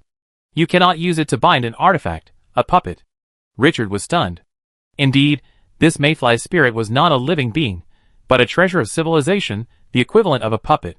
The fate contract's binding presupposes that the other party is a living being, possessing destiny. Artifacts, however, do not have destiny. Then do you have any way to teach me? Richard asked sincerely. But the Dimension Avatar shook his head. If I had a way, it wouldn't be so risky. You are the new king of the Titans, and this is a test for you. A king needs not only strength, but also charisma. The previous king single-handedly unified the Titan tribes of his time, and I believe you can do the same. Of course. The Dimension Avatar paused, a cold glint in his eyes. If you truly have no other options, then simply devour him. After integrating him into your dimension, a similar creature will emerge in yours, though its potential will be greatly reduced. Think carefully. Richard looked at the Mayfly spirit in his hand, his gaze shifting. There's no doubt that the Wizarding Alliance will always be short of high-level combat power.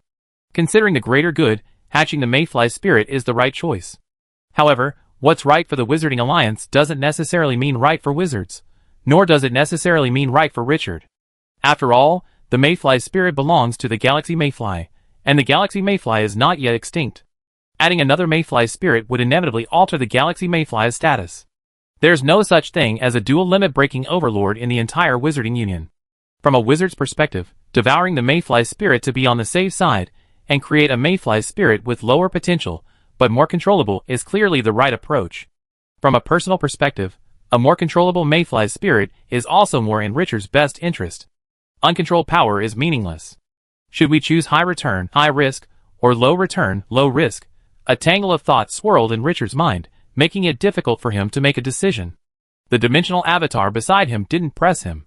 This was Richard's own decision. He had already given his advice. Richard's decision was unimportant. This decision is a bit difficult, Richard suddenly said. I need to go and talk to those mayflies. The dimensional avatar said nothing, simply bowing slightly. May the fires of the hearth light your path. The Galaxy Mayfly's territory remained within the original Galaxy Mayfly civilization, but it was now much smaller than before. Under the leadership of the Swarm Overlord, all the Galaxy Mayfly's past customs and habits had changed. Ironically, after their defeat, the Great Mayfly ideology had become the mainstream ideology among the Galaxy Mayflies. Because wizards, regardless of whether they had 2 or 4 wings, red or black tails, simply referred to them as Galaxy Mayflies, and treated them all as Galaxy Mayflies. Furthermore, the Insect Master intended to see those stubborn races to their doom. The Galaxy Mayflies had already failed, and now they were no longer even qualified to be used. Following the dimensional portal, Richard arrived at the Galaxy Mayfly's current home world. You're finally here. These were the first words Richard heard after passing through the dimensional portal. Finally? Richard asked. The Insect Master's clone stood before Richard, resembling a gigantic worm. They were now in a massive insect nest, its walls crisscrossed with veins like blood vessels. I know you have that thing in your hands. The Insect Master uttered a dull insect-like chirp. I thought you already eaten it, but since you came to me today, it seems you haven't touched it yet. Richard raised a brow. Then I guess I don't need to waste my words. What do you suggest? The Insect Overlord squirmed, a gurgling sound emanating from his body, as if some liquid were stirring within him. After a moment, he suddenly opened his mouth and spat out a pure white insect egg. My suggestion is to fuse that thing with this insect egg. That way, it can be bound by the contract of fate. Richard examined the egg, a flicker of surprise crossing his face. Can that be? Why do I feel like this isn't that simple? Of course it's not. The Insect Overlord's insect-like chirp remained low. This is a deal. The Galaxy Mayflies need a king, and you need a subordinate. You are the destined one, so you will definitely become the leader of the wizard civilization. He can serve as your subordinate, and assist you in ascending to that throne. The Insect Overlord was a veteran overlord, and he had heard a lot about the rank of leader. To become a leader, one must be a true king of a civilization. Richard's current situation, however, was somewhat dire. Richard was too young, lacked a solid foundation, and his only allies were the Cursed School. Furthermore, the Cursed School's crown was an inherited overlord, and their actual combat power was far inferior to that of a normal overlord. Although the Abyss civilization was considered Richard's power, bringing in external forces to vie for power was always a decision made out of necessity. But now, the Swarm Overlord had given Richard a new direction. Although the Galaxy Mayflies held a seat in the Wizarding Union, they were essentially part of the Wizarding civilization, a familiar. They were qualified to participate in the internal struggles of the Wizarding civilization. Once the Mayfly's spirit hatches, Richard will have a dual limit breaking overlord as his subordinate. This will be a significant boost to Richard's power within the Wizard civilization. The Galaxy Mayfly will also gain a king and, incidentally, earn the title of Follower of the Dragon.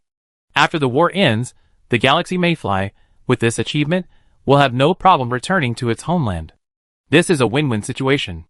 It seems you've been prepared for this for a long time. Richard looked at the Swarm Overlord with interest. If your intentions were to get out, the Galaxy Mayfly would definitely be eliminated after the war. A wizard demanding his followers participate in a struggle, and a follower actively participating in a struggle, and attempting to influence it are two completely different things. In the former case, if the follower wins, the follower will share in the glory. But if the latter fails, the follower may face the dilemma of maintaining internal stability, and then resisting foreign aggression. But we will not be purged, the Insect Overlord replied in wizard language, for you will surely ascend the throne. Richard said nothing more, simply tossing the insect egg into the miracle dimension. Sign the contract, insects. Richard used his soul to craft a fateful contract. Once you sign the contract, we will be allies. The Insect Overlord transformed into a sleek humanoid, and decisively placed his soul mark on the contract. Then the contract ignited, and an invisible chain connected the two. The Insect Overlord bowed slightly to Richard. May the spirit of the Mayfly bless you on your journey. Richard turned, and a rune-marked gate appeared before him. Wrong. You should have said, may I bless the Galaxy Mayfly on its journey. Chapter 904. After leaving the Galaxy Mayfly, Richard wasted no time, and went directly to the Endless Dimension, returning the unfinished world hammer to the Great Elder. Wow, it's finished so quickly. I thought you needed it for at least 7 or 8 years. Seeing Richard arrive so quickly to hand over the hammer, The Great Elder's face flickered with surprise. Richard smiled and said, "The trial went smoothly. So you've got the hammer?" Richard nodded, and pulled the hammer of creation from his pocket. The Great Elder stared at it for a long moment, then exclaimed in amazement, "This is a truly remarkable treasure of civilization. It's in incredibly good condition." Condition? A hint of confusion flashed in Richard's eyes. Are there even different levels of civilization treasures? The Great Elder glanced at Richard, seemingly surprised that he even asked such a question. Of course. How could the treasures of great and small civilizations look the same? He pointed at the hammer of creation in Richard's hand. I've seen quite a few treasures of civilizations, and they can be roughly divided into 3 categories. Lower-tier treasures are similar to the mask I gave you, and some are even worse. These treasures are essentially embryos, lacking the refinement of inter-civilizational collisions. Medium-tier treasures have been tempered by war, absorbing the purification of other civilizations. Treasures of this caliber have truly demonstrated the power worthy of the title of treasure of civilization. Any one of them is enough to transform a master. As for the highest-tier treasures, just look at your hammer and you see. I thought you only get a middling treasure, but I didn't expect you actually obtain a top-tier civilization treasure. My old eyes are getting blurrier. Richard took note of the elder's words. This rule-based creature had lived to an incredibly old age, and had seen an absurd amount of things. He could practically be called a living search engine. Thinking, he suddenly asked curiously, "So what level would you say my furnace is?" "Your furnace?" The Great Elder shook his head. "Your furnace is no longer a civilization treasure. It surpasses any civilization treasure I've ever seen. Your furnace is essentially one with the fire within." Richard nodded thoughtfully, and was about to say goodbye. But before he left, the Great Elder suddenly pulled something out of his storage space. "Take this." Richard looked at the item the Great Elder had sent him, his eyes slightly startled. It was something that looked like chalk, except it was black. The Great Elder explained, "This item allows you to freely enter and exit the Phantom World, as long as you're in the infinite dimension." A flicker of surprise crossed Richard's face. "You're giving me this? Aren't you afraid the Devourer of Civilization will come after you?" The Phantom World suddenly vanished to avoid the Devourer of Civilization. Now that the Great Elder had rashly given him this item that allowed him to freely travel through the Phantom World, their fates were entangled beyond the level of a simple transaction. "I'm giving this to you because I'm afraid he come after you." As he spoke, a flicker of resentment crossed the Great Elder's face. "That bastard is just like a dog. Back then, when we made a deal with those little guys, we almost got found by him. Now, we're making a deal with you, and this guy is searching the endless dimension for us again. And I don't know if he found a dog to replace his nose, but this time he's searching very close to us. What a vicious dog." But after all the scolding, the Great Elder's momentum instantly weakened. The Goblin world, no matter how powerful it is still just a big world. They can handle ordinary overlords, but against a supersized being like the Devourer of Civilization, they can only rely on the power of civilization. "So, we old folks can only count on you," the Great Elder said helplessly. Richard nodded slightly, and accepted the chalk. "I understand. If you have any problems here, I come to your aid immediately." After delivering the hammer, Richard returned to the miracle dimension, and began to cultivate Telfing's body. However, this time, Richard didn't choose to cultivate it alone. "Is this your dimension, Richard?" Dressed in a black robe, Ellie surveyed her surroundings curiously, her eyes filled with wonder. "It looks even better than the teacher's lab." Beside Ellie, Wu and I also surveyed the surroundings with curiosity. This was their first time in Richard's dimension. They were currently in Richard's laboratory within the miracle dimension, a massive pyramid-like structure covering over 100,000 square kilometers. Inside this building, any wizard could find the experimental equipment and testing grounds they needed. Richard turned and explained, "Of course, everything here is simulated using dimensional power. Rare alchemical materials are worthless here." As he spoke, he snapped his fingers, and the unfinished body of Telfong appeared before them. The moment they saw this body, even though both were equipped with magical armor specifically designed to resist the pressure of the Overlord, they felt a sense of suffocation. "Is this the Overlord's body?" Ellie was the first to recognize what it was, and her eyes could not move away. This cellular activity, this energy circulation. My God, the cells themselves have independent energy cycles. As a student of the physical corona, Ellie's knowledge was undoubtedly extensive. The moment she saw this body, she understood some of its secrets. Compared to him, Muni was a little embarrassed. Although Muni was Richard's student, Richard had not taught him anything since becoming a corona. So Winnie, the wizard who theoretically should understand Richard best, was not as knowledgeable as Ellie at this moment. Winnie, you don't need to study this. Richard approached Winnie and handed him a spell book. Your research on physical evolution is too shallow. There's a lot to learn to understand the secrets of this body. So you should read this. Winnie's face flushed at Richard's words. I'm sorry, teacher. I disappoint you. Stop, Richard interrupted Winnie before he could finish. You are my student. Your low level is my fault as your teacher. I've neglected your teachings in the past, and now I'm going to make up for it. So, take a look at this magic book, and ask me if you have any questions. Winnie took the magic book from Richard, feeling a bit bewildered. Teacher, what are you going to do? What dangerous thing are you going to do? There's no safe place in the world community these days, Winnie, Richard interrupted. Take a good look at these things. They're all valuable. Don't ask irrelevant questions. All you can do for me is study the knowledge I'm giving you. Ellie came over. She looked worried, and whispered to Richard, Richard, what are you planning to do? Why are you suddenly teaching us something? Richard turned to look at her, a flicker of helplessness crossing his face. Ellie, I'm not planning anything. I called you here today because I suddenly realized I've been neglecting your training. To become a leader, the school must naturally grow stronger, but Richard has very few people he can trust. Ellie and Winnie are his closest relatives. Although they are not members of the School of Miracles yet, they can become core members if Richard needs them. Ellie looked at Richard. His words did not dispel her doubts. However, she did not ask further. The gap between the Lord of the World and the Overlord is comparable to the gap between a mortal and the Lord of the World. As a student of the physical corona, Ellie had a clear understanding of this. So, she chose not to ask further. All she had to do was trust Richard. Then please don't think I'm stupid. Ellie suddenly grimaced, the 1,000-year-old seeming like a child at that moment. Richard exhaled and chuckled softly. I still have some moral integrity. The School of Transmutation headquarters. Miracle met with that insect? The incarnation of the transmutation corona raised a brow at the insect before him. What did they talk about? The insect shook its head slightly. I'm sorry, Great Lord. I have no way of knowing what they talked about. The transmutation corona stood up from his desk, a thoughtful look on his face. As a veteran truth wizard, he had seen many wizards, but none of them had ever been so unpredictable to Richard. Richard's performance always surprised him.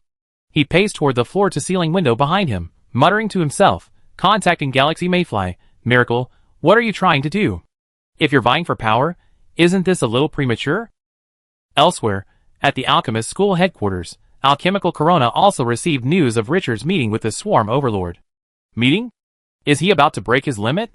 Alchemical Corona looked at the message and, expressionless, burned the scroll containing it into nothingness. As a veteran wizard of truth, Alchemical Corona knew something about leadership. Breaking the limit twice, becoming a civilization's greatest treasure, becoming its de facto ruler, he knew all about it. Alchemical Corona casually took out a metal ingot and gently rubbed it in his hands. The rustling sound of metal rubbing echoed in the wooden room. He looked toward the headquarters of the School of Transmutation. At the same time, Alchemical Corona's clone also looked in his direction.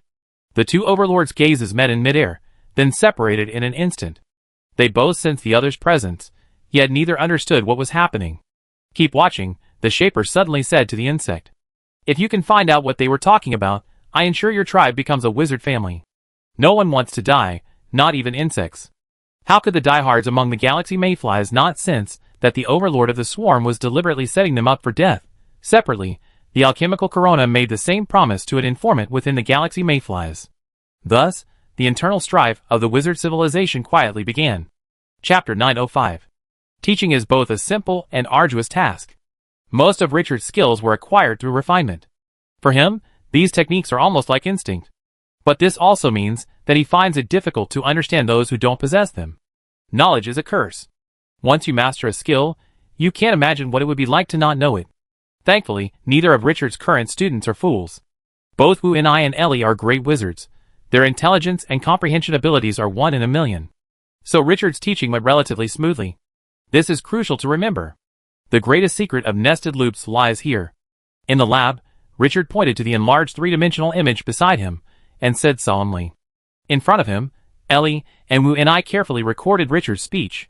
Being taught personally by the Lord is not something that anyone can enjoy. To be frank, every meaningful sentence in their notebooks would be priceless treasures if left unsold. If they were willing to sell, Their magic books would be traded for medium-sized worlds, and people would line up to exchange them. After Ellie and Wu and I finished recording, Richard waved his hand and removed the three-dimensional image beside him. That's all for now. You better practice these things, especially the nested loops. Don't be afraid of danger. You have abundant resources behind you. As long as you survive, even if only a shred of your soul remains, I can rescue you. Ellie and Wu and I nodded slightly, especially Ellie. She knew Richard was actually speaking to her. Her bloodline held great potential, but she had relied too heavily on developing it and neglected subjective transformation. With her current technology, she could easily cultivate stronger organs to replace the weak ones that naturally grew within her body.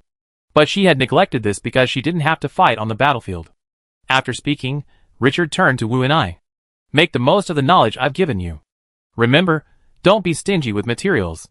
If you need any rare materials, go directly to Talal Peak and ask for them. They provide you with plenty.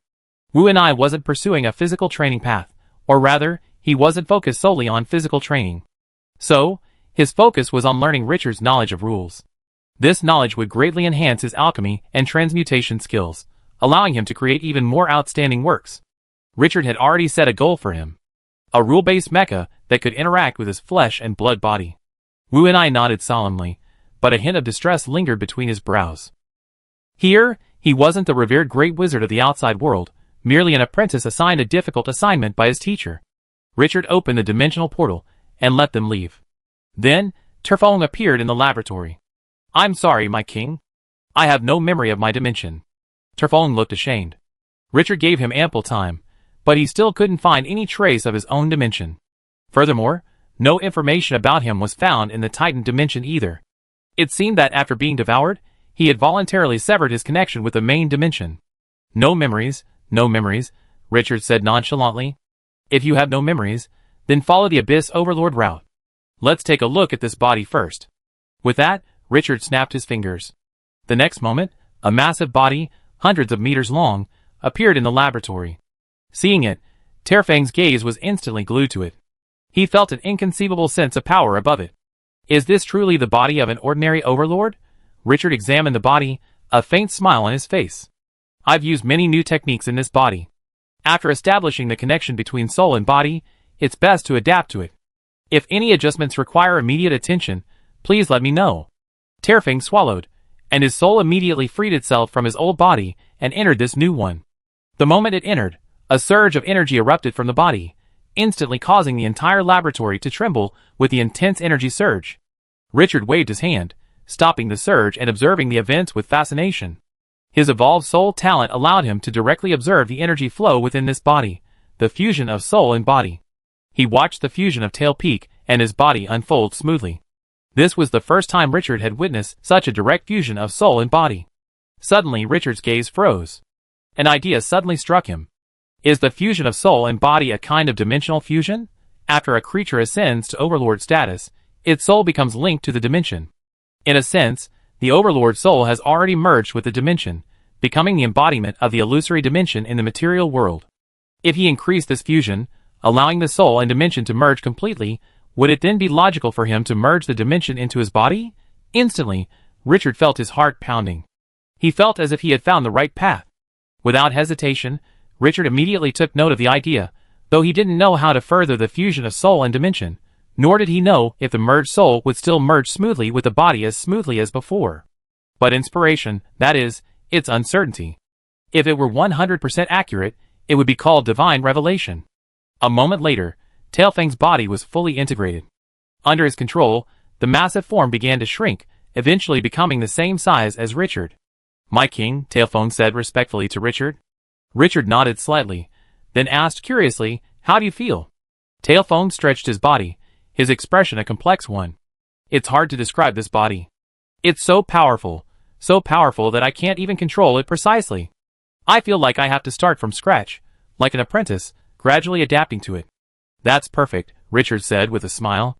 I happen to have an instructor here. I take you there, and show you the current mother world. Tailfang's eyes lit up. He hadn't left the dimension since his return, and he didn't know much about the current Titans. It was just that the Titans belonged to the Abyss civilization, which also had two other races within it. I obey your majesty's command, Tailfang said respectfully. The dimensional force slowly transformed into a dimensional portal, and Richard led Taifeng into the abyss. Compared to his last visit, the abyss was now much busier. The School of Miracles Abyssal Alchemy Factory has been established across the abyssal world, and a large quantity of abyssal magical equipment is being shipped to various locations. The abyssal demons previously lurking in the abyss have also been summoned out, and have begun basic training according to Talal Feng's instructions. On the battlefield against the Civilization Devourer, without a military formation, one has no chance of even consuming the Civilization Devourer's power. In addition, research institutes from other civilizations are also conducting research throughout the abyssal world. Just as the corpse blood stone of the Natural Federation is invaluable to wizards, the many abyssal-infused plants and minerals of the abyssal civilization also possess extraordinary value. These values may not be realized in the abyss, but in other civilizations, they will shine brightly. Talal Feng looked at the world before him, feeling both strange and familiar. In a trance, his consciousness suddenly separated from his body and merged with a vast will. Then, the dominant vision began. A vast will swept across the land, and soon, a star appeared beside the blood moon representing Richard.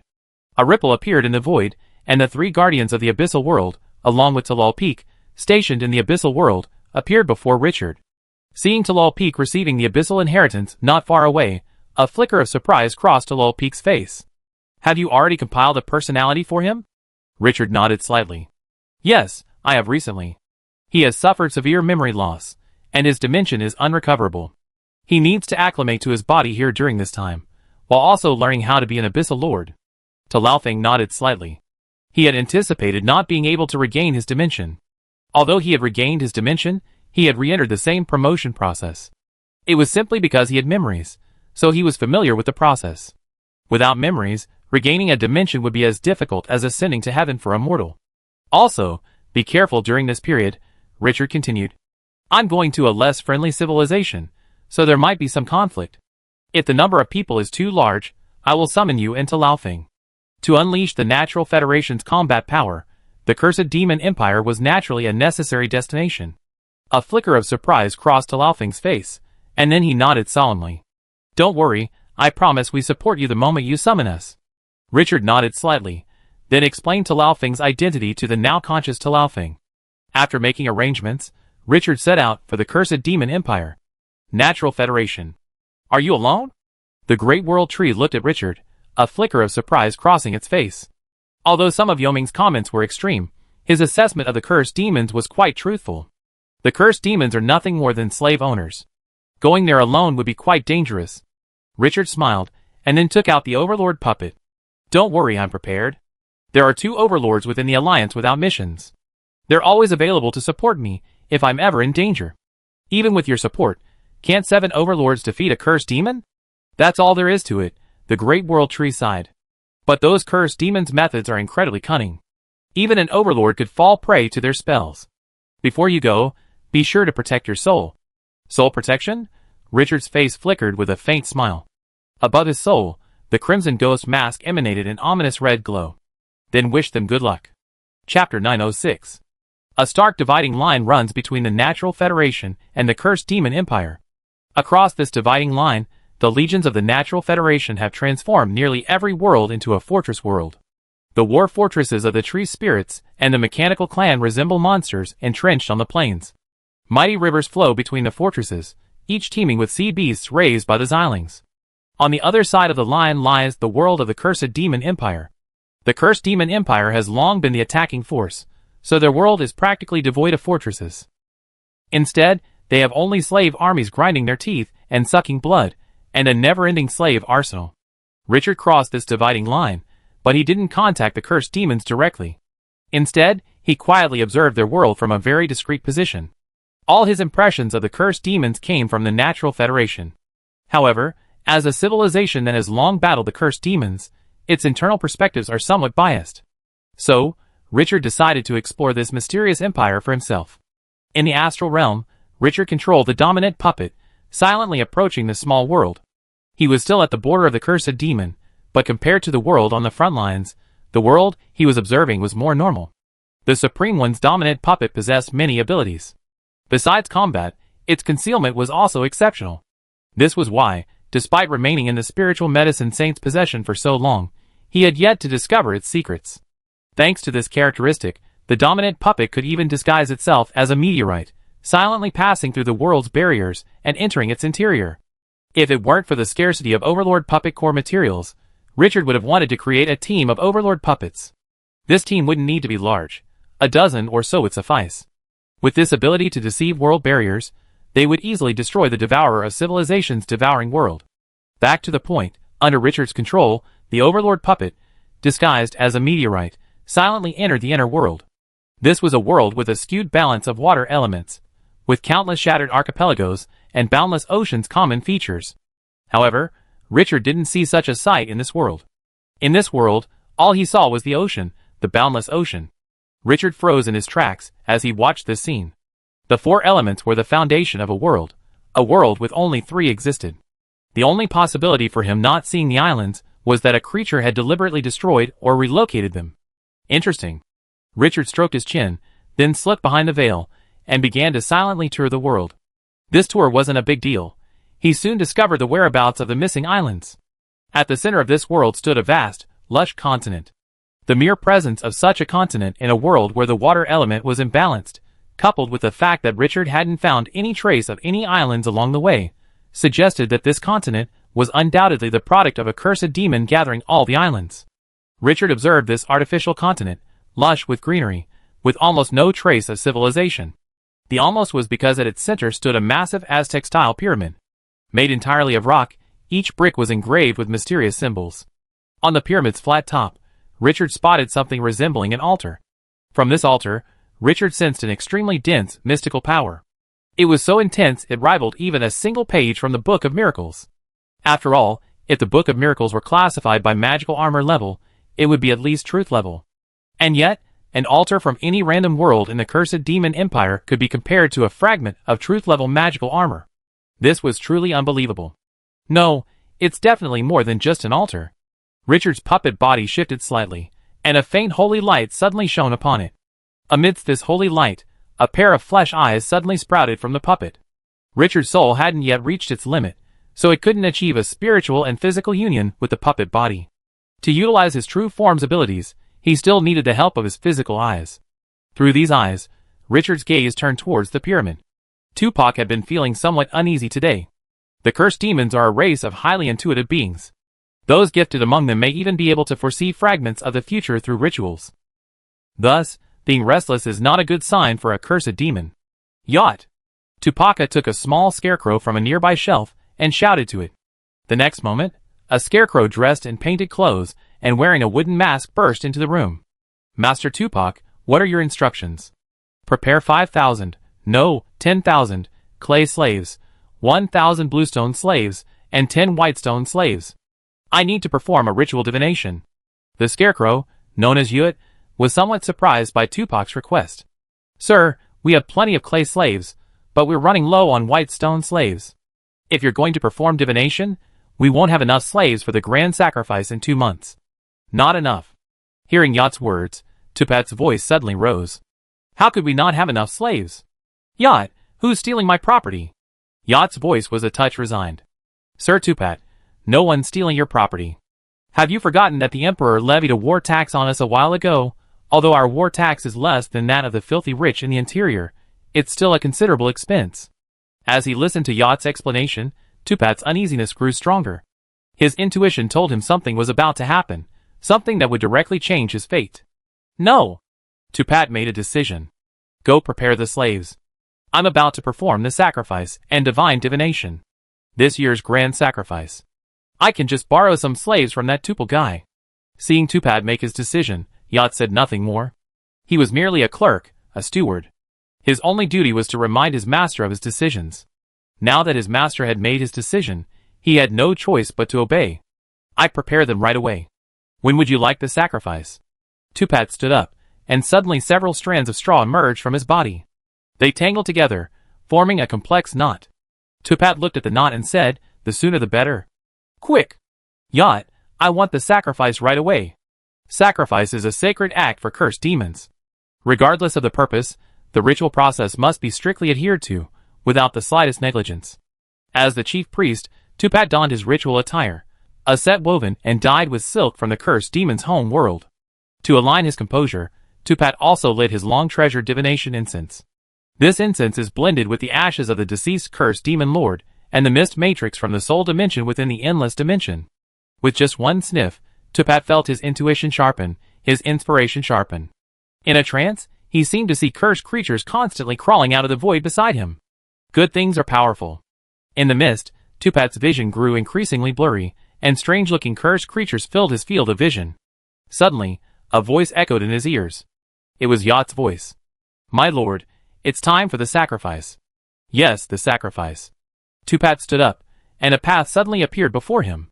He walked slowly forward, but halfway, he suddenly stopped and shouted to Yacht, "Go put out my incense. It's worth a fortune." He continued along the path, where 10,000 clay slaves and 1,000 bluestone slaves had already taken up positions on the pyramid. Tupat reached the sacrificial platform unimpeded. On the platform, 10 white stone slaves formed a neat line. The terms white stone, blue stone, and clay represent the cursed demon's classification of slave strength. White stone is a third-level creature, blue stone is a second-level creature, and clay is a first-level creature. Tupat looked at them, and pulled a black stone sacrificial knife from his pocket. Then, the sacrifice began. Tupat handed the sacrificial knife to the first slave, who then committed suicide without hesitation. At the same time, slaves of other ranks on the pyramid also began their sacrifices. Instantly, blood flowed like a river across the pyramid, but then, absorbed by the pyramid's core, it became the source of power for the sacrifice. Standing on the platform, Tupat could feel a force converging toward him. This force, like a key, silently opened a hidden door, revealing a vaster and more mysterious world before him. The next moment, Tupat suddenly looked up at the sky. His body trembled like a sieve, each straw swaying constantly, and crimson blood dripped from the straws in this trembling. On his chest, a single, bloodshot, yellow eye stared intently at the sky. In his vision, the clear sky suddenly turned pitch black. A vast being obscured the sky and the sun, as if swallowing the entire world. And within that great being, Tupat saw a pair of eyes. The Overlord was watching him. "I've been discovered." Richard noticed Tupat's gaze, and couldn't help but feel a hint of surprise. This little creature was only a level 5 world master, yet he had been able to detect his clone's presence through the ritual. While this was partly due to his own lack of precaution, the cursed demon's skill was definitely a significant factor. The Overlord's puppet emerged from the void. Richard looked at Tupat and calmly asked, "Little one, what's your name?" Chapter 907. What's your name? Richard's mental message was gentle, without a hint of authority. But in Tupat's eyes, this question took on a different meaning. "You want my real name right off the bat?" As a cursed demon, and a cursed demon lord at that, he knew countless spells that relied on real names. These spells required varying conditions, some easy, some simple, but the effects were all powerful. Many of these spells, if successful, would reduce even the lord of the world to slavery. Fear spread like weeds in Tupat's heart. He longed to survive, but he did not want to be a slave. Even if his master was a master. No one understood the plight of slaves better than a slave owner. Looking at Tupat, who remained silent, Richard's eyes flashed red. A subtle wave of energy struck Tupat's body, instantly providing Richard with his physical data. This sight filled Richard with a wave of astonishment. The cursed demon was a strange creature, something Richard had heard of in the Natural Federation. But only after seeing it today did he realize just how strange it was. From its appearance, the cursed demon resembled a scarecrow, except for a giant eye on its chest. If one delved a little deeper, the cursed demon's internal flesh and blood structure would become visible. The roots of the straw were composed of tendon-like bundles of flesh and blood, woven together and supported by a skeletal structure, forming the cursed demon's body. But if one delved even deeper, as Richard had just done, the cursed demon became truly remarkable. The body of a cursed demon appears to be nothing more than a fantastical flesh and blood husk, but in reality, it's merely a byproduct of the cursed demon. Similar to the shell of an egg. In reality, a cursed demon is a pure soul creature entangled with mysterious forces. The body they use is merely clothing to conceal their true form, or armor to protect them from harm. A magical creature. No wonder they're called slave masters by the Natural Federation, Richard said with interest. Wizards have encountered pure soul creatures before. These creatures possess innately powerful mental powers, with gifted individuals even born with the mental strength of an apprentice. With their frail bodies and exceptional mental power, it's no wonder these creatures initially followed a symbiotic or parasitic path. As their populations grow, they automatically become slave masters, enslaving superior creatures as backup bodies. This is a necessity for survival, unrelated to the good or evil of their species. The data from the investigation confirmed to Richard that the cursed demon before him was in a state of extreme tension. The demon's true form, hidden within its core, was trembling violently due to his problem, even showing signs of collapse. Richard scratched his head. Am I that frightening? But he soon realized the problem. Richard looked around, his eyes unseen as the complex energy paths unfolded. Although the ritual had failed, it remained uninterrupted. Its power continued to flow towards Tupat. In other words, Tupat was still benefiting from the ritual. Although he didn't know the specific purpose of this ritual, Richard, through his accumulated knowledge, could somewhat discern that it was a means of enhancing his spiritual power.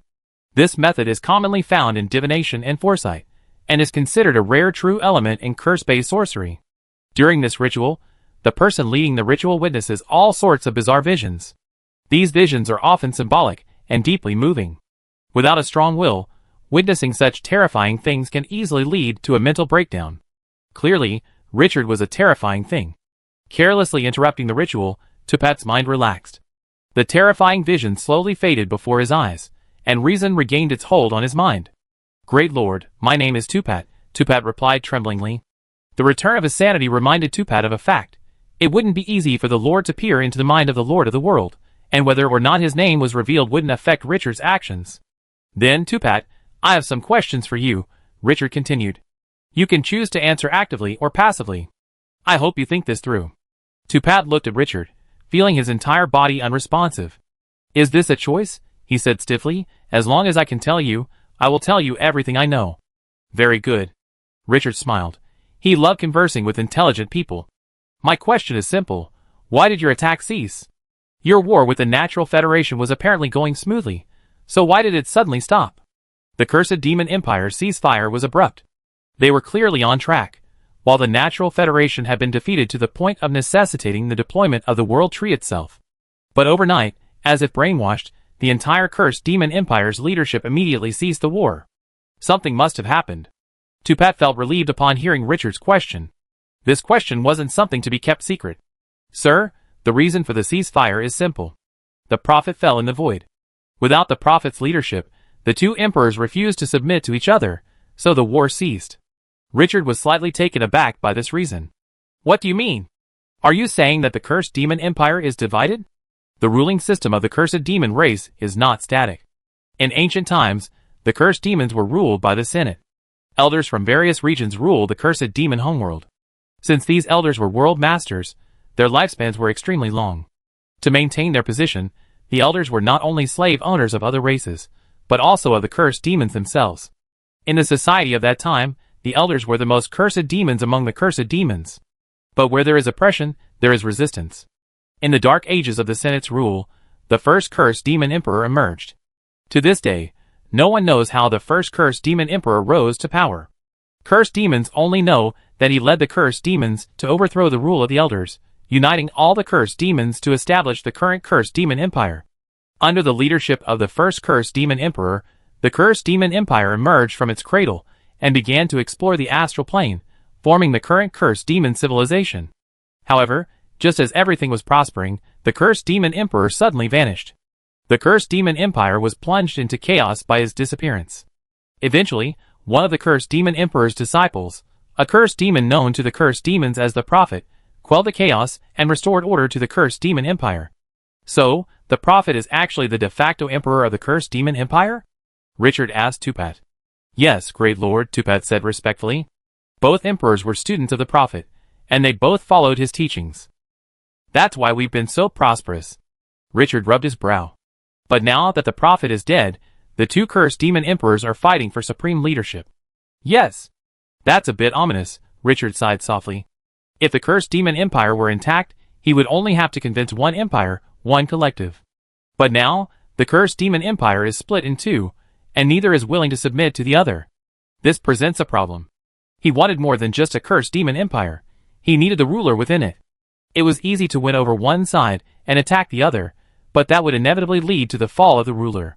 The rulers weren't just random people. They wouldn't obey Richard's orders simply by threatening them.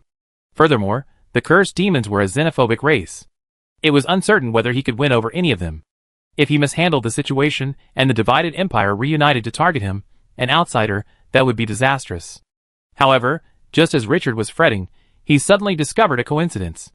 Calculating the time, the cursed demons ceased their attacks at the exact same time the civilization devourer entered the astral realm. The prophet's fall, the devourer of civilizations entering the astral plane. With such low probability events happening simultaneously, could the prophet of the cursed demon empire be a teammate of the previous cursed crown? If so, there might be a chance for a reversal. The words of the sand spirit prophet flashed through Richard's mind. They all have backup plans, just go for it. I hope the prophet has won too, Richard thought to himself. Beside him, Tupac cautiously observed the overlord before him. Although Richard showed no signs of change, he inexplicably sensed a profound turmoil within the overlord before him. Could this overlord have some sort of deal with the emperor? Suddenly, Tupac saw Richard looking at him. Little man, which faction are you a part of? Which faction? Could this overlord be intervening in the emperor's civil war? Tupac was startled by his own thoughts and quickly dismissed them. My lord, I serve His Majesty Wildwind. Then contact him, Richard's voice deepened. Tell him the Destined One has arrived. The cursed demon's motherworld. On the desolate plains, millions of creatures collided, the sounds of battle and cries shaking the heavens and earth. Behind them, the ruins of the Mayan pyramid, ablaze with an ominous green light, constantly shifted. With each shift, something invisible to ordinary humans appeared on the battlefield. Although the civil war had not yet fully erupted, war had already begun in the cursed demon's motherworld. Deep in the plains, a massive Aztec-style pyramid, as vast as a mountain, towered over the land. At the pyramid's core, a cursed demon, its body covered in blood-red veins, performed an ominous ritual. Suddenly, a wave interrupted him, and his ritual as well. In his spiritual vision, a massive bony arm suddenly shattered, its shattered bones transforming into countless wailing souls. But the cursed demon paid no attention to it. He just murmured to himself, "The Destined One has come?" Chapter 908. Endless Dimension, Bewildered Dimension. The boundless fog flowed slowly like flowing water. Semi-transformed fog spirits silently wandered within, preying on souls that had lost their bodies. Suddenly, the calm fog began to surge violently. Followed by this, a giant fog python, over 10,000 meters long, appeared within the fog. Under the python's pressure, all the fog spirits within a radius of thousands of kilometers began to flee. Among the fleeing tide, even Warlord-level fog spirits were present. The giant python swam slowly, silently preying on souls in the fog. Suddenly, 3 figures caught his attention. These 3 figures were clearly outsiders. 2 of them resembled scarecrows, and the third was a crystal stone clad in a black robe. Amid the fleeing tide, these 3 figures stood out. I need proof, a scarecrow said slowly. His voice was husky, as if a demon had inhabited his throat, a terrifying sound. Across from him, the black-robed crystal figure replied, "That's easy." With that, he casually grabbed the giant python. The python suddenly felt unable to move. Furthermore, a tremendous pressure was constantly squeezing it. Crack, crack. A crisp sound echoed through the mist.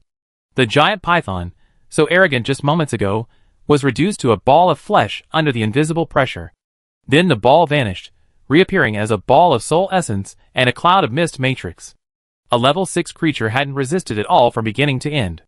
The scarecrow watched this scene, his pupils shrinking slightly. Yes, it seems you are indeed the Destined One. The scarecrow raised his hands, a gesture of respect among cursed demons. The Destined One, my name is Wild Wind, a student of the Wild Ghost Prophet, and one of the current cursed demon emperors of the cursed demon empire. Across from him, the black-robed crystal figure bowed slightly. My name is Miracle Wizard.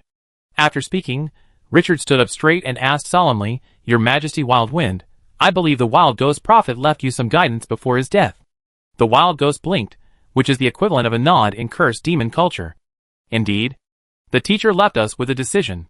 He told us that a great threat has awakened. This threat feeds on war and civilization.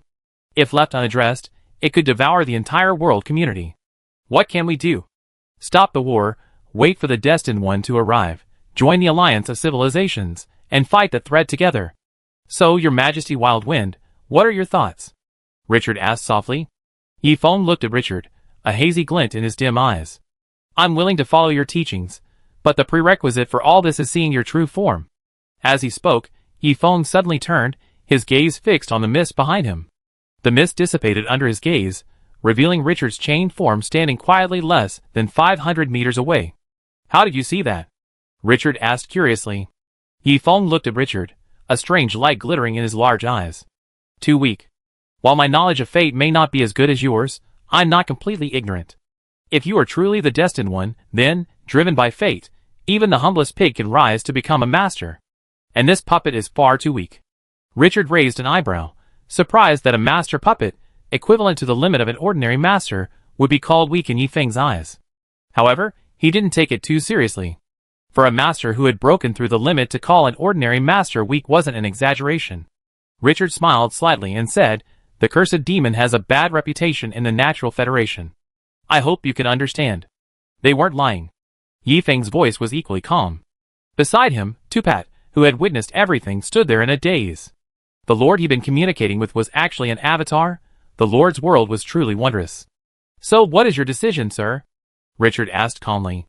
Yi Feng remained silent, simply observing Richard. Suddenly, the demonic mask attached to Richard's soul trembled, and a fierce, demonic red light instantly enveloped Richard's soul. The next moment, a ball of straw, covered in flesh and blood, appeared beyond the red light. If the red light hadn't protected it in time, this straw would have been destroyed. The straw would definitely penetrate Richard's soul. Sensing something strange, Richard's expression remained unchanged, as he continuously channeled his spiritual energy into the demon mask. Under this infusion of spiritual energy, the demon mask's red glow became tangible, and within its envelope, Richard's soul resembled a true, red-faced demon. The straw attempted to escape, but the demon suddenly sprouted a third arm, snatching it up. Bang! The straw was shattered by Richard's demonic hand. Noticing the straw shattering, Yi Feng's eyes flashed with surprise, as it shocked that Richard had managed to hold onto his straw. But this wasn't the end. Just taking a beating without fighting back wasn't Richard's nature. The moment the demon's hand crushed the straw, a chain of red light emanated from it, following the connections within the straw and heading straight for the straw's true form. The next moment, Yi Feng's eyes suddenly glowed red. Crimson flesh sprouted from the straw, and in a flash, Yi Feng's body transformed into a crimson demon. "You dare to test me with your fake body? You're a bit too confident," Richard said calmly.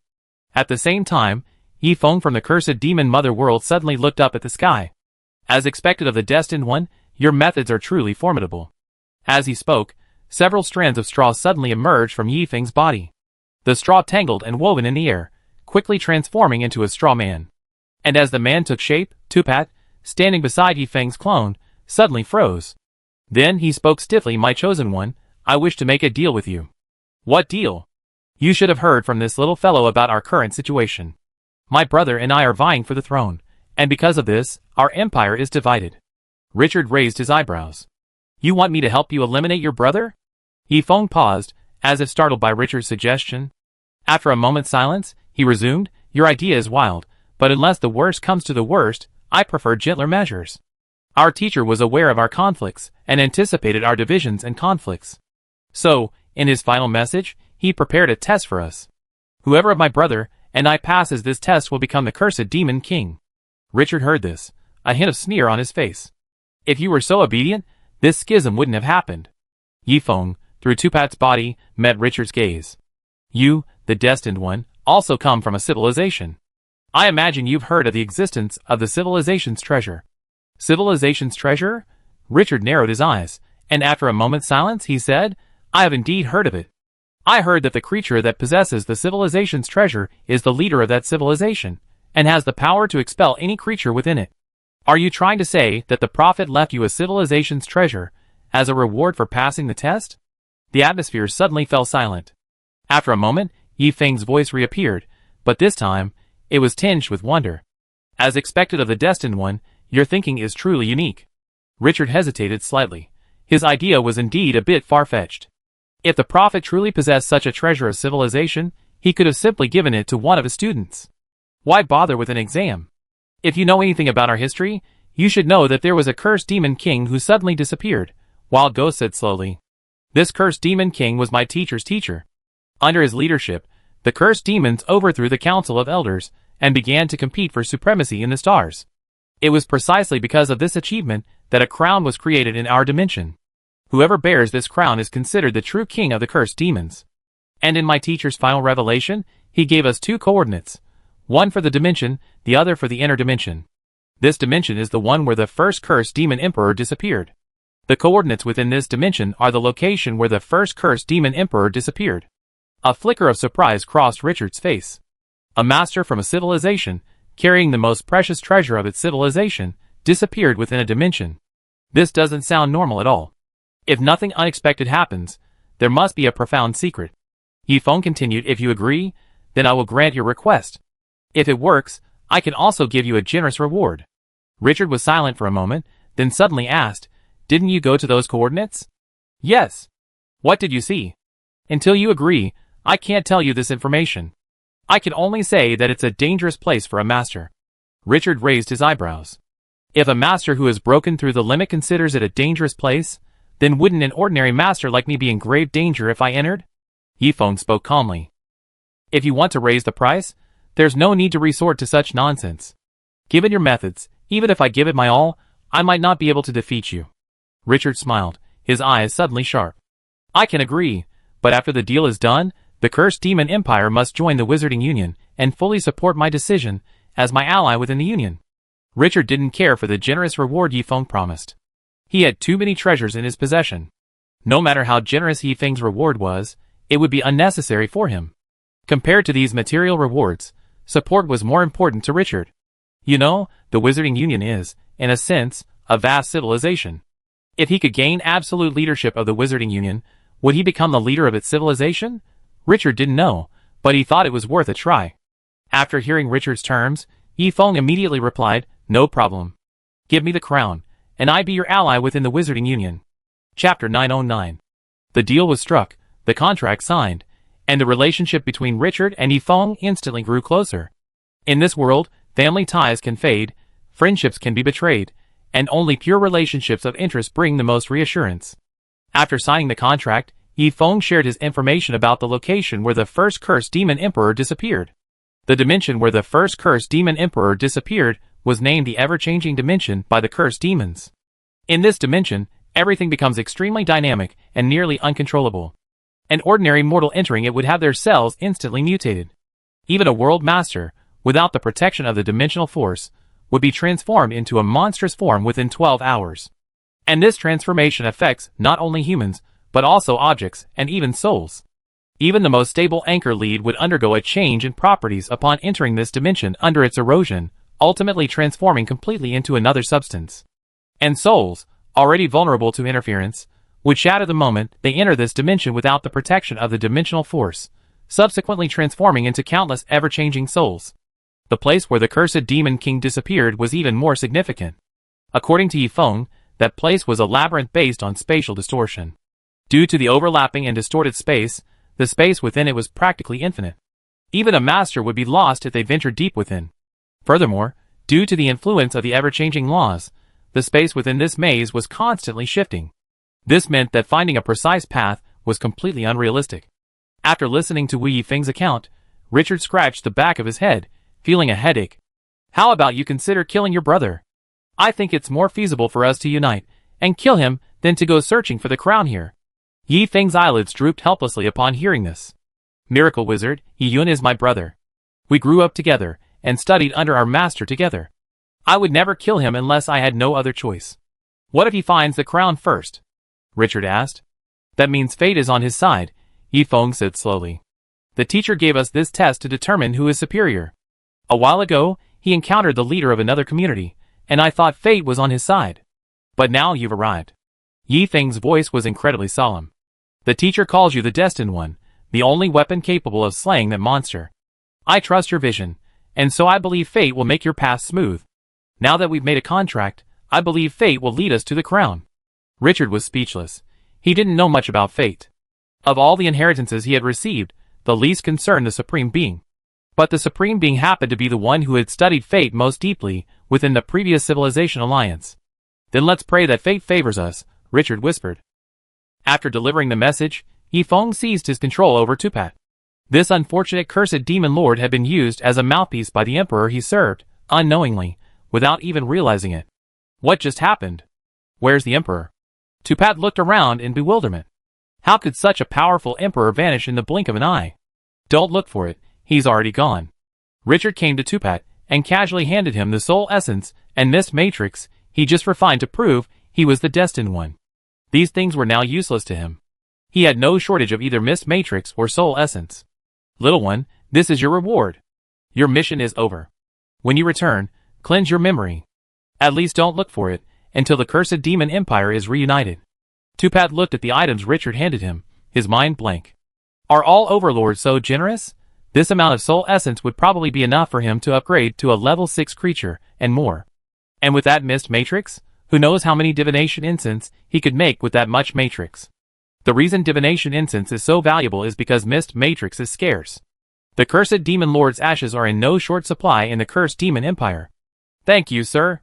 I promise to completely erase your memory, and not cause you or his majesty any trouble. Richard waved his hand indifferently. Tupat's memory erasure meant nothing to him. Erasing Tupat's memory was all about ensuring his own safety. Richard had discerned the cursed demon's methods. These exceptionally intelligent creatures relied heavily on mystical power, essentially the curses and sorcery of sorcerers. However, compared to the sorcerer's curse systems, the cursed demon's application of mystical power seemed more systematic. These creatures, naturally entangled with mystical power, possessed a deeper understanding of it than ordinary creatures. The truth is endless. Richard suddenly sighed, then opened the dimensional portal, and led Tupat into the void beyond the dimension. At this point, the two parted ways. Tupat concluded this astonishing, terrifying, yet highly rewarding experience, while Richard flew along the endless dimension toward the cursed demon's homeworld. The cursed demon's homeworld lay near the edge of the world cluster, and it had taken Richard a full month to reach this place. In the astral plane, Richard surveyed the vast world before him, almost shrouded in mysterious power, and the thought of the endless truth once again arose in his mind. If his vision was correct, this world must be an experimental world of the alliance of previous civilizations. This world itself was a large, artificial world created by the Shepherd Star Titans. It consisted of a medium-sized world at its core, supplemented by numerous small and micro-worlds. However, due to technical issues, the internal rules of this artificial large world fluctuated extremely frequently, and the frequent disasters caused the Titans to abandon this world. After the alliance of previous civilizations was established, this world became their testing ground, where countless terrifying and horrifying weapons were tested. But it was in this very world that a civilization was born. The astral plane truly was a place of infinite possibilities. Sensing Richard's arrival, Yifeng immediately opened a portal for him, leading directly into the inner world. After entering the world, Richard's first sight was boundless mystical power. Cursed demons are pure soul creatures entangled with mystical power, naturally attracting it. When so many cursed demons gather together, the mystical power they attract is naturally a vast ocean. Don't you feel oppressed? Richard asked Yifeng, observing the pervasive mystical power. Are you afraid because there's no mysterious power around you? Yifeng asked calmly. Richard laughed. That's true. So when are we heading to that dimension? Wait a moment. Yifeng looked off into the distance. My brother and I are currently battling. Once this round is over, we head to the ever-changing dimension. Before that, you can wander around this world. Although we're at war, a war of this magnitude shouldn't be a big deal to you. Wander around. Richard raised an eyebrow. Aren't you afraid I disrupt your game? The game doesn't matter, Yifeng said calmly. I just don't want to give up before him. If you can disrupt this game, it saved me a lot of trouble. Our time. Besides, the foreign aide he found is also wandering this world. Perhaps you can meet him. That foreign overlord is quite good. If subdued, he would surely be a very useful war slave. Subdued, Richard said with a flicker of surprise. Then with a tone of admiration, you cursed demons are truly daring. It's not like we haven't subdued overlords before, Yifeng's voice tinged with pride. Overlords are no more noble than other creatures. With the right methods, overlords can be subdued and enslaved. Richard was speechless, and could only say that the races born in the testing grounds were exceptionally courageous and capable. After leaving the pyramid, Richard saw the cursed demons engaged in a civil war. The cursed demon civil war looked quite strange, for there wasn't a single cursed demon on the battlefield. All the cursed demons were within the movable pyramid fortresses, controlling their slaves through mind control. Furthermore, these cursed demons were using fallen slaves as sacrifices to command cursed creatures, or even using curses directly. From time to time, a pyramid could be seen vanishing on the battlefield, or a large amount of blood could be seen flowing out. This ability is quite impressive. It will definitely be useful as an anti-curse core and command center in the future. Retracting his gaze, Richard immediately left the mysterious ocean. This world was a testing ground for a previous civilization. The remaining traces of these experiments, after millions of years of evolution, have become a unique environment within this world. For example, the desert Richard was currently standing in. Such a dense concentration of decay radiation. Richard grabbed a handful of black sand from his feet. Beside him lay a black desert over 1,000 kilometers in diameter. In this desert, the dense concentration of decay radiation was enough to instantly kill a world master. However, this dense concentration of decay radiation hadn't leaked out at all. Outside this desert, there was not a single trace of decay radiation. Richard looked around. Although the decay radiation collided with each other in space, appearing chaotic, a closer look revealed that it actually formed a vast energy cycle. Diving deeper, Richard discovered that the rules of this desert were incompatible with the world outside. In other words, this desert was a world within a world. This kind of peculiar thing was even rarer than the inner and outer worlds. This world was a patchwork, and the frequent disasters within its rules led to the creation of worlds within worlds. If this desert could be separated from this world, it would be a natural embryo for a true demon armor. What a good thing! Richard looked at the desert, wondering if he should talk to Yifeng about selling it to him. It would be a waste to leave such a good thing as a natural feature in this world. But just as Richard was about to leave this place, he suddenly felt a tremor. The desert beneath his feet seemed to be moving. What a wonderful thing!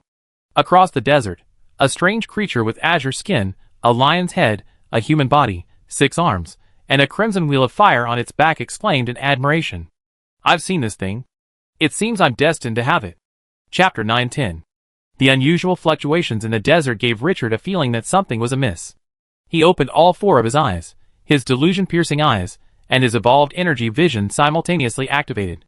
The next moment, Richard saw that this world within a world had been enveloped by dimensional force, as if it were being completely detached from the world and absorbed into the dimension. Wow, what a grand gesture! Richard's brows raised slightly. This application of dimensional force was quite impressive. While not as sophisticated as his dimensional thread weaving technique, it was still considered a top-notch technique. Among the many overlords, it would surely be a sought-after entity. Cursed demon? Richard thought, but then dismissed the thought. No, if a cursed demon had realized the value of this item, this desert would have been gone long ago. It must have been the external aid requested by the cursed demon on the other side. Richard scanned the desert and quickly spotted a strange creature. The creature had azure blue skin and a lion-like head, its face covered in crimson mane. Around his neck, 6 skulls strung together like a necklace. The skulls faintly radiated the overlord's might. Additionally, the creature had 6 arms, each holding a weapon seemingly made of bone, each weapon also radiating the overlord's might. But these weren't what Richard cared about most. The overlord's corpse might be a formidable sight to others, but to Richard, it was nothing special. It wasn't like he hadn't killed overlords before. What truly concerned Richard was the crimson flaming wheel behind the creature. From the slowly rotating flaming wheel, Richard sensed a scent similar to the dimensional thread. If nothing unexpected happened, the flaming wheel was likely a magical armor similar to the Shanghai. A master who possessed such magical armor and displayed such impressive dimensional power. Undoubtedly, this was a formidable opponent. But I've got my eye on this thing too. How could I let you take it like that? Richard stamped his foot slightly, and the next moment, a vast ocean of dimensional power transformed into boundless threads, sewing the desert to this world like a patch. Elsewhere, the master who was peeling away the world within the world suddenly realized that the desert seemed to be pulled by something. No matter how hard he pulled, it wouldn't budge. Even as his power weakened, the world within the world was pulled back again. Strange. This world within the world shouldn't be blocked by the origin of the world. The lion-headed master frowned slightly, and the flaming wheel behind him suddenly accelerated.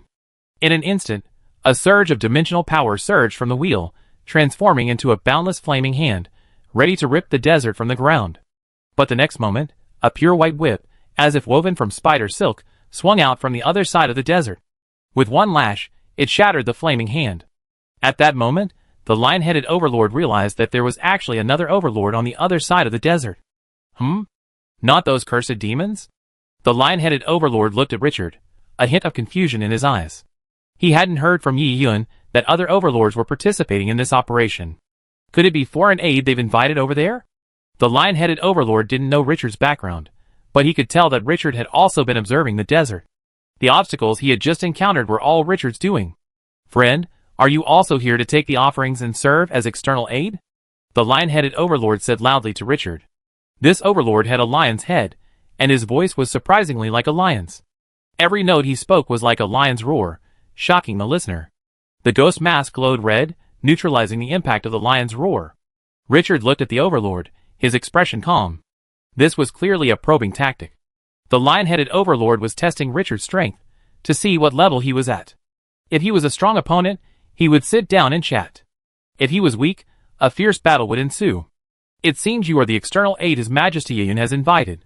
Richard's voice was calm, but as he spoke, the decay radiation in the air suddenly gathered with a force, transforming into sharp blades that flew straight towards the lion-headed overlord. A red light flashed in the lion-headed overlord's eyes, and he felt a slight shock. What a brilliant trick! In his eyes, the decaying rules of the entire desert were being pulled by a single force, rushing toward him like a continuous tide. And the sharp blades transformed by the decaying radiation were merely superficial changes caused by the changing rules. Such a trick could never be so easily achieved without studying the rules for over a dozen epochs. A muffled sound escaped the lion-head overlord's nose and mouth, and the flaming wheel behind him accelerated its rotation. Instantly, a phantom suddenly emerged from the lion-head overlord's body. This phantom looked identical to the lion-head overlord, but it emanated a calming aura. Under the protection of this phantom, the decaying radiation, powerful enough to degrade the extreme overlord's physique, passed over the lion-head overlord like a gentle breeze. "Ha, my friend, what an ingenious trick." The lion-headed overlord suddenly burst into laughter, and stepped in front of Richard. "I am Moko, the Supreme True Buddha. May I know your name?" Supreme True Buddha? Richard's mind stirred, and he secretly memorized the name. While he didn't know if the name was true or not, it was likely a self-proclaimed title from another civilization, and it was considered extremely valuable knowledge. "My name is Wizard, Miracle Wizard. Your ability to conceal soul shocks within sound is truly astonishing." "Haha, just a small trick." Moko, who called himself the Supreme True Buddha, laughed heartily, but he secretly memorized the name Miracle Wizard. He transformed it into a string of blood-red runes, and silently sent it into the flaming wheel behind him. He knew the name was likely just a code name. But code names have their uses. Thinking of it, Moko let out a cold sneer. These outsiders always think using a code name is foolproof, but they don't realize that even a code name can be used as a medium by these supreme true demons. Richard didn't notice Moko's subtle movements, but his intuition told him that this guy probably had no good intentions. "Miracle Wizard, what do you think of this land?" After sending the name into the flaming wheel, Moko suddenly turned the conversation to the desert. Richard smiled. "Very good." "I think it's good too," Moko smiled. "I believe this desert has a great affinity with me, and can help me cultivate a great supernatural power. Cultivating such a great supernatural power is not easy. Without a superior treasure, any great supernatural power requires epochs of arduous practice." Richard's expression remained unchanged as he replied, "I don't understand what supernatural power you're talking about, but in our area, this thing is a prime embryo, capable of directly crafting a truth-level magical armor." "Magic armor?" A flicker of disdain flashed through Moko's mind. To use such a treasure to craft external objects, those ignorant outsiders are truly wasting a natural gift. External objects are easily lost, but how can supernatural powers last forever? However, he didn't reveal this thought. Instead, he feigned amazement. "I didn't expect my friend to be a master craftsman." "Incredible, incredible." Richard smiled, unresponsive to Moko's praise. "We were all masters, so to receive praise like this." "Huh?" Richard's expression remained unchanged, but his heart sank slightly. A wave of elation and complacency suddenly welled up within him. Had he not just undergone the Supreme Being's trial, this elation and complacency would undoubtedly have clouded his judgment. This guy's trick? I didn't expect he could even bypass the protection of the devil mask. Richard could sense that Moko's method wasn't to prevent external intrusion, but rather to use a form of entangled resonance, which naturally gave rise to a sense of joy and complacency in his heart. The devil mask can protect against all forms of invasion, but it can't protect against the actions of the soul itself. A bulletproof vest can protect against bullets, but it can't stop cancer from growing inside the body. Suppressing his joy, Richard looked at the smiling lion-headed overlord, a hint of deliberate smugness on his face. "Haha, your excellency is too polite. I'm just an ordinary person. How can I deserve the title of heavenly craftsman?" Moko noticed the smugness on Richard's face, and couldn't help but sneer inwardly. You're playing with the rules in such a gimmicky way, yet your mindset is so weak. If you were born near the demon realm, a lord like you would surely be subdued by the great devil and become his mount. He scoffed inwardly, but Moko continued to flatter. Ah, master, you're truly modest. Refining such a precious land isn't something anyone can do. Without the gift of divine craftsmanship, even if this treasure land were given to a craftsman, he wouldn't be able to begin. As he boasted, Richard's complacency welled up. Alas, Richard, having endured the trials of the Supreme Being, showed no reaction at this moment. Such complacency wasn't even at the limit of the difficulty level for ordinary people, let alone the elite level. His face gleamed with pride, but within him, dimensional power was quietly gathering. After several rounds of flattery, Richard's face was already filled with complacency, and as he spoke, he resembled a master, wishing he could hold his head high. Seeing Richard's expression, Moko sneered inwardly, then feigned respect. Master, you're so formidable, I imagine you possess a wealth of rare treasures. This treasured land, while notable, is nothing compared to your treasures. As he spoke, his expression turned bitter, and his voice became pitiful. I've encountered many setbacks on my journey here, and I've lost many of my treasures. This treasured land is extremely important to me. Master, I wonder if you could be so kind as to grant me an opportunity. I will surely repay you handsomely in the future. That's easy, Richard said with a wave of his hand, his voice filled with pride. This place is. Buzz, before Richard finished his words, a beam of rainbow light suddenly shot out from his hand, heading straight for Moko. The rainbow light seemed incredibly bright, yet it carried a destructive aura that threatened to destroy everything. If the Great World Tree were present, it would surely recognize it as the small-dimensional annihilation cannon used by the mechanical overlord that day. Moko was caught off guard by the blow, half his body obliterated by the rainbow light. At the same time, the second half of Richard's words drifted slowly over. I give you this as my grave. Chapter 9:11. The rainbow light vanished, and Moko's figure vanished from the spot. Richard looked eastward. 300 kilometers away, Moko's half-dead figure suddenly appeared. Behind him, a crimson wheel of flame spun endlessly, pouring streams of power into Moko's body, instantly restoring him to his original form. Richard didn't pursue, but simply gazed at Moko thoughtfully. In his eyes, rules and energy shed their outer layers, revealing their true nature. Moko's body was undoubtedly that of a transcendent, but it wasn't all Moko had. The wheel of flames behind him must also be a part of him, a crucial one. In that wheel of flames, Richard seemed to see an entire world. Has the dimension been materialized? Richard looked at Moko, a flicker of shock in his heart. Dimensional materialization isn't a complex skill. It's fair to say that all overlords within the Wizarding Union, with the exception of overlords like the Cursed Coronet, who inherited dimensions, are capable of materializing dimensions. Stripping a dimension from the civilization dimension, and then concentrating and materializing it isn't difficult. However, their dimensional materialization is a net negative. Without the civilization dimension, the overlord's dimension lacks the replenishment of the civilization dimension's dimensional power. This effectively abandons the tactic of attrition warfare. Swift and decisive battles against overlords are essential. Otherwise, overlords, with the foundation of civilizational branches, will undoubtedly emerge victorious. Secondly, how to use the materialized dimension is a major issue. Dimensional expansion doesn't require materialization to be used. Using dimensions to distribute attacks is possible, as is using domains. As for transforming dimensions into weapons, no one would use their own heart as a weapon, even if it were as hard as iron. But the Moko before him was different. The civilization Moko belonged to seemed to have a unique evolutionary path for materializing dimensions. Perhaps Yeffing's idea isn't so wild after all, Richard muttered to himself. This guy is definitely worth capturing. Recovering, Moko showed no intention of attacking. A layer of crimson tadpole runes suddenly illuminated his body. Protected by these runes, his form exuded a mountainous, steady aura. Excellent tactics. Moko looked at Richard, his contempt gone. You were able to counter my tactics in an instant without revealing a single flaw. Miracle Wizard, you're quite good. Moko's voice was calm, even tinged with admiration. It seemed as if Richard's sneak attack hadn't stirred a trace of anger or shame in him. Richard remained silent. Only the scraping of chains echoed through his body. A pitch-black mountain and sea emerged from Richard's sleeve like a black snake, its front ring emitting chaotic energy fluctuations, as if the laws within it were rapidly changing. The next moment, the sky suddenly changed. The mountain and sea rippled through the air with a bang, and a pitch-black black hole shot out from the front of the chain, hurtling towards Moko like a bullet. Hundreds of thousands of kilometers of space shattered in an instant under the whip. Moko remained expressionless upon seeing this, calmly extending his hand. His palm swelled in the wind, almost instantly expanding to a size large enough to hold the black hole. Buzz! A fierce humming sound suddenly erupted from his palm.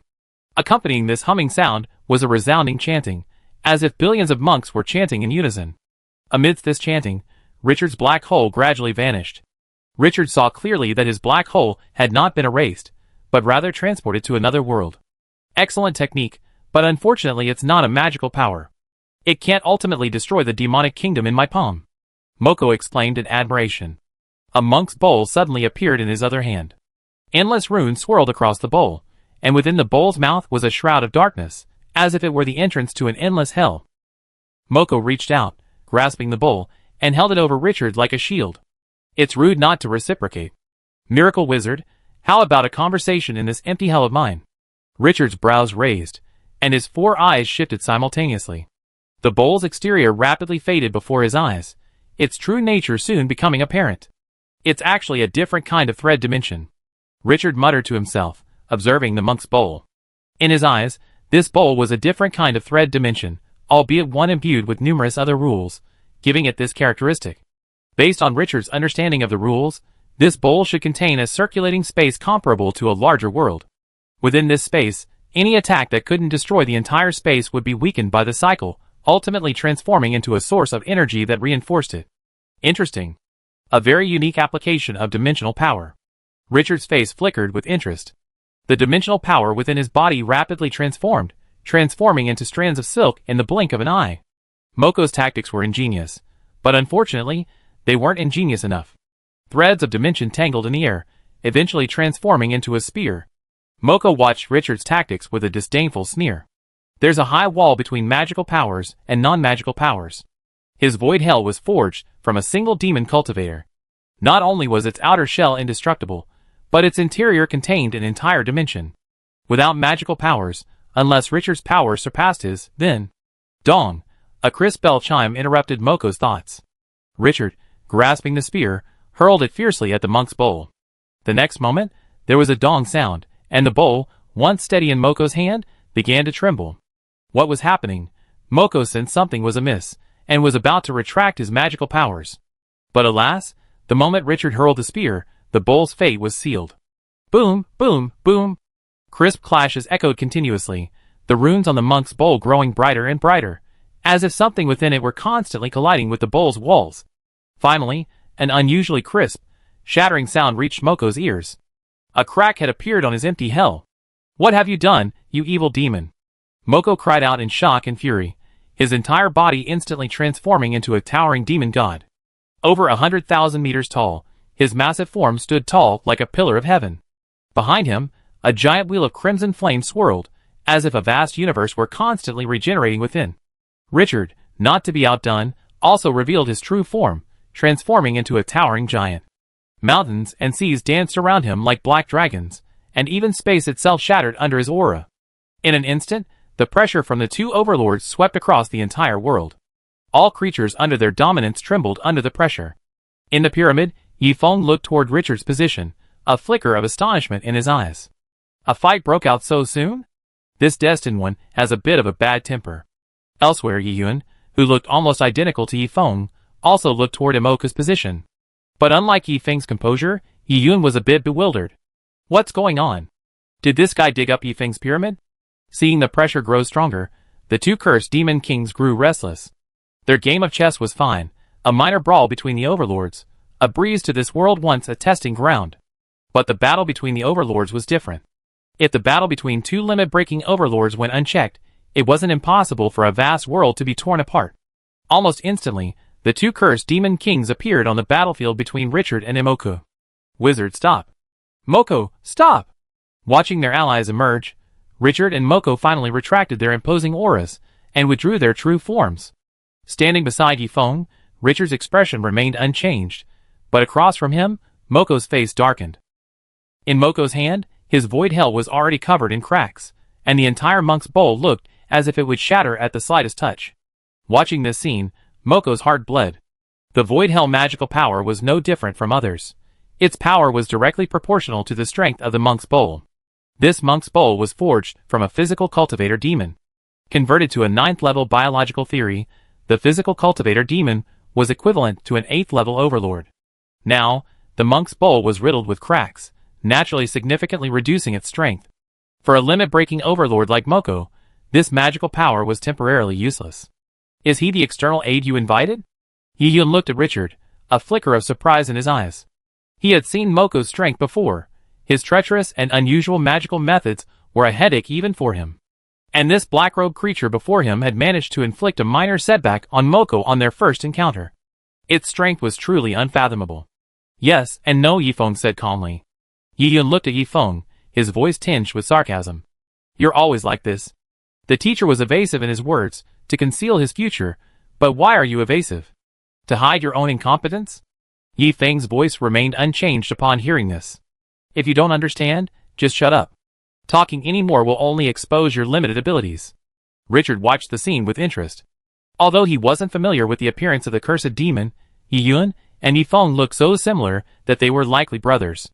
Brothers fighting for power was a rare occurrence at the level of overlords. The bickering between the two brothers didn't last long. After all, they were overlords, and they were somewhat more mature than they were in their childhood. Since your reinforcements have arrived, let's go straight to the dimension. Yi-Yun's voice carried a hint of provocation. After saying this, he glanced at Richard and suddenly said, My friend, I don't know what price Yifeng offered you, but I can promise you that if you give me some leeway during the exploration, I guarantee you get the same reward. Richard was stunned by this, and shook his head slightly. That's a good suggestion, but unfortunately, I've already signed the contract of destiny. Yi-Yun shook his body with regret, and then waved Moko away. Before leaving, Moko glanced at Richard. Though his expression had regained its composure, Richard could still see a deep tinge of resentment in his eyes. I remember you, Miracle Wizard. A cold, sinister smile crossed his face. See you inside this dimension. Chapter 912. Then we see you in this dimension. Richard replied with a smile, seemingly oblivious to the threat in Moko's words. Moko remained silent, his figure vanishing into thin air following the wild clouds. What do you think of him? Yifeng's voice echoed in Richard's ears. This overlord comes from another world community, and his evolutionary path is quite unique. I've fought him before, and his methods are incredibly strange and difficult to defend against. However, it seems he suffered a minor setback at your hands today.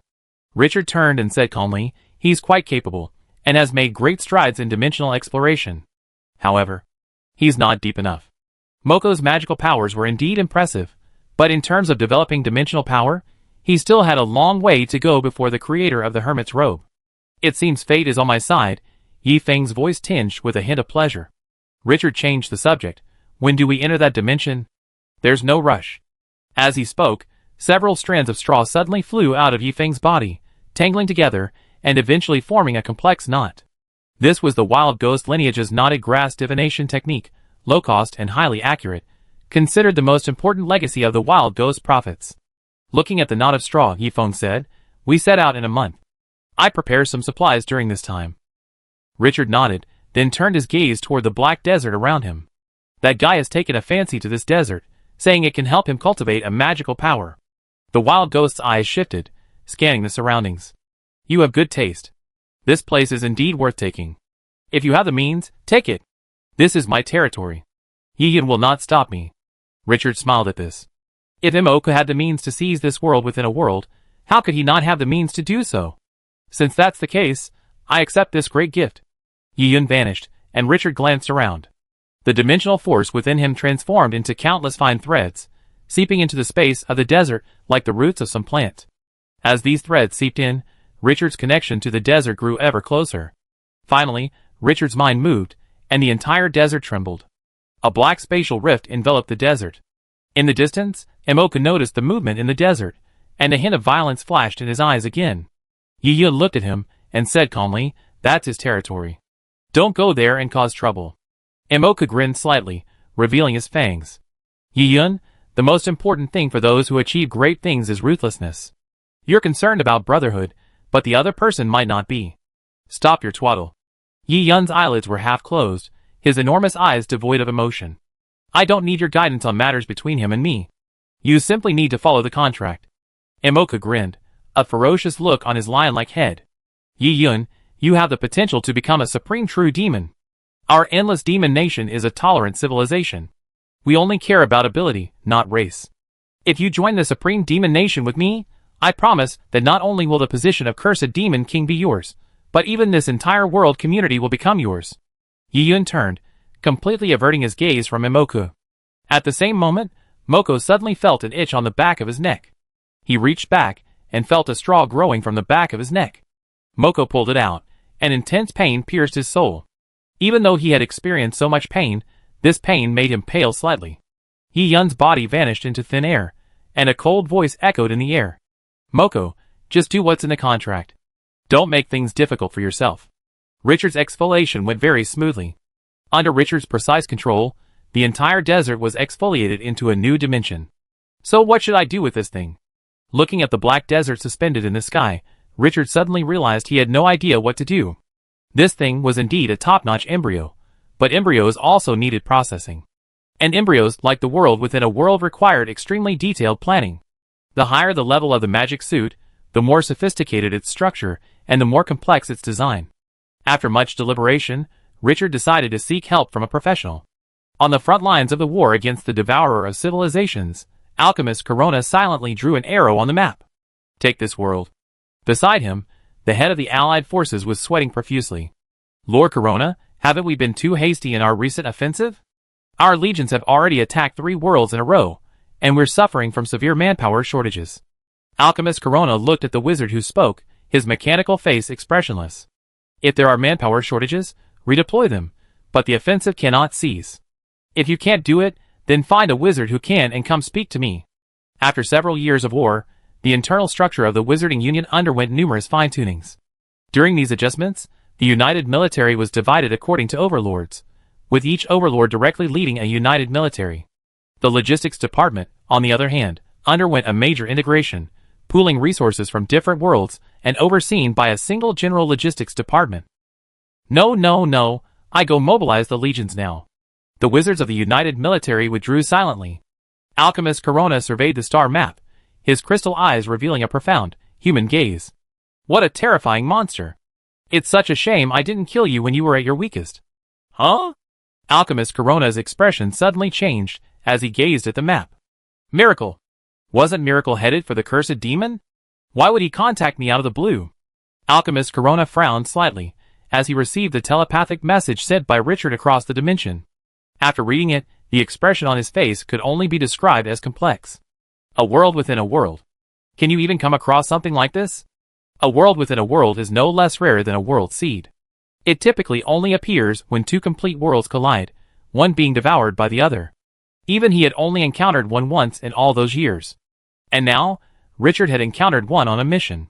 Solving his mixed emotions, Alchemist Corona pondered for a moment before offering his advice. While this suggestion would only strengthen Richard's power and intensify future power struggles, as an alchemist, he couldn't bear to see such precious materials wasted because of his own advice. My suggestion for the world within a world is to create a world staff for use in conjunction with witchcraft. However, since you're pursuing physical evolution, I suggest you specialize its rules, strengthen its world walls, and then build a massive energy circuit within it, using it as a single function, but immensely powerful weapon. If you're not in a hurry, I can discuss the specific design plan after you return from your mission. In the miracle dimension, Richard looked at the alchemical Corona's suggestion and nodded slightly. As expected of alchemical Corona, your professionalism is impeccable. Alchemical Corona's suggestion was simple. The world within a world itself could be considered a small world, but its fundamental power was too weak to interfere with the environment within it. In this case, Richard could adjust its internal structure to create a massive, ever-increasing cycle within this world. Although this cycle would have a limited effect, given sufficient time to incubate, its power would undoubtedly rival that of the dimensional destruction cannon. Richard gazed at the desert sky, a flicker of excitement crossing his face. This world within a world just happens to have a loop. All I need to do next is reinforce the world wall, and slightly adjust the rules. Calculating the time, I should be able to finish it before leaving for the dimension. Although Richard was very confident in his own strength, he still had to be cautious in everything. Moko had already set his sights on him. If nothing unexpected happened, he and Moko would inevitably clash within the dimension. Moko's methods were cunning, and he was also a genuine limit breaker. As an ordinary overlord, he wasn't sure of a victory. Furthermore, the dimension they were heading to was one where overlords, who possessed the greatest treasures of civilization, vanished. God knows what lies within. Although Richard held those dimensional masters in contempt, it was undeniable that some of them still held some veterans worthy of his fear. Why would the wizarding civilization negotiate with the masters of the nightmare dimension, a territory practically their own? The reason behind this was that a dimensional giant within the nightmare dimension had been awakened by the truth wizard, forcing the wizards and the dimensional masters of the nightmare dimension to reach an agreement. So, at this moment, having an extra trump card meant extra security. With his mind set, Richard immediately began to plan. Although Richard's alchemy wasn't as good as alchemical corona, his understanding of the rules had actually surpassed alchemical corona. He only needed to practice more, transforming his skills into experience and knowledge, and alchemical corona would never be able to surpass him in alchemy. As Richard crafted his magic armor, Yifeng and Yi Yin also began to prepare. A massive sacrifice took place on the plains, hundreds of millions of slaves sacrificed, their dripping blood practically staining the earth red. Under such a massive sacrifice, the two cursed demon kings reached their peak power. They were blessed with countless blessings, all from the nameless cursed creature masters deep within the infinite dimension. Of course, not all of these blessings were bestowed by those very creatures. The cursed demons had their own unique methods for obtaining blessings. They first lured them with blood sacrifices, offering them if the price was right, and then forcibly seizing them if the price was wrong. As limit-breaking masters backed by civilization, few cursed demon masters could outmaneuver them. Time passed quickly, and in the blink of an eye, the appointed day arrived. You've made quite a bit of preparation these days. Richard looked at Yifeng, his master naturally aware of the blessings he possessed. Such a vast array of blessings, if calculated by common sense, would require more than sacrificing hundreds of worlds. Is the cursed demon so wealthy? It's just a trick, Wild Wind said calmly. He looked west, meeting his brother's gaze. Let's go, wizard. What happens next depends on fate. Chapter 913. Since Yi Yuan and Yifeng had already been to the ever-changing dimension, they both chose to open the dimensional gate directly upon entering the world. The blood-stained straw gate swung open before Richard. Yifeng turned to look at Richard and suddenly telepathically transmitted 2 coordinates. This dimension is very special. The space within it is constantly changing. Even if we enter together, we will most likely separate. These are the coordinates of the dimension and the maze. If the distance is too far, we will re-enter and exit the world. With that, Yifeng slipped through the gate silently, like a kite. Richard, somewhat stunned, marked the 2 sets of coordinates. The coordinates for the dimension were simple, essentially the same as those used by wizards. However, the coordinates for the maze were somewhat peculiar. Because the terrain within the ever-changing dimension shifts so frequently, and there is a lack of reliable reference points, the coordinates for the maze are not actually exact coordinates, but rather a pathfinding ritual. Although the illusory rules within the ever-changing dimension can influence everything within, mystical powers can counteract them. Back then, after finding the location, the wild ghost prophet used mystical powers to beacon the entire maze. To find this maze, all you need is a pathfinding ritual. Quite convenient. Richard smiled, memorized the 2 coordinates, and strode into the dimensional portal. Hundreds of thousands of kilometers above them, Yi Yun withdrew his gaze, and similarly opened the dimensional portal. They've already set off. Deal with your affairs with him as quickly as possible. Don't delay important matters. Beside Yi Yun, Emoka's face flickered with a bloodthirsty smile. Don't worry, I won't delay my mission. It's difficult for me to exert my power in your home world, but within that dimension, I have no such concerns. Yi Yun glanced at him, sent the 2 coordinates, and entered the dimensional portal. Emoka looked at the coordinates, a sudden sneer on his face. Finally, I've got them. As an outsider, just as Emoka didn't know the situation within the cursed demon empire, Yi Yun didn't know the situation within the endless demon kingdom, where Emoka resided. As a civilization that ruled an entire world community, and expanded into surrounding communities, the endless demon kingdom's most adept method was possession. The distances between world communities were vast, even across the endless dimension. So, if they wanted to expand, possessing a mature civilization was the best method. And the cursed demon, as a single-race civilization, made the perfect target for possession. With his thoughts buried in his mind, Emoka also entered the dimensional portal. To seize the cursed demon empire, the crown of the first cursed demon emperor is essential. Richard's first impression upon entering the latitude gate was one of complexity and chaos. The rule of change is even more extreme than the rule of transmutation. Under its influence, the entire dimension is undergoing transformation. Richard glanced around. The area he was in should be a plain. On this plain, everything Richard saw was constantly shifting. The sky shifted color, the earth changed texture, and even the energy within the space was constantly changing. On this plane, elemental phenomena constantly appeared, yet even these phenomena shifted. It seemed that in this dimension, the only constant was change itself. The shifting elemental phenomena had no effect on Richard. After observing his surroundings, Richard suddenly reached into a ball of flame. When the flames faded, something resembling a dandelion seed appeared in his palm. This was a creature from the ever-changing dimension. Richard observed it. Its color and structure were constantly shifting, but its overall form remained largely unchanged. Interesting. Richard's 4 eyes opened simultaneously, each with a different field of view. After evolving, his energy vision had expanded Richard's range. He could not only see the flow of energy, but also the composition of matter and the shifting forces of dimensions. Combined with the effects of the purpose of breaking delusion, Richard gave this ability a new name: the Eye of Truth. Under the Eye of Truth, everything about this creature was revealed, its mysteries laid bare before him. A miraculous structure, Richard exclaimed. The rules of this creature are unique, exhibiting a controlled instability. Its rules constantly shift, but the direction of these shifts is controllable and cyclical. And within this cycle, any state is sufficient to withstand the erosion of the 4 elements and the impact of energy. This intricate structure of rules is something Richard couldn't design himself, even if he were to design it himself. Using change to counter change, the creatures that can survive in this dimension truly possess great abilities. Seal the dandelion, Richard immediately began to perform a ritual to guide his direction. The ritual was simple, requiring only a small amount of the Overlord's soul. Amidst the ancient chant, an inky arrowhead suddenly appeared in the void.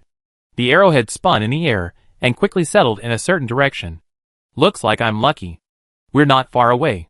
Richard observed the size of the arrowhead, his voice tinged with amusement. According to EP861, this ritual can pinpoint the beacon's location within 10 light-years. In other words, as soon as the arrow appears, Richard will be within 10 light-years of the beacon. 10 light-years sounds like a large number, but in these boundless dimensions, it's truly insignificant. To be able to enter within range on his first try, Richard could only conclude that fate was definitely at work. Richard observed the direction of the pointer, his figure transformed into a stream of light, and flew off into the distance. How disgusting. Moko scanned his surroundings, his majestic lion head filled with disgust. The environment of the ever-changing dimension clearly exceeded the imagination of this alien master. Not only are things changing, the rules are changing, even the very structure of space is changing, and then, there are those illusory rules. How could anyone come to such a hellish place? Moko complained, his body suddenly transforming. In the blink of an eye, Moko went from a lion-headed, human form to a deer-headed, snake-like form. In this form, Moko's aura shifted dramatically, from his original savagery to a humble and peaceful one. In this form, a domain suddenly emerged from Moko's body. Within this domain, all things that were changing suddenly stopped, as if frozen in time. This is much more comfortable. But just as Moko relaxed, a constantly shifting spear of light suddenly emerged from the void, like a venomous snake biting, heading straight for Moko's body. Amid this shifting spear of light, a rich, ever-changing dimensional force nearly tangible. If invaded by this dimensional force, even a master could perish instantly, transformed into countless ever-changing souls. Oh, I've noticed you long ago. Moko chuckled softly, and a dark red light suddenly shone from his body. In this light, countless blasphemous runes swirled. If a world master were to look upon these blasphemous runes, even a single glance would taint their soul, turning them into Moko's demonic puppet. But at this moment, these runes appeared in clusters. Buzz, the spear of light shattered in the blood-red light, transforming into countless shifting points of light. Moko gazed eastward, his eyes calm, like those of a venerable monk. Yet, a dark red demonic light lingered about him, like a demonic presence. Since you've taken action, it proves that we are destined to meet. Since we are, then let's enter my belly and discuss our connection. As he spoke, Moko's figure suddenly grew larger, exceeding hundreds of thousands of meters in a flash. Stretching across the land like a white mountain range, he opened his mouth and inhaled, and everything within a radius of tens of thousands of kilometers began to move. Amidst this, a ball of light, constantly changing color, desperately fled. A marvelous creature. Richard gazed at the ball of light before him, a flicker of shock crossing his face. This creature, named the Void Spirit, was mentioned in the information EP861 had given him. It was native to the Void Dimension, and could manipulate its dimensional power. The void dimensional power was also deadly to the Overlord, so Yifeng labeled it extremely dangerous. However, Yifeng, perhaps in his eagerness to explore, hadn't studied the creature carefully, thus overlooking its inherent wonders. A pure creature of rules, a phantasmal creature composed of phantasmal rules, with those rules within them forming a materialized product. Richard observed the void spirit, threads of dimensional power continuously appearing in his hands. The void spirit's exterior was coated in a layer of void dimensional power, which altered any non-dimensional attack that touched it, rendering it harmless. In other words, without dimensional power, or with insufficient dimensional power, even the Overlord would have no choice but to flee if they encountered this creature. The threads took shape in Richard's hands, and soon, a large net gleaming with white light appeared. Richard deftly dodged the spirit's attack and flung the net at it, just enough to capture it. The dimensional power of the spirit's surface was completely ineffective against the dimensional threads of the net. The spirit within Richard's net had a fiery look in its eyes. This was the unprecedented new knowledge the spirit would bring him, knowledge not even the previous Civilization Alliance had ever possessed. He reached into the net, forcing the dimensional power within the spirit to extract a ball of jelly-like liquid from its interior. The liquid shone with ever-changing colors, like the shimmering light on a soap bubble. The moment he removed it, the spirit in the net suddenly became agitated, as if it had been provoked. This must be considered a dimensional treasure. Richard examined the jelly, his 4 eyes opening simultaneously. He could clearly see the liquid's material composition, its rules, and the proportion of dimensional power it contained. In his eyes, this ball of jelly was a collection of rules. Imaginary rules and material rules converged to form a peculiar configuration. And the function of this thing seemed to be to promote evolution. Chapter 914. Through analysis of the rules, Richard could vaguely come to a conclusion. This jelly-like liquid could promote biological evolution. In the endless dimensions, each dimension possessed its own dimensional treasures. These treasures were often the embodiment of illusory rules, persisting even after leaving the dimension. Their abilities varied widely. Something like the World Tree fruit, which could restore the soul, was merely the most common dimensional treasure. Something like the Light of Balance was also merely an ordinary object. For a master, these dimensional treasures possessed only 2 of their most precious abilities. One was life extension, extending a master's lifespan. The other was evolution. And the jelly-like liquid before him was, unsurprisingly, a dimensional treasure from the ever-changing dimension. Its ability was likely the most precious of all treasures, evolution. Evolution was a long road, and even a 9th-level creature, symbolizing eternity, wasn't necessarily the end of the road. But Richard, at the limit of an ordinary master, was naturally a long way from that end. The limit he was currently at was merely a node on the path of evolution.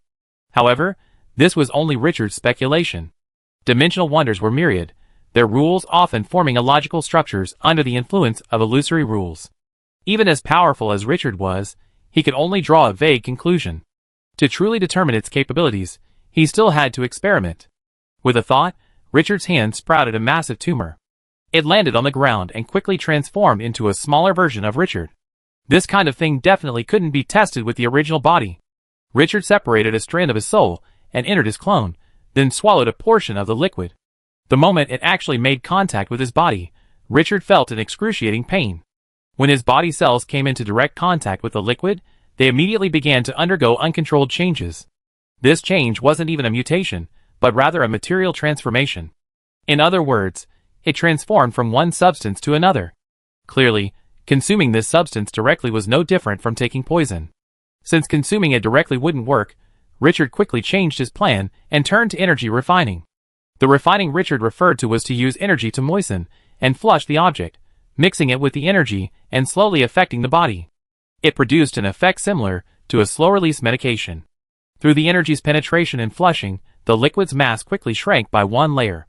However, this method offered no other benefit besides simply changing the material of Richard's entire body. This is a bit troubling. Did I misanalyze it? Richard looked at the jellied liquid before him, rubbing his brow with a slight headache. He was confident in his analysis, but the results of the experiment forced him to wonder if he was wrong. Just as Richard was agonizing, he suddenly noticed something and glanced sharply at the clone. His gaze penetrated the clone's skin and flesh, directly into the inner cells. After being diluted by multiple layers of cells, the substance brought by the refining process was greatly reduced.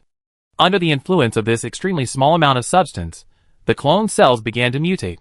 The life cores of these cells were incredibly active, seemingly capable of either evolution or collapse.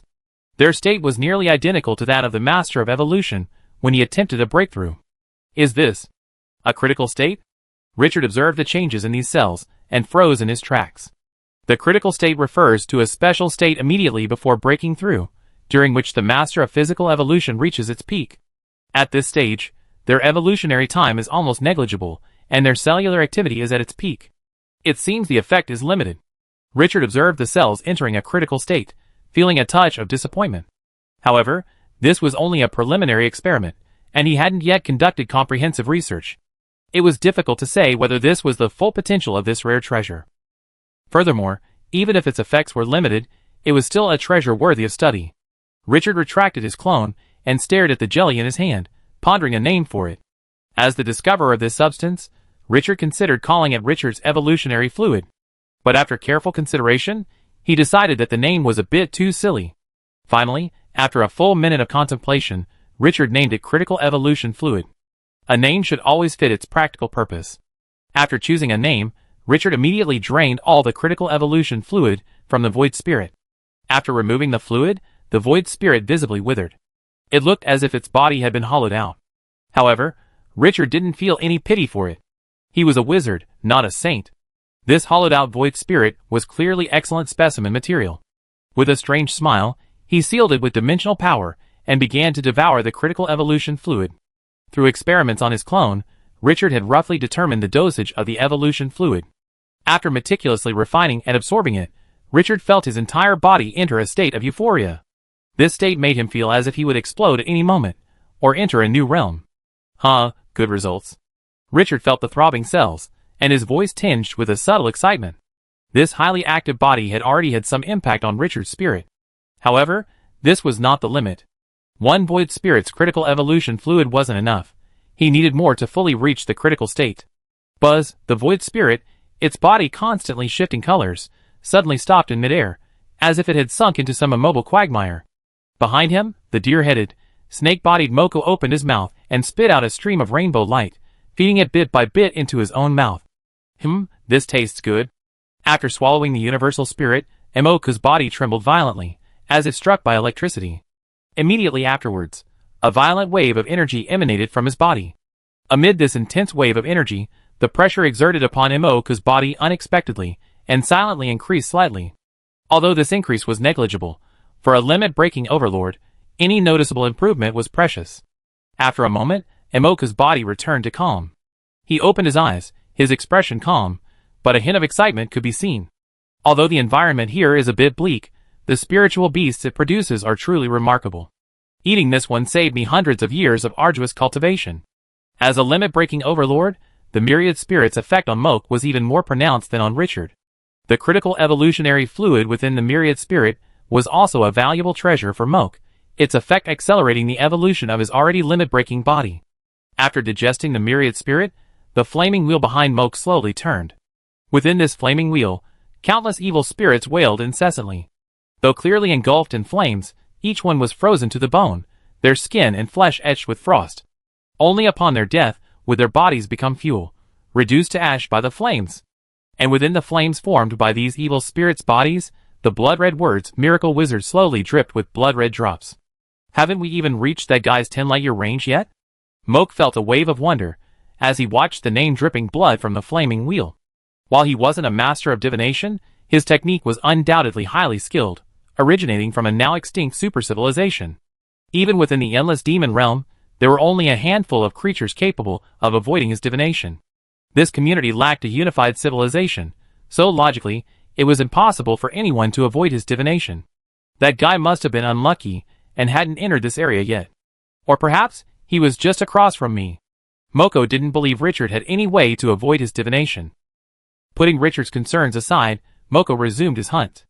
Although his contract with Yeyun included a clause prohibiting delay, as long as he remained headed toward the maze, he wouldn't be in breach of contract. After all, the Void Spirit is a very dangerous creature, so a slower pace is understandable in order to clear these obstacles. Moko's mountain-like body streaked across the sky like a meteor, devouring every Void Spirit in his path like a snack. But soon, Moko noticed that the Void Spirit's effect on him was diminishing. Is it because these little creatures are too low level? Spotting the anomaly, Moko quickly analyzed the cause. While the Void Spirit's evolutionary path is unique, it is also divided into different levels. The quality of the critical evolution fluid within the Void Spirit's body varies depending on the level. The stronger the Void Spirit, the higher the quality of the critical evolution fluid within its body, and the greater the impact on its evolution. As a limit-breaking overlord, Moko's body was already exceptional. After all this devouring, ordinary critical evolution fluid was no longer effective against him. He now needed to hunt at least an overlord-level Void Spirit to continue his evolution.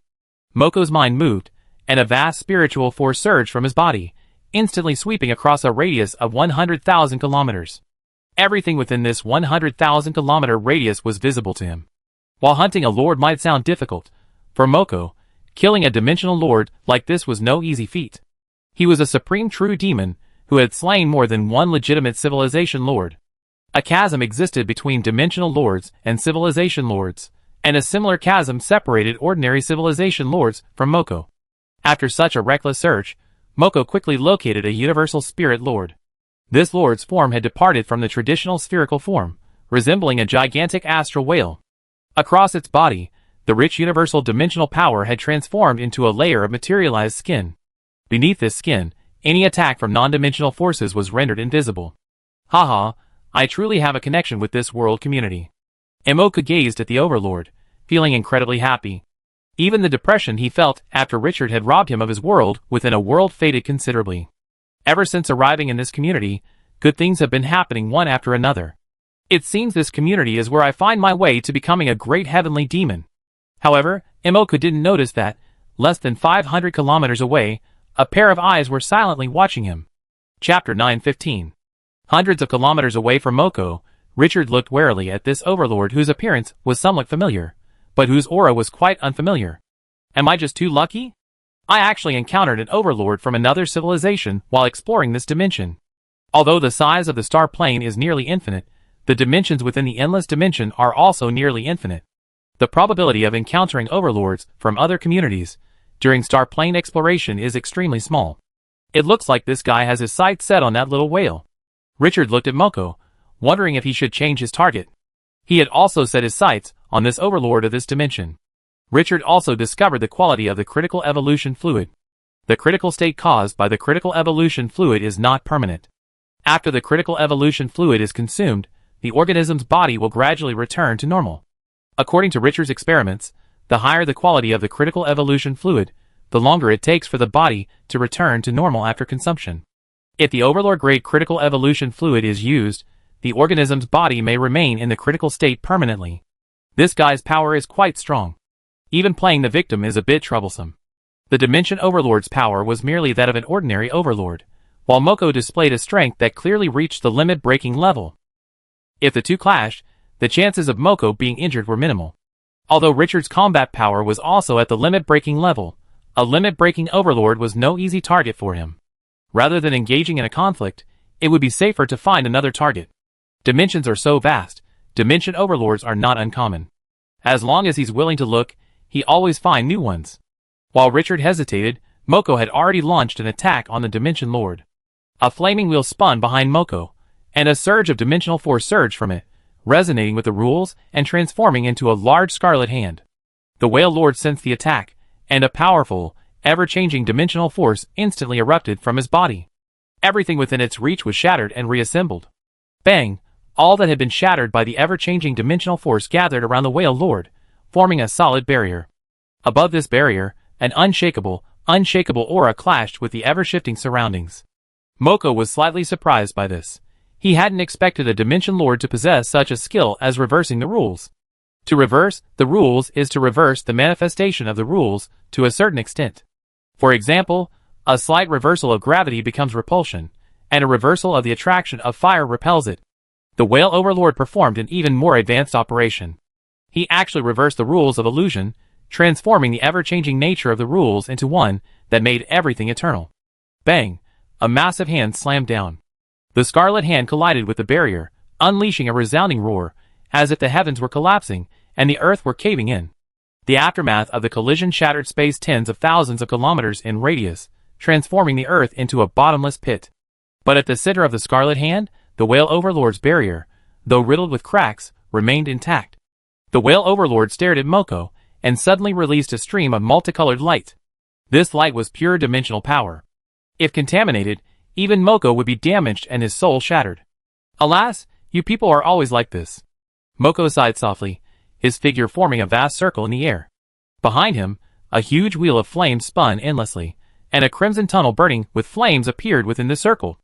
Instantly, crimson flames, like red lotuses, burst out from the tunnel, accompanied by a chill that seemed capable of freezing the entire world. Can't you just let me devour you peacefully? You must waste my time. Moko looked at the Whale Overlord, his voice calm and gentle, like an old monk preaching, neither hurried nor slow, bringing peace of mind to the listener. However, I am kind-hearted and will not skin you alive, but cast your soul into an oil lamp to burn for millions of years. Enter my Red Lotus Hell, and all your sins from past and present lives will be wiped out. With these words, a sudden suction erupted from the entrance of the Red Lotus Hell, instantly swallowing the entire world. All this may sound long, but in reality, it took only a moment. Richard gazed at Moko outside the Red Lotus Hell, a wave of dread rising in his heart. Although this Overlord's aura was unfamiliar, he saw its methods clearly. This method of using dimensional force to attract and compile rules was precisely the magical power of the lion-headed Moko. Richard had not imagined that Moko could completely mimic another form and deceive him. But beyond this fear, Richard also felt a frantic greed. Moko's methods were so extensive, if he could be captured, who knew how much knowledge he could extract from him? To fight, or not to fight, Richard looked towards the Whale Overlord. Though its body was enormous, its every move could shatter mountains and rend the earth. But drawn to the Red Lotus Hell, the Overlord's body slowly, but unwaveringly flew towards it. It seemed the Whale Overlord had run out of ideas. However, through the Eye of Truth and the dimensional thread-weaving method, Richard could confidently deduce that a surge of power was building within the Whale Overlord. If I missed this opportunity, there'd be no one to help me the next time I encounter this guy, Richard muttered to himself, as if stating a fact, yet also as if trying to convince himself. His body trembled slightly, not from fear, but from a surge of excitement. Under the influence of the critical evolution fluid, his body had reached a critical state, and this state had already affected his mind. The instincts of his body constantly assaulted Richard's spirit. Even after enduring the trials of the Supreme Being, Richard was somewhat affected. He longed for a fight. As the Whale Overlord's body approached the entrance to the Red Lotus Hell, the dimensional force within it grew increasingly violent. But this fury was masked by the Whale Overlord's outer layer of dimensional power, and without Richard's ability and knowledge, it would have been impossible to discern. Finally, boundless flames suddenly erupted from the Red Lotus Hell. These flames transformed into chains and skeletal arms, gripping the Whale Overlord tightly and dragging him into the Red Lotus Hell. At the same moment, the Whale Overlord moved. Buzz! A deep, profound cry suddenly emanated from the Whale Overlord's body. Followed by this, his form transformed, returning to the original sphere of light of the myriad spirit. It was at this moment that the power stored within him erupted. Instantly, the boundless power of the myriad dimensions transformed into purest light, blooming within the Red Lotus Hell. Under the illumination of this light, everything within the Red Lotus Hell transformed. Crimson karmic fire scatters in the light, transforming countless demons trapped within it into ever-changing souls. Even the very laws of the Red Lotus Hell are distorted by this light. The endlessly swirling wheel of flames actually cracks under the light. Asshole! Moko cried out in shock and fury, his body instantly transforming into a lion-headed, blue-skinned form. His massive form, over 100,000 meters long, resembles a towering demon god. He suddenly thrust his hand into the Red Lotus Hell, and snatched out the Whale Overlord, who had already unleashed his full power. Unruly beast!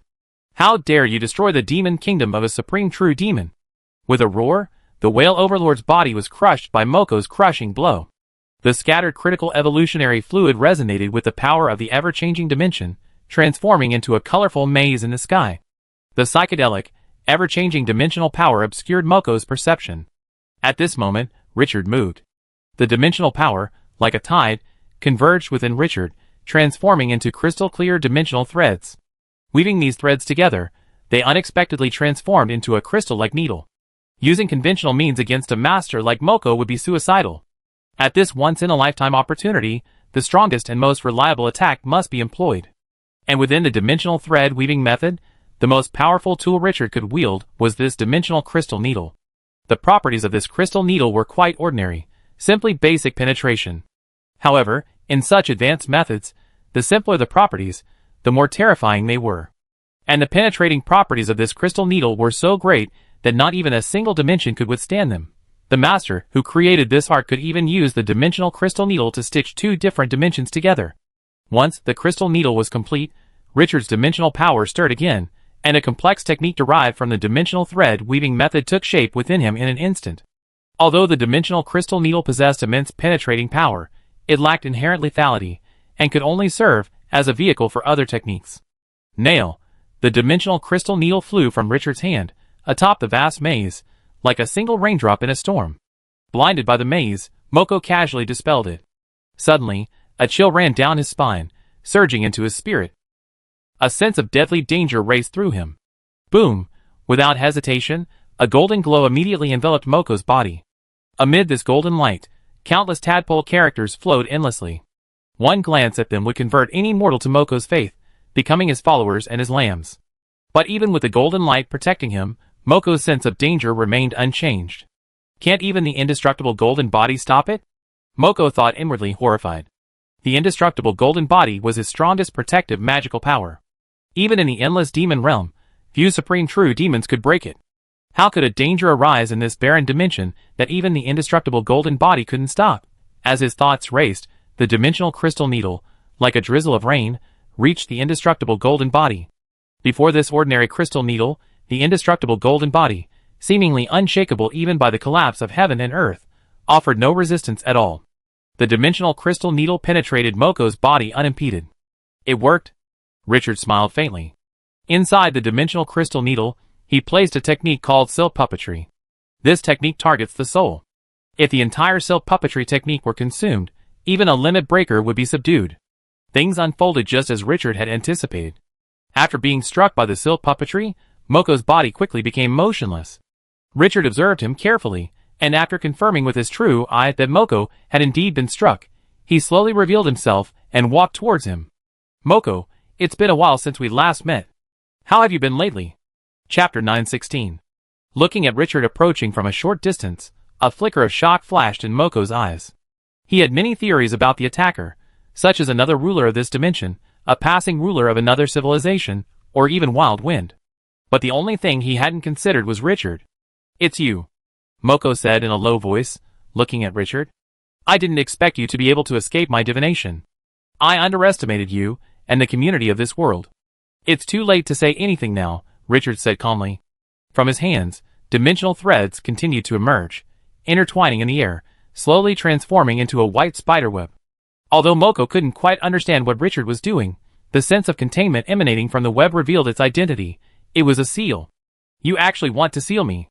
Moko's voice was filled with surprise. He hadn't expected Richard, a lord whose power on paper hadn't yet broken through the limit-breaking realm, to actually seal him, a lord who had truly broken through the limit-breaking realm. Surprised? Richard raised his brow. Let me introduce myself again. I'm the Miracle Wizard. To me, the knowledge within your soul is far more valuable than you, the person. As he spoke, Richard's seal was complete. A spiderweb flew out, entangling Moko's body tightly. Ha, you're quite discerning then, Moko replied with a smile. Although he was now sealed by Richard's dimensional thread, Richard didn't show a trace of nervousness on his face. My magical inheritance is my most precious possession. But those two scarecrows are trying to chain me up and make me their servant. Oh, what a waste of talent. Richard frowned slightly, uneasy at Moko's composure. His 4 eyes opened simultaneously, allowing him to clearly see the flow of energy within Moko, the flow of dimensional force, and even the movement of his mental energy. But everything told him that the Moko before him was powerless to resist. If he so desired, Moko could even fight as his puppet. It seems the relationship between you and Yi Yun isn't harmonious. The dimensional force within Richard stirred again. Although he didn't know what Moko's methods were, adding another layer of seal was a good idea. Harmonious? Our relationship is incredibly harmonious, Moko replied with a smile. We met in the infinite dimension. He wanted to make me his slave, and I wanted to refine him into divine power. After a fight that proved neither side gained, he proposed this deal. I help him find things, and he give me a generous reward. As he spoke, Moko looked at the newly formed spider web in Richard's hand, his voice tinged with curiosity. Your magical power is truly incredible.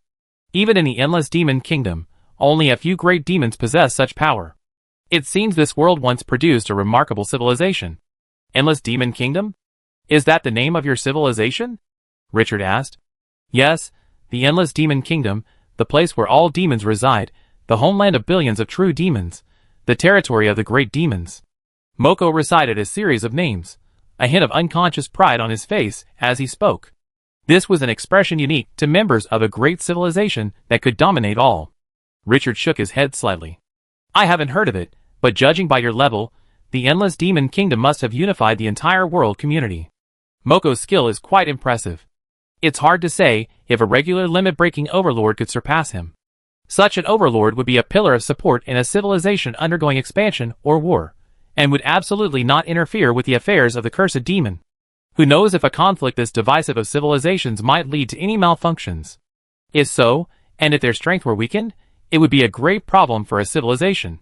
Thus, the civilization Moko belongs to is likely one that has already unified its communities, and no longer has major internal conflicts. Smart, Moko praised. Our Endless Demon Nation unified the world communities hundreds of epochs ago, and all civilizations have converted to the heavenly demon. With that, Moko suddenly changed the subject, his previously calm tone suddenly taking on a touch of admiration and charm. Miracle Wizard, your strength is considerable. Staying in this world community is truly undermining your talent. If you could convert to the Celestial Demon and become a member of my demonic kingdom, the great Celestial Demon would surely be delighted. Then, leading the other demons to help you annihilate this world community and make it your demonic kingdom wouldn't be impossible. Convert to the Celestial Demon? Richard smiled, his face full of sarcasm. You're asking me, the future leader of civilization, to convert to the Celestial Demon? Moko, your nonsense has its limits. Furthermore, you don't even know what our community is facing, yet you dare to boast that the great Celestial Demon will lead the other demons to annihilate this world community? Richard didn't know the exact strength of the great Celestial Demon Moko was referring to, but he was certain that this so-called great Celestial Demon was, at most, on par with the Titan King. He might even be a leader of a civilization. As for a level 9 creature, Richard had no faith that a level 9 creature would play house with a swarm of insects. Level 9 creatures are transcendent beings, absolutely eternal. They have achieved a state of absolute freedom. Civilization is the chain that binds them. Faced with Richard's questioning, Moko simply shook his head with pity. Your perspective is still too narrow. You probably don't even know there are levels above the leader. No matter how powerful a civilization leader is, they can't compare to the leader of a group. Richard didn't answer, simply placing a new seal on Moko. Looking at the reinforced seal on his body, Moko simply smiled calmly. Miracle Wizard, please consider my words carefully. You have demonstrated the qualifications to join the Demon Kingdom. Don't waste this talent. Finally, I have one more message for you. Moko clasped his 3 arms together, a calm smile on his face. Every supreme true demon must find a way to die in his place. With these words, Moko, within the sealed king, suddenly transformed into a deer-headed, snake-like form. Immediately, a violent energy surge emanated from this body. It was as if someone had forcibly detonated Moko's body. Boom! Moko's body within the sealed net exploded with a blazing light, like a supernova. Even Richard was forced to take 2 steps back. It can actually self-destruct. Richard's brow furrowed. He continuously drew out dimensional threads from his hands to reinforce the sealed net, striving to minimize the noise of the explosion. The sealed net crumbled bit by bit, then was filled with new dimensional threads. Finally, everything returned to calm. Moko's figure, along with the first layer of the sealing net, vanished, leaving only the second layer, reinforced by Richard, still standing. Is this the rule of civilization after advancement? Richard gazed at the vanishing Moko, a flicker of thought in his eyes. Civilization rules are inherent in every civilization. The powers they grant to its members can be seen as a manifestation of that civilization. Such as the Galaxy Mayfly's contribution and the Wizard's equivalent exchange are all powers granted by civilization rules. However, this power isn't very useful to the Overlord. The Galaxy Mayfly's contribution is somewhat useful, while the Wizard's equivalent exchange is rather useless. Trying to trade one civilization's rules for another with the Overlord of a fellow civilization is impossible, as the civilization rules will actively protect them. However, what Moko had just used was a civilization power. This power is so powerful that even Richard's sealing net cannot resist the blockade. If nothing unexpected happens, This should be an advanced version of the power of civilizational rules. Alas, the truth is endless. Richard sighed. Who could have imagined that the fat meat, already in his mouth, could escape his stomach? However, this surprise attack wasn't entirely fruitless. Richard looked towards the ceiling net. Atop it, a spine, seemingly carved from gold, trembled slightly, like an arrow shot into a target. It seemed the spine was attempting to escape the seal during the self-detonation, but the ceiling net proved so sturdy that it withstood the explosion and held the spine in place. Across the spine, Richard saw countless densely packed tadpole runes. These runes seemed to have life, constantly moving across the spine, giving it a mysterious look. Richard's eyes widened, and the spine was immediately visible before him. Huh? There's a soul there? A flicker of surprise crossed Richard's face. Within the spine, Richard detected an extremely weak soul. Judging by its strength, it was actually the soul of a master. This endless demonic kingdom is truly formidable. A master who has broken through the limits is adorned with magical armor crafted by masters. Grabbing the spine in his hand, Richard attempted to communicate with the soul within. Is it still conscious? Hey, if you hear me, please reply. If you don't, I devour you. Did the demon use a death substitution technique? Hearing the soul's response, Richard raised an eyebrow. It seemed this substitution technique had some complexities. Yes, he used the death substitution method. God has mercy on this bastard. He's finally been beaten to death. As he spoke, the soul within his spine emerged, transforming it into a deer-headed, snake-bodied figure, almost identical to Moko's earlier appearance. I am Moko, a humble monk. Greetings, master. Moko? Richard raised an eyebrow. Your name is Moko too? Deer-headed Moko shook his head slightly. Moko is my real name. It's just that I lost the battle with that demon and became his substitute. That's why he's using my name, so that all consequences will fall on me. All consequences will fall on you. Richard was slightly taken aback, a crazy thought suddenly flashing through his mind. Does the karma you speak of include the fate contract? The fate contract? You're talking about the heavenly contract, right? Deer-headed Moko nodded slightly. This karma includes the heavenly contract. Chapter 917. Hearing Deer-headed Moko's answer, Richard felt a cold sweat break out down his spine. The methods of the endless demonic nation were truly bizarre, even capable of transferring a fate contract to another person. This meant that the contract between Moko and Yeyun was completely null and void. The deer-headed Moko had signed the contract, so what did lion-headed Moko have to do with it? Looking at Master's expression, I think the demon has forged my name and signed the heavenly Tao contract. Deer-headed Moko, observing Richard's expression, immediately guessed the situation. However, even knowing he was bound by a fate contract, deer-headed Moko's face showed no sign of panic. Seeing his calmness, Richard couldn't help but ask, do you have a way to transfer the fate contract? I don't have any, deer-headed Moko shook his head. Using the death substitution method would put me on the Endless Demon Kingdom's demon list. I'm a Buddhist monk, and I can't use that method. Then why are you so calm? Deer-headed Moko smiled. Master, please take a closer look at me. I see something special in your eyes. I think you've already opened the Buddha's eye. Richard said nothing, but all four of his eyes opened simultaneously. The moment his vision fully opened, Richard understood why deer-headed Moko was so calm. You're about to die, Richard said gravely. Deer-headed Moko nodded. Yes, after leaving that demon, I definitely pass away in 3 years at most. For us, 3 years is but a blink of an eye. No matter how many troubles I have, they're nothing compared to death. Richard was speechless. The dying man spoke with such confidence. However, before I pass away, there are still some things I wish to do. Deer-headed Moko suddenly changed his tone, his calm demeanor taking on a hint of resentment, like a demon from hell. Master, since you were able to force that demon to commit suicide, I believe you have a deep grudge against him. Although I am not very talented, I am quite familiar with the demons of the Endless Demon Realm. If we work together to slay that demon, it will be considered a meritorious deed. Richard looked at deer-headed Moko and shook his head slightly. You are too weak to be of much help. As for dealing with that guy, strong dimensional threads suddenly emerged from Richard's hands. I think his magical powers are not a problem I can't solve. Deer-headed Moko looked at the dimensional threads in Richard's hand, and a flicker of shock crossed his heart. Although he had anticipated Richard's strength, he had not expected Richard's abilities to reach this level.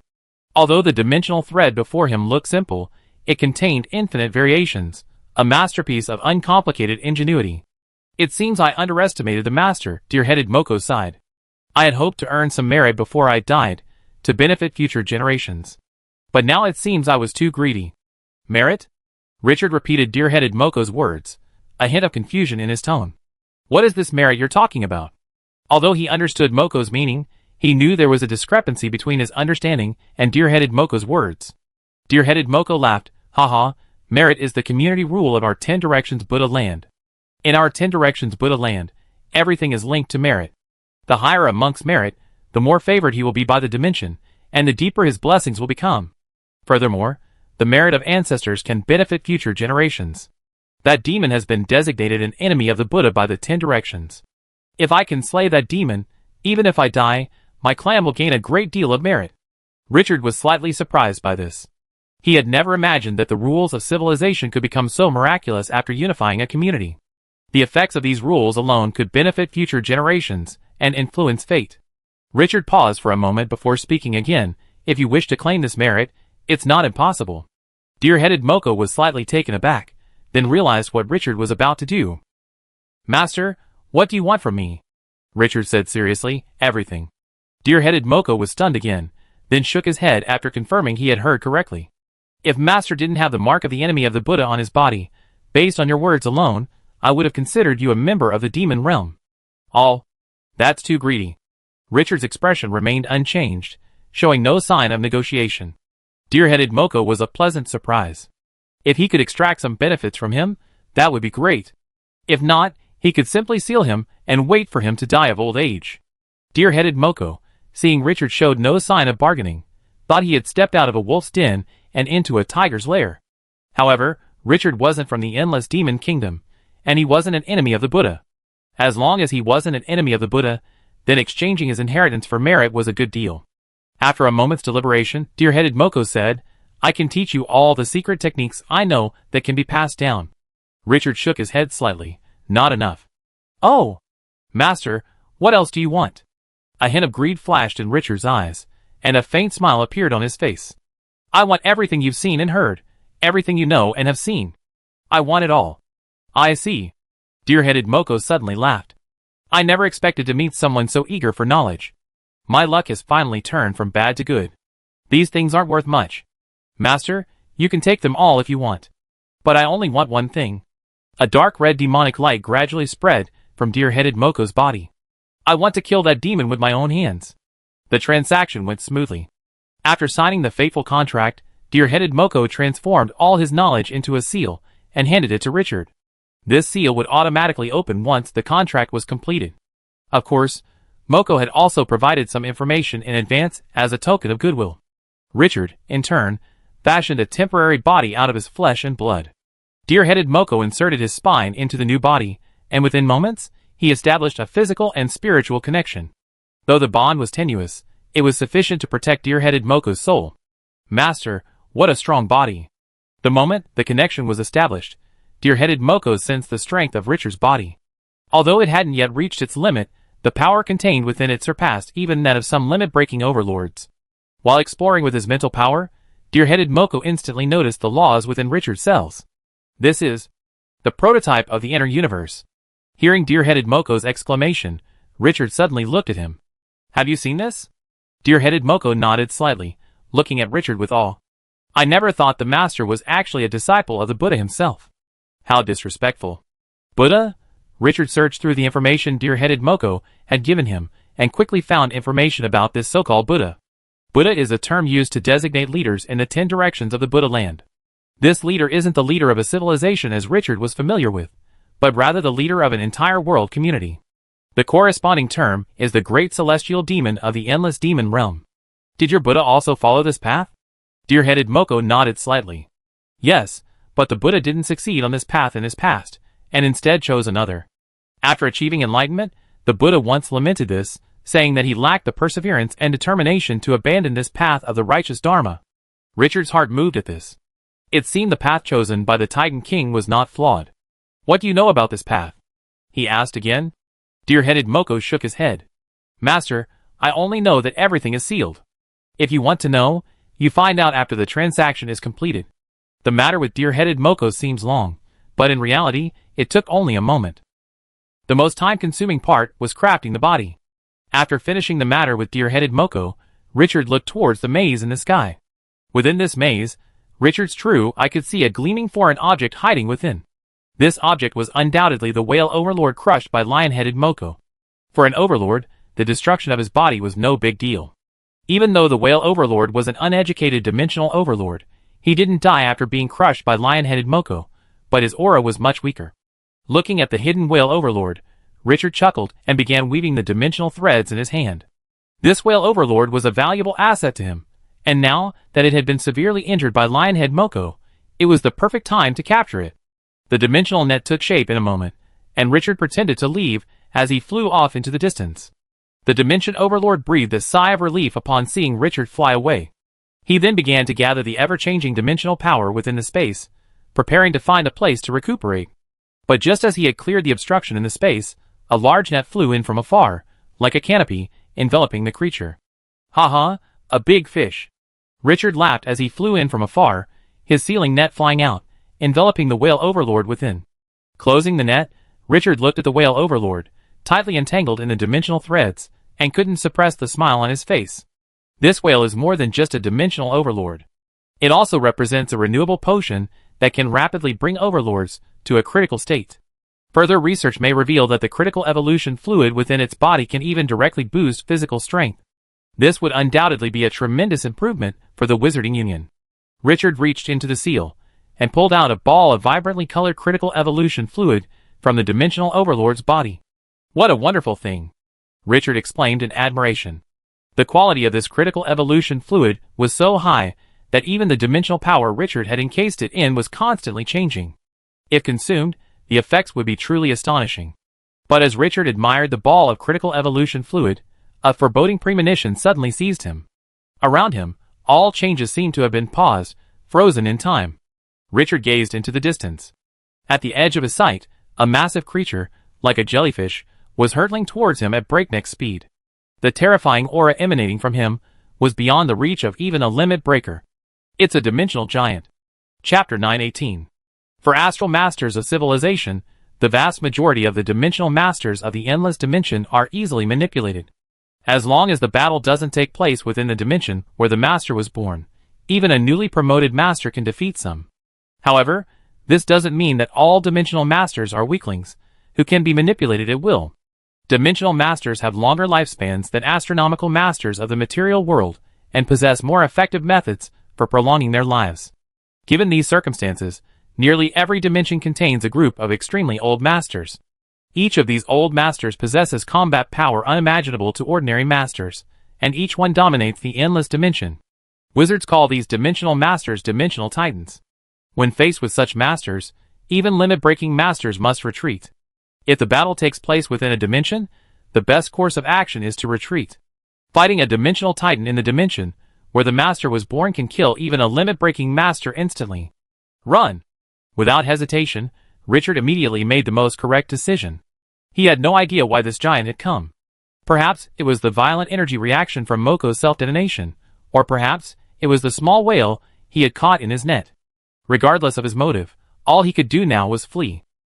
The first rule of the Endless Dimension Exploration Guide: never engage dimensional creatures on their home turf unless you possess overwhelming power. Dimensional power surged from Richard's body like a tide, and the surrounding space, as if paused, began to shift once more. However, Richard's expression grew increasingly grim. He couldn't actually open the dimensional door. This dimensional giant's power seemed to have made everything stand still. A trace of cold sweat broke out on Richard's forehead. Was this the dimensional giant's power? The jellyfish-like dimensional giant flew towards Richard at a breakneck speed. With every step it took, the space around Richard grew more rigid, making transformation more difficult.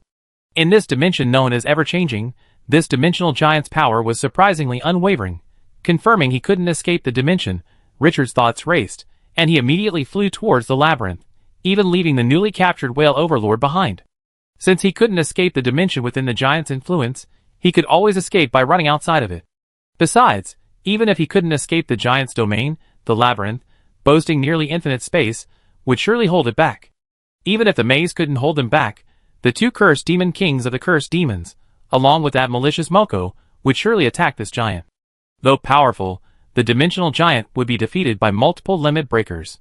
Even at worst, The combined efforts of these limit breakers would be sufficient to forcibly escape this dimension.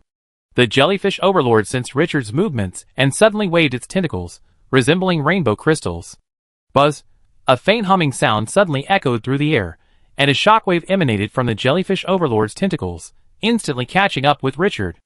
In the area affected by this shockwave, everything was transformed into frozen sculptures. Even the whale overlord wasn't immune. The layer of dimensional power that had transformed his skin into a completely opposite form under the shockwaves.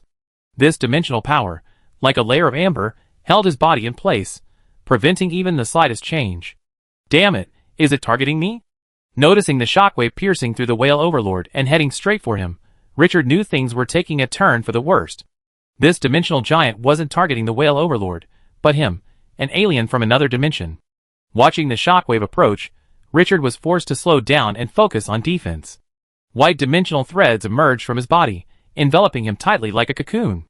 Within the pure white cocoon, the dimensional power flowed intricately, yet seamlessly. The dimensional power resonated within its circuits, causing structural changes. In an instant, a massive repulsive force against dimensional force erupted from the cocoon, separating the approaching shockwave like a reef. The jellyfish giant's shockwave attempted to solidify Richard, but the cocoon's repulsive force prevented its ever-changing dimensional force from reaching within a kilometer of Richard. Even giants must adhere to basic principles. While the jellyfish giant's methods were mysterious, they were still essentially based on dimensional force. As long as the method was based on dimensional force, it could repel the dimensional force and eliminate it without notice. This was also Richard's most powerful defensive method. The creator of the dimensional thread weaving method originally relied on this technique to eliminate the dimensional masters within the dimension, transforming the dimensional master's dimensions into the material for his dimensional threads. Unfortunately, without the power of the overlord, Richard could only rely on this method to barely survive against the dimensional giant, unable even to attack. Noticing Richard's resistance, the giant jellyfish's color changed slightly, as if surprised that its prey could withstand its attack. However, its tentacles swung again. This time, a shockwave even more powerful than before surged towards Richard. Buzz! The shockwave collided with Richard's repulsive field, unleashing an ear-piercing buzzing sound. Under the influence of this shockwave, Richard's repulsive field was suddenly compressed, from 1 kilometer to 500 meters in an instant. Seeing that it still failed to solidify Richard, the giant jellyfish's tentacles swung again, sending another, even stronger shockwave hurtling towards Richard. This was pure force. In his home dimension, the dimensional master's dimensional power barely existed to be completely consumed. As long as Richard couldn't outpower him, he would use his boundless dimensional power to wear Richard down bit by bit. Damn it! Richard cursed inwardly, forcing his mind to calm down. Complaining, cursing, wouldn't solve the problem. What he needed was survival, not emotional release. With his mind at work, Richard began to sort out what he needed right now. He was incredibly fast, capable of reaching 10,000 times the speed of light. While this speed wouldn't allow him to fight, it was definitely enough for escape. At this rate, even if he was currently at the very edge of the ritual's range, it would only take him a few hours to reach the maze. He was already deep within the ritual's guidance area, so naturally, he couldn't be at the edge. In other words, he only needed to maintain this speed for a few hours to reach the maze. His priority now was to maintain his speed and enter the maze at all costs. He had to avoid a war of attrition. Okay, the problem had been found. Now the question was how to solve it. Richard's mind raced. The knowledge and skills inherited from the Hearthmen, the Goblin Craftsman, and even the Weaver of the Hermit's robes all flooded his mind.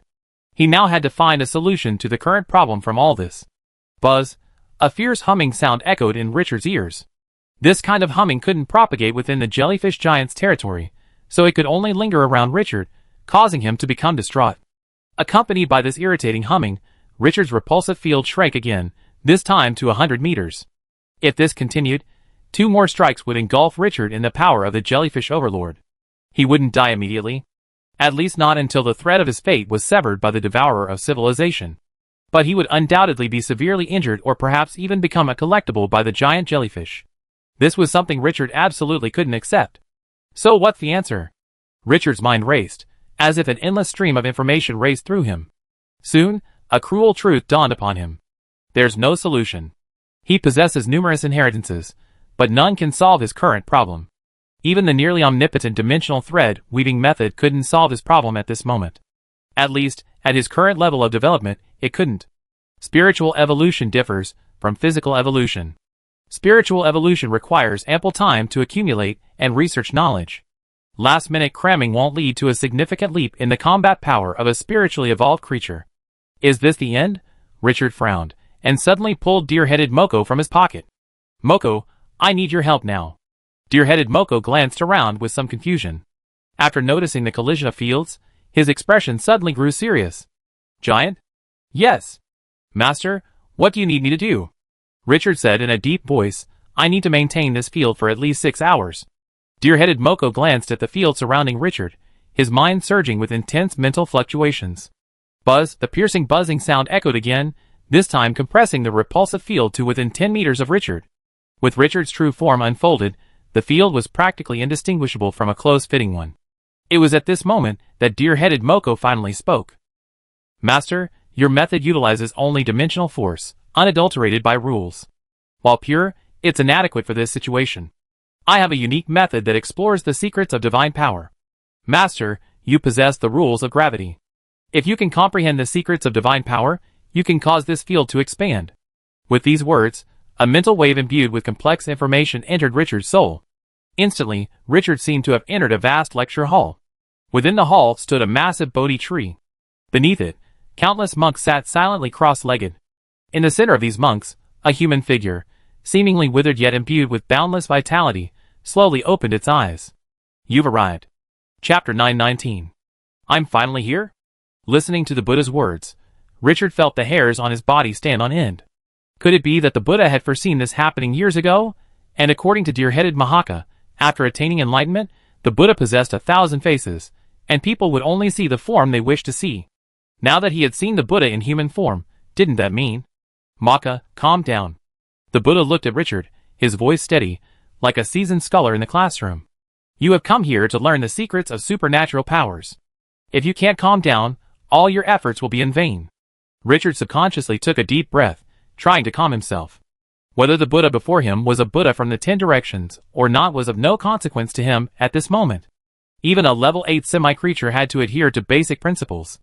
Without the coordinates of this dimension, even the Buddha couldn't directly intervene and help him. Seeing Richard calm down, the Buddha immediately began his sermon. Mystical powers are the ultimate manifestation of magic. All magic, however varied, remains essentially the same, whether exploiting appearances or manipulating rules. Even if a powerful being can perform magic across dimensions, it is still magic. The Buddha's voice sounded steady, punctuated by direct demonstrations, yet it carried a sense of temporal dislocation. Richard felt as if he had listened to the sermon for an eternity, but when he recovered from it, he realized that only a fleeting moment had passed. Is this the true power of a level 8 demi-creature? Richard recalled the Buddha's sermon, a wave of shock rising in his heart. A level 8 demi-creature could already stand still in the vast river of time, and naturally possess some power to manipulate it. This time wasn't an illusion caused by the influence of the soul, but a genuine shift in time. The Buddha's teachings were plain and simple, devoid of even a single profound word. But even these simple words pieced together the ultimate secret of the art of supernatural powers. In simplest terms, supernatural powers involve using dimensional forces to transcend the limitations of the physical world, transforming it into something akin to illusory rules. For example, the flame summoned by the elemental rules of fire, without Richard's control, would burn anything that could burn. However, if this flame were a supernatural power, it might only burn trees or even soil. In other words, supernatural powers are the ultimate form of divine words, enabling a sufficiently powerful master to produce the effect of a word being spoken. Through the Buddha's teachings, Richard had fully grasped the fundamental principles of supernatural powers. What he now needed to do was to create a supernatural power. The most important aspect of supernatural powers lies in the control and application of dimensional forces, and Richard happened to be quite skilled in this area. Under Richard's control, the dimensional force began to shift constantly, and the gravitational laws within him were constantly activated in this process. In the distance, the giant jellyfish's stagnation shockwaves were approaching. If he failed, Richard would undoubtedly become the giant jellyfish's plaything. Buzz, a fierce humming sound echoed again within the repulsive field. But this time, the humming began to weaken slightly. Around Richard, the dimensional force repulsion field was gradually expanding. With the introduction of the gravitational laws, the repulsive field created by the gravitational laws could directly affect the dimensional force. The stagnation shockwaves from the giant jellyfish were completely blocked by the repulsive field. It's done. Richard breathed a sigh of relief, a smile creeping across his face. Beside him, deer-headed Moko stared blankly at Richard, or more accurately, at his forehead. A golden lotus mark had appeared on Richard's forehead. Did he actually see the Buddha? Deer-headed Moko exclaimed in shock. Rumors have long circulated in the 10 directions of the Buddha land that the Buddha is omnipresent, that with sufficient affinity, one can see the Buddha in everything. Richard noticed deer-headed Moko's gaze, and then noticed the lotus mark on his own forehead. Although the mark appeared on his body, its true location was in his soul. Richard sensed that it was a simple mark, like the one left on him by the mastermind behind the tavern in his nightmare world. Master, your affinity is profound. Deer-headed Moko exclaimed in amazement. Richard raised his eyebrows slightly and asked, "What is the purpose of this mark?" Deer-headed Moko replied respectfully, "Those with the lotus seal on their spirit altars are under the gaze of the Buddha. All the Buddha lands in the 10 directions should treat them with the highest honor." Richard was stunned, then nodded slightly. His eyes seemed to be looking at deer-headed Moko, but then seemed to be no longer looking at him. "I accept the invitation. If I survive this matter, I will visit the 10 Buddha lands." With his magical powers, the jellyfish giant's stasis field no longer posed a threat. However, a giant naturally wouldn't rely on just one method. Seeing that it couldn't freeze Richard, a deeply ethereal sound emanated from the jellyfish giant's body. With this sound, everything within the stasis field instantly shattered.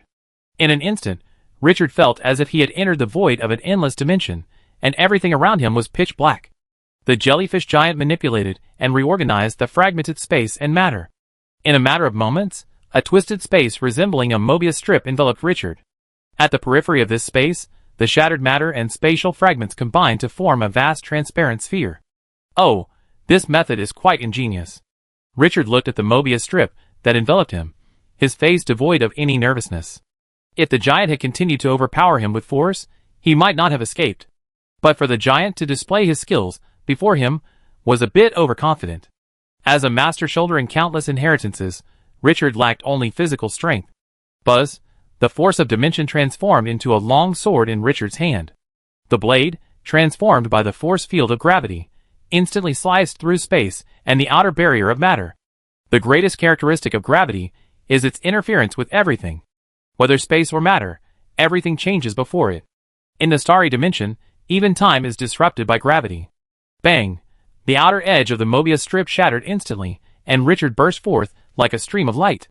In the distance, the giant jellyfish watched Richard tear through space, its light becoming somewhat chaotic. This tiny creature, a mere ordinary overlord, had repeatedly escaped his grasp. This irritated the giant jellyfish, a long overdue feeling of anger. A low, humming sound emanated from the giant jellyfish. In an instant, the sound wave disintegrated everything it passed through into its most basic units. Even the sealed whale overlord was reduced to its most basic structure by this sound wave. Has this guy gone mad? Richard shuddered as he sensed the sound of destruction steadily approaching him. Even he couldn't withstand an attack of this magnitude. Even if he could, the sound waves would surely last more than one round. He had to enter the maze as soon as possible. Boom! A surge of energy erupted from Richard's body. The gravitational force generated by the laws of gravity was skillfully transformed into a repulsive force that propelled him forward. But it still wasn't enough. Richard observed the approaching sound of destruction, gritted his teeth, and a tiny black hole suddenly appeared behind him. The black hole's immense gravity, manipulated by Richard like a bowstring, fueled Richard's speed. At this moment, Richard's speed had soared to 20,000 times the speed of light. Not even the jellyfish giant's sound of destruction could keep up with this speed, and the giant could only watch helplessly as Richard retreated. Boom! The giant jellyfish's tentacles waved furiously, but objective reality could not be swayed by will.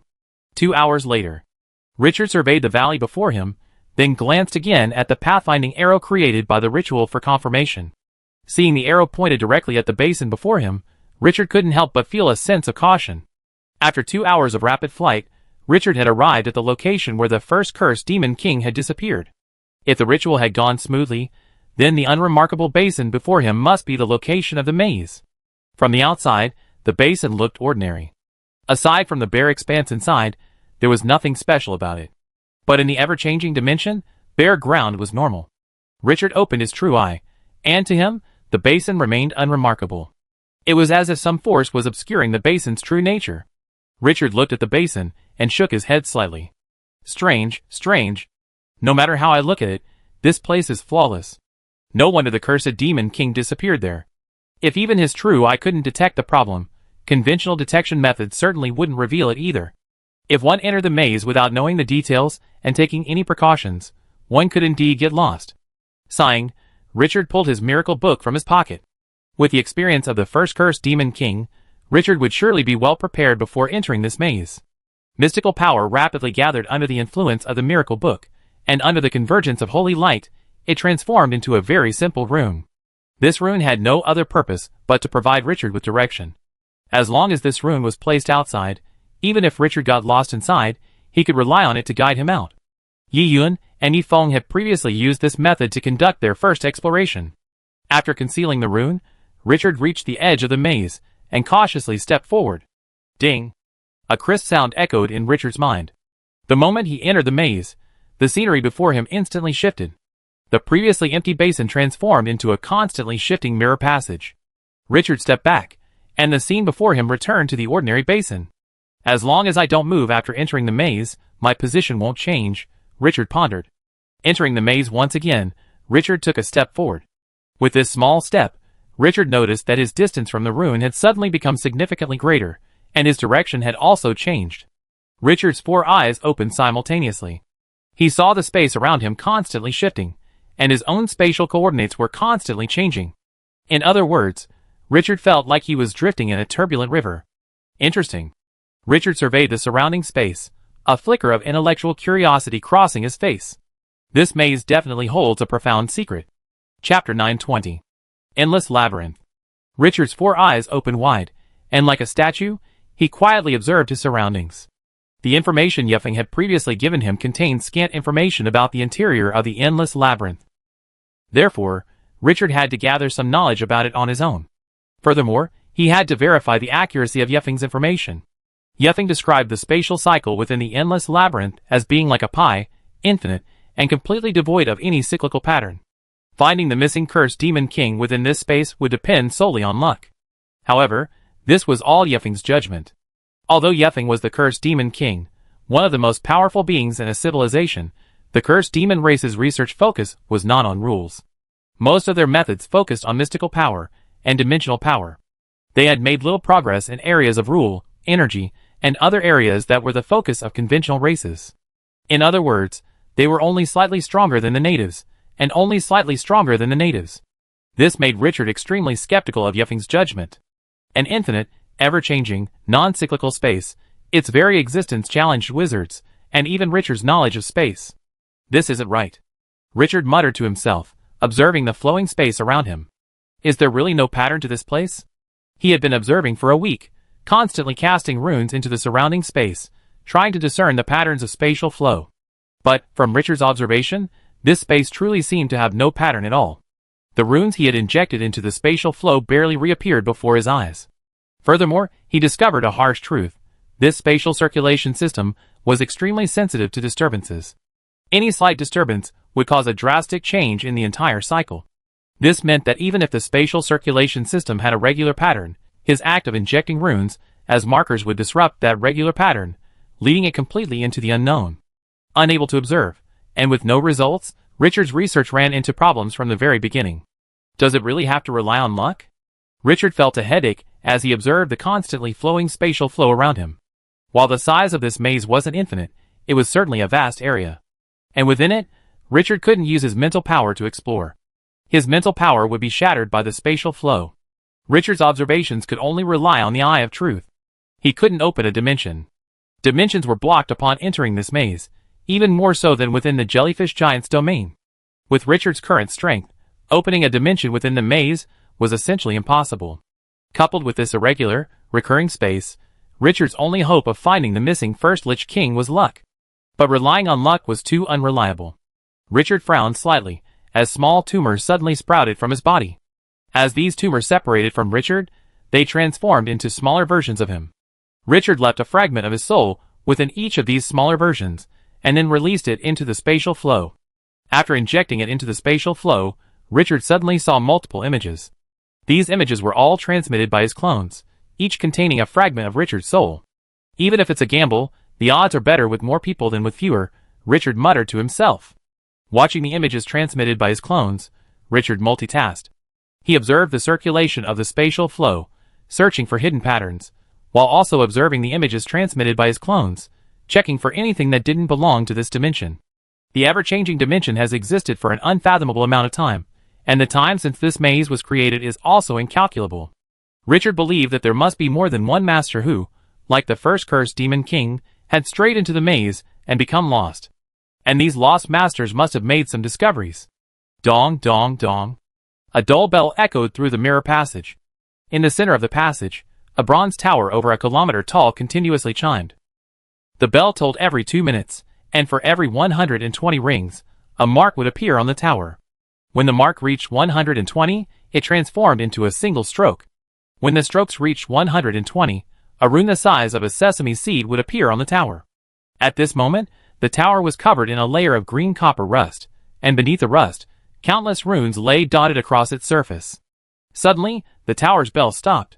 The copper rust fell away, and a steel tentacle suddenly extended from the tower, snatching up the small creature that had flown toward it through the space stream. I'd never seen a flesh and blood creature before. It seems this trap has caught another prey. A cold mechanical sound echoed from the tower. Within its tentacles, a clone of Richard gazed calmly at him. Level 8 Overlord. The Tower Overlord looked at Richard's clone and said in a low voice, "Newcomer, I suggest you put away your fancy tricks. This space lacks energy, matter, and even dimensional force. If you wish to live long, withdraw all your clones." "I know." Richard's clone interrupted the Tower Overlord abruptly. "I'm well aware of these matters. But I'm not the unlucky one who fell into this trap. I'm here to find someone." Looking for someone, the Tower Overlord froze, then a subtle energy wave erupted from his body. "Can you get out?" The Tower Overlord's voice was dry. "I can get out, but only if I find the guy." Richard looked at the Tower Overlord, his voice steady, as if he had everything under control. "I think you need a deal, don't you?"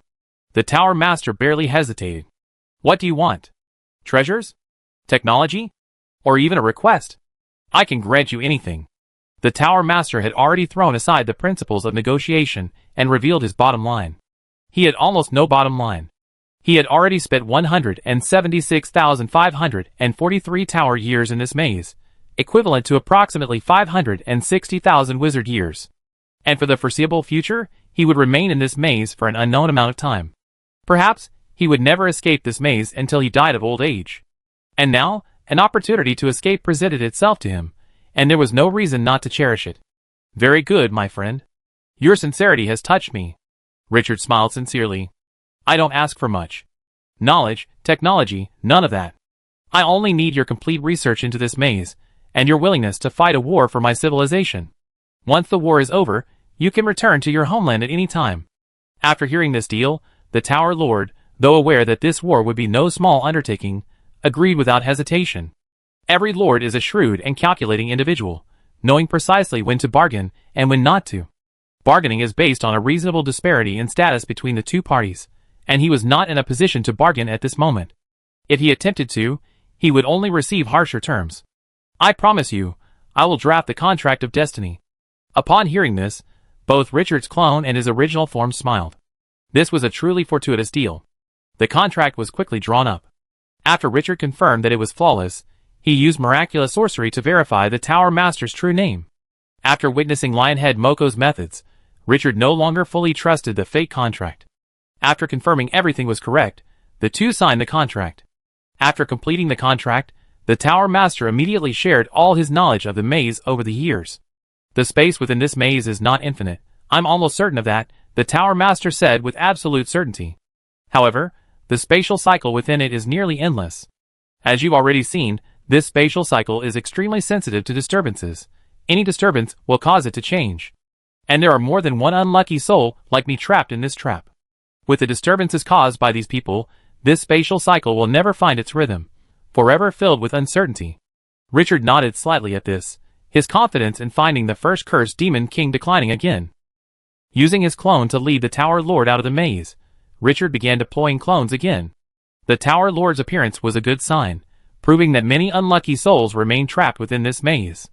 If he could find these unlucky souls, then even if he couldn't find the first cursed demon king, the war situation on the front lines would be greatly advanced. It might even end the war directly. As each clone entered the spatial flow, Richard's aura gradually weakened.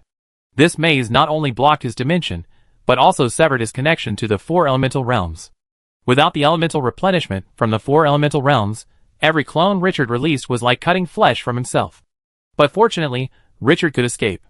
Relying on the rune connection, Richard continued to advance, following the spatial flow. While spatial flow itself lacked regularity, if one simply wanted to escape, there was no need for such rules. All one needed to do was find the correct direction and enter the appropriate spatial flow. Most of these lost overlords were without guidance, unable to find their correct orientation within the turbulent flow, thus becoming trapped. After a month of searching, Richard finally returned to his starting point. By retreating from his starting point, Richard had escaped the maze.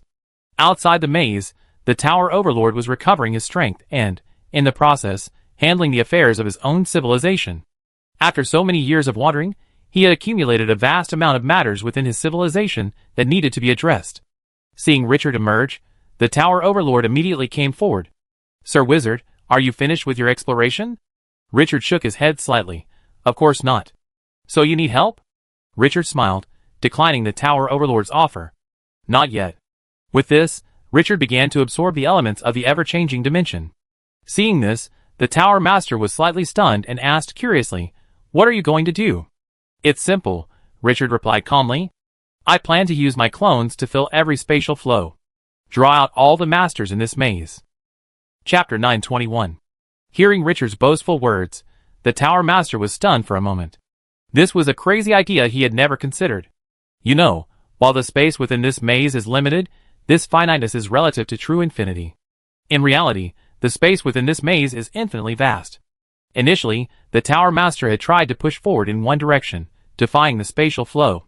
But after trying, he realized how difficult this method was.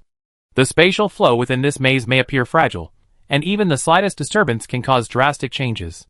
However, if one truly tried to disrupt these spaces, they would instantly transform into layers of obstacles. Forces powerful enough to shatter a microcosm in the outside world would be weakened by these spatial flows to a point where they could only disrupt an area of tens of kilometers.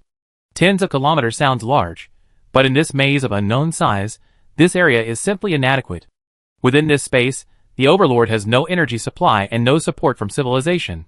If he fails to exit the maze before his energy runs out, he will starve to death.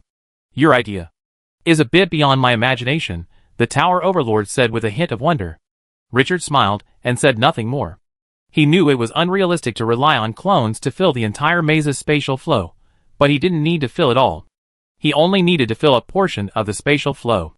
The clones weren't markers, they would move on their own. As long as the clones could occupy a certain portion of the spatial flow, exploring the entire maze would be a matter of time. Moreover, he was exploring this maze to extract the Overlord and find the first cursed Demon King. As long as he could accomplish these two things, exploring the maze wasn't important to Richard. Although this maze held a profound secret, he had observed it for so long without discovering the clues. He knew its mysteries wouldn't be discovered overnight. In an age where time was more valuable than gold, Richard couldn't afford to waste his time gambling on a mystery whose true nature he didn't know. As Richard was creating clones, a figure suddenly entered his perception. Yi Feng flew in from a distance at high speed and immediately spotted Richard creating clones. "Miracle Wizard, what are you doing?" Yi Feng looked at the clones constantly appearing around Richard, and at the Tower Overlord standing beside him, seemingly protecting him, and his eyes were momentarily lost. "We've already arrived. Why are they still stuck at the door? Also, who is this Overlord that looks like a building?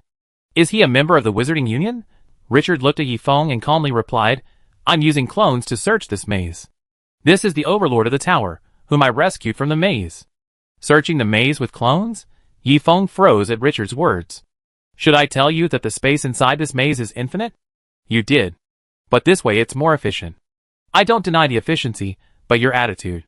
Yi Feng looked at the clones that kept emerging from Richard's body, and for a moment, he was at a loss for words. Richard's efficiency was indeed high, but each of these clones carried his soul fragments with him. In other words, Richard's mental strength was actually decreasing as the number of clones increased. If only tens of thousands of clones had been created, it wouldn't have been a major issue. However, judging by Richard's aura, he had created at least several 100 million clones, and the number was still increasing. This had directly led to Richard's mental power gradually decreasing. These clones were not Richard's true self. To them, this maze, permeated by spatial currents, was like a meat grinder, vulnerable to being pulverized at any moment. If a clone died, the soul within it would naturally be destroyed as well, which meant a decrease in Richard's mental power limit.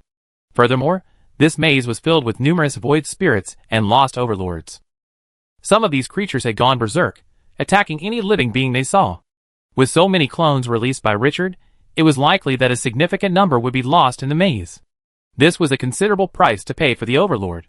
To be honest, seeing Richard's dedication in searching for the first cursed demon king, Yifeng felt a little moved. There weren't many such honest people in this world. Just as Yifeng was feeling deeply moved, Richard suddenly glanced at him and calmly said, "Have you forgotten? I haven't broken through yet. Soul Essence still has an effect on me." Yifeng was stunned by this, then realized his folly. After becoming a limit breaker, the effectiveness of conventional treasures, like Soul Essence and Life Essence, will be further reduced. Soul Essence will no longer increase the upper limit of mental strength, but will instead directly replenish it. Life Essence will no longer increase the upper limit of physical strength, and can only be used as a pure healing remedy. That's why Yifeng thought Richard was an honest man. However, while Richard's combat prowess rivaled that of a limit breaker overlord, he wasn't one himself. Therefore, things like Life Essence and Soul Essence still had some effect on him. Furthermore, Richard possessed the ability to transform dimensional beings into Soul Essence. "That was my mistake," Yifeng laughed. Richard added, "I'm curious, where are the remaining overlords of your cursed demon? Call them over. I'm afraid you succeeded last time." Cloning wasn't a significant skill for an overlord. Any overlord could easily create a large number of clones. Even if Yifeng and Yi were concerned about the loss of souls, wouldn't it be enough to have the other overlords of the cursed demon come and search? Yifeng couldn't help but sneer at this. "My friend, how could you ask such a foolish question? Do you mistake us, the lords of the cursed demons, for good people? We became the cursed demon kings because of our own strength, not because other cursed demon kings nominated us. If we let them search, do you believe they would wear the crown as soon as they found it? Besides, the Natural Federation was a complete black box before you arrived. We must always be on guard against an attack from the Natural Federation." Richard was speechless. Indeed, the less people knew about the whereabouts of a treasure like civilization, the better. Watching Richard continuously deploy his clones, Yifeng did not enter the maze, choosing instead to stay by Richard's side and protect him. Richard's search efficiency was higher than his, so he wouldn't be of much use if he entered. It would be better to keep watch and investigate to prevent others from attacking Richard. No one knew where Lion-Headed Moko and Yian were. Who knew if they had entered or not? In the maze, Richard's clones, like insects, continuously searched the spatial streams for traces of the Overlord and the first cursed demon king. After each spatial stream, the clones would place a marker in that stream. Although clones often perished in the spatial turbulence, these losses were quickly replaced by new ones. With this relentless search, a new overlord soon appeared in Richard's perception. This overlord, resembling an ape, emanated a very weak aura, as if in a state of suspended animation. Upon noticing the presence of Richard's clone, the overlord instantly opened his eyes, grabbed hold of Richard's clone, and attempted to devour it. "Stop talking if you want to get out." The ape overlord paused, then immediately brought Richard to his presence. Richard's clone said calmly, "A deal. I take you out, and you fight a war for me." The ape overlord looked at Richard, his gaze suddenly sharp, like a long sword splitting the sky. Soon, his gaze returned to calm. "I agree." The bee-like overlord stood in the mirrored space, looking at Richard's clone with a look of doubt and uncertainty. "Can you take me out?" Richard's clone nodded. "Yes, on one condition." "Little thing, what you say better be true." The dinosaur-like overlord roared at Richard's clone. Richard's clone stood before him, his voice steady. "We can sign a fateful contract." "Haha, Wicca loves war." As Richard's clones grew in number, more and more overlords appeared before him. In just 1 year, Richard had found 7 overlords. The vast majority of these overlords were level 8, with 2 also reaching the breaking limit stage. Their time in this maze varied. The longest had been there for 1.32 million years, while the shortest had been there for 110,000 years. Combining their information, Richard increasingly felt that something was amiss with this maze. It seemed the maze didn't have just one entrance, the basin itself. Including the one Richard was in, there were only 4. Furthermore, according to the ape overlord, who had been there the longest, he had witnessed a special being clearing the maze. It seemed they were preventing too many overlords from entering the maze, and potentially linking them together. Listening to this information, a terrifying suspicion flashed through Richard's mind. Perhaps this maze wasn't a natural creation of the ever-changing dimension. It was likely a base left in this dimension by an incredibly powerful civilization. Otherwise, all this would be too much of a coincidence.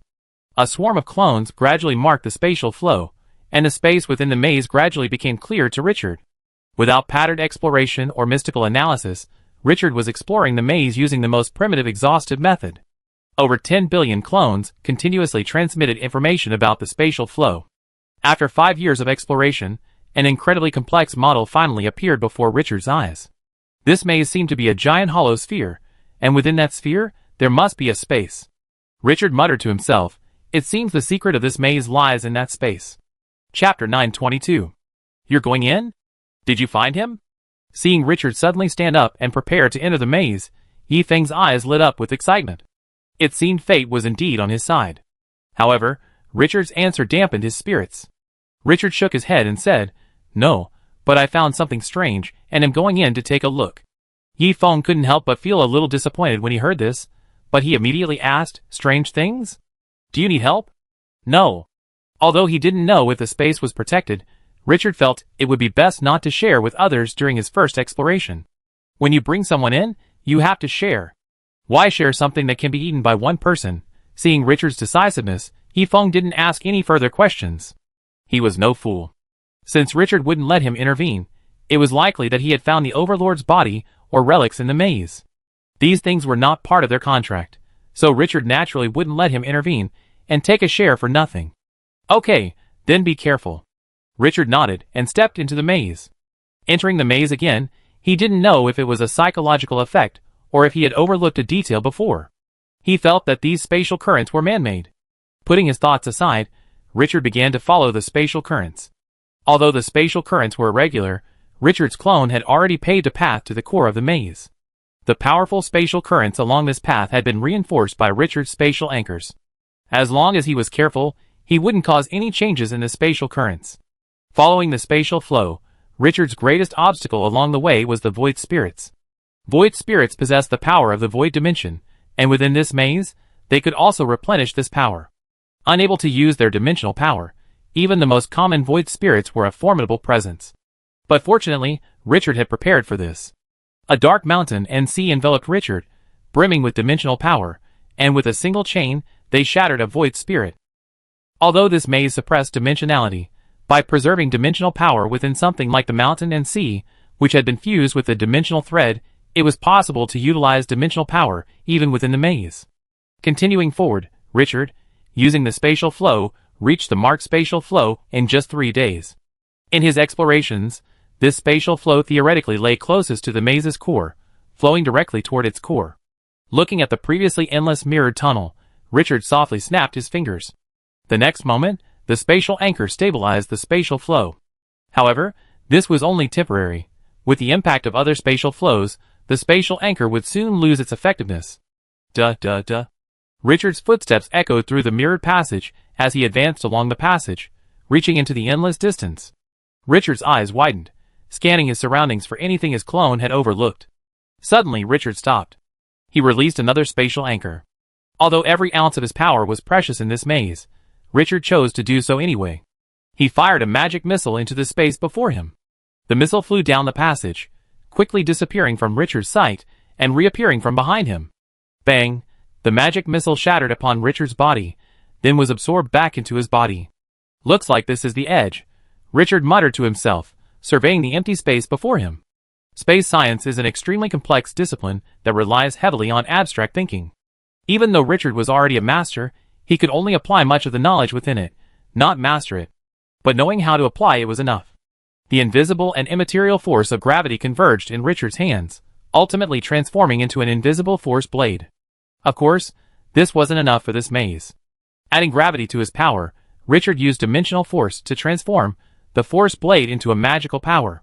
With the addition of dimensional force, the invisible and immaterial force blade took on a crystalline texture, accompanied by ripples that continuously appeared in space. The force blade lightly sliced through the air, slicing through the rippled space, revealing the hidden wall behind it. Looking at the metallic wall, Richard couldn't help but smile. His 5 years of calculations had paid off. The force field blade slashed again. Before the magically empowered force field blade, any material was as thin paper. However, the moment the blade touched the wall, Richard felt a strong sense of lag. This wall didn't seem to be a simple material. It seemed to be some special product crafted from dimensional forces and elements. At the same time, Richard suddenly sensed that the spatial flow he was in was experiencing an extremely violent impact. His spatial anchor lost its effectiveness under this impact. That thing is coming? Richard's mind flashed back to the old ape overlord's tale. This maze isn't as simple as it seems. I personally witnessed an unfortunate level 8 being devoured by a mass of flesh in the spatial flow. The whole process took less than a minute. The old ape overlord spoke with a serious tone. It was clear that even he found the mass of flesh somewhat difficult to handle. Looks like that thing is coming. A sparse, grinding sound of metal began to echo in the passage, as if something hard was moving against the ground. Zzz. The source of the sound drew closer, and soon, a strange figure appeared at the end of the passage. This monster looked like a mass of flesh and blood slime. Its power was derived from amorphous muscles, with snow-white fat flowing between them, then being drained of energy by other cells in an instant. Strange bones protruded from its body, the source of the grinding sound. But all this was not the most important thing. Most importantly, every cell in this creature's body was rife with chaotic fluctuations of laws. Richard narrowed his eyes slightly. Rule integration? Looks like a failure. This flesh slime exuded the same aura as his own, but more stable than the others. This mass of flesh slime was like a bomb poised to explode at any moment. The chaotic fluctuations of laws within it were the product of internal conflicts. If this creature's flesh hadn't been at the limit-breaking level, it would have perished by now from the cellular collapse caused by the conflicting laws. The flesh slime approached Richard, its pace steady, even slow. But Richard didn't move. Because he sensed a vibration within the flesh slime, a vibration unique to the portal. No wonder the old ape devoured Overmind in just 1 minute after seeing this flesh slime. Richard smiled knowingly. So, he's trying to use this thing to escape. The flesh slime slowly approached Richard. As it reached Richard's side, a mental message emanated from it. 651, congratulations on discovering the secret of the maze. Now stop your destructive actions. I will lead you into the laboratory. 651? Richard raised an eyebrow. If that number represented the number of people, then 651 Overminds had already entered this maze since its creation? You should know I can get out. So, give me a reason to enter here, Richard said calmly to the flesh slime. Although Richard's mental power had reached approximately 5,000 points due to the release of his clone, it was still more than enough to deal with ordinary limit-breaking overlords. Although the flesh slime before him had a limit-breaking body, its strength was clearly lower than that of a regular limit breaker. Winning would be easy for him. Another message emanated from the flesh slime. The item you're looking for is within the lab. Furthermore, an overlord you know has already entered the lab. As he spoke, an image appeared before Richard. In the image, the lion-headed Moko, with a look of ecstasy on his face, stepped into the flesh slime's mouth without hesitation. Richard frowned slightly. Only Yi Yun and Yi Feng knew of his relationship with Moko. How did this slime before him know that, seeing Richard still unresponsive, the flesh slime displayed another image? This time, the image was simple. A crown resembling thorns hovered silently in the air. Richard was now somewhat restless. This object was none other than the crown of the first cursed demon king. I don't know this person, nor do I know this thing. I'm leaving now. Both lion-headed Moko and the crown of the first cursed demon king were known only to a select few, yet the flesh slime before him knew them all. This was truly unnatural. Could it be that lion-headed Moko had voluntarily handed over his memories to the owner of this laboratory? You're being overly suspicious. The flesh slime continued to transmit mental messages, its image changing accordingly. This time, the image showed Richard communicating with Yi Feng outside the maze. This information is just a simple inference. Furthermore, if you insist on leaving, the laboratory's defenses will be raised to maximum. All of your clones will be strangled, and your original body will be buffeted by countless spatial turbulences. Richard sneered. Does it seem I must go? The flesh slime's response was tinged with an indescribable mix of emotions, like a prisoner seeing the dawn of freedom. Eager, frantic, yet somewhat timid. You are the third overlord to find the laboratory in these years, and the first overlord directly connected to the research project. I will not, cannot, let you go. Rest assured, once this experiment is completed, your level of evolution will be greatly enhanced. Besides, this laboratory can be given to you as a gift. I have waited too long. What if it fails? Richard asked calmly. It won't fail, the flesh slime replied with a touch of confidence. You are the final piece of the puzzle, the liberation granted to me by fate. This experiment will definitely succeed. Chapter 923. Richard sensed a strange sensation from the flesh and blood slime. The person controlling this slime seemed to be somewhat unhinged. Although his speech was measured and his explanation of the conditions was perfectly normal, Richard could sense within it a pained desire for relief and a madness that saw hope for release. Richard was almost certain that if he truly participated in the experiment, the probability of its success would be extremely slim. However, the current situation seemed to leave him no choice. His clones didn't matter. For him, the most concerning factor was the increased defense level, which would significantly hinder his ability to escape the maze. And judging by the maze master's words, there were undoubtedly quite a few overlords conducting the experiment. Richard didn't know what would happen to these overlords, but looking at the flesh and blood slime before him, he was certain that their fate would likely not be good. If the maze master were to release these failed experiments into the maze, his ability to leave would be significantly slow. This was unacceptable to Richard. According to news from the Wizard Dimension, the Wizard Alliance's war against the Devourer of Civilizations was progressing smoothly. The Wizard Alliance had already recaptured thousands of worlds, and was still advancing. However, every overlord knew that this progress was far too slow. The Devourer of Civilizations was steadily recovering in strength. If he were to be trapped in this maze at this moment, the impact on the war would be immeasurable. I have a condition, Richard suddenly said. I need you to send my clones to all the overminds within this maze. Since you're so certain this experiment will succeed, these overminds should be of no use to you. That's no problem. The flesh slime responded swiftly, almost as soon as Richard released his mental message. Immediately afterwards, Richard sensed a shift in the spatial flow of the entire maze. An extremely massive disturbance, precisely guiding the chaotic system of the maze. Soon, the remaining 12 overminds appeared before Richard's clones. Richard manipulated his clones to conduct transactions with these overlords. His original body then curiously addressed the flesh slime. I'm curious. If you're so eager to experiment, why do you keep so many overlords? What do you think I am? The flesh slime's mental message was tinged with anger. Even the worst chefs choose their ingredients when cooking. Some of these overlords aren't suitable for experiments. Besides, not every overlord will cooperate. Sometimes, I have to resort to special measures, and naturally, the weaker they are the better. The flesh slime's words were tinged with cruelty. It seemed that in his eyes, those entering the maze weren't the almighty overlords of the Star Realm, but a group of lambs to be slaughtered. Although the lambs were dangerous, they could still be slaughtered if they were weak from hunger. Soon, Richard's transactions were complete, and the overlords all agreed to Richard's request. They all realized that this spatial flow wasn't something they could escape.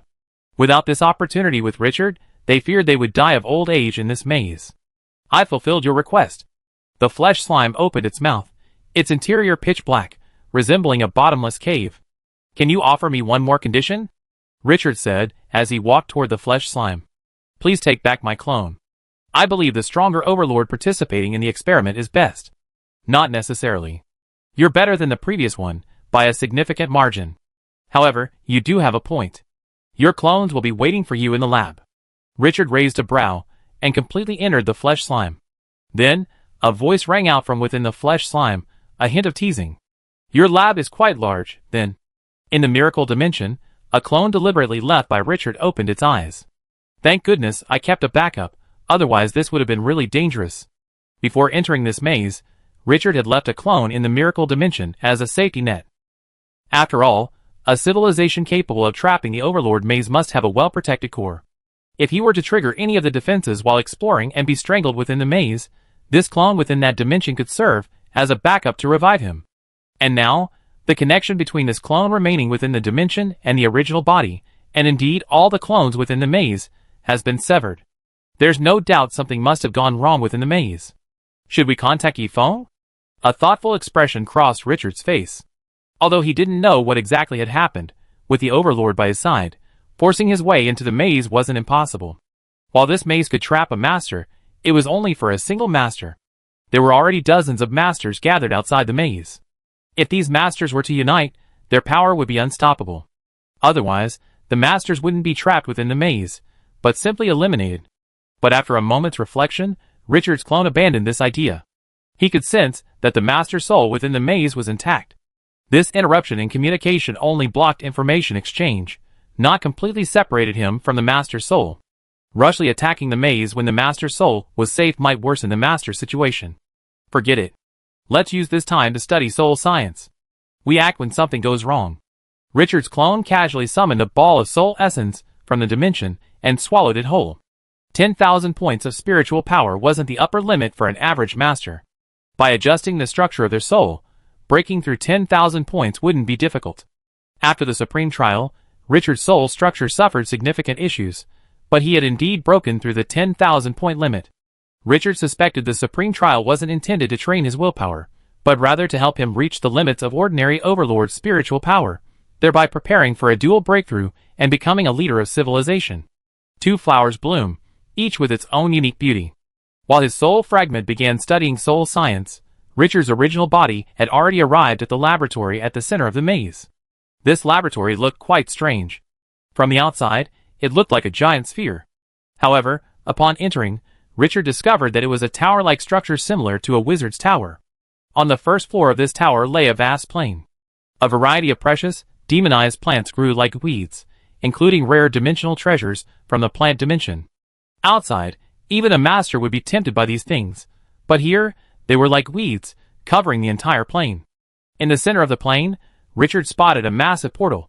The portal looked like enchanted rock, engraved with faint green runes. At the same time, a voice echoed in Richard's ears. Number 651, welcome to. Never mind, the name doesn't matter, welcome to the laboratory. Richard's brow furrowed slightly at the sound, seemingly coming from all directions simultaneously. He couldn't quite discern the source of the voice. Or perhaps, the entire space was the source of the voice. Everywhere? As the voice spoke, Richard sensed a sudden shift in the surrounding space, like the spatial flow of a maze, a movement of the entire space. By the time the scene before him returned to normal, he had arrived at a laboratory that looked rather dark and fantastical. It was a vast, eerie room, its light the only source being the faint green candlelight suspended in the air. Within it lay numerous jars, each containing a variety of biological organs. These organs ranged from the cores of elemental creatures to the brains of flesh and blood creatures to even more bizarre mechanical bioprocessors. It was hard to imagine the mindset of the lab's owner, who had immersed the mechanical bioprocessors in preservative fluid. In the center of the room, an ancient stone table was covered in old bloodstains. Blood-stained surgical instruments lay haphazardly around it. "You've finally come." A voice suddenly echoed in Richard's ears. Richard turned to see that Lionhead Moko had already arrived beside him. "I was right. Your heart is filled with a yearning for power." Richard looked at him, his face expressionless. "Are all the creatures of the endless demon kingdom as crazy as you? Can you tell what that creature's mental state is?" "Of course I can." Lionhead Moko smiled a slightly sinister smile. "If it weren't crazy, I wouldn't be here." Richard, seeing that smile, couldn't help but sigh that the creatures of the endless demon kingdom truly lived up to the word demon. Their actions were truly audacious and reckless. There was no doubt that Lionhead Moko was willing to enter this laboratory to gain access to the knowledge and treasures within. For these things, he'd be willing to risk his own life. "Don't look like that." A sharp gleam flashed in Lionhead Moko's eyes. "You're not here for this." After saying that, he suddenly changed the subject, his smile becoming genuine. "A dimensional relic of a super-colonial civilization is too much for me to handle alone. How about we work together, and we see who's better after we're done?" Richard was stunned. He hadn't expected Lionhead Moko to ask him for a partnership. However, in this situation, collaborating with Lionhead Moko wasn't impossible. Compared to that insane lab owner, Lionhead Moko was clearly a more suitable partner. Despite this thought, Richard didn't immediately agree to Lionhead Moko's request. Instead, he asked about the experiment. What experiment is he so obsessed with? Richard looked at the jars around him, feeling somewhat baffled. The organs in these jars encompassed nearly every type of organism Richard had ever seen. It was hard to imagine what kind of experiment the owner of this lab was conducting. "Don't you see?" Lionhead Moko grinned. "What kind of experiment in this world would require a master as a test subject? He must be perfecting the path of evolution." Chapter 924. Perfecting the path of evolution? Richard's brow furrowed slightly at Lionhead Moko's answer. "You mean editing the rules within your body, transforming yourself into the direction of the world's evolution?" "Yes," Lionhead Moko affirmed, a hint of surprise crossing his face as he spoke. "I didn't expect that despite your humble origins, you possess such extraordinary knowledge and skills." You've heard of rules being incorporated into this path of evolution. Richard didn't answer the question, but instead asked, is this path traversable? How would I know? Lionhead Moko sneered. Even the great demons haven't heard anyone successfully navigate this path. However, I did hear a certain great demon say that this path is traversable, but the process is extremely difficult. If you actually try, only 1 in 10,000 will succeed. After this, a hint of astonishment crossed Lionhead Moko's face. You're not considering this, are you? Richard remained silent. He wasn't considering it. He was already on this path. You made a mistake, Richard said. He can see everything inside this lab. He's watching your little trick. Lion-headed Moko smiled, and suddenly disappeared from his position. The next moment, Richard suddenly opened his eyes. The lab was still the same lab, but there was no trace of lion-headed Moko around him. He can monitor everything, but he can't monitor souls. He can't see his telepathic power. Richard surveyed his surroundings, his expression unchanged. It was as if he had been in a daze. Telepathy, so that's the magical power? The information Deer-headed Moko gave Richard included extensive information regarding the magical powers of the Endless Demon Kingdom. While both the magical powers of the Endless Demon Kingdom and those of the 10 Directions Buddha Land are called magical powers, and share the same essence, their manifestations differ significantly. The magical powers of the 10 Directions Buddha Land tend to have simpler effects, but are more powerful. The magical powers of the Endless Demon Kingdom, however, are more complex due to the integration of multiple rules, but their power is weaker. However, telepathy is a rare single-rule magical power in the Endless Demon Kingdom. This magical power utilizes only the rules of the soul, and its effects are also simple. As long as there is no malicious intent, telepathy can communicate seamlessly with any living being. Those proficient in this power can even use it to create illusions. In the Endless Demon Kingdom, this magical power is essential for sieges. Because most defensive soul armor relies on malice, murderous intent, or some intense soul shock to activate, his telepathy was just enough to bypass this barrier, creating an illusion before the enemy's eyes. Recalling Lionhead Moko's previous method of provoking his emotions, Richard's vigilance against him heightened. If it weren't for the sneak attack, he probably wouldn't have gotten away with it. Soon, clones suddenly began to appear out of thin air around Richard. As if emerging from thin air, these clones continuously merged into Richard's body. They began to merge with each other as they converged, and by the time they reached Richard, the tens of billions of clones had been reduced to just a few thousand. After absorbing all of these clones, Richard's mental strength quickly returned to a near-perfect state. Okay, all your requirements are met. Now let's talk about the experiment. After the clone emerged, a ghostly creature appeared out of thin air. Its body glowed with an ominous green light, and its appearance was identical to the slime that had brought Richard in. Before the experiment, I'd like to ask, have you successfully completed this path? Richard shook his head slightly. No. It's reasonable to assume that even if you successfully complete this path, you never be able to gather the necessary 4 elements. Excellent, that's consistent with my theory. The slime slithered towards Richard. Although it had no eyes, Richard could still sense a gaze. Your body is truly perfect. Thank you for the compliment, Richard said, his expression unchanged. The slime withdrew his gaze, and brought the conversation back to the experiment. Just because the physical world doesn't work doesn't mean this path won't work. I've found a new path, and I think you should hear about it. I'd love to hear the details. I plan to integrate the dimension into my body. Hearing the slime's idea, Richard was stunned. For a moment, instead of joy, he felt only fear for his fate. Did fate even guess his thoughts? Or perhaps, this was the inevitable path, whether he wanted it or not. Richard didn't know, but since fate had placed this path before him, it meant it would definitely help him. I had the same idea, Richard replied. I think we could work together. You had the same idea. The slime's voice suddenly rose, and in it, Richard could hear an unimaginable ecstasy. I knew this was the right path. Come, I show you my plan. As Richard spoke, he felt the very space vibrate at the slime's voice. An unimaginable pressure emerged from the void, instantly causing Richard's body to tense. He was certain the being before him was incredibly powerful, so powerful that even Samuel couldn't match him. Richard thought to himself, this fellow's soul has merged with the entire laboratory, forming a pseudo-world will. Ever since that indistinguishable sound, Richard had begun to wonder if the master of this laboratory had fused his soul with the laboratory. After all, for a master of his level to be unable to discern the source of a sound, it likely wasn't some special technology. However, due to his telepathic abilities, Richard couldn't be certain. Now that this pressure had appeared, Richard was certain the entire laboratory was the body of this slime. But why would a master who could no longer follow his evolutionary path be so obsessed with exploring it? Is it simply a quest for knowledge?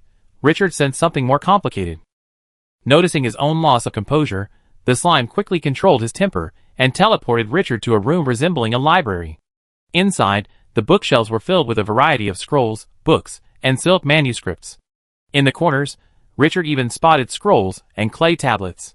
The slime walked toward the center of the library. As he walked, books flew from the shelves and slowly opened before him. Come and take a look. I'm using soul language. You definitely understand. Richard stepped forward, examining the books with a hint of caution. But he quickly let go. It was simply because this knowledge was too precious. In these books, the slime had meticulously annotated numerous pieces of information, such as the experimental results behind a particular theory, or the records of an ancient race. Undoubtedly, much of this knowledge came from the overlord who had entered this maze. Richard examined them for a long time, and the flesh and blood slime didn't push him. He naturally knew how valuable his findings were. After reviewing all the proposals, Richard fell into deep thought. The slime's plan could be simply summarized in one sentence: to integrate an illusory rule into the body, thereby transforming the material world into an illusory dimensional world. However, the dimension the slime was integrating wasn't the overlord's own. He was integrating a replica from another dimension. This was somewhat far-fetched. If one wanted to integrate illusory rules, integrating the overlord's own rules was clearly a more suitable option. This rule is inherently tied to the overmind, and integrating it with it would inevitably be easier than integrating with unfamiliar rules. Although the plan explained rapid growth through the use of the civilization dimension, Richard was certain there was something fishy going on. However, Richard kept quiet. This slime's mental state was extremely unstable, and provoking it at this juncture would undoubtedly lead to bad consequences. So, he calmly pointed out a few flaws in the plan, mentally plotting how he and Lionhead Moko could overturn this laboratory. At the flaws Richard pointed out, the slime's body trembled violently, and a familiar pressure emanated from the void once again. And this time, it lasted even longer than the previous one. An error occurred. How could an error occur? How could an error occur at this juncture? The slime's body trembled as if it had been electrocuted, its entire body covered in sharp spikes. Thankfully, the slime didn't go completely mad. After calming down, he immediately said to Richard excitedly, "Haha, thank you for your guidance. I told you long ago that this time, we'd definitely succeed." Richard smiled, but a hint of worry flickered in his eyes. This guy's strength is quite impressive. Sir, I think you should be able to fix these few errors. Before that, I'd like to have a few words with my rival. Rival? You mean that guy, right? No problem. A snapping sound echoed from the slime, and Richard appeared before Lionhead Moko. Lionhead Moko was currently in a room resembling a prison. Seeing Richard appear, he grinned. "I told you, you have to come too." Richard was speechless. Besides the greeting, another voice echoed in his ear. "What are your thoughts?" "He's very powerful. It's a bit dangerous for just the two of us." "Of course I know he's powerful, otherwise I wouldn't be working with you. This guy's path is to control fate on behalf of the gods. While this path is powerful, if we exploit its weaknesses, we can still kill the demon." Control fate on behalf of the gods? Richard memorized the term. It sounded like a path that led directly to becoming a level 8 semi-creature. What's the weakness? I can't just say everything. Show some sincerity. Richard was speechless, then replied, "That guy is revising his plan. It's a good one, but it feels like a pretext. I suspect he's planning to use this experiment to take over my body." Possession? A flicker of astonishment flashed in Lionhead Moko's eyes. It seems his path has gone astray. By that calculation, our chances of winning have increased significantly, now at 30%. So what's the answer? The answer is that the overlord of this path has a very slow recovery rate. As long as we disrupt its energy circuits, it will become weaker and weaker. Okay. The exchange between the two seemed long, but in reality, it took only a moment. After hearing Lionhead Moko's greeting, Richard calmly replied, "Of course I come. I can't rest in peace unless I kill you." Chapter 925. Kill me? Logically, I should be the one who wants to kill you, right? A hint of murderous intent suddenly emanated from Lion-Headed Moko. You killed me, and took my substitute treasure, and overlord. No matter how you look at it, it's my responsibility to seek revenge. Really? Richard sneered. Your self-destruction was quite a commotion. Did you realize you attracted a giant? Giant? Lion-Headed Moko was stunned. Dimensional giants were not to be trifled with. Within their own dimensions, they were comparable to celestial demons, or leaders. Even a weaker dimensional giant was equivalent to a double limit-breaking overlord. Could Richard survive facing such a being? Lion-headed Moko looked at Richard's serious expression, feeling a wave of doubt. He suspected Richard was deliberately lying to confuse the maze master, but then, recalling Richard's sneak attack, he felt he was telling the truth. But, regardless of whether it was true or not, he had to keep up the show. "Ha, you boast so much, aren't you afraid of being blown away when it's exposed? You, someone who would have to sneak up on me, you thought you could escape from the clutches of a giant?" Richard remained silent, only sneered. "You better have a way to die, otherwise you won't be able to escape this time. Even if you don't die at my hands, you die in the experiment." Lion-headed Moko's response was only a sneer. In the library, a fluorescent light flashed within the slime as he listened to the two men's conversation. "It seems I was too suspicious. These two are indeed enemies. As an ancient master, the slime's mind might be somewhat insane, but at such an advanced age, even a fool would have had a sense of defense ingrained in him." He glanced at the book beside him, countless information flowing through his soul. As he calculated, the slime unconsciously transformed into an octopus-like creature. He muttered to himself, "This time I must succeed. If I miss this opportunity, I won't have the time left to wait for such excellent materials." Before becoming a 9th-level creature, every overlord has a lifespan limit, no matter what evolutionary path they follow. He had lived for too long, so long that even among overlords, he was considered dying.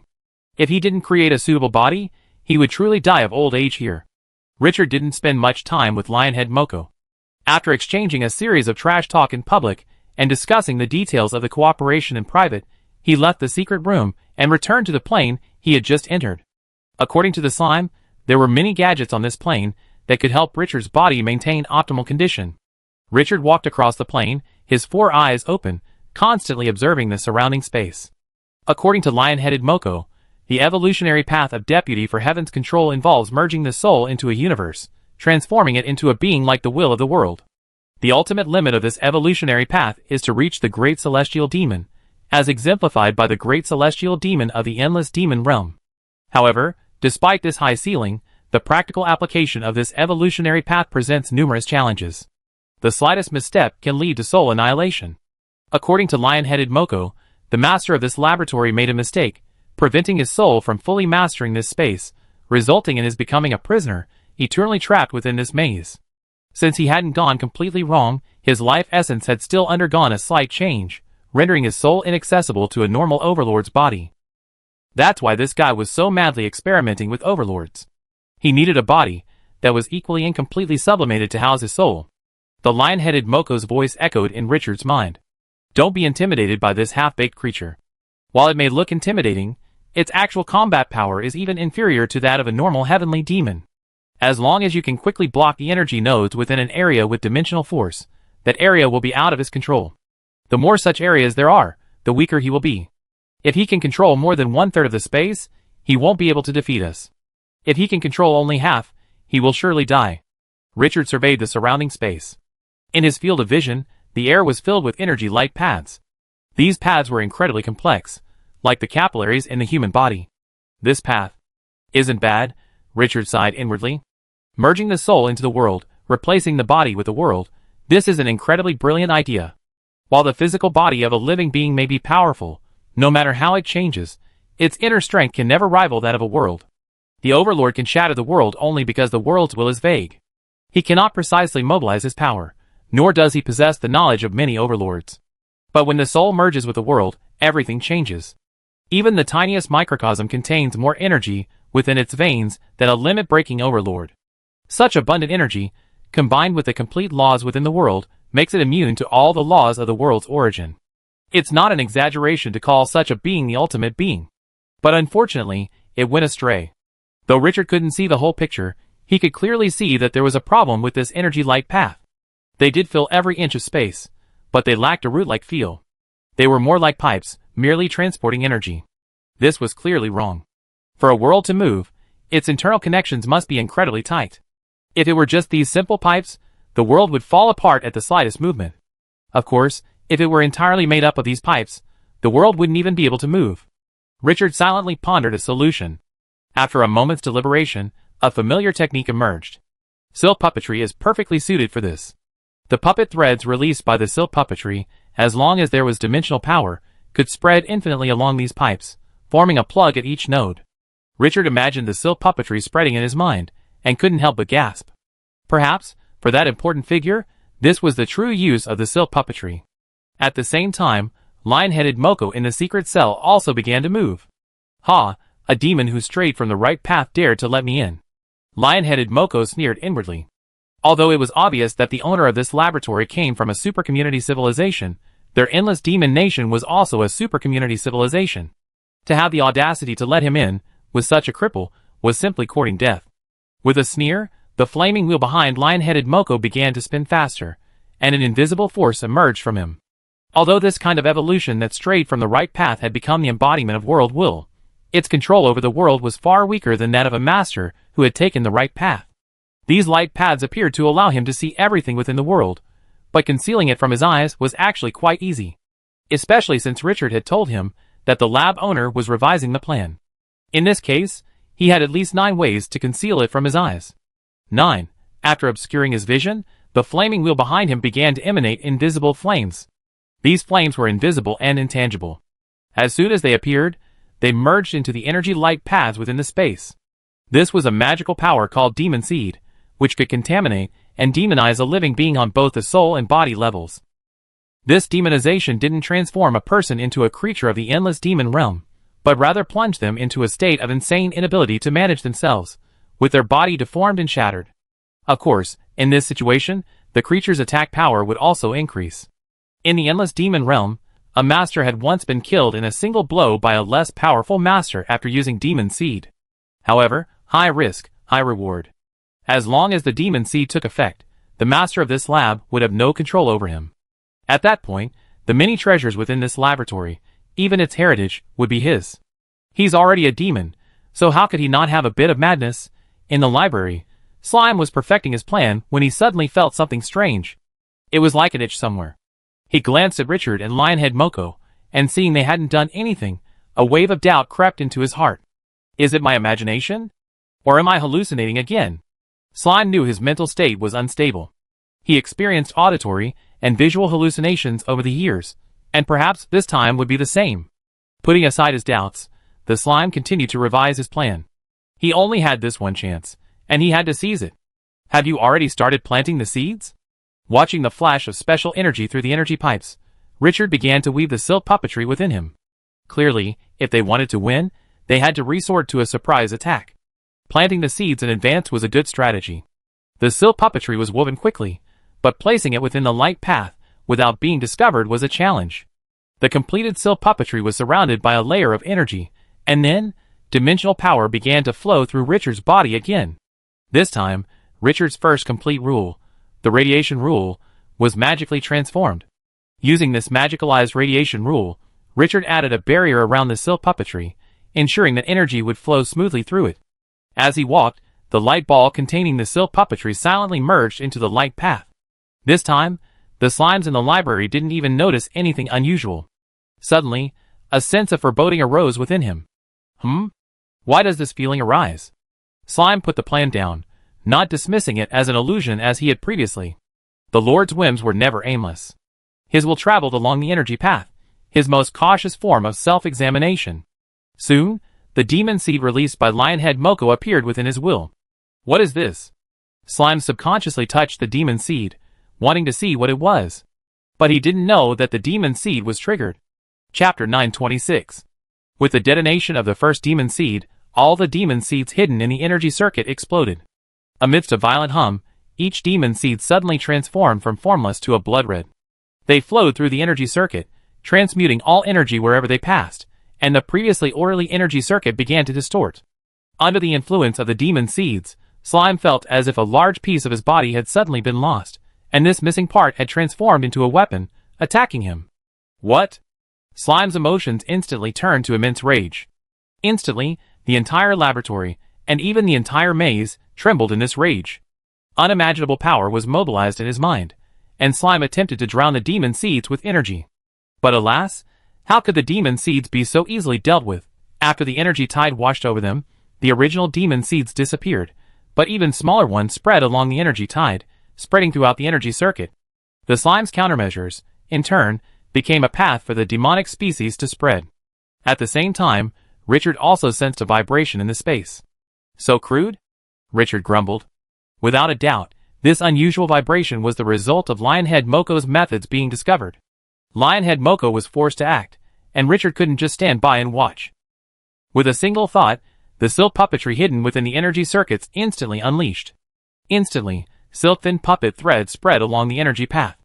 Wherever they passed, all energy was channeled into the puppet threads, and every node was controlled by the plugs created by the puppet threads. In Slime's perception, the effects of the silk puppet technique were even more terrifying than the demon seed technique. The demon seed technique was, after all, a unique attack method. If he focused his attention, he could definitely deal with it. But the silk puppet technique was different. While he could still sense the space invaded by the silk puppet technique, he couldn't mobilize the energy within it at all. It was as if he were paralyzed. This was even more terrifying than the demon seed technique. He understood the destructive power of the demon seed technique. While it was difficult to address, it had a specific direction. But the silk puppet technique gave him a chilling feeling. What's going on? Slime's consciousness shifted, trying to determine the extent of the silk puppet technique's impact. But before he could get a closer look, a violent energy surge erupted from the laboratory's levels. Lionhead Moko shattered the secret chamber with a single palm strike. The great wheel of flames behind him swirled endlessly, continuously emitting dimensional power, transforming into demon seed technique, contaminating the space. He glanced at the environment outside the secret chamber, his expression suddenly becoming unusually calm, his mood as tranquil as water. With this state of mind, he instantly entered a mystical realm. Instantly, his mental power seemed to penetrate everything in the world, sweeping across the entire level in an instant. The other experimental subjects imprisoned within this level were clearly visible to Lionheaded Moko. Found it. Lionheaded Moko's 6 arms moved simultaneously. Of his 6 magical instruments, except for the void hell destroyed by Richard, the remaining 5 different instruments simultaneously emanated an immense demonic light. After losing Deer-Headed Moko, his substitute treasure, the Buddha's aura that he had used during his magical powers was gone, revealing only his true form. In an instant, the entire level was filled with surging demonic energy. Lion-Headed Moko swung his bone sword, and a ray of light, sharp enough to rip the world apart, split the surrounding walls. As the wall shattered, the imprisoned experimental overlords naturally escaped. These overlords' bodies were in disarray, and they almost emanated the scent of conflicting rules. Suddenly freed, these mad overlords, now bereft of sanity, immediately burst forth from their cells and began wreaking havoc in accordance with their instincts. Lion-Headed Moko observed this scene with a hint of satisfaction. With these out-of-control overlords distracting him, the lab owner probably wouldn't have time to find him anytime soon. Snap! A crisp, cracking sound suddenly echoed through the air. Any creature familiar with spatial science would have recognized the sound of space shattering. "You're a little slow." Lion-Headed Moko scoffed, his figure instantly vanishing from the spot. The next moment, a slime transformed from energy entered the area. Boom! The sharp sound of energy explosions echoed around the slime. He glanced around. Beside him, the experimental master seemed to be going crazy, constantly destroying this layer. Damn it! That guy is no ordinary person. Although the slime was almost mad with anger at this sudden incident, his remaining rationality allowed him to make the most correct judgment. Lion-Headed Moko's background was not simple. Where is he? The slime's thoughts flashed through the energy circuit. Due to the influence of the demon seed and the silk puppet technique, the information conveyed by the energy circuit had become slow and even intercepted. To find Lion-Headed Moko, he had no choice but to actively search. However, after searching for a long time, he found no trace of him. As the supreme true demon of the endless demon kingdom, Lion-Headed Moko knew all too well how to avoid the slime's sight. And he had a backup plan. He wasn't the only one taking action.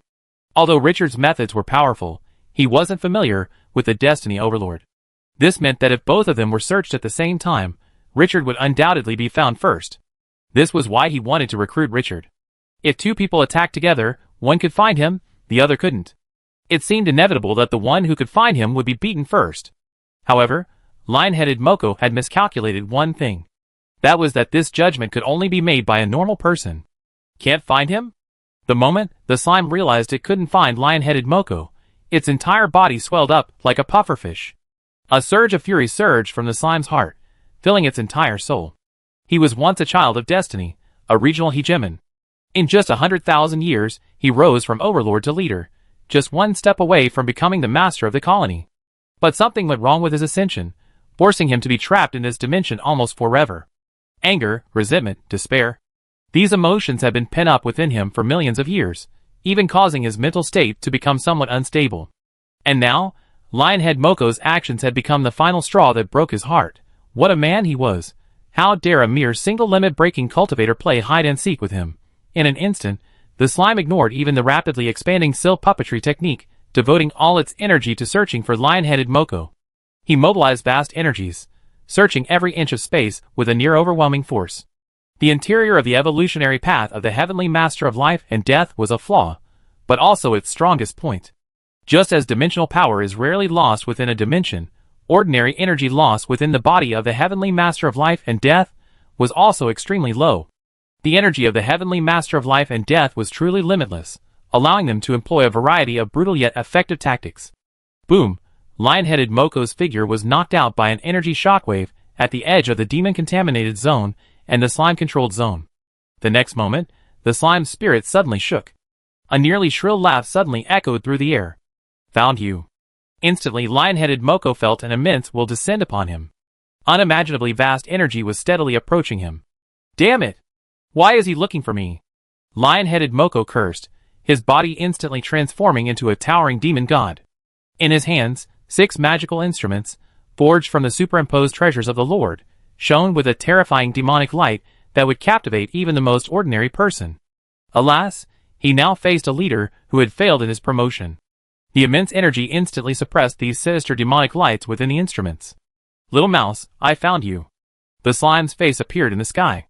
He was the one who controlled fate on behalf of the heavens. Even if he strayed, this world was his body.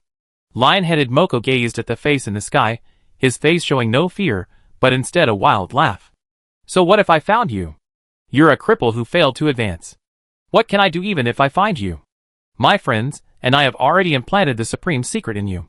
All you can do now is wait for death. Hearing the name cripple who failed to advance, the slime in the sky froze. It was the first time he had heard such a term in millions of years.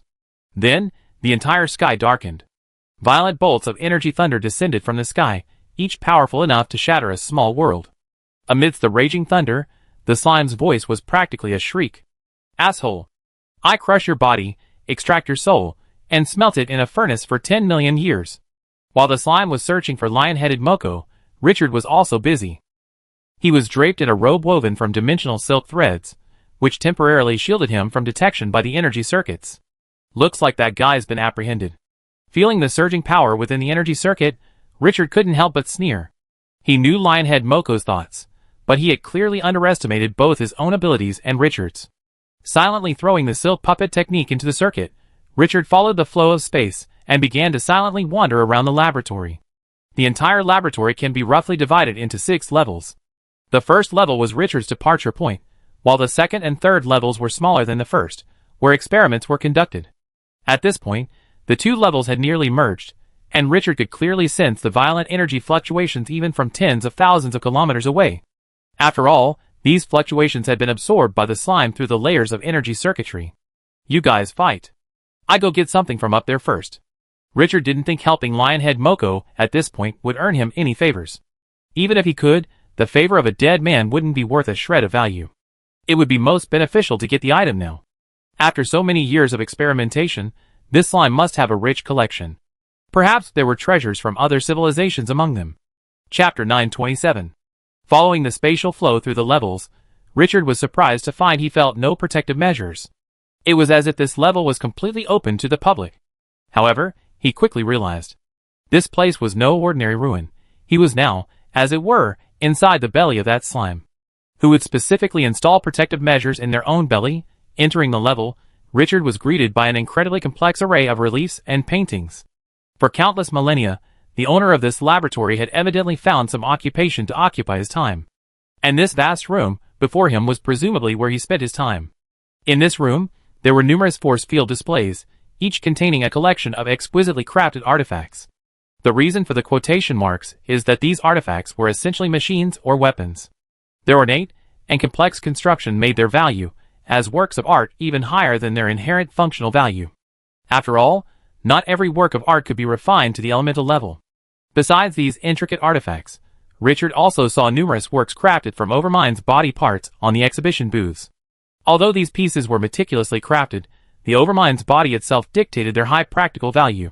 Inside these bodies, Richard could more or less detect the presence of illusory rules. Clearly, the fusion of the illusory dimension with this slime had been conducted many times, but the results had been somewhat unsatisfactory. They're all excellent things. Richard couldn't help but sigh as he surveyed these creations. The functions of these items were varied and diverse, but each utilized the material's properties to their fullest potential. Even if Richard had no use for them, passing them on to other overlords would be a great asset. Furthermore, many of these items weren't weapons. They were still incredibly useful even at a level below the overlord.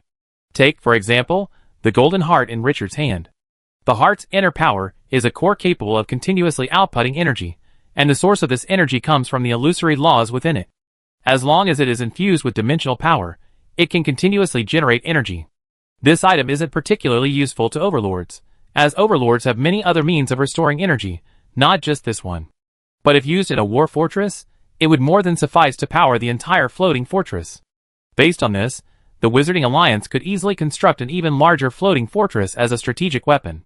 If such a massive floating fortress were designed, a single one could potentially flatten a small world. Without hesitation, Richard immediately began his search. He pocketed everything on the force field display. This floor wasn't large, about the size of a small city, and Richard quickly toured it. The most common objects Richard saw were artifacts crafted from the bodies of the overlords, along with some of the overlords' own magical armor. But Richard didn't find anything on the level of a civilization's greatest treasure. I think it's on the upper levels. Richard felt the vibrations emanating from the space, and after confirming that Lionhead Moko was still alive, he immediately headed for the upper levels. The fifth level was equally unprotected, and even smaller than the fourth. On this level, only a few items were placed, each firmly suppressed by a nearly tangible force field barrier. Among them, a crown woven from thorns stood out to Richard. "Ha ha, found it!" Richard laughed heartily, then approached the crown of thorns. This crown was the crown of the first cursed demon emperor, the ultimate treasure of the cursed demon civilization. However, Richard did not immediately break the seal. A civilization's ultimate treasure was not something anyone could possess. As the product of a civilization's ultimate treasure could not be used by creatures outside that civilization, and would repel or even attack creatures from other civilizations unless the two civilizations signed an alliance agreement, or Richard obtained direct recognition from the civilization dimension by acquiring the Mayfly's spirit. This was the reason the crown was sealed. Without the seal, the crown would undoubtedly attack the slime spontaneously.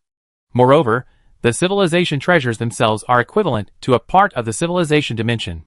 As long as the civilization dimension survives, they possess inexhaustible dimensional power. If not sealed, these civilization treasures will absolutely keep the slime at bay. Turning his gaze away from the crown of thorns, Richard looked at the other civilization treasures on this level. Through the seals, Richard could sense that most of these civilization treasures were still alive. However, because their civilizations had not grown strong, they could not break free. These items were difficult to obtain. Without an alliance contract, and not being a member of a civilization, these treasures would be a burden to ordinary people.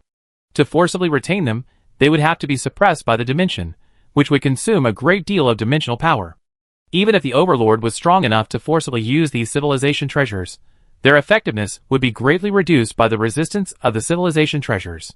And the most troublesome thing is, once out of this maze, these civilizational treasures will instantly notify their host civilizations. Then the overlords of the lost civilization will undoubtedly cross the infinite dimensions to search for the treasure. This doesn't seem entirely a bad thing. Richard suddenly realized that attracting these overlords wasn't such a bad thing after all. The Wizarding Alliance needed the combat power of overlords, and these overlords, who had traveled across the infinite dimensions, were clearly a valuable asset. As long as these overlords cooperated, exchanging civilizational treasures for help was absolutely feasible. Even if these overlords didn't cooperate, forcibly enslaving them with the help of the cursed demons could also be a way to increase combat power. But we need something to suppress these things. A flicker of thought crossed Richard's brow. While the dimensions behind these civilizational treasures were likely not community-level civilizations, even sub-community-level civilizations, like the three major civilizations of the previous Civilization Alliance, were still a source of concern for the Wizarding Alliance. If such a master lay dormant, waiting for an opportunity to launch a surprise attack, it would be a real headache for the Wizarding Union. He needed a way to threaten these masters. Will the miracle fire work? Richard looked at these civilization treasures, and immediately thought of his miracle furnace. The miracle furnace was beyond the scope of a civilization treasure, so it should be easy to contain them. However, out of caution, Richard decided to play it safe and first unseal those civilization treasures that no longer had the support of the civilization dimension.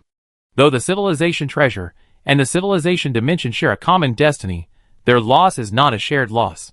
The destruction of the civilization dimension would only halt the evolution of the civilization treasure and deprive it of its power source, but it would not destroy it. This supreme treasure can be used by any creature.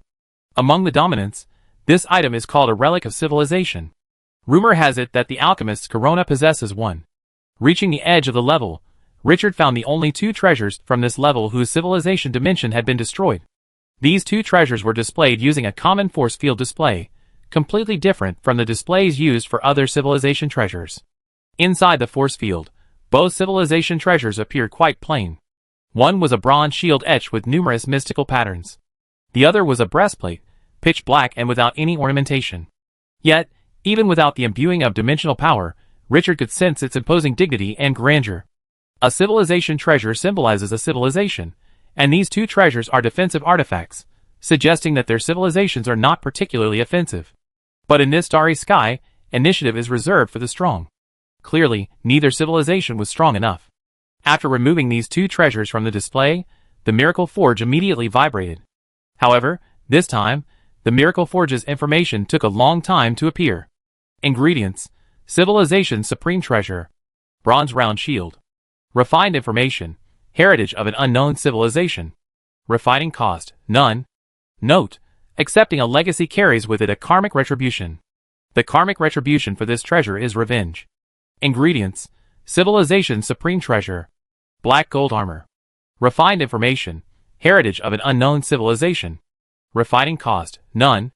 Note: the karmic retribution for this treasure is the heritage of a civilization. Looking at the information the Miracle Forge gave him, Richard's heart skipped a beat. He hadn't expected that he could actually extract the heritage of a civilization directly from this supreme treasure. And the refining cost was 0. Although accepting the inheritance would entail karmic consequences, to him, karmic consequences meant nothing. As long as the Devourer of Civilization survived, this karmic consequence couldn't kill him. If the Devourer of Civilizations died, he had plenty of time to repay this karmic debt. To put it bluntly, he essentially picked up two civilizations' inheritances for free. While these two civilizations were likely not major civilizations, perhaps even failing to reach the level of wizard civilization, each possessed its own unique strengths. Who knew what treasures these two inheritances held? However, now wasn't the right time to accept the inheritance. Overabundant information would dull his soul, which wouldn't be beneficial for the upcoming battle. While Lionhead Moko had to die, they had to deal with the slime before he did. Richard didn't continue upwards.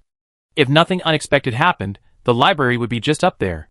As the place where the slimes were researching their experimental plans, even without protection, it would attract the most attention. He couldn't hide from the slimes. So, Richard chose to directly break the seals on these civilizations' treasures. Although he wasn't sure if the Miracle Furnace could suppress these civilizational treasures, even if it couldn't, the disruption they caused would be enough to distract the slime. Richard's eyes widened, and the magical force field blade in his hand easily sliced through the sealing force field, blocking it. At the same time, the slime, who was battling the lion-headed Moko, suddenly felt a shudder in his heart, his mind, clouded by anger, instantly regaining its composure. Oh no! That little rat has sneaked into my exhibition hall. Chapter 928. At the 5th level, Richard sensed a sudden surge of energy fluctuations around him the moment the slime reacted. Finally discovered it. Richard's expression remained unchanged as he silently unleashed a wave of silk puppetry around him. The silk puppetry erupted, and the puppetry threads began to rapidly spread along the energy circuits. All the space enveloped by the silk puppetry was freed from the slime's control. So it was you who did it. The slime sensed the loss of its spatial control, and boundless rage surged within him once again. A tiny creature, barely above the limit, dared to plot against him, and even successfully took his treasure. In his rage, a raging energy bolt rushed towards Richard like a raging dragon. Richard could even smell a hint of death from this blow. Sure enough, a crippled leader is still a leader. Richard sighed, but made no response, continuing his leisurely unsealing of the crown of thorns. Although he had signed an alliance pact with Yifeng, Richard didn't know if it would grant him access to this treasure of civilization. If it did, everyone would be happy. If not, he could be more cautious and intercept it. If it escaped, who knows which cursed demon master would seize it. A raging dragon like lightning instantly reached Richard's side, shattering even the space controlled by the silk puppetry technique under its immense power. Bang! The lightning exploded against Richard, completely engulfing him in a blinding flash of lightning. However, the slime, having successfully struck the target, showed no sign of joy. A hint of fear even crossed its face. His shell. But soon, his fear turned to astonishment. The lightning dissipated, and a bronze round shield appeared beside Richard, just enough to block the raging thunder dragon. A pitch-black chain was tightly wrapped around the shield's handle. Civilization's treasures are so useful. Richard smiled, and took out the crown of thorns. The moment he touched the crown, he felt a sense of resistance. But it quickly disappeared. A normal civilization's treasures are not simply inert objects. They can sense the contract between Richard and Yifeng. Placing the crown on his head, Richard felt a surge of information flood into his mind almost instantly. It was a message from the first cursed demon king. The later arrival, that octopus monster's soul is very unstable. Using mental attacks can destroy his personality. I wish you can escape this laboratory. Of course, it would be best if you could kill that bastard octopus monster. Reading this brief message, Richard felt a flicker of astonishment. The cursed demon emperor was a ruthless figure back then. The message he left behind before his death revealed the laboratory owner's weakness. However, the first cursed demon emperor's address to the laboratory owner caught his attention. The first cursed demon emperor called it an octopus monster, not a slime. Aside from the possibility that the cursed demon emperor had never seen slimes, oozes, or the like, there was only one explanation left. The owner of this laboratory was nearing mental collapse, having forgotten his own form. Of course, it's also possible that this was just a joke. Whether it was a slime or an octopus monster, they were just a shell of the laboratory owner. Boom! Another bolt of lightning struck. Shanghai twisted his body, firmly blocking the blow with his bronze shield. As a treasure of civilization, Richard was not entirely clear on the bronze shield's capabilities. Before receiving its inheritance, no one knew its full potential. However, as a shield, it did possess basic defensive capabilities. Infused with dimensional power, the shield instantly regained its vitality, its mysterious patterns ignited by the dimensional force, rendering any attack invisible. Seeing this, the slime's fury intensified. Richard was actually using his possessions against him. Asshole! Instantly, a surge of raging energy surged like a tidal wave. The numerous overlords outside the maze suddenly realized that the barriers camouflaging the maze had vanished. The raging energy was converging towards the maze like a tidal wave. What's going on? The overlords looked at each other, unsure of what was happening. Those who knew Richard had entered the maze had a flicker of shock in their eyes. Could there be something else hidden within this maze? Yifeng gazed at the maze, his heart tangled. Honestly, he longed to get a piece of the action, but the maze's complex routes made him hesitate. As energy gathered, a near-tangible energy enveloped Richard's space like a wall. A crippled leader is still a leader. Slime knew that forcibly dismantling that civilization's treasure would be a thankless task. Even if the civilization behind it was destroyed, it was beyond the power of a crippled leader like him to dismantle in a few strokes. But if he couldn't dismantle it, couldn't he seal it? It wasn't that he looked down on Richard.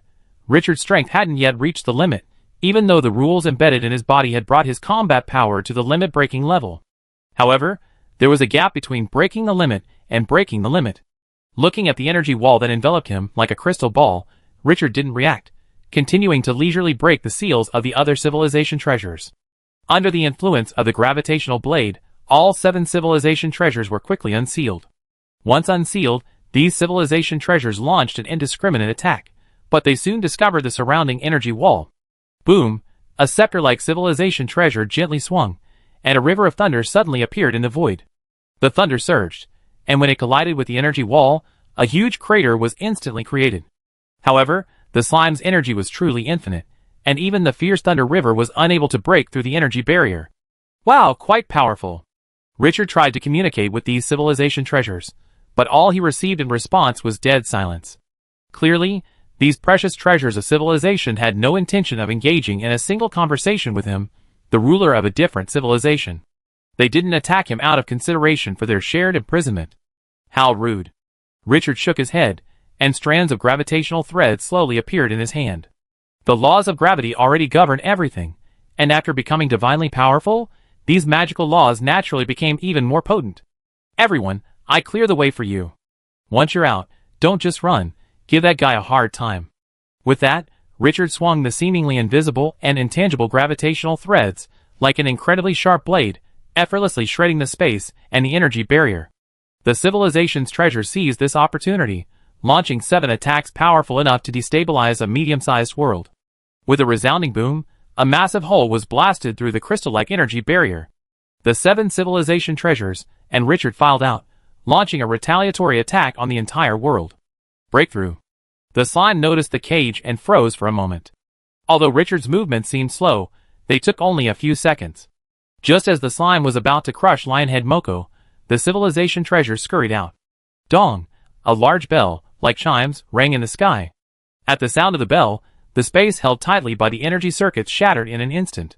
Off to the other side, a civilization treasure, like a stone spear, its tip gleaming with a deep, cold light, swung through space with a few movements, creating a massive chasm thousands of kilometers long. You must understand that these dimensions are not ordinary.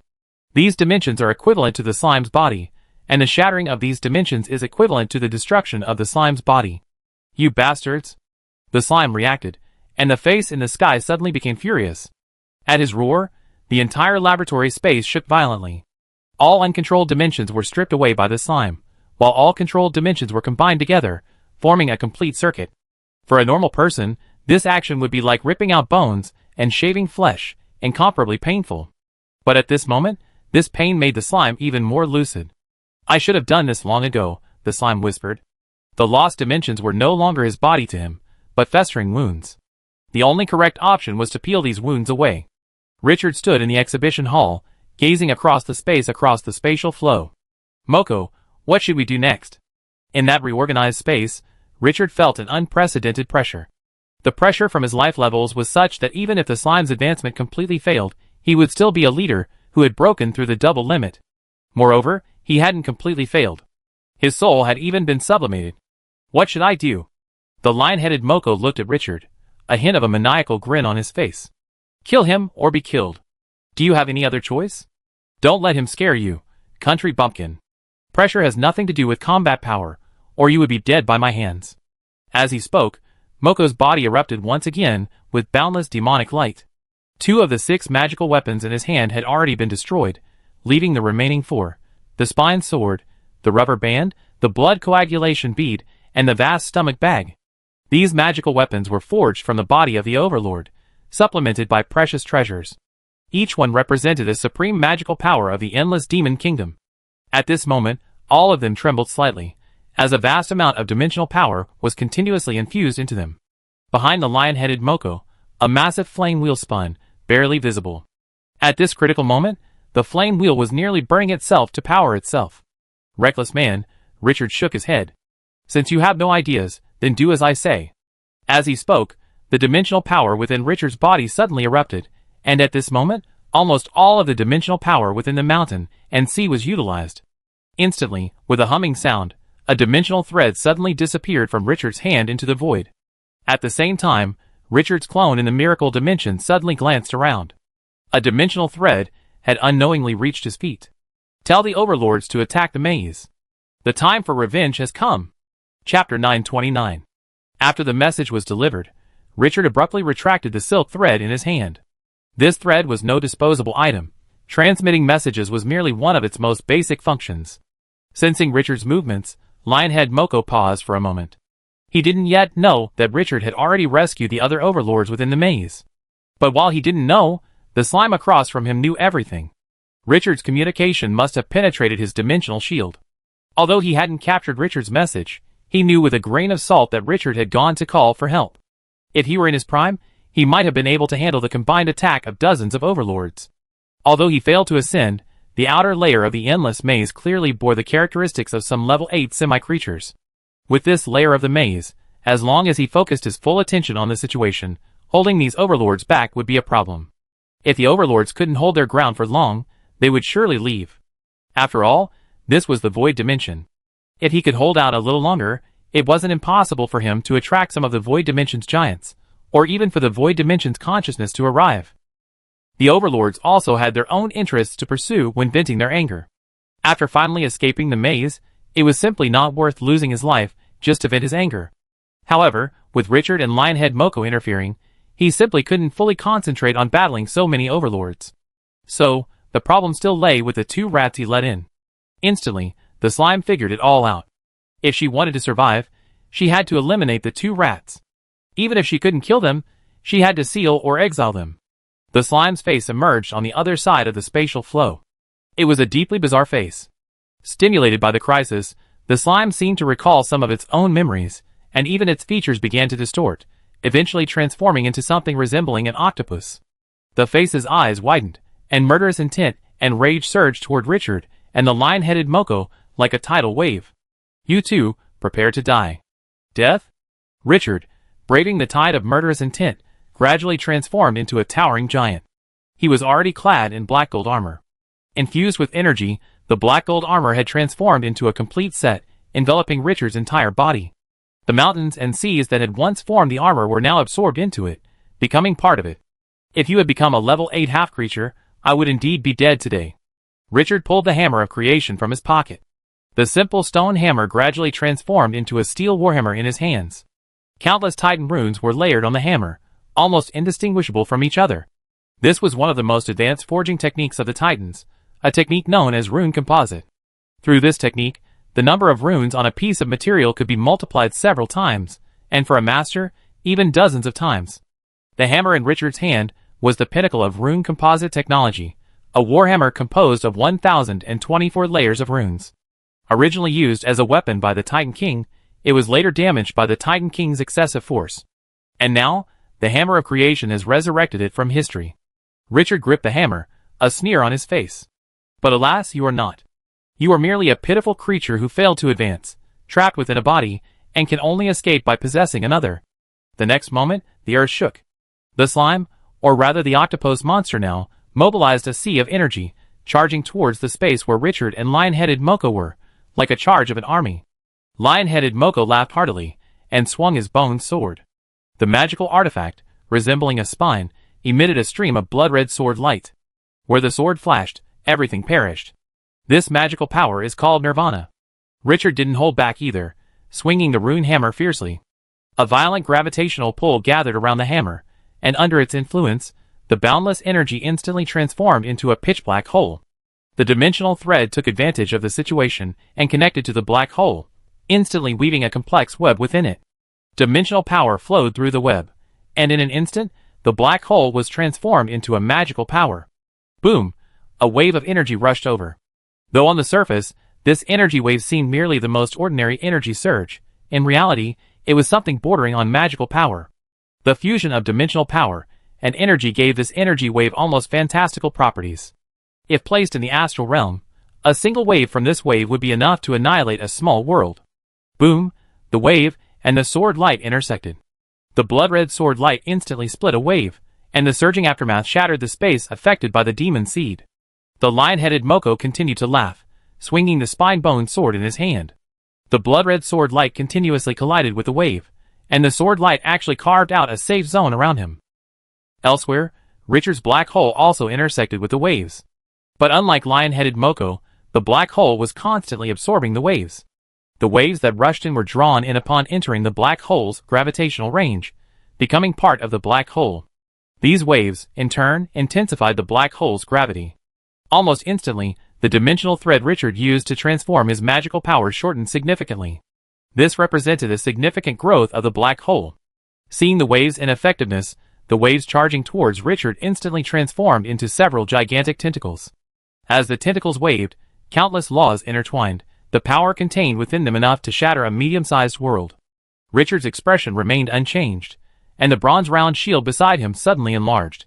The gravitational force from the black hole was drawn into the bronze-round shield, transforming into a solid wall of gravity. Bang! The tentacles fell. The gravitational wall shattered instantly, even the bronze-round shield emitting a blast. A massive dent appeared on its once smooth surface. Wow, This is the power of the Destiny Master? Richard felt the tentacle's strength, his heart awestruck. This power was based on the octopus monster's failure to ascend, preventing it from fully mastering the world. If it could fully master the power, this single strike would be enough to annihilate a limit-breaking overlord. As soon as one strike landed, another followed. The massive energy tentacles shimmered with multicolored light, dissolving all obstacles of non-dimensional power into nothingness. After so many years in the void dimension, how could the octopus monster not know how to wield the void dimension's power? Seeing this, Richard could only wrap his bronze shield around the mountain and sea, resisting the blow head-on. The civilization's treasures were impervious to the force of the ever-changing dimensions, while the mountain and sea could absorb the force borne by the bronze shield.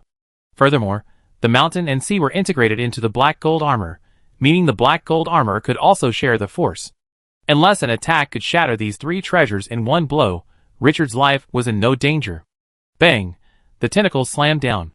The violent force instantly left another dent in the bronze shield. But for the bronze shield, the dent itself served as a force dissipation mechanism. Damn it, I should destroy these too. The octopus monster looked at Richard, feeling as if he had encountered an iron tortoise. No matter how hard he fought, he would not be able to break through quickly. Outside the maze, the overlords had begun dismantling it at an astonishing speed. These overlords were no weaklings. Even though many of them had not yet reached their limit, their combat power could not be underestimated. Die! The octopus monster swung its tentacles, nearly roaring, and the violent energy tentacles instantly rushed towards Richard like a tidal wave. The bronze round shield was almost instantly shattered into a hemisphere, and the dissipated force pounded Richard's body like fists, shaking him to the point of cracking. Elsewhere, an endless wave was approaching lion-headed Moko. The emanation of the Sword of Annihilation was no longer enough. Lion-headed Moko had now activated another magical power, the Endless Hell. The magical instrument he called the Great Stomach Bag had opened its mouth, revealing its fang-studded mouth. Energy continued to be absorbed into its stomach, but the tide continued unabated. Puff! Richard spat out a mouthful of blood, streaked with fresh visceral fragments. Even with the three treasures dissipating the force, the remaining force still inflicted internal injuries. Elsewhere, the flaming wheel behind Lionhead Moko was already truly ablaze. A steady stream of dimensional power poured into his body, fueling his magical powers. What surprised Richard even more was that, at this very moment, he was actually attacking. Haha, you useless piece of shit. After failing to ascend, you can't even kill a supreme true demon like me. Lionhead Moko laughed like a maniac, his endless annihilation sword light tearing through the sea like a raging dragon. This demon was actually charging. You're actually trying to attack the guy's body and fight him. Richard instantly saw Lionhead Moko's intention. The octopus monster's weakness wasn't external, but internal. His lack of self-control was his greatest weakness. What a madman. Richard watched Lion-headed Moko shake his head repeatedly. His hammer swung violently. But I like it. Rampant energy surged into the hammer, and the remaining dimensional thread shattered in his hands, transforming into dimensional force that was infused into the demonic mask within his soul. The next moment, a roaring sound was heard. Richard instantly transformed into a demonic deity with a red face and white hair, ablaze with 5-colored ghostly flames. Devil, use your mental attacks. His mind is unstable. Lion-headed Moko was stunned by the words, then saw a white-haired demonic deity charging with a laugh. The hammer in his hand, infused with energy, erupted with a brilliant light, as if it had created the universe. Come, let's see if you can kill me. Lion-headed Moko saw that, under the demonic aura, the octopus monster even paused for a beat, as if frightened. What a madman. Lion-headed Moko shook his head slightly. He dared to charge because he could be resurrected. What an idiot. Lion-headed Moko swung his sword, a shower of sword light instantly ripping through the energy surge, severing an energy tentacle in the process. Idiot, so be it. It's nice to be with an idiot right now. Chapter 930. The octopus monster felt as if something was wrong with his mind. Otherwise, how could he see two insects with no more than breaking limit strength charging towards him? A chaotic cacophony of memories flashed before his eyes. Back then, he was the leader of an empire, ruling over hundreds of thousands of worlds. A mere breaking limit, even the right to meet him required an application. Glorious illusions repeatedly appeared before the octopus monster's eyes, then shattered into countless fragments. The great empire had fallen, and its emperor a prisoner. Traitor! The octopus monster roared, his mental waves, like a charging army, his murderous intent threatening to rip space apart. Though he had strayed from the path, His soul had still undergone a partial sublimation, and he had once again become the world will. Before the world will, the soul of a master is but a firefly to the bright moon. Haha, loser, have you finally remembered that you're loser? Lion-headed Moko withstood the nearly tangible mental assault, unbending even as blood streamed from his mouth and nose. As he laughed, the demonic light emanating from him grew even more tainted. Under this demonic light, even his invisible and intangible spiritual energy was stained with a tainted bloody glow. 3 faces suddenly appeared above his head, one an elephant, the other a peacock. All 3 spoke simultaneously, and countless piercing demonic sounds filled the air. The Endless Demon Nation was an expert in psychic attacks. Even on the other side, Richard, transformed into a demon god, advanced with great force. Before him, countless energy tentacles surged like a tidal wave. Each of these tentacles was powerful enough to destroy a medium-sized world and bring an end to a nascent civilization. But before Richard, they were mere porcelain, shattering at the slightest touch. Every swing of his warhammer destroyed a tentacle over 1,000,000 meters long. Shanghai brandished his bronze round shield, repelling attacks from all sides. Richard's black gold armor also took a steady beating, but both items were treasures of civilization, and Shanghai was also a magical armor capable of withstanding attacks from a medium-sized world. Combined, despite coughing up blood, Richard's aura grew stronger with each attack. The turbulence between the 2 dimensions vanished in an instant, and the 2 madmen, each with a backup plan, plunged headfirst into the octopus monster's body. At the same time, the 7 treasures of civilization began to unleash their power, continuously impacting the octopus monster space. Attacks powerful enough to destabilize a medium-sized world continued, like a tidal wave. The octopus monster tried its best to unleash its killing moves, but the lion-headed Moko began to spread his demon seeds again, forcing him to focus on dealing with the scattered demon seeds. Although Richard couldn't use the Sil puppetry due to the limitations of dimensional power, his ghostly fire possessed the power to taint the mind, and the crown of thorns on his head surprisingly amplified his ghostly fire, or indeed any attack targeting the soul. If Richard hadn't feared the miracle furnace would be seen by Lionhead Moko, and word would have spread to the endless demon kingdom, causing trouble, he would have already ignited the miracle fire, showing the octopus monster what it meant to burn anything. The internal forces were unable to slay Lionhead Moko and Richard, and dozens of overlords outside were preparing for revenge. The octopus monster's heart was constantly breaking. Why had fate treated him like this?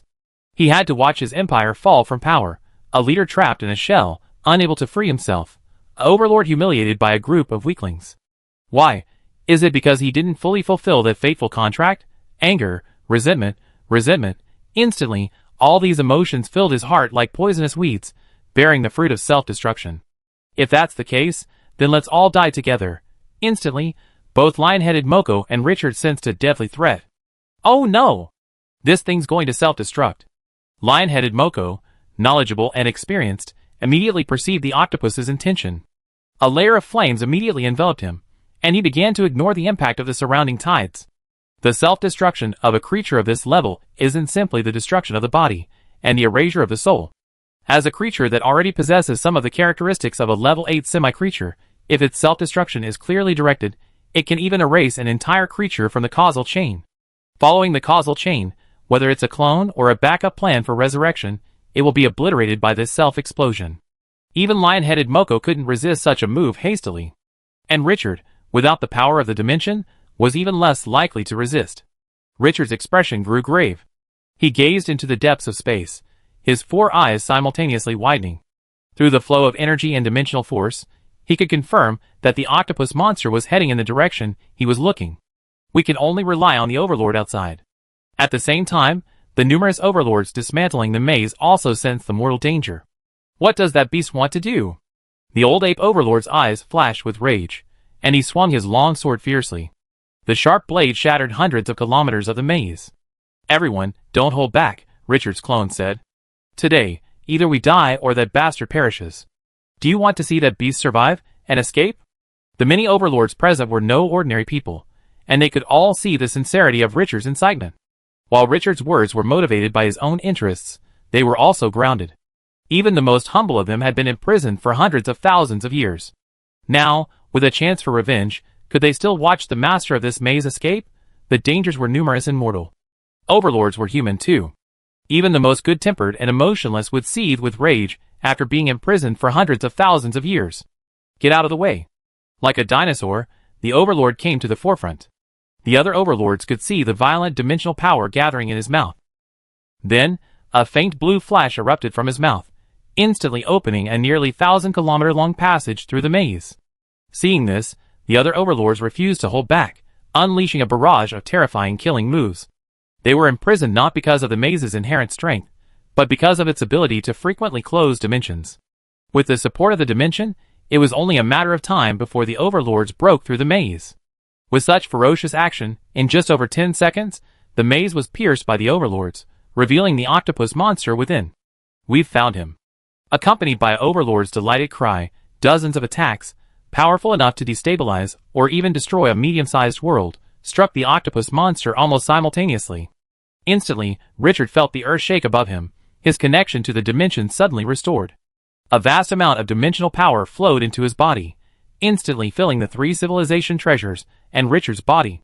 Instantly, a dimensional crystal needle imbued with the silk puppet technique flew from Richard's hand, traversing space and landing at the very heart of the laboratory. Buzz, a humming sound suddenly erupted. The clamorous world suddenly fell silent. The Overlords gazed into the depths of the laboratory, only to see a brilliant light emanating from it, gradually spreading. Defense, the Overlords shared a common thought. In an instant, they reached a tacit understanding, and numerous defensive measures were layered on top of each other. Then all was silent. Pure white light spread from the center of the maze, engulfing the entire core area, then gradually expanding, swallowing the entire maze. From the outside, the violent energy fluctuations were almost earth-shaking, even awakening ancient giants dormant in the depths of the dimension. A moment later, the light vanished. The Overlords remained where they were, their auras utterly weakened. A dimensional thread connected them, equalizing their damage and their power. Ahead of them, Richard surveyed the ruined bronze round shield, a flicker of heartache crossing his face. A treasure of civilization thus destroyed. Elsewhere, at lion-headed Moko's location, a pure white heart slowly crumbled to ash. Immediately afterwards, lion-headed Moko and his flame wheel emerged from the ashes, seemingly unharmed, save for their extremely weak aura. Lion-headed Moko glanced at Richard, and upon seeing that Richard was virtually unharmed, he turned and attempted to flee. The partnership was over, the two men had returned to being enemies. But alas, Richard would not let him escape. A dimensional crystal needle flew out of his hand, and instantly sank into lion-headed Moko's body. This time, he had no substitute to use. Richard looked towards the numerous Overlords, and gave them a slight greeting. "This is a personal vendetta. This fellow hasn't completely self-destructed. There's something at his core. You can examine it for yourselves, but don't take it." After saying this, Richard leisurely walked over to Lionhead Moko, and pulled the Deerhead Moko from his pocket. "I leave it to you," Richard said calmly. Deerhead Moko looked at Lionhead Moko, trapped by the silk puppet technique, and a carefree smile suddenly appeared on his face. "Devil, you never expected that I would be the one to end your life, did you?" Lion-headed Moko ignored Deer-headed Moko, and shouted to Richard, "Miracle Wizard, we are acquaintances. I accept death at your hands. Why let this loser finish me off?" Richard shook his head slightly. "This is a contract. He sold all his knowledge and heritage, just to kill you in exchange for merit. If it were me, you would definitely not die." Lion-headed Moko looked at Richard, a sudden smile breaking across his face. "I was right. You are definitely a born demon." As he spoke, Lion-headed Moko's body suddenly trembled. Behind him, a large flaming wheel suddenly shattered, transforming into a streak of red light that hurtled straight towards Richard. Richard was unable to dodge, and was struck directly by the red light. "Damn it!" Richard's face darkened. A blood-red lotus suddenly appeared on his forehead. This, too, was an invitation. Along with this invitation came a vast array of information. Deer-headed Moko, upon seeing this, immediately made a finishing move, annihilating Lion-headed Moko's soul. Instantly, a golden light suddenly emanated from Deer-headed Moko's body, illuminating his form with a golden glow. He bowed slightly to Richard. "Master, do not believe that demon's lies. Once you enter the demonic path, there's no turning back."